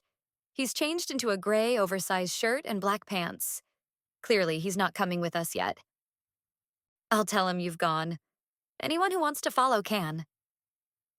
Ren will be staking out in the trees, waiting for backup, I say. Zeke dips his chin in response. The morning air is cold and sharp. The sky is clear of clouds, a wide-open expanse of whitish blue. I feel strange without anything to pack, with nothing to prepare, though I do have a switchblade Zeke gave me. I haven't really had anything since I lost my pack when we first got to Valadir. But besides my teardrop, I don't need anything else. Ren leads the way to a large garage branching off the side of the house. It has 2 bay doors. Their brown shade contrasts with the house's blue exterior. The van we arrived in is in the first bay, and just next to it are 3 two-wheeled cycles. Thick, sturdy, and sleek, their silver is polished. Their paint is an unintrusive black. "Stellar," says Talon, sliding his fingers along the seat of the one nearest the wall. He turns and tosses a helmet from its peg on the wall to me, then Ren. Shasa takes one, securing it over her hair. "You know how to drive this?" I ask Ren as he whips a leg around the machine and grips the handlebars. "Who doesn't?" Shasa asks snidely. Ren laughs, shooting Talon a look before glancing at me. "Yeah, I know how to drive it. Gatekeeper, remember?" Ren backs the machine up onto the wide expanse of concrete outside. "Get on," he tells me. Unsteady, I place my foot on the peg and hurtle myself on, holding onto Ren's shoulders. Ren shoots a glistening stream into the handlebars. The magic steams in the cool morning air, and he turns the throttle. The cycle roars to life like a chainsaw. Talon follows suit, and Shasa straddles behind him, holding him by the waist. Talon's foot kicks down the gear, and they bullet off with Ren and me close behind. The frosty air smacks my cheeks. I hug Ren's waist, taking in the outer line of trees once we leave the safe house. The thruway toward Valadir runs north and south, but we go west, toward the Ramald forest, toward my tears. We arrive just as the sun adds pink to the sky, bringing in a bit of warmth with it. The 2 men lead the cycles to a small copse of trees that helps hide the large bulks of silver and metal. I blow warm air onto my hands as they prop several loose branches around the machines for added camouflage. Ren checks his IOD. It's Zeke. He says he told them what's going on. He, Aso, and Katie, along with the wizards, will be on their way soon. "Okay," I say, my gut wrenching. Talon was right. These people aren't soldiers. I hope I'm not leading everyone into a trap. But we have to do something. Who knows? Maybe if we can sneak in and out again, it won't come to that. I force confidence to my voice. "Talon and I will go up the mountain. Not without me," Shasa says, setting her helmet on the cycle's seat and strutting forward, hands anchored to her hips. "These are sirens, Talon." "I told you the plan," Talon says to her. "You agreed." "I said I'd come help. I never said I'd leave you with her again." She points to me. "We don't have time to argue about this." "The sirens promised us immunity," I tell her. "I can't vouch for you. Estelle knows me, but there won't be time to try and convince them you're on our side, not if the Arcaians come. We've got to get the tears." Her lips purse and she glares daggers at me. "Talon and I are safe. I can't worry about anyone else. You're the only one who can fight like he can. Ren and the others need you here." "She's right," Ren says. The skin beneath his eyes puffs out just slightly. He looks tired. "I saw you in that dungeon, Shasa. I need your help if things go badly." The other option is for Talon to stay here while Shasa accompanies me, but that has so many downsides it's hard to count them all. Evidently, she's thinking the same thing too. Her shoulders relax, but her tone is as belligerent as ever. "So we do what? Just wait in the trees?" "If we need you, I'll call." Talon holds up his odd. Ren offers Shasa a hand, but she snubs him and stalks toward the cycles in the trees. "Fine," she snarls through her teeth. Talon sheaths a knife into his boot and checks the other strapped at his belt. He stares me down. "Ready?" I clasp the teardrop beneath my shirt, fighting the quivering in my stomach. "Ready." Talon and I venture toward the break in the trees. We cross toward the mountain's base, the nearby lake buzzing with croaking frogs at daybreak. Yellow light dances across the water's surface, reflecting Mount Rhine's looming presence. It jeers down over us as we approach. I find the familiar trail opening at the base. A break between trees, really. I manned this makeshift dirt path under very different circumstances twice before. Back when I thought things could be different between Talon and me after getting him away from their sophisticated wiles. We shared touches then. Touches and glances so charged it was a wonder we didn't start the trees on fire. Now, this distance between us spreads like an ocean. Talon climbs ahead of me, scaling the path and dodging low-hanging branches. His boots slip on a cluster of loose pebbles. I plant my hands on his back, and he peers at me, tackling the trail once more. We make it to the wide stone basin. The wall of rock bars our way, ascending to the meadow above. I remember meeting Estelle and making a bargain with her here while the other sirens landed, welcoming me to their sisterhood. You ready? Talon asks again. I inhale, staring up at the imposing cliff. I hope so. The other times I've come, sirens were visible flitting above like giant birds. Now, the sky is a blank blue canvas. Estelle? I call, waiting for the red-haired siren to show or for the tears to squawk. A sliver of worry builds in my gut. I'm this close. Surely they'd acknowledge me. Or maybe I really am done with them after all. Or they're done with you, a thought adds, bringing more discomfort than I'd like to admit. Maybe that's why I can't figure any of this out. Natty could be misled. Maybe I've played my part and gotten the tears where they needed to be in order for the real champion to discover their true purpose. But still, I have to try. Estelle. I try again, circling and facing upward. Do they ever leave their mountain? Talon asks. Maybe the tears warned them already, and they've jumped ship to protect the jar. I shake my head before he even finishes. Something is wrong. Estelle. Talon makes for the brush, parting it and glancing toward the mountain's base. I jog toward the pond and glance up again, hoping for a different vantage point. Stupidly, I hum, soft and low, hoping that some remnants of the song will trickle upward and reveal itself like a signal of sorts. I touch the cool sides of the stone as if there's a notch leading to a hidden staircase within the rock or something. Nothing. Estelle! Shh, Talon says, re-emerging from the brush. He takes my hand and tugs me back into the trees, but not to the path. The thick bramble invades all around me, pricking and poking, scratching at my cheeks and low back. Where are we going? I ask in a loud whisper. Talon guides me toward a collection of trees with light green leaves smaller than the others, catching my arm before I nearly stumble too far over an abrupt ledge that plummets at least 20 feet down. Look. His fingerless gloved hand directs to the south where a line of 3 sleek black vehicles with purple glinted wheels round the corner toward where we left the others in the forest. Shrill voices split the sky above. Talon ducks with his hands planted over his ears.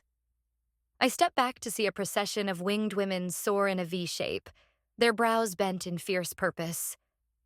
The one in front has fiery red hair and shimmering emerald green wings. Estelle, I say under my breath. Their voices continue plucking the air. Talon teeters through more brush, his steps turning suddenly clumsy. He lets out a throaty growl before stumbling, and I catch him before he hits the ground. And here I thought their music was brutal, I say, grunting under his limp weight. Talon. I groan again, staggering my feet and struggling to stay upright. I don't need this right now, I mumble. Though, really, I want to stay like this forever. I like having his body against mine a little too much. Chapter 33. Ambry.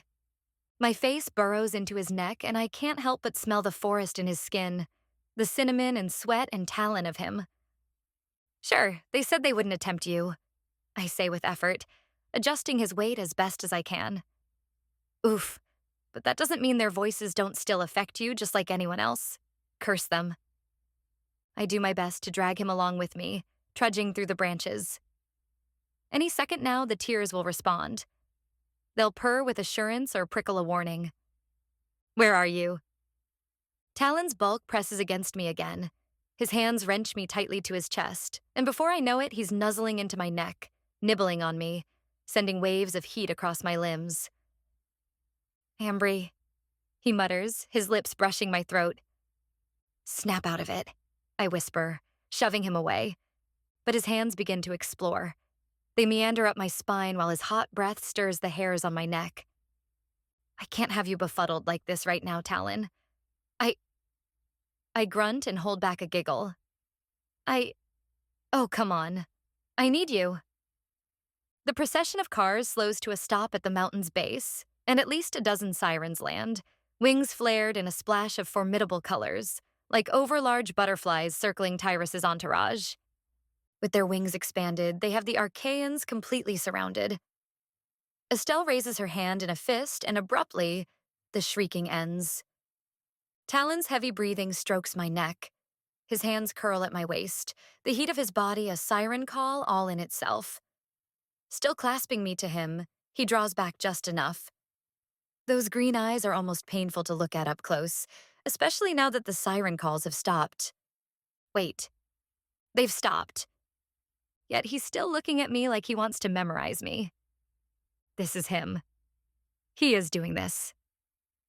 Unable to help myself, I let my hands climb their way up his back, to his neck, to his feathery, soft hair. His eyes close and he folds his arms around me in a full embrace. The world stops revolving. The air around us flurries. It takes all the strength I have to move away. The tears, I say breathlessly, hating to pull back, not knowing when I'll ever have the chance to be held by him again. A loud whump resounds behind Talon, and he whirls around, keeping his hand firmly around my waist. A vividly beautiful siren with pink eyes and short, pixie-like hair, and one I remember all too clearly from the time she was draped over Talon's lap, stands behind us as if she's been there the whole time. What are you doing? I start, but the siren doesn't give me a chance to finish. I come with a message from Estelle, she says. Her eyes are full of warning. How does she know we're here? I ask, adjusting my shirt. If Estelle knows we're here, why didn't she answer in the first place? What message? Talon asks. His voice is slightly raw. Stay out of it. Talon's hand lowers away from me and he steps toward her. Excuse me? Stay out of it. The siren repeats before leaping upward, knocking Talon and me back with a powerful push of air from her fuchsia wings. Vehicle doors slam below, stealing my attention back before I get a chance to wonder what she meant. Talon and I drop to the ground at the sound. Together, we crawl on our elbows back to the drop-off. A group of soldiers exits the first vehicle. 4? I ask. Where are all the others? Tyrus attacked Mount Rhine with only 4 soldiers? What about the battalion? This doesn't make any sense, Talon says. Gwyn steps out of the second vehicle, lack-eyed by the guard who was in her room back at the palace. But to my surprise, no Tyrus.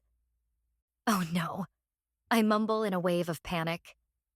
Any minute now, Estelle is going to lay it down, to punish Gwyn and her entourage for approaching unwanted. We have to help her. Talon, we have to get down there. Talon grabs my arm. Ambry, she's here for Tyrus. That's exactly why we have to help her. He lowers his head, a swoop of blonde hair falling into his eyes. I know you want to think the best of her, but she may not be who you think she is. She's my friend, Talon. He opens his mouth to argue when Estelle raises 2 hands, signaling her sirens, who then lower their wings. They make a daunting sight, these overly beautiful, winged women. What's happening? Talon asks. I don't know. They're all just standing there, staring at each other. Can you hear anything? You should be on the ground by now, human, Estelle calls to Gwyn. Her voice carries to where we're concealed. Gwyn steps forward, brushing her gloved hands across the khaki uniform she wears. The shirt is tailored to flare out at her waist. Her blonde hair twists into an elegant bun off the base of her neck. What can I say? I never liked getting dirty. We will kill you for trespassing at Mount Rhine. Then we will take your men and see how long they last before their minds turn to stone. Funny thing, how threats only work when you can actually carry them out, says Gwyn. Estelle ruffles her hair. In a breath, she shrieks and spreads her wings, rising just slightly so her toes dip upward from the ground. The other sirens join, each rising only inches from the earth. Talon again grows woozy at their cries, his fingers raking through the ground, his forehead bowing to the dirt. But Gwyn and the 4 soldiers now flanking her fold their arms and smirk at one another. You may have noticed you were missing something, says Gwyn, removing a pair of gloves and stepping toward Estelle as though the siren were a lamb instead of a lioness. I'm not sure how much you care, though, seeing as how you haven't bothered coming for her. I thought you sirens meant more to each other. You know nothing, says Estelle, signaling her sirens so they each land on the ground in sync. Their cries cut off as one. Gross misestimation, says Gwyn. Estelle, isn't it? I've gotten quite the education since siding with Arcaia. I know more than you think. I grip the ground's edge. Estelle straightens. Where is our sister? Have you ever wondered what happens when you shan a siren? No? A friend of mine did. It turns out he could use her blood to create an elixir for us. Your songs are so pretty, we wanted to hear and not be controlled by them. Estelle's wings tighten behind her back. Gwyn steps closer, invading the creature's personal space.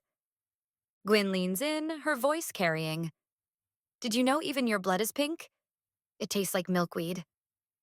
I'm dumbfounded. It can't be true. This can't be Gwyn. Estelle screeches at this. Her wings span out. Her hand snaps to Gwyn's throat and she climbs into the sky with my best friend dangling in her clutches. Oh no. I push to my feet, breaking for the path. Gwyn clings to Estelle's arms, her feet kicking, her hands gripping for all she's worth. Which isn't much after what she's just admitted to doing. Drinking a siren's blood. I shouldn't be surprised, not after she clawed me. But it only strengthens my resolve. The Gwyn I knew once refused to try a drink Wren had made using sarsaparilla root. She would never drink siren blood of her own volition. I rush down the mountainside, but Talon grabs my elbow, jerking me back. Stay out of it, remember? He says. This is their battle, not ours. The tears are involved, Talon. And Gwyn, this is totally my battle. Still, I stay where I am. Shouting breaks out. The other sirens spear upward and flock around Gwyn. A few dart for the men, gripping them in their clutches, not noticing below where Gwyn's lackey opens the back door of the final black vehicle and yanks a woman out by a chain around her neck.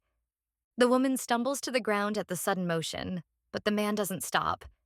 Instead, he drags her across the dirt while her shredded gossamer wings trail behind like mangled chicken wire. Elodia, Estelle cries.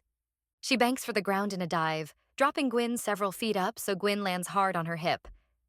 The other sirens likewise drop the men in their grasps, allowing some of them to fall as much as 30 feet. Stay back, the soldier holding her chain orders. He releases a strain of purple spirals that slink their way up the chain toward Elodia's swan-like neck. Her black hair has been chopped off, giving everyone a full view of her face when it crumples in pain. The surrounding sirens shriek again, bobbing like barrels in water but keeping their distance. Talon is momentarily immobilized by their shrieks, but I fit the pieces together on my own. Adrian Naylor. Elodia is the siren he captured. Gwyn struggles to her feet. Her weight hangs heavily to one side. The pain is clear on her face, but she manages to straighten. What do you want from us? Estelle demands, flapping midair over Gwyn. I believe you've met a friend of mine, Ambry Scylla. Estelle lowers herself to the ground. The other sirens straighten, their wings pulsing behind as they exchange looks. My heart catches in my chest, and Talon's hand makes its way to my lower back. How does she know you met them? He mutters. We didn't tell anyone but Solomus and Shasa that we'd spoken to sirens. And you're the only person I told after I traded the tears in. Ambry Sell, Estelle says, dignified. We know her.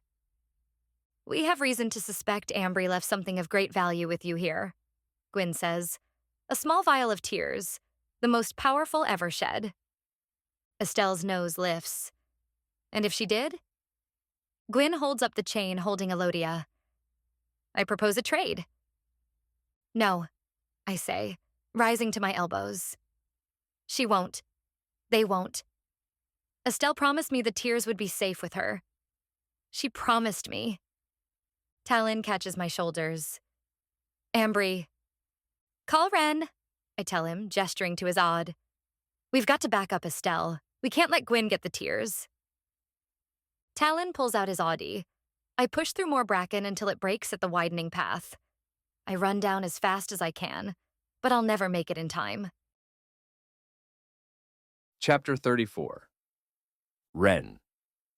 I crouch behind the thick brush, peering through it the best that I can. But I can't see much beyond the 3 black vehicles parked at Mantrine's base. Anything happening? Shaz approaches, all full lips and tousled dark curls. They were in a ponytail, but she let her hair down to put her helmet on, and hasn't pulled them back since. The same strap of weapons she wore the first time we met bands across her chest now. And I admire her just as much as I did back at the palace. She kneels by my side, taking shelter behind the bushes with me. The wind brushes her earthy mix of flowers and pomegranates my way. Not that I can tell. Just a bunch of arguing between Gwyn and the sirens. Who's Gwyn? She asks. I inhale deeply, hoping my voice remains calm. A girl I used to know. She got some tears back home in Cadet City, and the minute she drank them, she turned into someone so evil, I could hardly have believed it if I hadn't seen it myself. Mentioning as much isn't quite as painful as the thought once was. When I first found out what had happened, I was heartsick. I'd been falling for Gwyn. I even kissed her. She's working with Tyrus now. More than working with him, I think, with a repulsive twist in my gut. But I'm not going into that with Shasa. But Tyrus isn't here, Shasa confirms, glancing through the trees. Not that I've been able to tell.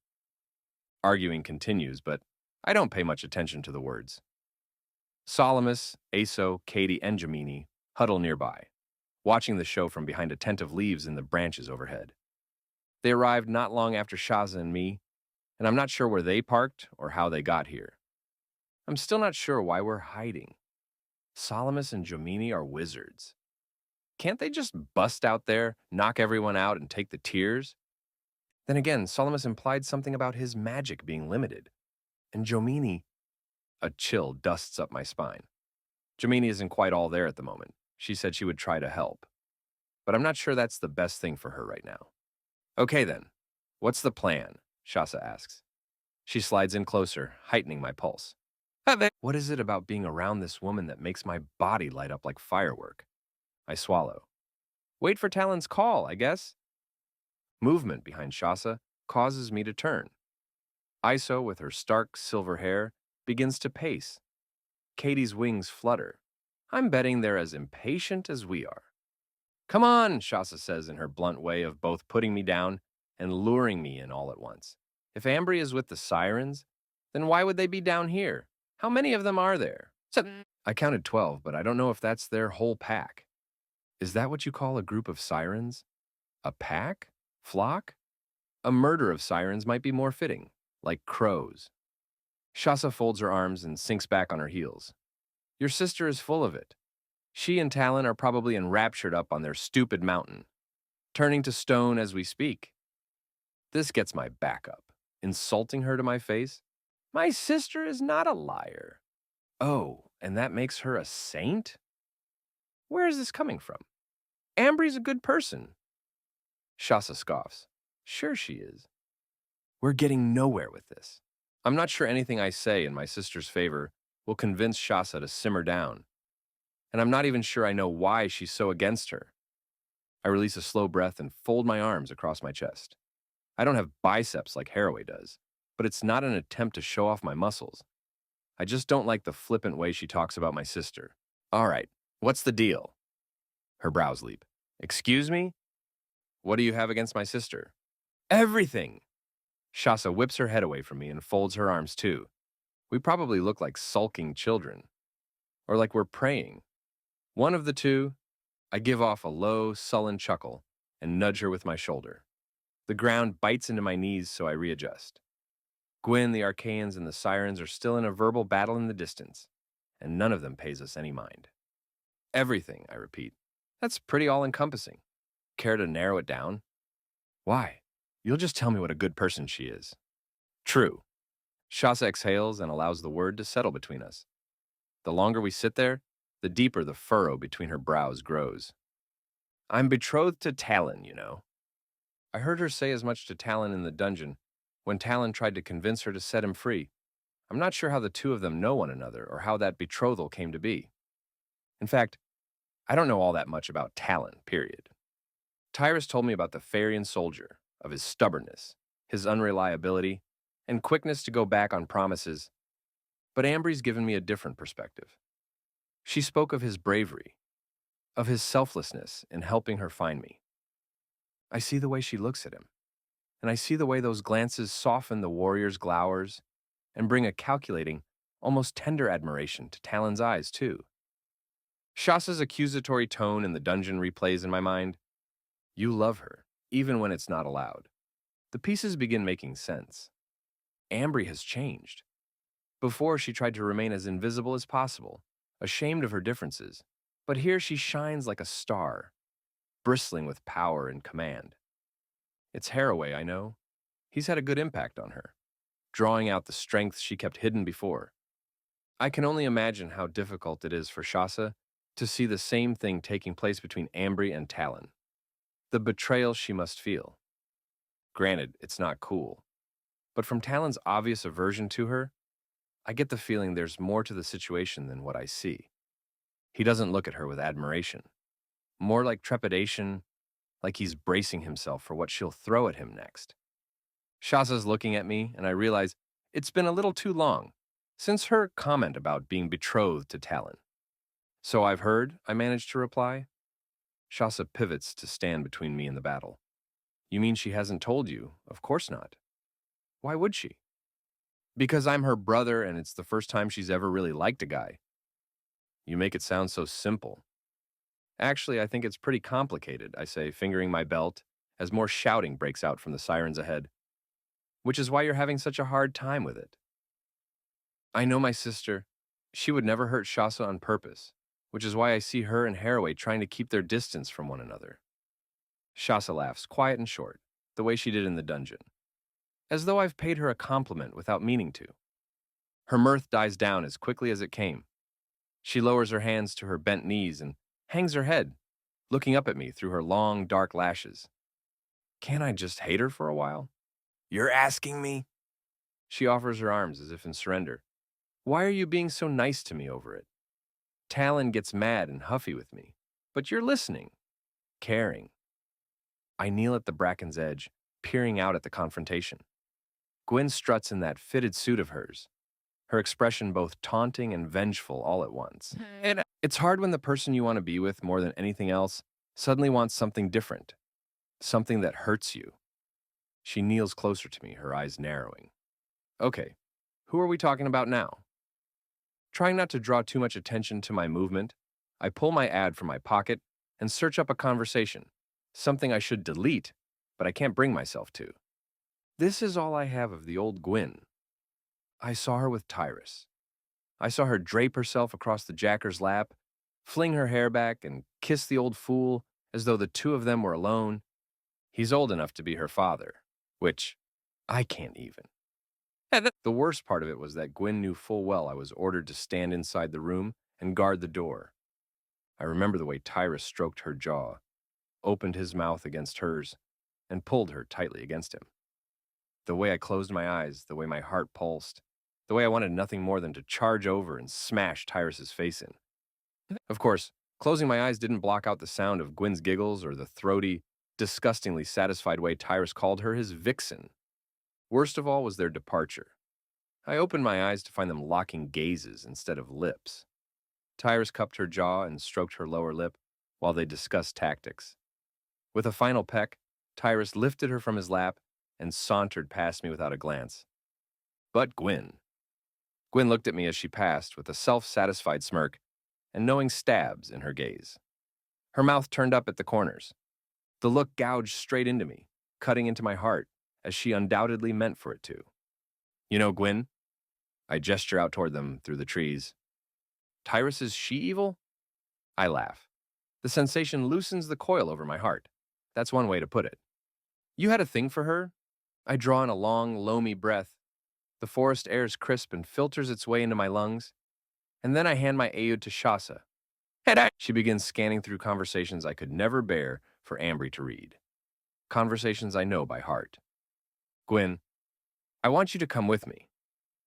This was the night of Black Vault, when I told her I was a gatekeeper and could get her in. Me. I can't. I have orders to make sure things are in place before I can leave, and I can't do that until our leader says so. They're counting on me. Gwyn, I'm not staying. I'm sorry. Come or don't. I'm leaving tonight after I get my tears. I finger my shoulder where the Magitat serves as a symbol of my loyalty to Black Vault. Feelings smothered me so hard once I realized she was really gone. I think now of the shape of her face, the soft angles of her cheekbones, and cushion of her mouth just begging me to discover exactly how it felt against mine. I hang my head in shame that I ever cared so much about someone as treacherous as she is. Wow, Shasa says, still skimming. Looks like she was crazy about you, too. She hands my Audi back. I went back for her that last night, but by then she'd already drunk her tears. And then I got raided by the Arcaians, and I think you know the rest. It's quiet for a moment before I go on. I know you don't like Ambry, and for good reason, but she sacrificed everything to get me out of there. She gave me my magic back. Shasa stares at her hands, which are fisted on her knees. She saved my life, she mumbles, before groaning and wheeling around to rest her back against the trees. Why are you doing this to me? I laugh. Without thinking, I inch in and tuck a stray hair out of Shasa's face. My fingers stroke her skin. Her eyes widen at my sudden touch, and her breath catches, making mine do the same. Her eyes lock with mine. They fill with realization, with expectation. I move in a little closer until my legs brush against hers. The sensation strikes a pit right in the center of me. Just go easy on her, that's all I'm saying. As far as I know, she and Haraway disappeared the other night to talk about keeping their distance. She'd do that for you. She's doing that for you. Shasa pounds her fist against the ground. I hate this whole thing. For so long, Talon was all I wanted. Now, everything is so... And then I bump into you. She knocks into my shoulder, and I capture her hand. Her skin is warm and soft in my touch. Her eyes rove across my face with that same look of wonder. Like luring in a stray boat, I pull her to me. She's stiff at first, but then she thaws, wrapping her arms around me and tucking her head into my chest. I inhale the scent of pomegranates and forest in her hair, and my pulse kicks up a notch. I didn't mean to do this. I didn't mean to hug her, to touch her. But seeing her so sad, feeling as much as I do for her, she fits so perfectly against me. Pulling away doesn't make sense. I rest my cheek against her hair, while possibilities dance across my mind, lacing themselves with curiosity to see where they'll go. Seconds pass, and she pulls back just enough to glance up at me. Her big dark eyes are pools of anticipation and sorrow. The look invokes a dozen words without saying a single one. My gaze flicks down to her mouth, and desire ripples through me. How easy it would be to lower my face, to bring my lips to hers. I'm sure she could use the comfort of a kiss. Though with the heat spearing between us right now, I'm not sure how comforting kissing her will be. I'm pretty sure having her mouth on mine will torment me because it's something I'll want again and again. She blinks those long lashes up at me. The desire growls in me, expanding, making me want her, which I can't do. With effort, I give her what I hope is a gentle smile and push her away before the heat of her can make me any woozier than I already am. A bewitching blush climbs up her cheeks. Sorry, she says, rearing back and tugging her arm to her torso. No, I'm sorry, I shouldn't have. Idiot! It was all me. I shouldn't have pulled her to me in the first place. In that moment, I think I have an even better understanding of just what Haraway and Ambry are fighting every minute they're together. Her eyes skim down to my lips, and then she tears her face away. Probably shouldn't make this any more complicated than it already is, huh? Probably, I say, and though the distance is there, the longing I felt for her lingers. It's not just this moment, either. I've felt this way about her since we met. Since she spoke with confidence and authority, since she pressed herself against me to chain me to the wall. She chained my heart, and neither of us knew it. Now, we can't do anything about it. Just outside the forest covering, the sirens release a heavy screech. It's ear-piercing, zapping straight into my soul. The sound knocks me to the forest floor, blurring my brain. I bend my forehead to the dirt, gripping my skull, begging for it to stop. "What was that?" Shasa asks, once the sound stops and allows me the liberty of motion again. I shake off its effects, still frazzled. Something hounds me, and it takes several moments before I realize it's my odd. The screen lights up. It's a message. Haraway. Backup needed. Get out here now. Solomus and Jamini charge to where Shasa and I kneel. In seconds, we're on our feet. Screams break out. Sirens flutter. I dash across the leafy debris, still not breaking cover, to see the red-headed siren rising into the air. Except she's not alone. "Gwyn," I say, seeing her blonde form in the siren's grasp. I hate the way my heart heaves even now, even after all she's done to me. I whirl around. The others flock to me, closer to the forest's edge. "Is it time?" Zeke asks, unsheathing his blade. The man is a menacing sight with his eye patch, gapped teeth, and jagged knife. "They've signaled." I hold up my odd. "We've got to get out there. Jamani, you up for this?" Jamani's black eyes shift from side to side. She folds in, clutching her chest and bowing her head as though trying to keep herself together. "I don't think I can. I'm sorry, Ren. I don't want them to see me. If they see what I can do, if they tell Tyrus, they might want to take me like Craven did." Her grandfather steps up, putting a long arm around her shoulders. "That's not going to happen. You'll be with us. You'll be fine." She glares at him. "It was in my case, and Talon's." She begins wringing her hair in her hands, the way she did when I first met her. Cries resound outside the tree's cover, making everyone jerk a glance in its direction. I inhale. I know Jamini had it rough, but we don't have time for this. Not with Ambry and Talon out there. They need our help, I say. And it's your tears on the line. Help or don't. But Talon and Ambry are moving in, and we've got to be ready however we can be. You burned Craven to ashes. Can you do that again if we need it? Jomini looks right at me. Her dark eyes are steady, with a new resolve she didn't have minutes ago. "I'll try." And Shasa adjusts the set of throwing knives in the belt strapped across her chest. Zeke twirls the knife from his belt as well. Katie's wings flap, and I blink as she slowly fades into her surroundings so that a small stirring in the leaves behind her is all I can see. "You give the word," the nymph says. "With the sirens, we outnumber them," I say. "We can do this." The others nod, and I take a shaky breath before running out from the safety of the trees toward the vehicles and praying we all make it out of this alive. Chapter 35. Ambry, Ren, Shasa, Zeke, Solomus, and Iso break out from the trees toward the sirens. Jamini follows last, her hands wrapped around a small flame. At their appearance, several sirens break for the sky, their wings flapping air toward them in a rush. I run down the path, pushing through low branches and slipping once on the dirt before slapping the ground hard on my backside. "They're with us," I call, wishing but knowing the sirens won't hear me. This is madness. They should have come talk to me.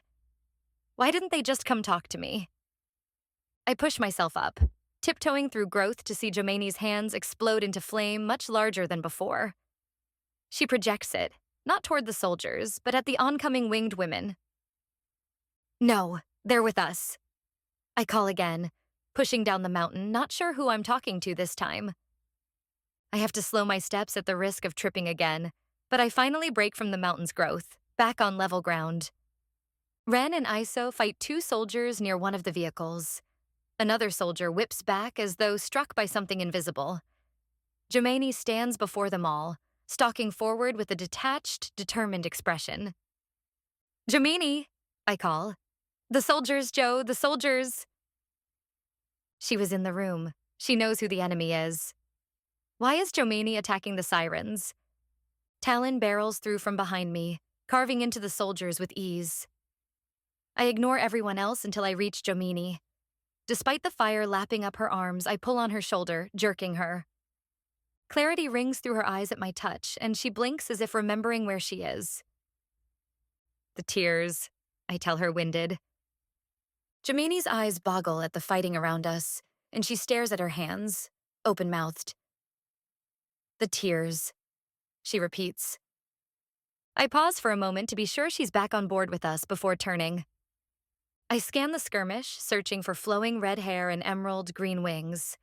If any of the sirens have the tears, it will be Estelle. She's hovering, confronted by a gaggle of soldiers. When she flaps her wings at them, the force of air knocks a few back.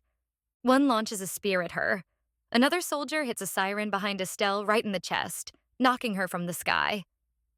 A small flash runs through soldiers, jarring them from side to side. Katie flickers in and out of sight, blending with her surroundings, now sky and cloud, now grass and dirt. The invisible force punts a soldier to the ground, and she flickers back into sight for an instant before stabbing her finger into the soldier's chest. The soldier lets out a gargled groan, folding in half before his life is siphoned out. I rush toward Estelle, shoving a soldier out of the way. I'm less concerned with fighting, and more concerned with getting there before the siren flies away once more. A pair of hands grips my waist from behind, lifting me from the ground. "What are you doing?" I shout, but the pixie-haired siren rises with me in her grasp. The pump of her wings projects us upward, away from the skirmish. "Let me go," I screech. "You were told to stay out of it," she says in my ear, her wings flapping, lifting me higher and higher, toward the mountain. The trees, the people, the vehicles all shrink. "I'm only following orders. We can't protect you if you go running right into battle." "Protect me? Let me go. Put me down." I glance down, desperate to capture what's happening. And then I spot Gwyn kneeling on the ground just behind the vehicle she hasn't dared to stray from since she arrived. The siren drops me roughly at the cliff below their meadow. I stumble to the rock face, scraping my palms against the stone. "Take me back." "Hey!" I barely catch sight of her brown hair and dainty toes before she launches herself back toward the fighting. I gasp, horrified to find Gwyn yanking Elodia's chain, dragging the crippled siren across the dirt and away from everyone else. "What have you done?" I say, rushing back down the mountainside. "I'll never get there in time." Never. So instead I pause, too caught up with Gwyn to be able to move. Gwyn tears a knife away from a fallen soldier and yanks Elodia's chain again, knocking the weakened siren to the ground. Gwyn shoves her forward with a boot on her back, takes a moth-ridden wing in hand, and begins sawing it from the girl's shoulder. The scream is astounding. It plucks the air, wrenching between every creature below. Soldiers cover their ears. Sirens freeze, some in midair, some on the ground. "Stop!" Estelle cries, and the word carries such power the soldiers halt as well. Everyone, Ren, Aso, Salamis, they all stay their hands. I push down the path, hurrying, panting. Sirens move to block my small band of rebels, trapping them in their wings and singing low on the air. Talon slinks down. Even Jomini crumbles under their song. Gwyn doesn't stop, though. Her mouth puckers in glee. Her magic flares into the chain so the siren at its end gives out another shriek. Pink blood drips from her hands as she works the knife on the final few strands. "No!" The bronze-skinned siren holding Salamis cries. "Give me the tears," Gwyn demands, ripping Elodia's wing off the rest of the way. The ground lurches beneath my feet, and I gasp. Ren's words, even Talon's, sear through at the sight. "It's not Gwyn," I tell myself. I have to talk to her, to make her see reason. Estelle dives toward Gwyn. I wait for the blow, half dreading it, half praying she takes Gwyn out as swiftly as possible. I'll meet her. She'll let me talk to Gwyn. Maybe together we can convince her how badly she's being fooled. Instead, Estelle gives me one last glance before tucking into the folds of her cleavage and removing a tiny jar, an intricate curve in its glass, filled with glistening blue liquid. The moment the tears meet the open air, their cry slits through me. It's nothing to be caught by the casual ear. Instead, it pesters its way from my chest up to its usual place at my neck, hammering into my spine. My feet fall from beneath me, my palms smacking the dirt. The pressure is overwhelming. Maybe more so because I haven't heard it this hard in so long. Ambry, Ren cries, his voice faint in the distance. I'm coming, I tell them, pushing myself to my feet. In one greedy snatch, Gwyn nabs the vial, dropping the severed wing. No, I shout. My mind is a flurry. Estelle and the other sirens rise to their feet. Ren, Salamis, and Jomini, along with the Black Vaulters, bolt for the fray. Fire froths at Jomini's hands, glittering with streaks of fiery stars. But the sirens release their shrieking battle cry song, instantly knocking everyone to the ground. Stop it, I shout, hoping to be heard over the din. All they're doing is taking out those who've come to help. Gwyn drops the chain, shoving Elodia toward Estelle to give herself time to duck into the back seat of her vehicle. Its wheels roar to life with flashes of purple electricity crossing along the rims. The vehicle peels out as sirens flock around their fallen sister. Two rise into the sky with Elodia in their clutches, while the other sirens follow after the screeching vehicles, floating just over them. Shasa thrusts a throwing knife at one of the abandoned soldiers, hitting him in the throat. 3 sirens congregate to one side, knocking into the moving cars in succession. The vehicle tips up, driving on only 2 wheels until it crashes over, rolling to land in a plume of flames. Was that the one Gwyn was in? I ask, coming to Ren's side and helping him to his feet. He's disheveled and dirty. Blood drips down his chin. He grips the sides of his head and sways. I was affected by siren song once, enough to knock me woozy and render me basically unconscious. I can only imagine the impact it has on a man, especially the shrieks. Didn't look like it, Talon says, coming to my side. He's panting hard, hands pumping at his sides. Are you okay? I'm fine, I snap, harsher than I intend to, though it's not him I'm upset with. My anger quickly fades at the sight of Aso and Zeke bent over Katie's fallen, blackened body. The nymph looks more childlike than ever, small, frail, and unmoving. What happened? I ask, hurrying over to them. Jomini, Zeke says. Katie's eyelids flicker. She's still alive, but just barely. Her fingers twitch and steam rises from her, giving off the smell of charred flesh. I don't know the nymph all that well, but the sight of her injury fills me with both revulsion and sadness all the same. Jomini, Iso calls, jerking the small girl toward the nymph's lifeless form. Jomini widens her eyes. I didn't mean to, she says, plunging her face in her hands. I didn't mean to. Her knees buckle, but Aso shakes her out of it. I know you didn't hurt her on purpose, Aso says, but can you heal her? We need you to try. Jomini bends around them, muttering feeble apologies. Closing her eyes, she fans out her hands over the nymph, and I turn away. Smoke fills the air from the wrecked vehicle. The bodies of several soldiers lie on the ground, their blood pooling and darkening the dirt. Meanwhile, I'm hollow inside. The tears are gone. We failed. How could Gwyn have done it? Sawed the siren's wing off? Drunk her blood? Both Ren's insistence and Talon's suggestion that she truly has changed begin to ring clearer than I'd like. The same stubborn streak I've felt for her breaks through their arguments. If she really is doing these terrible things of her own volition, I have to help her see sense. Because if the tables were turned, I'd want her to do the same for me. The sky is clear of sirens, save 2. I offset my feet, waiting for them to land. The small band of people around me gawk, but I'm so livid I can hardly breathe. Estelle's beauty is violent and burdensome to anyone who looks at her. Just one glance into those pink diamond eyes will mesmerize anyone. but instead of admiration, my blood boils. Ambry Seeley, says Estelle, chin high, I warned you to stay out of it. What have you done? I ask. Estelle folds her arms. We granted you friendship and sisterhood. You should know we come to the aid of our sisters, including you. Not at the risk of the world, I argue, hating the fact that they took me away right when I could have helped. Watch yourself, Ambry, Solemnus warns from somewhere to my left. The reprimand chides me. I remember a time when Talon gave me a similar warning, and I lost my temper. I argued with the wizard and acted like a petulant child, and it got me nowhere. I take a mental step backward. The wizard is right. I can't go around losing my temper the way I did before. Estelle ruffles her wings.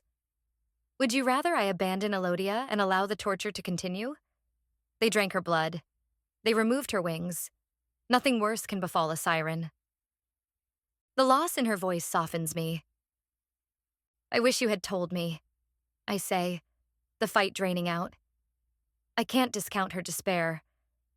I could have helped you. I was in the palace, Estelle. I could have found her, gotten her out. And now you've just handed the Arcaians their most dangerous weapon. Estelle raises her chin. A hint of regret, of worry, streaks across her eyes. I place a hand on her shoulder. After seeing Jomini so pained, even seeing Chassa's hurt, I can't blame Estelle for this. We all have our own battles, Estelle, I say. That doesn't mean we have to fight them alone. And I walk away, fully aware that I'm abandoning my friends to be alone with the siren. But for some reason, I know Estelle won't do anything to them this time. Now, I don't know what to do. About Gwyn, about the tears, about any of it. Chapter 36, Ambry. Talon carries Katie back toward the van, which is hidden deep in the brush of the forest. Jomini walks behind, wringing her hands and muttering under her breath. I hope it was enough, she keeps saying. I jog to catch up and put my arm around her. Jomini jerks at the touch, shrinking away and hugging her arms around herself. Sunlight spears through gaps in the branches, but Jomini meanders to avoid them, sticking to the shadows. You okay? I ask. She wrings her hands and continues walking, not looking at me. I tried to help. I touch her shoulder, pulling her to a stop. This time she doesn't draw back. Her eyes are wounded, as though worried I'm about to strike her. It's okay, I say. She shudders. I froze up. I destroy. I burn everything I touch.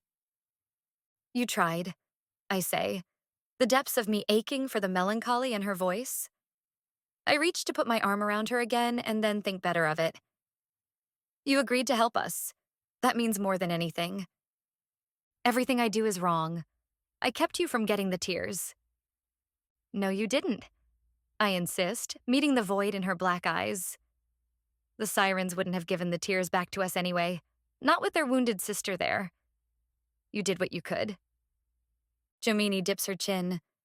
A lot of good it did. I sigh, lacking the strength to argue with her. Zeke opens the van's door and climbs in, offering his hands. Talon passes Katie over to him. The nymph's weak chest rises and falls.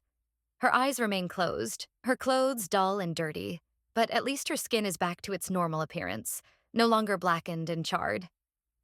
No one says much as the van of black vaulters drives off, or as Talon, Chassa, Ren, and I make it back to the cycles. I stew over it all the way back to the house, holding onto Ren's shirt as he navigates our way. The wind whips through my hair, but the ride passes in a blur.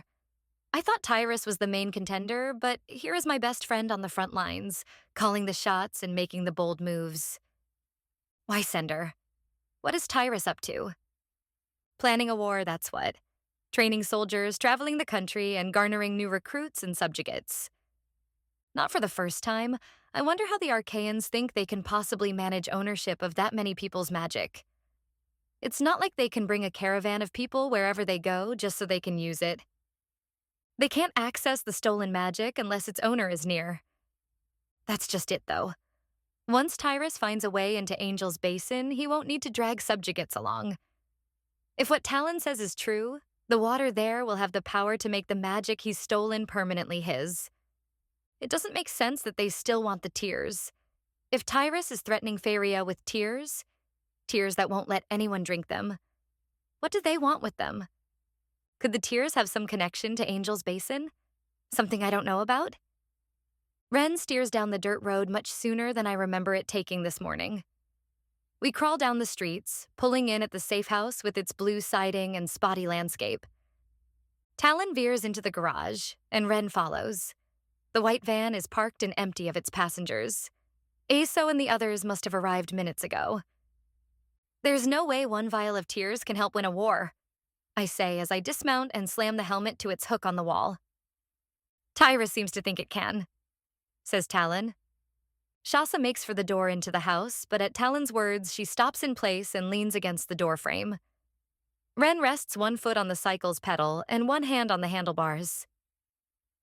What's different about Gwyn, Ren? I ask, wanting to get to the bottom of this. What made her be this way? What do you mean? Ren asks, his eyebrows tented. This goes deeper than just drinking some tears. Talon said it himself, I say, thinking aloud. Talon rests his hand on the other handlebar across from Ren, his attention avid. Tyrus tried to make him do these horrible things, I say. But Talon refused to do it. Now, Tyrus is having Gwyn do them, but Talon said the desire had to be in her before she even drank the tears. You said it was already in the core of who she was. Talon nods to affirm it. I shake my head. I just can't believe this is really Gwyn doing these things. This isn't the core of her. What are you saying? Ren asks, unsettled. You saw her that night, Ren. She was vibrant. She had no wicked intent toward anyone. I refuse to believe the same girl who climbed to my window for help after being misused would do what she just did to that siren of her own accord. I don't think it was the tears that unlocked who she really is. It was that dream she had right before it. Ren finishes after a moment. It makes me wonder if Gwyn told Ren about it too. I hear her statement as I patched her up before she drank the tears. I've dreamed of being strong for so long. Dreams were always the key to unlocking who people were beneath the wizard's spell, says Talon, cottoning on. They're what spark tears to be shed. Shasa moves from the step back to where the three of us stand. It's not just about the tears. Dreams got Gwyn to buy the tears in the first place, adds Ren. So she did tell him about the same dreams she shared with me. Realization spills over every inch of me, filling me with dread, urgency, and renewed anticipation all at once. Where is Salamis? I ask, not wanting to wait for him to show up before I hatch the new plan building inside of me. Chapter 37. Jomani. It's been almost an hour. I healed the nymph's extensive wounds, but her eyes haven't opened since they brought her down here. And so, I haven't left. I stare at her, willing her to wake. Katie's child-sized arms and legs contrast with her mature facial features. She doesn't stir. Me, though? I'm standing still while an outburst of instability rattles within me. Try as I might, I can't help reliving the day's events. Darkness crept around me in the middle of the bright afternoon, the instant that blonde woman, Gwyn Hawkes, appeared. The sadistic pleasure crimping Gwyn's mouth, the rigid intensity burning in her eyes when she shoved the siren prisoner down. The sight transferred me. When Gwyn's boot struck the siren's back, it was Craven all over again. All at once, the chain was back on my throat. A barrage of swords stung the innermost parts of my mind, stabbing Craven's reminders of my own failures in. Over and over. Stab, stab. I froze in the midst of that battle, unable to take my eyes from Gwyn. I didn't dare move for fear of what might happen should I fight. The murky thought swivels on the wheel of my mind, each one revolving, taking its turn at the top.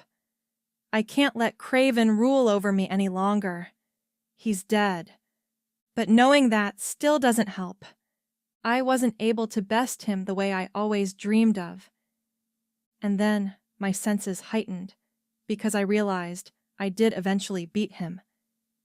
That meant I knew I could help the screaming siren. Flames awoke. I waltzed out with fire and fear in my hands, aiming at the blonde woman who cut off the siren's wing. And Katie was nearly killed because of it. All I do is destroy things, I tell the drooping lamb's ear plants in the box across from Katie's bed. I ache to feel the soil, to stroke the soft, fuzzy leaves.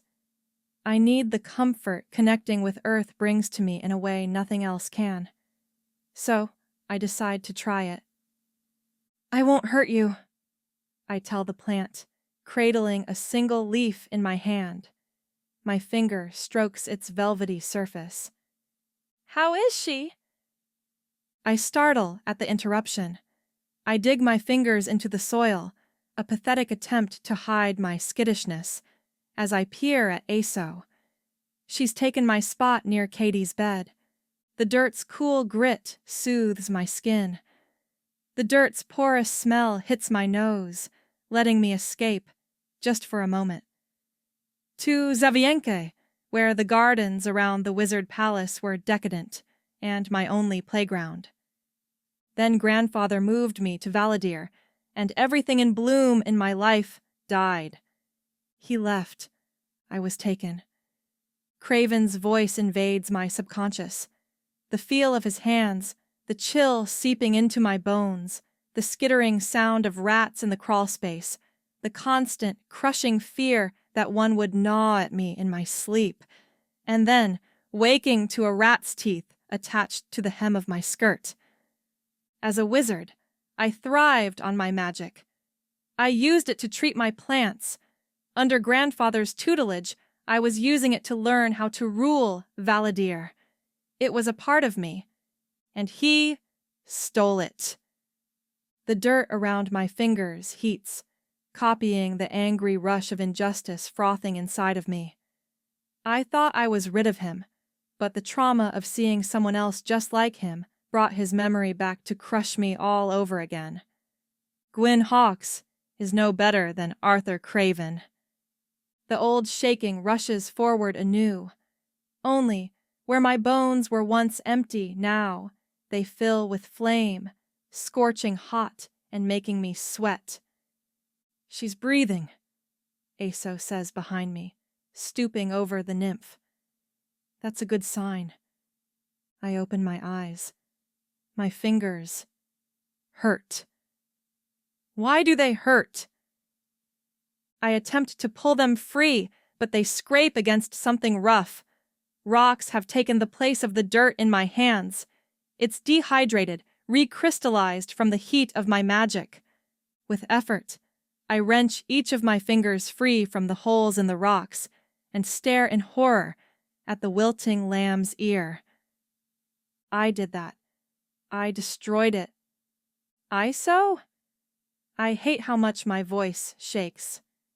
Iso's glasses slip from her nose. She nudges them on with her middle finger. Her silvery hair tumbles around her shoulders, and she turns away from Katie. Oh, she says, stepping to the plant box and stroking the withered lamb's ear. Guilt wrangles me. I'm sorry about your plants, I say. Iso stops her inspection and looks directly at me. Fortunately, she shows no signs of frustration, only concern and curiosity. They're resilient, she says, offering me a little smile. I peer at Katie's motionless body and press my eyelids shut. It's one thing I love about them, she adds. I feel the gentlest pressure on my hand and open my eyes again to find Aso places her hand on mine. Me too, I say without thinking. Aso lifts her hand. You know plants? I hug an arm across my torso, talking but not looking at ISO. It's easier that way, not to look. I used to. Back in Xavienki. Before Craven, I would spend all the time I could with them. Something about the heat of a greenhouse, the stifled security of it, and the smell of water and earth mixed together, the plants' different aromas, their properties. I was sending things I discovered to a contact in Genki. I was going to go to school there once I was done studying with my grandfather. The smile drips from my face. The familiar bitterness settles in. I know I shouldn't blame grandfather so much, but I can't seem to help it. Then Baba took me away. He made me come to Valadir, where I couldn't get anything to grow. And like my plants, my life has withered one day at a time. ISO swallows, and I feel the awkwardness stirring between us. I always manage to bring conversations down. I lower my head, wishing I knew what to say to fix it. I'm making you uncomfortable, aren't I? I force a smile. I don't know how to talk to people anymore, I think. You've been shut away for 3 years, Aso says. It's only natural that it will take some time to readjust. I can't sort through my feelings anymore, I say, venting without meaning to. I've been uprooted and replanted in the wrong climate, and the sunlight is scorching me. Plant analogies, Aso says with a smile, stroking the lamb's ear plant I killed. I like it. I stroke a sad leaf as well. You study them too, don't you? And turn them into drugs. Iso purses her lips. That I do, although not all of them are narcotics or stimulants. I'm working on medicinal remedies too. Since the Arcaians invaded, a lot of people can't use their magic, but they still need cures for their ailments. I'd like to open an apothecary again someday, one that the Arcaians can't shut down. You had an apothecary? The idea crossed my mind before, too. My father did, Aso says. He's who I learned all my skills from, but the Arcaians shut him down and killed him. They smashed our store and burned it to the ground right after stealing the medicines Father worked so hard to create. That's when I found Dury. She let me continue my father's research. An apothecary? I repeat. I cross my arms over my chest, but it doesn't do much to stop the quivering, the constant shaking in my nerves. Maybe you have something that can take this away. I'd do anything not to feel, just for a little while. Iso's eyes expand. She blinks several times before pushing her glasses higher on her nose. Most people want the opposite, especially if they lose their magic. They want to feel again, rather than being an Arcaian's fence post. The tremble starts beneath my skin. The tremble that takes over, that steals my senses, common and otherwise. I refuse to look at Katie. It's just, I'm not myself, Aso. I'm not sure grandfather can even see it, or if he pays enough attention to care.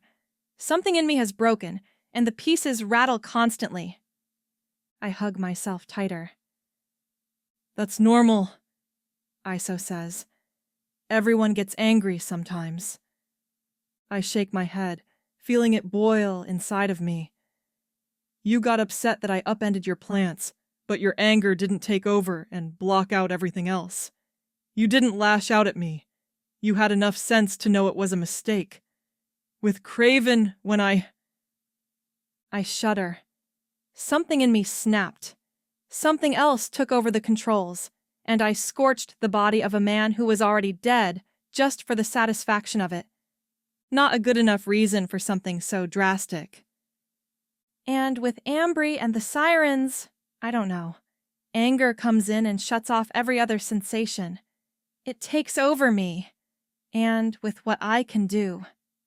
I hold up my hands, remembering the leaves I scorched just by touching plants when Baba first taught me how to use bleak fire. It's not a safe combination. I remember things I don't want to remember. I feel things I don't want to feel. Please, ISO. My voice breaks, and I clear my throat. Do you have anything that will take it away? I want to hide, just for a little while. Zeke steps away from the door, and I jerk.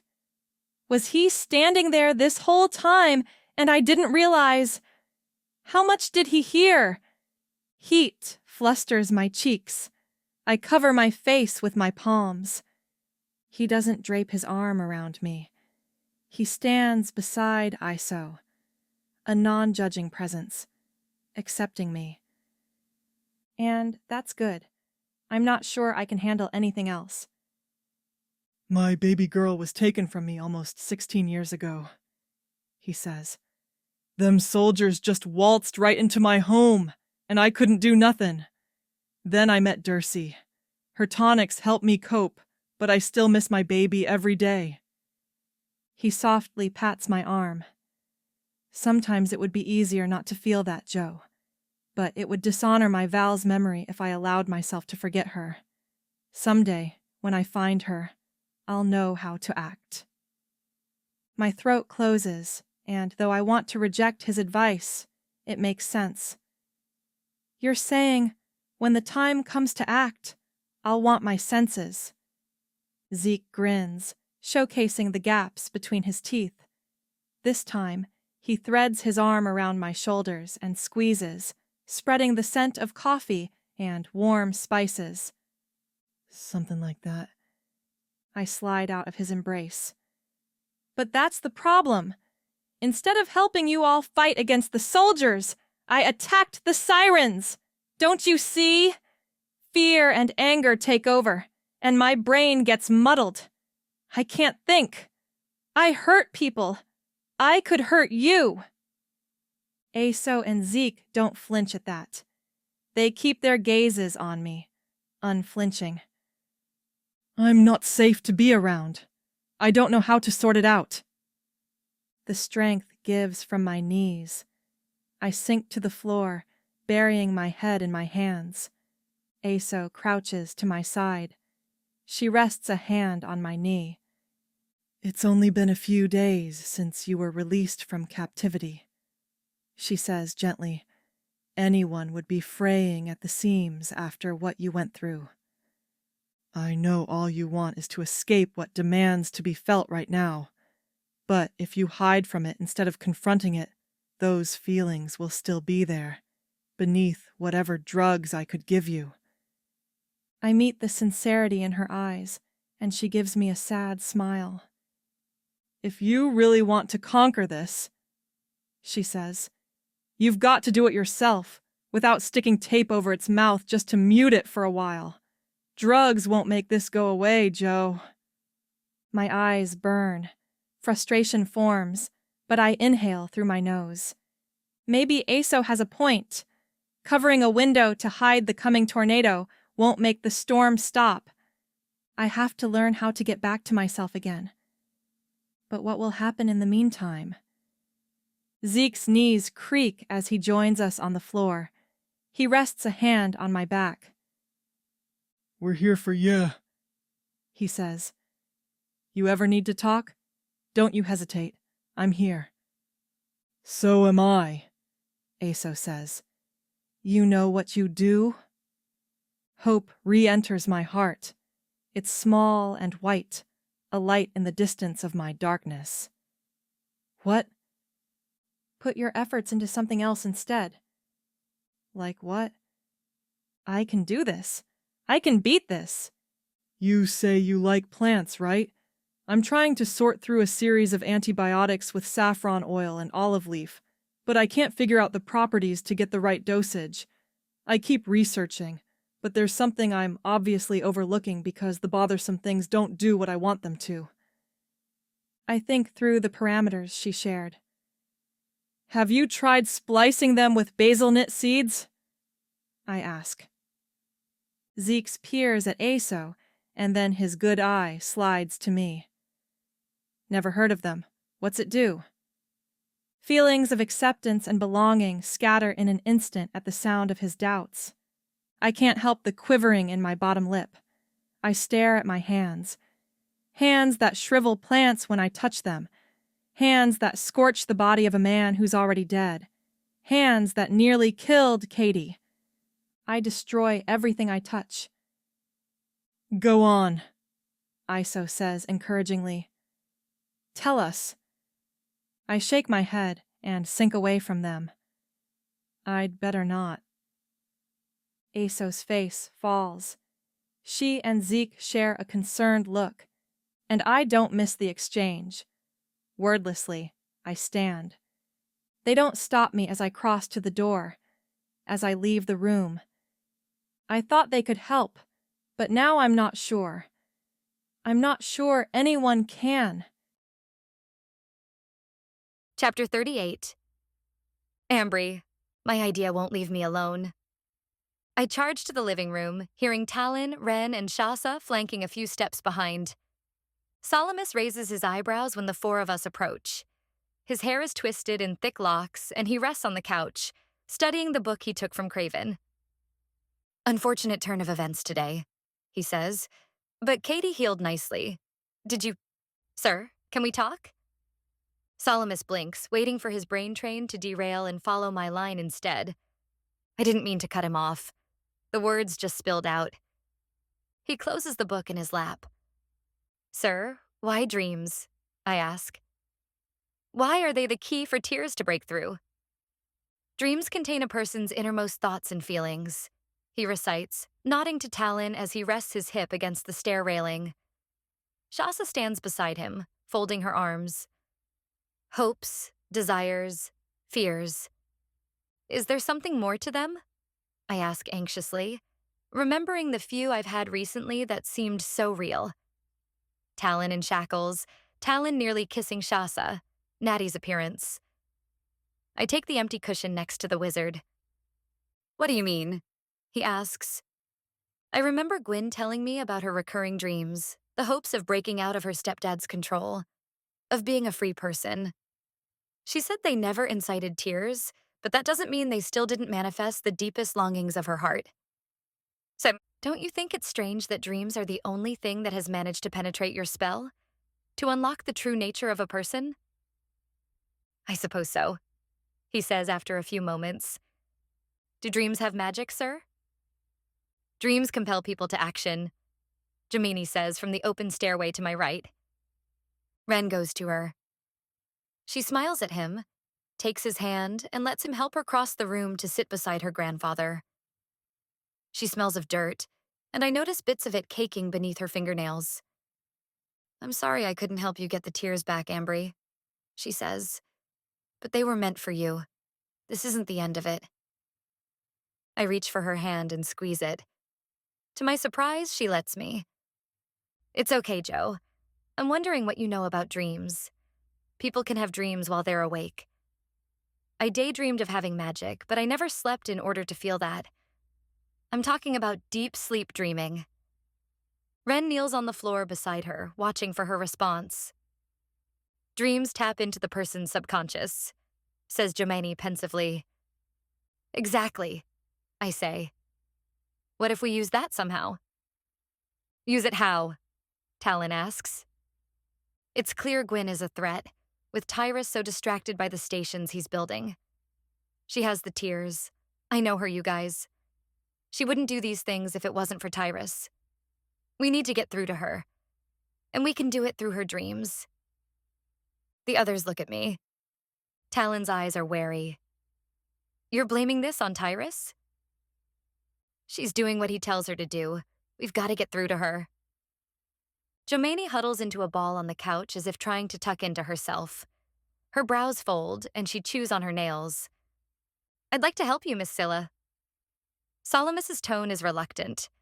I hear the unspoken but trailing off. Is it possible? I ask. Could we go into her dreams? If Natty did it with mine, couldn't I find Gwyn's? Talon's guarded eyes watch me. I force myself not to look at him. The wizard tilts his head to one side. I suppose it's plausible. Your magic. You cast the spell. You could help me do it, couldn't you? Salamis fidgets again. His eyes sweep across the group of us. I think you should know I've lost much of my ability. How can that be? I ask. You must understand. I was young, barely trained, and not the most skilled of my kind. It was why I asked Craven to help me get revenge when Tyrus and the Arcaians attacked and nearly killed us all. I didn't know, I say. It suddenly makes sense. His comment about being unable to help heal Shasa, and why he stood by during the siren confrontation. He didn't help because he can't. You don't have magic anymore at all? I ask. What happened with the spell, sir? Jomini chews her lip, nervously watching her grandfather as he continues speaking. Tyrus's father, Ronan Blinsdale, had Craven's wife in his sleeping quarters. Craven agreed to help me regain my throne on the grounds that I rank him on my staff and give him and his wife their freedom. We snuck into the palace. Craven managed to stab the guard outside Blinsdale's bedchamber. Too late, he realized the person guarding the chamber was his own wife. Jomini's hands go to her mouth while she stares ahead, straight-faced and rigid. I can't help my own gasp of shock. He crumpled under the weight of realization and began blaming me. I demanded he help me finish the job so I could go in and kill Ronan, but Craven just lay there, crying. In my impulsive anger, I cursed him for crying instead of carrying out his part of the deal. His wife was dead by his own hand. Of course, he would have cried. Salamis stares at his hands. Cursing him backfired in the worst way. I didn't know what I was doing. It sapped most of my ability while cursing the rest of Etheria. The curse that changed the course of my people's destiny was nothing more than a backfired spell. Natty mentioned that something went wrong with it. The totality of it all seems wrong somehow, that a mistake could lead to such catastrophic events now. Tyrus wouldn't have as much power as he has now if people could feel, whether they have magic or not. But I can't blame Salamis. The regret swimming in his eyes won't let me. That power is still in you, sir, I say, trying to make the words as soothing as possible. Salamis's head droops. You and Talon have seen the extent of the little magic I'm still capable of. I can conjure small tricks and occasionally create transy doorways. That's about it. I place a hand on his arm. We can't give up, sir. We can't win. I can't undo that spell. I couldn't even get my Jomini out from that axe rat.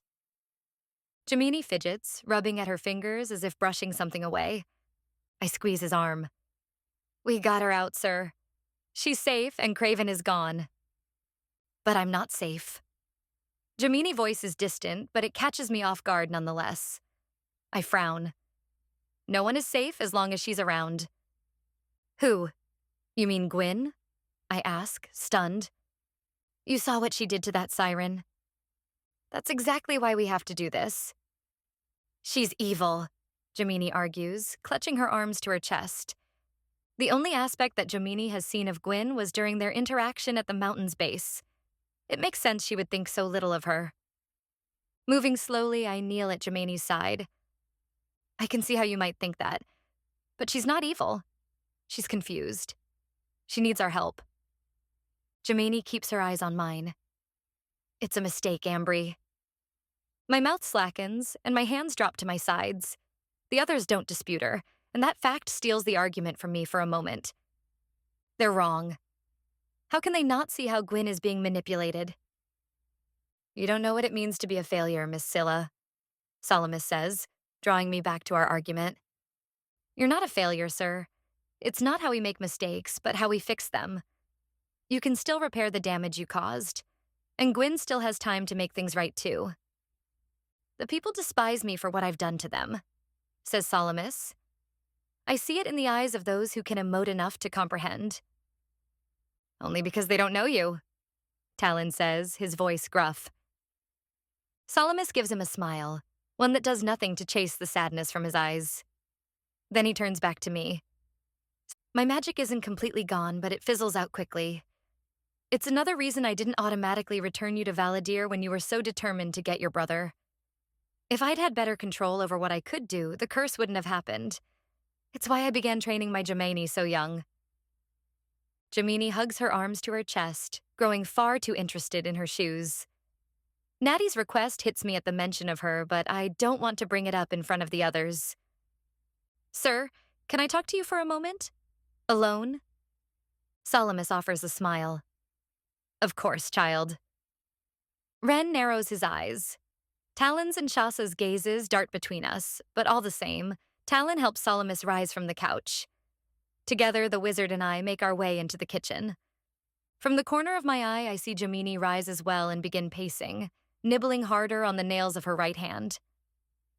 I can't fathom why she's so against this. Helping Gwyn could be the answer to everything. To stopping Tyrus. To getting the tears back. Salamis pauses in front of the stove. What is it, Miss Sela? Is that why you've been looking for Natty? I whisper. Because you lost your magic? The old man's head jolts back. What? Natty told me, sir. She told me to tell you to stop looking for her, to focus on your granddaughter. Salamis straightens his usually hunched posture, affronted. When have you spoken with the first maiden wizard? She appeared to me, in a dream. The wizard slams his book on the counter. Angels and brimstone. Why will she visit you and not me? She knows I'm looking for her. Let it go, sir, I say. Pixie Hair was vague with her warning to Talon and me. I'm sure this is coming across about the same as her message did, but I don't see how I can be more direct, not having more details myself.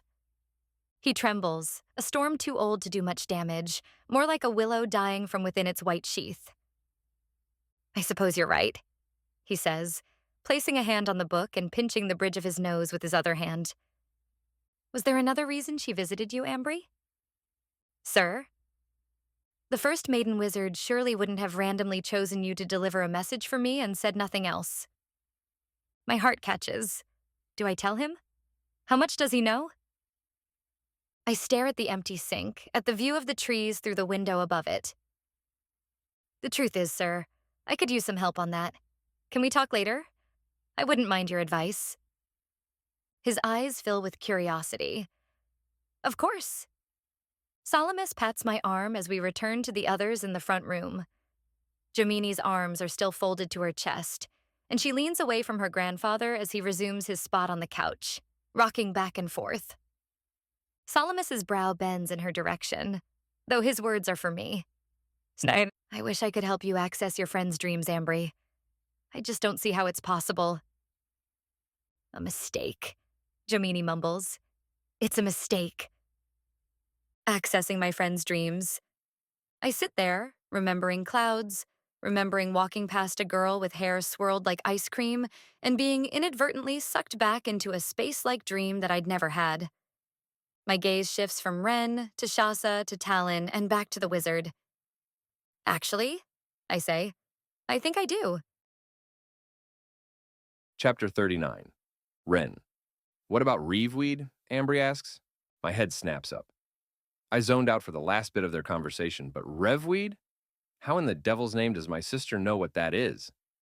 Sure, I helped her get into Black Vault months ago, but my brotherly protectiveness lurks in, stalking the perimeter. She's standing in the center of this little gathering, staring at the wizard without wavering. To my left, the sound of footsteps thunders up the stairs. Within moments, Zeke's head, eye patch and all, emerges, followed quickly by Aso's silver hair and glasses. How is the nymph? Salamis asks, turning his attention from my sister. Ambry glances toward them as well, and still standing near the railing, Talon and Shasa turn as though they want the answer too. She'll be fit and fine in a few hours, Zeke says, bumping my fist with his own as he passes. Jomini lifts her head and Zeke winks at her with his good eye. What are you lollygags talking about reveweed for? He asks. Ambry smiles at him. Her strawberry blonde hair is gathered at her neck, and she wears the same dark pants and shirt Aso loaned her the day before. If there's a way to get through to her, to touch the true Gwyn, the one we know is still in there, it would be in her subconscious, wouldn't it? In her dreams? It's risky, Haraway says, stepping away from the stair railing to move closer to her. Shasa remains by the stairs, and her glower deepens. Dislike for Talon was first bred in me by Tyrus's constant complaints anytime he heard Talon's name mentioned. The dislike eased up after hearing Ambry's version of events. How Talon sacrificed so much to help her, to help me. But admittedly, after my conversation with Shasa and seeing how hurt she is, I'm not sure how I feel about the warrior. She tried to kill you in real life, Talon says. Badly, Ambry says. Talon gestures with his fingerless gloved hand. The method doesn't matter. It was still an attempt on your life. You'll have far less control in a dream, Ambry. What if she kills you in the dream? Jomini stands. Her face is set with resolve. Talon is right, she says. Aso rises from her slouch against the banister. Wait, are you talking about dream walking? Is it possible? Ambry asks with too much hope. No one's ever attempted to walk into another's dreams like this, Aso says. But can it be done? Ambry's tone is more insistent this time. The idea grows more ludicrous by the minute. Do we know if there's any way to undo the tears effects? I ask, attempting to steer the conversation in another direction. If we can somehow extract tears from a person's system once they've been drunk? Far as I know, they're just like drinking anything else, Zeke says with a cheesy grin, displaying the gaps between his teeth, in one end and out the other. Iso wrinkles her nose in disgust. Jomini makes a face. Clearly that's not the same, Shasa argues, rolling her eyes. She doesn't fight her smile, though, and it makes me like her even more. Zeke laughs. Maybe they've been absorbed by the body. By now, it's too late. I sigh. Even as I consider the option, weeks have passed since Gwyn drank hers. The chances of extracting their effects from her now are probably non-existent. Gwyn wasn't always like this, Ambry says, a hint of pleading in her voice. She offers her hands to the group of us. If we could change her back by going into her dreams, she could help us. She has the tears, Ren. Yeah, I was there. Honestly, sometimes. Solomon steps away from the couch, book in hand, and he cuts off my sarcastic thoughts. I think we could access her dreams if we're careful, as Mr. Haraway suggests. But I don't think you should be the one to do it, Miss Sill. It's clear Miss Hawks's feelings for you are complicated. I think it should be Ren. Ambry's blue eyes meet mine from across the room. If I was holding something, I'd drop it. No, Shasa interjects. The whole room looks at her before Ambry opens her mouth. I can't let her say anything else. I step away from the couch. She probably hates me as much as she hates you, I tell my sister, trying to ignore the way this fact still brings me pain. I don't doubt she'll try to kill me too. She'll try to kill any of us, Talon says. Is it really worth the bother? Jomini's attention bobs between the two of them like a ping-pong ball being launched across the surface of a table. My irritation flares in an instant, but Ambry holds up a hand to prevent me from voicing it. She has a command in her eyes that I'm still not used to. She's our friend, Talon, Ambry says simply. She's way too calm, in my opinion. I fight the urge to crack my knuckles. I understand that, Talon says, but she's at Tyrus's right hand, where he intended for me to be. It's clear she's taken my place. You don't know what he's told her, Ambry. You don't know how he's brainwashed her, like he tried to do to me. All the more reason to do this, Ambry argues, turning her back on Talon to face me. Ren, you knew her. You were in contact with her. I tried once. She's probably expecting something like this from me, but not from you. I really don't like the way everyone is looking at me, and this isn't a conversation I want to have in front of so many other people. Can I talk to you for a second, Ambry? Privately? She peers at the others around the living room and then looks at me with her blue eyes, our mother's eyes, before nodding. I lead the way to the sliding back door. The night has turned chilly with the setting sun. I know you still love her, Ren, Ambry says, once we're standing together on the back steps, once the back door's closed. She hugs her arms around her chest, warding off the evening's chill. I open my mouth to argue, but my heated anger extinguishes. For some reason, I think of Shasa in the woods, the smell in her hair, the warmth in her sad eyes, the way she trembled under my touch. Actually, I'm not sure how strong the feeling is anymore, I say. This could give you a chance, Ambry says. If she loved you before, she may be more inclined to open up to you again in a dream. more so than anyone else. Ambry's expression is adamant. Her brows lift in earnest. This is absurd, I mutter, resting my hands on my hips and pacing down a few steps toward the grass. You're insane, Ambry. You don't know what I saw pass between her and Tyrus. I was on the inside, just like Haraway said. I saw things. I heard things between them. Even now, the memories make me want to scrape the backs of my eyes. I think of the conversation on my Aud, the one I showed Shasa, of promises made between a silly teenage girl and a brooding romantic like myself. She's still in there, Ren. I can't believe the Gwyn we knew is gone. We have to try. If we go back into the palace, with all the soldiers around, with Tyrus, we probably won't stand a chance. This way, though. I glance behind her through the glass door. The others still sit on the couches where they were, gathered, talking. And I think through Ambry's argument. She has a point. Even before I fell for Gwyn, she was a friend. Someone we grew up with. She's someone I still care about. Though I'm not sure having Gwyn back will change the way I'm feeling lately. Shasa has made me feel things I didn't know I could for anyone else. She's aggressive, dedicated, and so loyal to her friends and to what she feels is right. She's a knockout and can knock anyone out who gets in her way. Her big brown eyes, her feisty mouth, just begging me to capture it every time we're together. These aren't things I can ignore. My throat tightens. Because she's with Haraway, or she's supposed to be anyway. I can't figure that out. What is it about her that he doesn't like? Talon doesn't seem like the kind of guy to turn someone aside. What made the warrior fall for my sister? Undoubtedly, Haraway noticed the same calm command Ambry holds, yet her timid openness, which is so different from Shasa's pushy, demanding, over-exuding presence. Yet, I like that about her. After Gwyn, I like a girl with her heart on her sleeve. When I don't argue any longer, Ambry re-enters the house, giving me no choice but to follow. I say we do this, she says over the others' soft chatter. Ren can practice on me first before delving into Gwyn's dreams. It's our best chance of getting the tears. Talon's head angles to one side. Absolutely not, Shasa says. Ambry's right, Salamis says, sliding forward from his place on the couch. Jomini's mouth drops. Grandfather, no! But Salamis continues. I'm sorry, my girl. But if we can get Miss Hawks back on our side, she could help us. If nothing else, we can get an inside look. Tyrus tells her things. Things he wouldn't disclose to just anyone. At the very least, we could find out what he's planning next. And get the tears back, Ambry says with emphasis. I don't like it. You said you were there, Shasa says, turning her wrath on Talon. You'd know as much as she could tell us. It's been months since I've been with the Arcaians, Talon says, lifting his hands.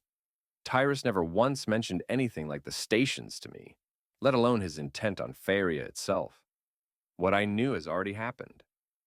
We need this information. Gwyn has the tears, and short of storming the palace, which I doubt will survive a second time, I don't see many other options. We have to try, Ambry says. Dreams got her into this. I thought tears got her into this. The corners of my lips quirk up at Shasa's token snark. Ambry ignores Shasa and goes on. Maybe dreams will be the key to getting her back out again. My mouth hangs open, but their logic makes too much sense to argue. If anyone is going into my sister's dreams, I'd rather it be me. I'll practice on Ambry. If that works, then I'll go for Gwyn's mind. The very thought sends me reeling. I'm not sure what I'll find in there. All right, I say, drawing the room's attention. I'll do it. But if I show up in Gwyn's dreams naked for some reason, all bets are off. Chapter 40. Warwick. I let my mouth hang open while lowering the welding helmet over my face. The small pane of glass is purposefully dark, ready to protect my eyes from the bright flames and any sparks that will inevitably fly. I slide forward on my rolling stool toward the soldering iron and begin working it with my foot. Liquid metal drips into the collection bowl at the table's edge as I guide the shaped, flat metal along the flame, according to the markings I just made. Just one more adjustment and the door will be ready to seal off Miss Hawks's Gemma machine. A pain slits across my lip. I wince, moving away from the soldering iron. Beneath the bulky helmet, I lift a finger to the flesh that's newly exposed from its scab. Vrek, I say, wincing again. Figures. I never realized I bite my lip while working until I can't do so anymore. I never talked to myself much before either, but solitary confinement at the Triad has pulled some fast ones on me. My mouth has scabbed over from within, but at least I'm back to eating soft foods instead of sipping soups or mashing everything to a pulp so I can slurp it down. I really hate the fact that my body needs sustenance 3 times a day. Miss Hawks hasn't been to see me since she burned the inside of my mouth. The wound bled for hours. I'm lucky no infection developed. I expected her to come simpering back, to rub it in my face or make me beg for forgiveness for something I never did. But this long, comfortless lab has become my prison. Aside from the occasional order on my clipboard in the mornings, or meals slid in through a gap in the door, these beakers and tools are my only comrades. I hold the metal door to them for inspection now, silently asking their opinion since I haven't dared to speak much in the past 3 days. The glass and tools inspect my work. The screwdriver corks its eyebrow in dismay. What, I think? The measurements are exact. I checked it twice, cut once, just like my father taught me. The screwdriver doesn't respond. I choke the tool in my fist, wheeling my chair to where the rest of the Gemma machine sits. I hold the door into place, the final piece on the oven-sized instrument. The cuts I made are just what it needed. The door clamps snugly in. Perfect. I begin to hum and secure the screws into place, one after another, until the door on the machine swings without a single quirk and locks when it's shut. Another door opens, and this time I glance up to find Miss Hawks strutting into my prison. I nearly hit the ceiling with fear. I should be excited at having another person to talk to, but not her. Anyone but her. I don't care how lovely she looks, with her waves of golden hair hanging to her waist or in the civilian clothing she wears, a shirt and regular pants. The look suits her, so much so that I blink in shock. She's not even wearing heels but a pair of flat shoes with soft soles. She burned my mouth the last time I saw her. I back away the closer she gets. They tell me you haven't tested my device yet, she says without any preliminaries. She tosses her hair, giving me a glimpse of a few cuts and bruises along her throat. What's with those? Her attention is on the machine, and I don't dare ask, so I look there too. This Gemma machine doesn't work the way Magitech electronics do. According to her request, it doesn't run on a stream of magic. Instead, it runs on a port designed to hold a small vial of tears and siphon the power they hold into it. I had to calculate the algorithm carefully, so the liquid didn't damage the machinery.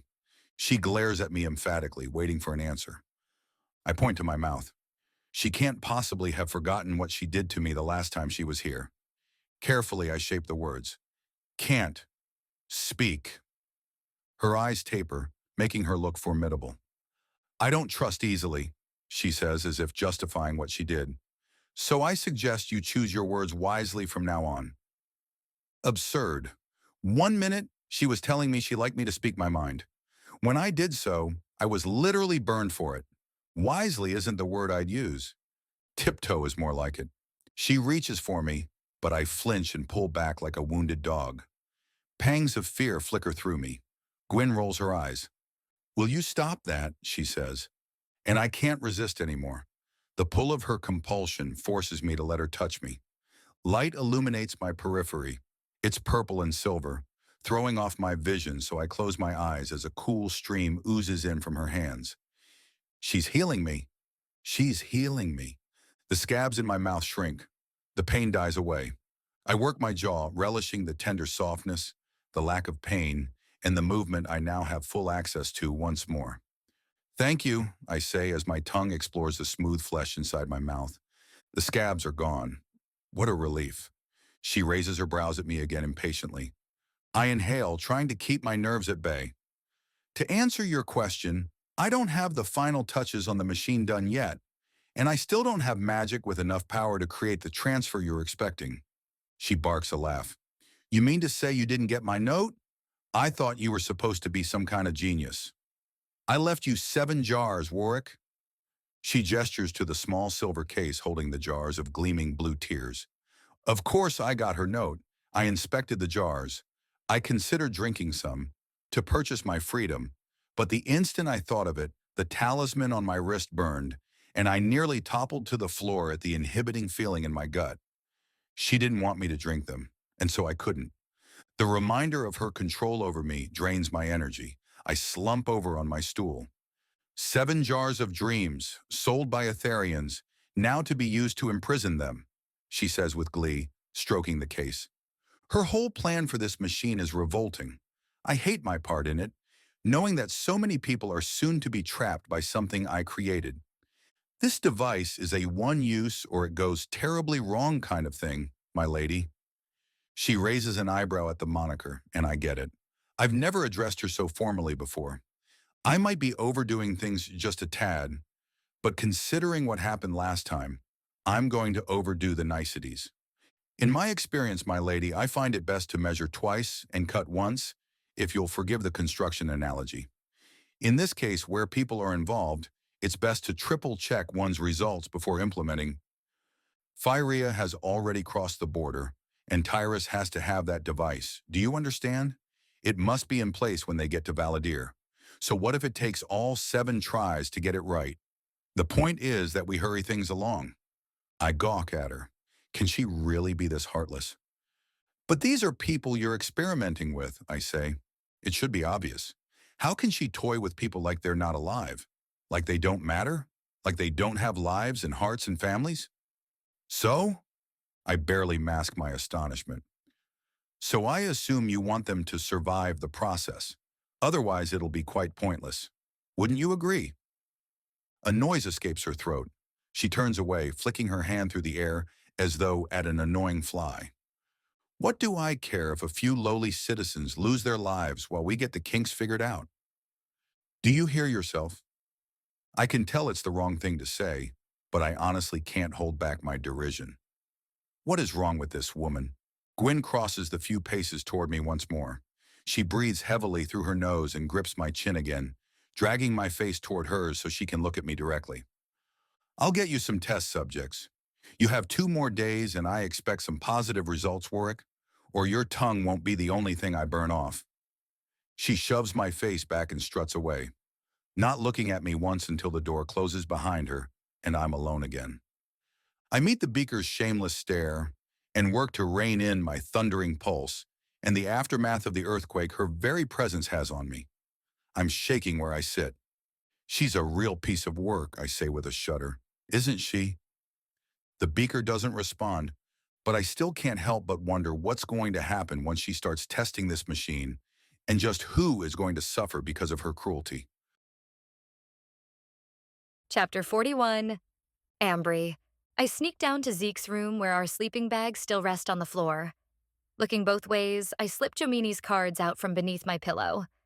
Her adamant refusal to help Gwyn perplexes me. I would have thought Jomini would understand more than most. Her friends didn't give up on her, even when she was taken captive. Wouldn't she want me to do the same for my own friend? I flip through the cards, trying to find some connection. 3 cards, 1 with vines on it, 1 with flowers, 1 with symbols. Flowers grow on vines, and symbols... No, if they were connected, they would have been drawn together. Flowers, vines, symbols. Symbols are used for spells, aren't they? Ugh, this is getting me nowhere. What am I supposed to do with you? I ask them. Natty said my ideas didn't always come from me. She said that I need to trust those ideas. Did she mean the one word that now has our whole house on edge? Dreamwalking. I say the words aloud, staring at the card. Vines twine and tangle along the small square parchment. I hold my breath, closing my eyes and opening them again, willing the cards to work. To show me something. Anything. The vines begin to move. The hand-drawn sketch shifts as though scratching an itch, sliding back into its original place and stilling once more. No, I say, shaking it, blinking hard once, twice. Come back. I saw it. I'm almost sure I saw it. A knock comes at the door and Talon peeks his head in. I hurry to stuff the cards beneath the pillow, blood pulsing as though I've been caught stealing. I haven't told him about these. I'm not sure if I will, not just yet. Iso says she has everything set up. You ready for this? he asks. This dream walking, violating my best friend's mind to try and get her to change it. Am I ready? No, I say, rising and leaving the cards behind. But I never will be, so I guess we'd better get moving. Chapter 42. Gemini. Sitting on the bed in the safe house room Grandfather and I are sharing, I stare at the trees through the window outside. A dull ache throbs at the back of my head, and this tightness around my throat closes in so hard I gasp for breath. How can they consider this? Didn't they see what Gwyn Hawkes did to that siren? Don't they understand? When a person is that far gone, there is no chance of return. I tried talking to Craven several times about why he took me, about why he should feel sorry for what he was depriving me of. But there was no sympathy in him. He held no care for anyone but himself, and Gwyn Hawkes is no different. I get why Ambry won't listen to me. It's because I'm wrong. Always wrong. I'm a failure. I failed to see for Craven. I failed to escape from him, even after all the cruel things he did. I failed to help Shasa. And now with Ambry, the tears I shed have caused so many problems. What good are my visions when everything falls apart like this? Now, Ambry plans on connecting with the one person who frightens me more than anyone else? Number. Not a good idea. Grandfather sits at the desk in front of the window. His back is to me. The book he took from Craven splays open, and he scribbles furiously in that small journal he's been carrying around. The hole in my chest opens. It releases a long, invisible hand, one that reaches out to him. Look at me, Baba. See me. He should know. He should sense how much I'm hurting. But still, he scribbles. I might as well not be here at all. Rising from the bed, I shuffle to the window, to the basilnut plant in its pot. The leaves twine to the left, reaching for the glass, for the sunlight that comes from that glass. Plants are everywhere in this safe house, it seems. Another factor that should make me soar over the moon. I've spent more time with Aso talking about them, about the specific properties she extracts and uses in her wares. I'm ready to tell Grandfather how, just this morning, Aso explained how to extract magic from the pollen while still allowing the plant to grow and produce more. But I can tell from the downward tilt of his nose and his distracted glance, from the way he sniffs and scratches beneath his ear, he won't care to talk.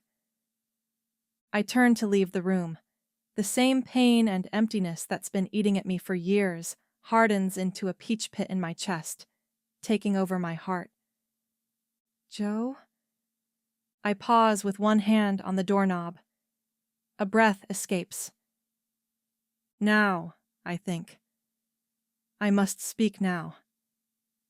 Did you come for me or the book, Baba?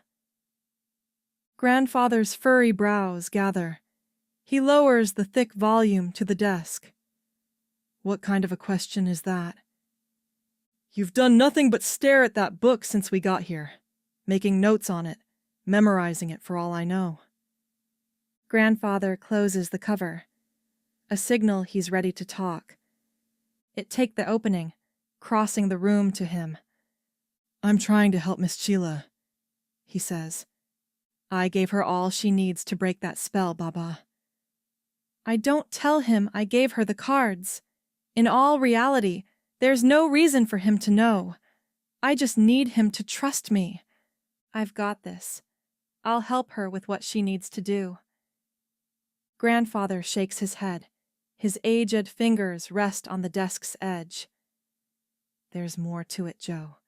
More to that vision of yours. Like he knows better than I do. My insides twist. Anger billows inside of me, taking form along my arms. I grit my jaw, forcing the fire to douse. Don't you think I know about the vision I had? Do you? He asks. Do you know what is in Miss Chilla's character that made you visualize her in the first place? I'm afraid this goes much deeper than we can imagine. I'm trying to find a way to contact the Ruddy Firsts, but according to Ambry, they won't visit me. Baba, let this go, My voice breaks. I can't believe I have to say it. Can't he see how I'm aching for his attention? For anyone's attention. I understand the war, the impending arrival of an army, and the importance of the tears I shed. But right now, I'm a girl, not the maiden wizard, and no one seems to care. I chastise myself for that thought. That isn't true, I suppose. Talon tried. Even Shasa and Aso did. But I don't need them right now. I clear my throat. I need you. Grandfather turns and faces me. He gives me a soft pat on the arm. As soon as I figure this out, I'm all yours. I promise, my girl. But we're running out of time. And if what Ambry said about Natty Wild was true, I'm right here! I shout. Flames light up down my arms, coiling like an angry cat ready to charge at its prey. They light up the room, making me realize just how dark it is in here. I collect the energy into a ball in my hands, forcing it to remain there, to stop it from lashing out at him the way I did with Craven. It was uncontrollable then, unpredictable. I hadn't felt magic in so long. I hadn't known how to stop it. But I do now. I wrestle this power, keeping it at bay. Grandfather stares at me, as though I only just appeared, as though I haven't been standing here talking to him this whole time. What is happening to me? I ask. I can't shake this. It happened even before you abandoned me.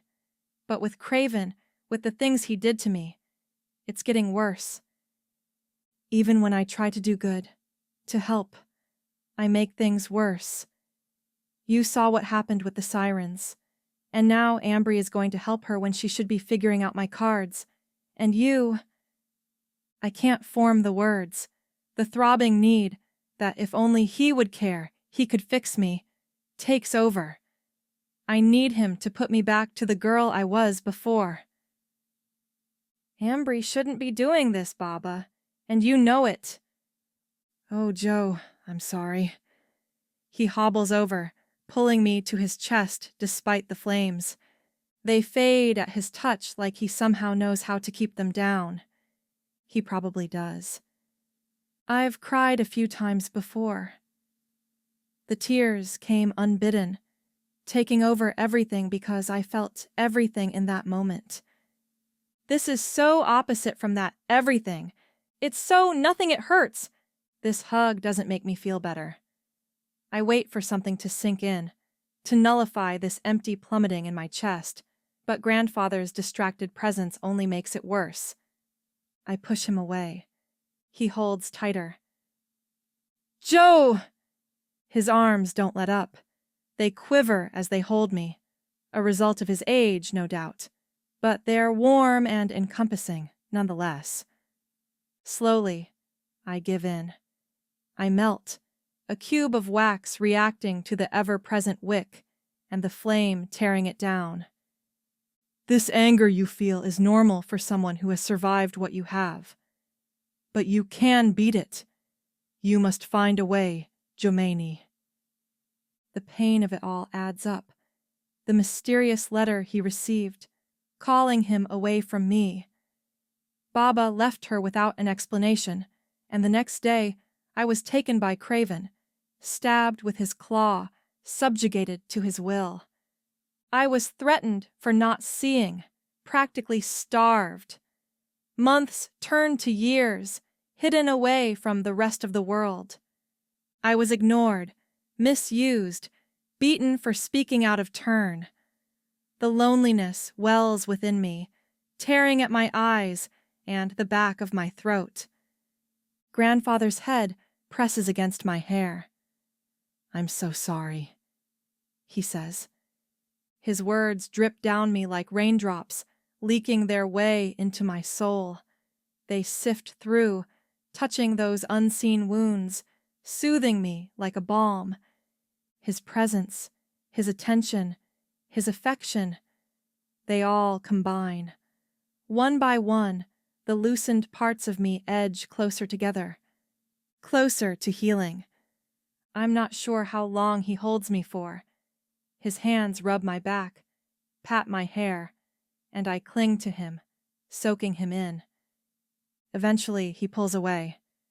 "I'm here for you," he says with a sad smile. Throat tight, I nod. Time to see if he really means that. "If you care so much about Ambry, you need to talk to her. She shouldn't do this." "Trust me," I plead. "Trust me."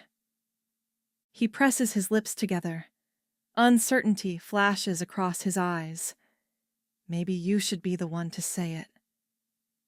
I shake my head.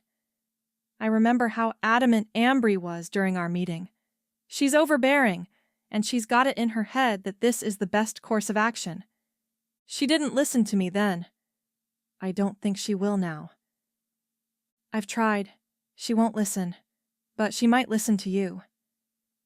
I'm not sure how she feels about grandfather. Does she respect his counsel? His head hangs down, gray strands of twisted hair tipping over his shoulders. "I'll try," he says. Aso knocks on the inside of the doorframe, thick-rimmed glasses hanging from her studious nose. She grimaces when she sees us embracing. "Sorry to interrupt, but everything is set up. Jomani, ready?" Grandfather gives my shoulders a squeeze. He winks the way he used to during lessons, when I knew he purposefully stepped back so I could have a chance at something he was teaching. "It will be okay," he tells me. Number it won't. Nothing about this will. Aso takes a step into the room as she waits for me. She turns to grandfather. "Sir, we'll need you as well." "Of course," he says. One foot shuffles after the other as he follows us out the door. Is it just me? Or is he acting a little too eager about this? He is. He's eager. He'll always choose her. I'm not sure he'll keep his word. He's going to let her go through with this, which means I need a way to prove how wrong they all are. Chapter 43. Ambry. Dreaming is so ordinary. Like a kiss or a hug, it's something that so many people do. And yet with kisses and hugs, each one varies depending on the person being kissed or embraced. Dreams are like that. Each one is different. Cosmic, encompassing, vast as the human race. And Ren will be entering mine. Angels, why did we think this was a good idea? I should be looking over my cards. Something was happening. That card started to move. But this is important too. I can't sit here while Gwyn and Tyrus have my tears. This will work. Having tucked the cards back under my pillow, I followed Talon from the room. His lean form leads the way up the stairs to the main level of the safe house and down the hall, a part of the house I haven't yet been to. Before we reach the first room on the right, he peers over his shoulder, giving me a fantastic view of his jawline and the stubble growing there. Clean-shaven, Talon is gorgeous. With the shade of a day's growth darkening his jaw, he looks a little more up to no good. I can't tell which version I like better, but right now, the wicked mischief glinting and the additional shadow on his face zaps electricity through my body. "You don't have to do this, you know," he says in that sultry voice of his. A voice I try not to think too much of and fail miserably. The hall is dark. It's just the two of us packed in as he turns, directing the heat of his body at me. With a sigh and a resigned expression, he says, "But you will." "She's my friend, Talon. I come for people I care about. Like you came for me." His eyes snag me, keeping me prisoner. I am 100% under his mercy. I'd do it again if that's what it took, I tell him. His lashes nearly brush his cheeks. And I for you. We shouldn't be talking like this. My throat is a capsule, catching my breath. He doesn't touch me. I don't reach for him. Yet we don't need to in order to feel this grasping connection filling every molecule between us. It's so heady. I feel it in every inch of me. If anything happens to you, he says, his hands rolling into fists. I rest a hand on his arm. A friendly touch, right? Angels. I'm feeling anything but friendly toward him. It won't. I'll be sleeping. That's it. He inhales and responds to my outreach. His hand slides to my elbow. I don't like this, Ambry. I don't have a good feeling about it. I'm painfully aware of his heat transferring to me through this touch. If we stand here looking into each other's eyes any longer, we'll be embracing soon, which we definitely can't do. I swallow and step back. It will be fine. Someone clears his throat and I turn. Solomus lingers in the doorway across from the one I intended on entering. His hair is pulled back, away from his face. Miss Chile? Might we have that word? I glance at Talon, who shrugs. You mean now? I ask the wizard. One hand still on the jam, Solomus offers the other to me, inviting me to enter the darkened room with him. I have some concerns I'd like to discuss with you before we do this. With an uncertain nod, I join him. He flicks on the light to reveal an actual bed instead of a pair of cots, and closes the door. Is everything okay? I ask, folding my arms. This feels strange. Everyone is in that other room, waiting for me. It's not really the ideal time to talk. I'd like to continue our discussion, actually. I'm not sure now is the best. Now is perfect, says the wizard, resting on the edge of the bed. Ambry, why did Natty come to see you? Can you tell me? Is there any reason to keep it from him? I push aside the urgency pressing on me. Maybe he could help. Maybe he knows something that Natty wasn't able to tell me. The first time I ever met her, she said the tears were cried for me. She said I'm the one destined to use them to break your spell. Solomus's bushy, graying eyebrows raise. Did she now? Jomini gave me her cards, sir. The cards that went with her vision. She told me what she saw, and that I need to study her cards and determine what it means for me. And Natty came to remind me just how important those cards are. The wizard brushes his chin with 2 fingers. I see. And she said that what I have to do has something to do with Angel's Basin. From the way he startles, this shocks him more than anything else. Infiria? Natty told me there was still hope, that there were always chinks of light to be found while the fledgling bird made its way from its shell. I know that metaphor applies to me somehow. I'm just not sure I see it yet. Solomus rests his hands on his knees. After several beats, he continues in an explanatory tone. Ambry, Angel's Basin is where the races were formed in the first place. So I've heard, I say, the opposite of light building inside. I'm not sure what he's getting at, or why he wanted to talk to me. And I can't help but wonder if I made a mistake in sharing so much with him. Solomus opens his mouth only to close it when a knock comes on the door. Ambry? Aso calls from the hall. You in there? We're ready for you. We should probably go, I say, grateful for the interruption. Rising from the bed, Solomus takes my hand in his. His skin is warm and too smooth. Are you sure this is the course you should be following? I pull my hand free. What do you mean? Not him, too. First Ren's uncertainty, then Talon's and Jomini's obvious disapproval during our discussion. Now, the wizard is warning me against it. But I can't abandon Gwyn. We need you.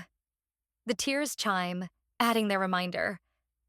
I can't forget about them either. He doesn't answer, so I go on. I haven't seen the light of hope for my part in this. But I do see that light for her, Solomus. Solomus purses his lips, thinking it over. I think if you were to apply your focus to the task of Gemini's cards and your purpose in all of this, that will far better serve your friend than choosing this course. I fight the irritated tightness in my throat. Even if I figured those cards out tonight, I don't have the tears. What good will it do me to use the cards to try and break your spell without them? This is a way for me to get the tears back. They respond to this, chirping their agreement. His shoulders slump.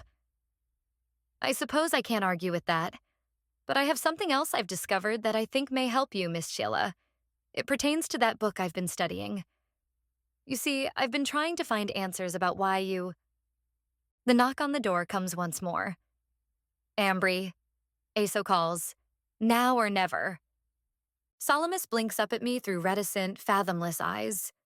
I'm beyond the point of impatience. Whether he's discovering something helpful or not, now isn't the time. I've been preparing my mind for what's to come. Not only that, but the tears need me. Gwyn needs me. Thank you for your concern, I tell him before turning the handle. 2 cots are set up in the small room, and the sight of Talon's pack tells me who's been sleeping in here. For some reason, the thought of laying down on the cot he slept in sets a swarm of butterflies free in my stomach, which makes no sense. I've slept in the forest beside him before, but this is different. More personal, somehow. Ren sits on the cot pushed up nearest to the wall.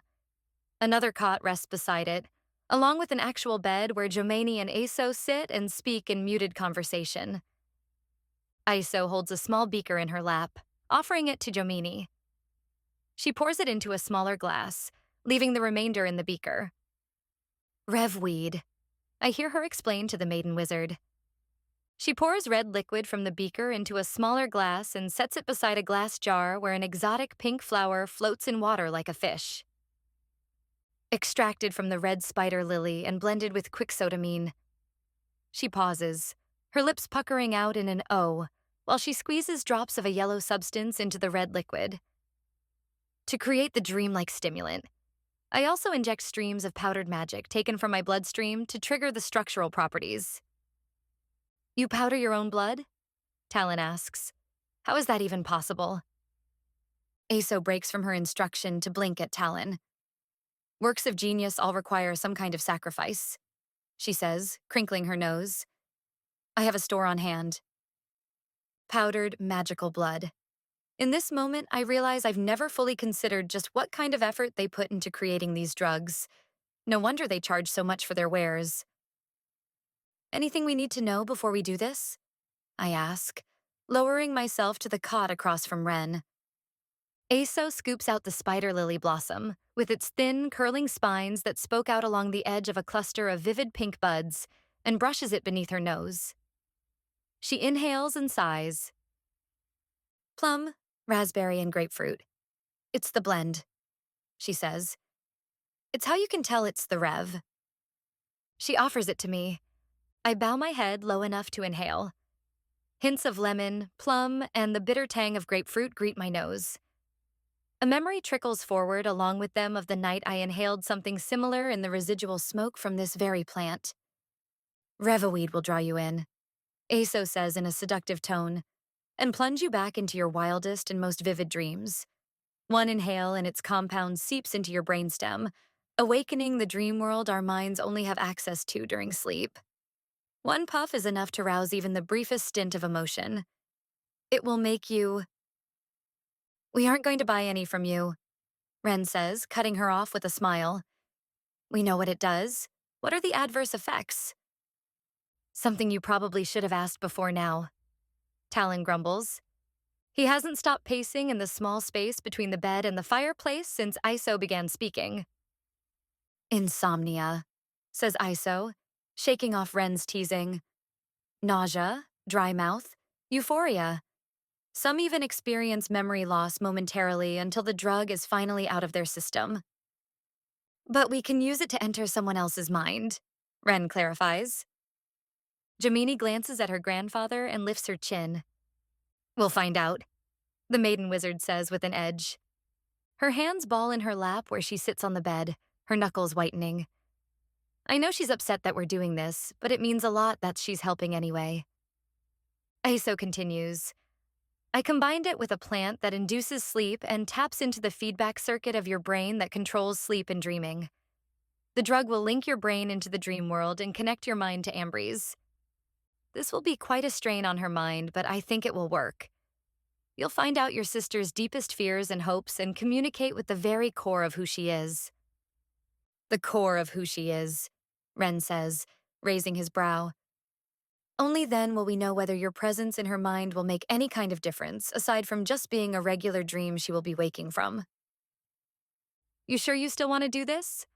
I just might find out all your secrets, Ren says, grinning devilishly at me from his perch on the cot. Heat creeps to my cheeks, and I fight the urge to look at Talon, who is still standing near the fireplace to my right. It's the only way, I say. I need my tears. I need my best friend back. You'll be entering the dream world, Jomani tells Ren. We've used the pithstock petals to connect you. She reaches for another vial, but her shaking hand misses its target and knocks the glass from the table. Even though it hits the rug and doesn't break, Jomani huffs in frustration, pressing her lids closed. Are you okay? I ask. Talon's brow pinches and he exhales in frustration. Aiso bends for the fallen glass. Pithstock was Jomani's idea, Aiso says, giving the maiden wizard a reassuring smile. So, of course, it's completely brilliant. Jomani ducks her head as if to avoid the praise. She rubs her palms back and forth across her thighs, her body swaying slightly. Pithstock is a stimulant, she says. Blood bears use it to find other bears because once it's ingested, the drinker can read traces of the plant in other creatures who've eaten it.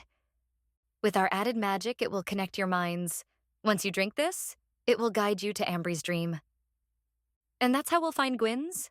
I ask. Aiso is trying to ignore Jomani's distress. That's probably the best way to calm the girl's upcoming outburst, so I go along with it. Ren's eyebrow lifts. I clarify. It's how he will find her dreams too?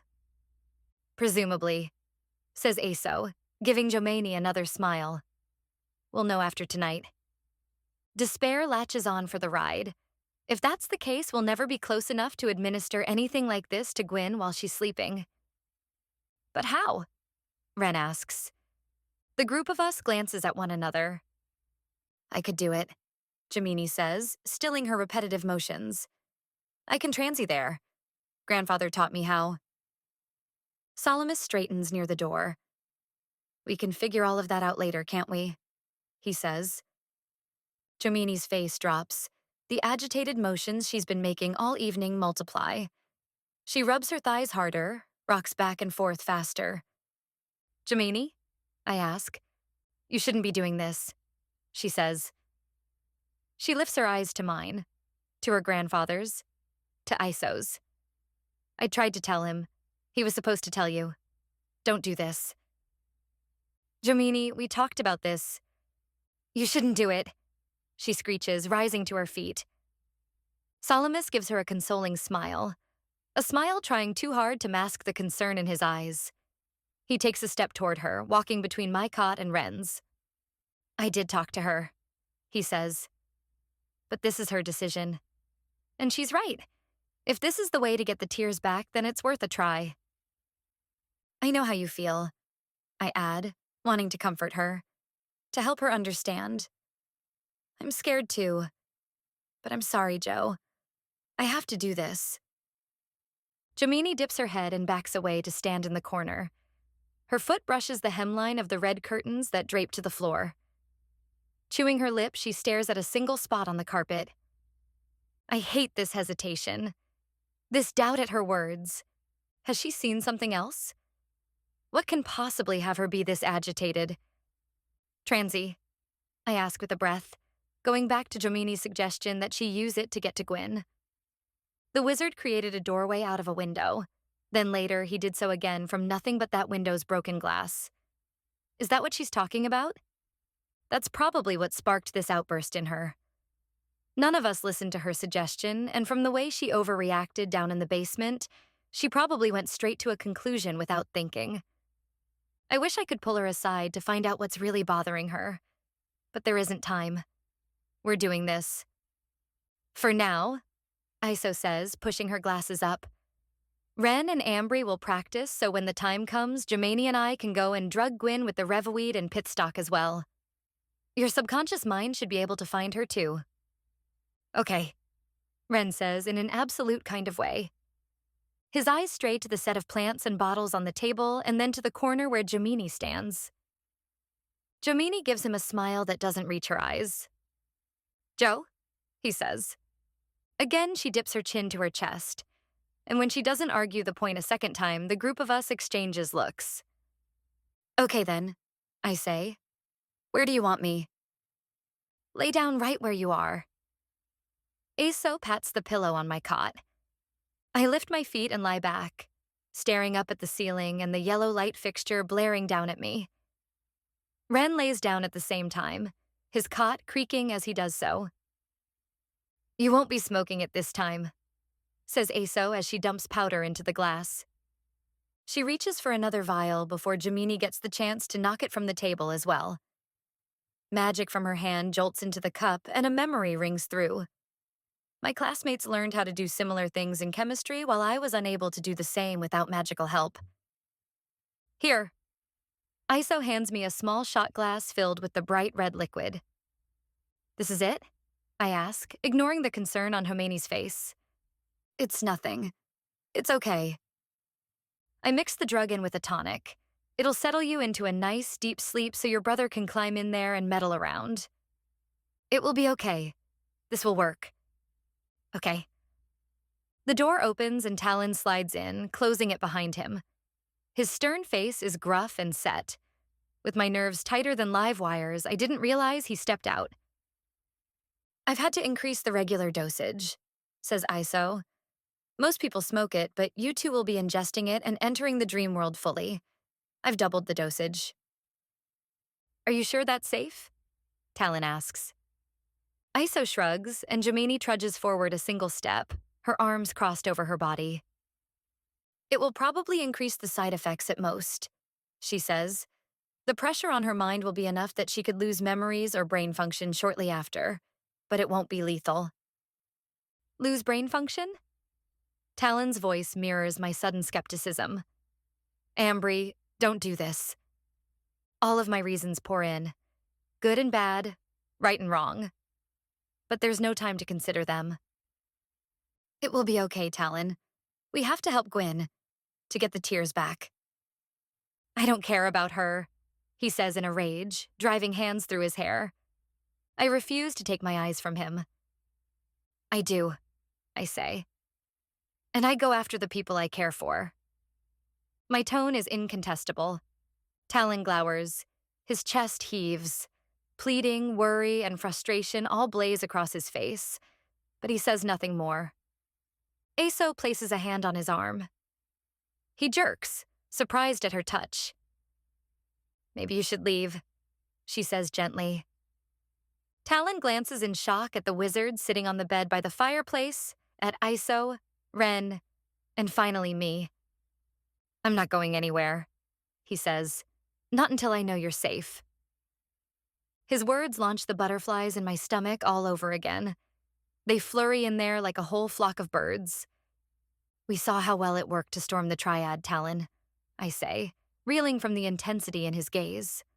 Tyrus will be expecting something like that. This way, Tyrus won't even know what we're doing until it's too late.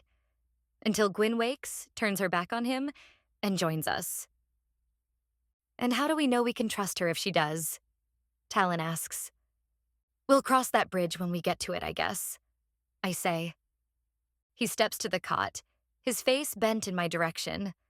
Before I can think twice about this, or before he can keep trying to talk me out of it, I snatch the shot glass from Aso's hand and down the tangy, sharp liquid in one gulp. There's no turning back now.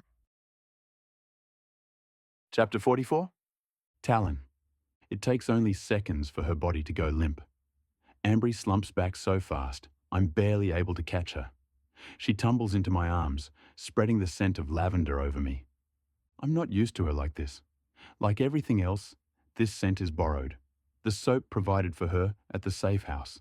Not her scent of blackcurrant and vanilla. I'd gotten so used to during my time with her in the woods. What am I worrying about her smell for right now? She's sleeping, deep sleeping, from the way Aso described it. Lifting Ambry, I prop her legs up to place her in what I hope is a more comfortable position. Her eyes are closed. Her champagne hair piles beside her on the pillow. Once I'm assured that she's still breathing, I peer at Aso, who stands on the other side of the cot between Ambry and the fireplace. "She'll be okay, right?" I ask, needing assurance. Still holding the glass that Ambry just drank from, Iso crinkles her nose. "I guess only time will tell." "What if this doesn't work?" Ren asks, cutting in. Laying on the cot across from her, he turns his head toward us. "Seriously? He's having second thoughts now?" "She's already deep sleeping for you," I say. "It's a little late to back out." Though my voice is calm, I'm shouting on the inside. I've been against this brainless idea from the start, but if I've learned anything about Ambry, when she gets an idea into her head, there's no talking her out of it. I like that about her. More than I should. That's probably the reason for my objection to this insane plot. If anything happens to her, if her brain fries while someone else is invading it, if her mind unhinges and she survives but loses her sanity, or the worst case, if she dies while Ren is in her mind, I don't know what I'll do. She sacrificed everything to get to me. She saved me. If it wasn't for her, I'd not only be locked in Tyrus's dungeon, I would have suffered horribly. On screen, in front of my people. I would have been tortured for the public before my life was taken. I don't just owe this girl my heart. I owe her everything. "It's not like she won't wake up," Ren says. "I just have to be sure. This is my sister's mind we're meddling with." "Great," I say, stalking toward the door, needing to burn off this excess, agitated energy. Using the Black Vault drugs is bad enough, but manipulating them like this? I cringe at the risks. Ren might be able to get into her mind, sure, but what if he damages her in some way? What if something goes wrong, and we can't get him back out again? I pace back again, the movement answering the call of the adrenaline coursing through me. "You in or out?" Ren asks. I glare at him. "I'm not leaving her side." "You don't owe her anything." Ordinarily, I don't defend my decisions. I do what needs to be done regardless of what others say.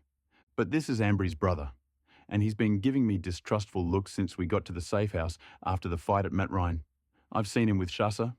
I suspect he thinks the worst of me. "I made her a promise," I say, "and among all the others I've broken, I can't allow myself to neglect this one." Ren rises onto his elbow. "What promise?" The way Ambry looked at me after I shattered that glass door that Solomus created haunts me every night.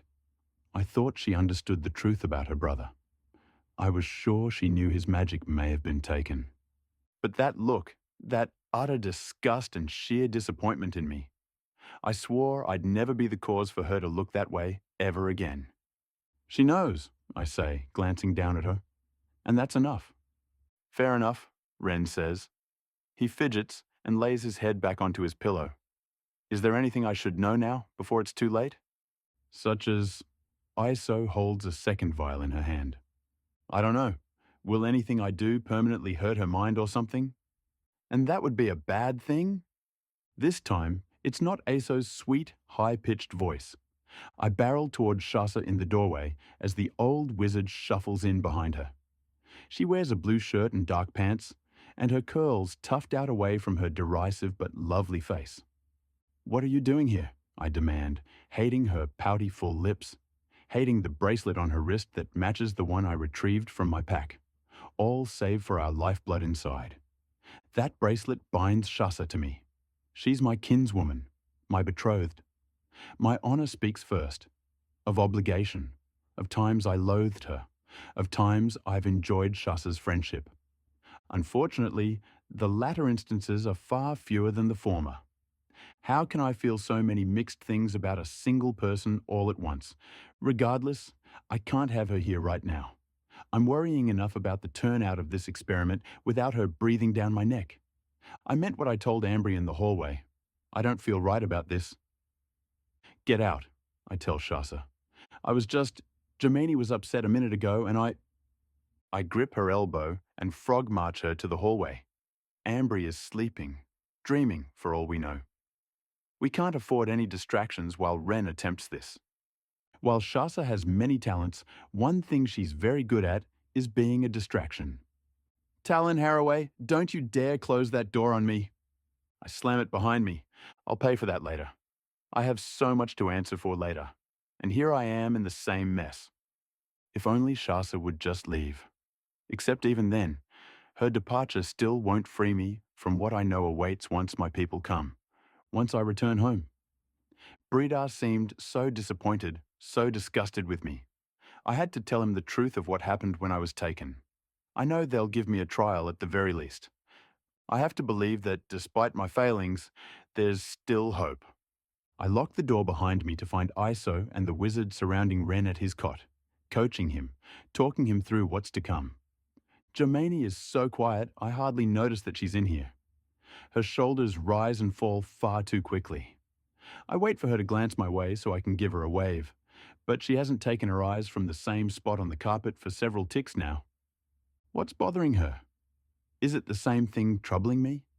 With an inhale, I pass Solomus to the opposite end of Ambry's cot and sit beside her legs. She doesn't stir. I watch her hands going up and down on her chest as she inhales one peaceful breath after another. Go time, Ren says, adjusting himself on his cot. The wizard stands over him. Solomus pours the powder into his hands. Flames light up on his palms. Rather than the typical orange, this fire is green. It's tinged with glitter and imprints of leaves as he extends his arm over Ren and mutters words of incantation. I recognize a few of them from my study of ancient Liachel. Sinresa Hekole Yarna, Shavialavna Viernya Groundai. Something about sleeping restfully and allowing his mind to be overtaken. And Groundai, progressing quickly. I know that last word well. Groundai. I called Ambry that once. The feel of her against my body during our training hasn't left me. Having her so near, having to touch her. I fought myself constantly. I fought to push her away instead of fold her into me. No one I've ever trained has learned as quickly as she did. Not even Tyrus's already trained soldiers picked up on things like she did. If I didn't know any better, I'd say she's Fyrian. But that's impossible. She was born in Etheria. Ugh, I wish it were possible. If she could have that lineage, a connection that could link her to me in all the ways I wish I could. In all the ways that can never be. Solomus finishes his incantation and, hand still blazing with green flames, disperses the powder like controlled steam over Ren. The steam floats above his body. It forms his exact shape, down to the space between Ren's feet at the bottom of the cot and the spaces between his sides and his arms, the circular shape of his head, before settling over him and caving in, like a severed soul returning to its body. Tension roils in the air, filling me with discomfort. I peer at Ambry once more. Her chest rises and falls, her lids twitching. Ren's inhales become more laboured. And then, brother and sister breathe in unison, each shuddering every few seconds.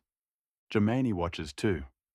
The puzzled expression hardening her brow melts into a simmering resolution, though I can't fathom what's bothering her right now. Crossing her arms, she makes her way to the table where Aso placed the remaining reverweed and what's left of the tonic. Germaine's fingers travel, inspecting the table's contents. Ambry's leg twitches, stealing my attention. Her face is pained. She writhes one way, then another. I place my hand on her leg in concern. The moment my hand reaches her, she relaxes, settling back against the cot and smacking her lips. Fighting a smile, I leave my hand on her shin. I'm not about to move. If my touch helps calm her, then so be it. My attention is so fixed on her, I don't see Germaine make her way to the door. I don't realize she's gone until the sound of her fiddling with the lock strikes my ears. She turns the knob and steps out, making me wonder what has her so agitated. I'm about to find out that it's worse than I ever imagined. Chapter 45. Ren, a fog settles over me. Neither cold nor hot, it lands one drop at a time, like the beginning of a rainstorm. The air shifts in warning of the oncoming storm until the wetness builds into a torrential downpour. I run to the nearest door I can find before the rain hits, letting it slam shut behind me. Dim lighting is speckled with the smallest traces of color. Air enters and escapes my mouth. It's tasteless, thick and textured, drying out my saliva like I'm chewing on a tablecloth. Low music pulses. People dance below the colored lights in a scene I know like my hometown. Katie's set up with magitats. Zeke hovers over his trunk, wary of shoplifters. Aso stands with Dury, skulking and blending in with the patrons to keep an eye on things. Instead of Micro at the door, monitoring who enters, it's Ambry. She wears a sleeveless shirt and miniskirt with knee-high boots. Her hair is twisted up off her neck. Magtats and bracelets spangle her toned arms. Ambry's dreaming about Black Vault and looking like that. Her gaze dusts across the crowd, and though I'm standing there at the top of the stairs, she doesn't see me. A crease digs into her forehead. Looking deeper into the warehouse, I see Gwyn. Everything else around her blurs, fading onto the outskirts of my vision. And maybe it's because this is the Gwyn I know best, the one I used to know. Her hair's in a messy bun, and she wears that old pink jacket she had. The one she wore the night I kissed her. A crowd of people surrounds her, cheering her on as she smokes some kind of pipe, exhaling sparkles and slamming back at the impact of the smoke. Okay then, Gwyn is here, but the person I need to talk to is my sister. She's standing right next to me, but she's the world's worst bouncer. A bouncer is someone who should monitor the situation, keep tabs on people, and watch for anyone who might cause trouble. But she only has eyes for one person. Talon. I should have known he'd be here. Except, okay, the guy is shirtless and way more ripped than I am. He's not real, I tell her. The real Talon is back in the safe house, hovering over her like a mother hen. Instead of responding to my words, she disappears, full-on vanishes, throwing me completely. Whoa, I say, grasping for a sign of her. My gaze sweeps the gyrating crowd, past Gwyn and her followers, and back to Talon once more. This time, a dark couch appears, and Ambry's there, sitting beside him, except he's not paying any attention to her. Ambry pulls Talon's face to her. She shakes his arm, punches his shoulder. But no matter how Ambry tries, he won't talk to her. And from the way her face wrinkles in frustration, she doesn't like that one bit. Okay, I say, trying to get on track. This isn't what I need. Black Vault is only the base of the dream. What I'm really after is the core of Ambry, like Aso said. If we want a shot at this working with Gwyn, that's what I need to find. I step toward the stairs with the intent to reach her, but the stairs vanish. I topple onto nothing, and seconds later, I'm right where I wanted to be, standing right in front of her. I approach Ambry, who is still shaking Talon's arm. The warrior stares ahead as though she isn't there. The look of exasperation on her face builds. Ambry, I say. She bolts to her feet at my approach. In an instant, confetti begins floating through the air, and the background shifts, filling with more people. Can you believe this guy? She points to Talon, who is now flexing his muscles and staring down at his pectorals and abs. The least he can do is give me my money back. I have no idea what she's talking about. It's a dream, I remind myself. Nothing in dreams really makes sense. That's why this needs to work. Ambry, look at me, I say, glancing back to the crowd around Gwyn once more. The pulsing music hounds my ears, but I take my sister's chin in my hand and tilt her face toward me. In a bizarre twist of motion, we're suddenly standing on the floor, facing one another. She rolls her eyes and shoves me away. What are you doing? Tell me what you want, I say, not sure if it's the right question to ask. But if this were Gwyn, that's what I'd ask her. What does she think she'll get out of this allegiance with the enemy? In your life, I go on. What do you really want? What do I want? She repeats. The black of her irises connects with mine, and a rush of wind sweeps through us. I gasp at the same time she does. Her eyes widen, welcoming my scrutiny. Small curls of red smoke spiral in her eyes. Slowly, the smoky coils change, displaying images. First, of her going to Black Vault, so Gwyn can get tears. Then I watch myself get by soldiers. Her heartbreak and desperation burrows into my chest, along with the frantic energy that resonated to get me back, even after Haraway gave up. Every time the image changes, I feel it all. The pang of her heart at the sight of a single man fighting against a crowd of citizens being taken to the station, knowing she could do nothing to save him. The pity for a group of captured, prone men. The ache and longing for Talon. Her fear of inadequacy. Her indecision. The worry of being unable to learn the tear's purpose in time. With every shift, the weight of her emotions drags me down like I've fallen into the river while wearing multiple layers of clothing. The sensations crackle. My knees grow weak and waves of realization snap over me. I grip her shoulders, both to ground myself and to keep her right here with me. In response, Ambry blinks several times, her brows stitched together, and she gapes open-mouthed at me as if unsure of what's happening. Make that two of us.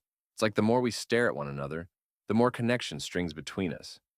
More memories come. Facing a falling forest, meeting a lineup of ancient creatures, learning the truth of her destiny. Every time, the recollections hit me with a punch to the gut. I never realized you were dealing with so much, I say, hardly able to breathe with every new bombshell. Perhaps the largest ledge of understanding that I reach is the nightmarish triangle going on between Talon, Ambry, and Shasa. While I've judged Talon for hurting Shasa, I understand it now. Because I saw Shasa in Ambry's hindsight too. From Ambry's point of view, Shasa is the worst of all nemeses. She antagonized and bullied Ambry. I saw her attack my sister. I saw her patronize Talon, taunting him and belittling him at every turn. I saw her threaten to pummel Ambry in a duel, one where she assured Ambry that she would lose. And I can't say I liked that side of her very much. When Shasa expressed her dislike of my sister, I never realized it was rooted so deeply. Not only that, but Talon's disinterest in her is just as fixed. He doesn't see her the way that I do. Maybe he never has. The notion makes me want to scratch my head. How can two people who can't stand each other be destined to be together? You asked me what I want? Ambry says distantly, placing her hands on mine, which are still on her shoulders. I want to fix things. I want to help people. I want to use the tears for good, for what I'm meant to use them for. I just don't know how, Ren. You care so much, it's painful to see it, I say. More images flash. I see Ambry's love for Gwyn, even after the anguish she caused when she took Ambry's magic. I see her anguish as I'm laying on the ground with Tyrus's knife in my gut. Her sorrow for me hits me the hardest. It stirs the innermost fibers that make me who I am, the particles and pieces of my soul that no magnifying glass can ever pinpoint. I knew she loved me. I'm only realizing I never knew how much. You have such a big heart, Ambry, I say in amazement. Her face pinches in dejection. The first told me I have to use the tears to break Solomus's spell, to stop the Arcaians. I think it's maybe because I'm so different. I got my magic so much later than everyone else. And even when it was taken from me, I still kept my emotions. I still felt everything. You still don't know why, I ask. She shakes her head. You're their hope, Ambry, I say, planting my hands on either side of her head. That's why it's you. You're their passion, their fear, their hate and frustration. You'll fight because those who have been subjected no longer can. That's why it's you. That's why you'll figure this out. Her eyes flick up to mine. This time, the despair is gone. This time, a hopeful astonishment glitters in them. You think I can do this? I smile. I do. A smile creeps at the corners of her mouth, lifting it until a grin blossoms on her face. I can't help returning it. I think I just helped her with something I didn't know she was struggling with, which only reminds of why I'm here. This could work, I mutter, staring around for Gwyn once more. Now that this is settled, I don't see why I can't try reaching her too. She's still standing where she was before, surrounded by a group of onlookers. She holds the pipe in her hands, running her fingers along its stem. I approach her, stealing my nerves.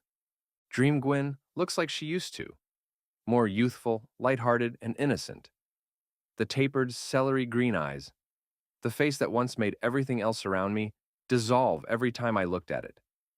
She doesn't have that impact on me anymore, and I couldn't be happier about that fact. The crowd lets out another loud cheer as Gwyn brings the pipe to her lips and puffs on it. Trails of smoke coil from its bowl, creating small pink clouds. "Gwyn," I say, pulling her to face me.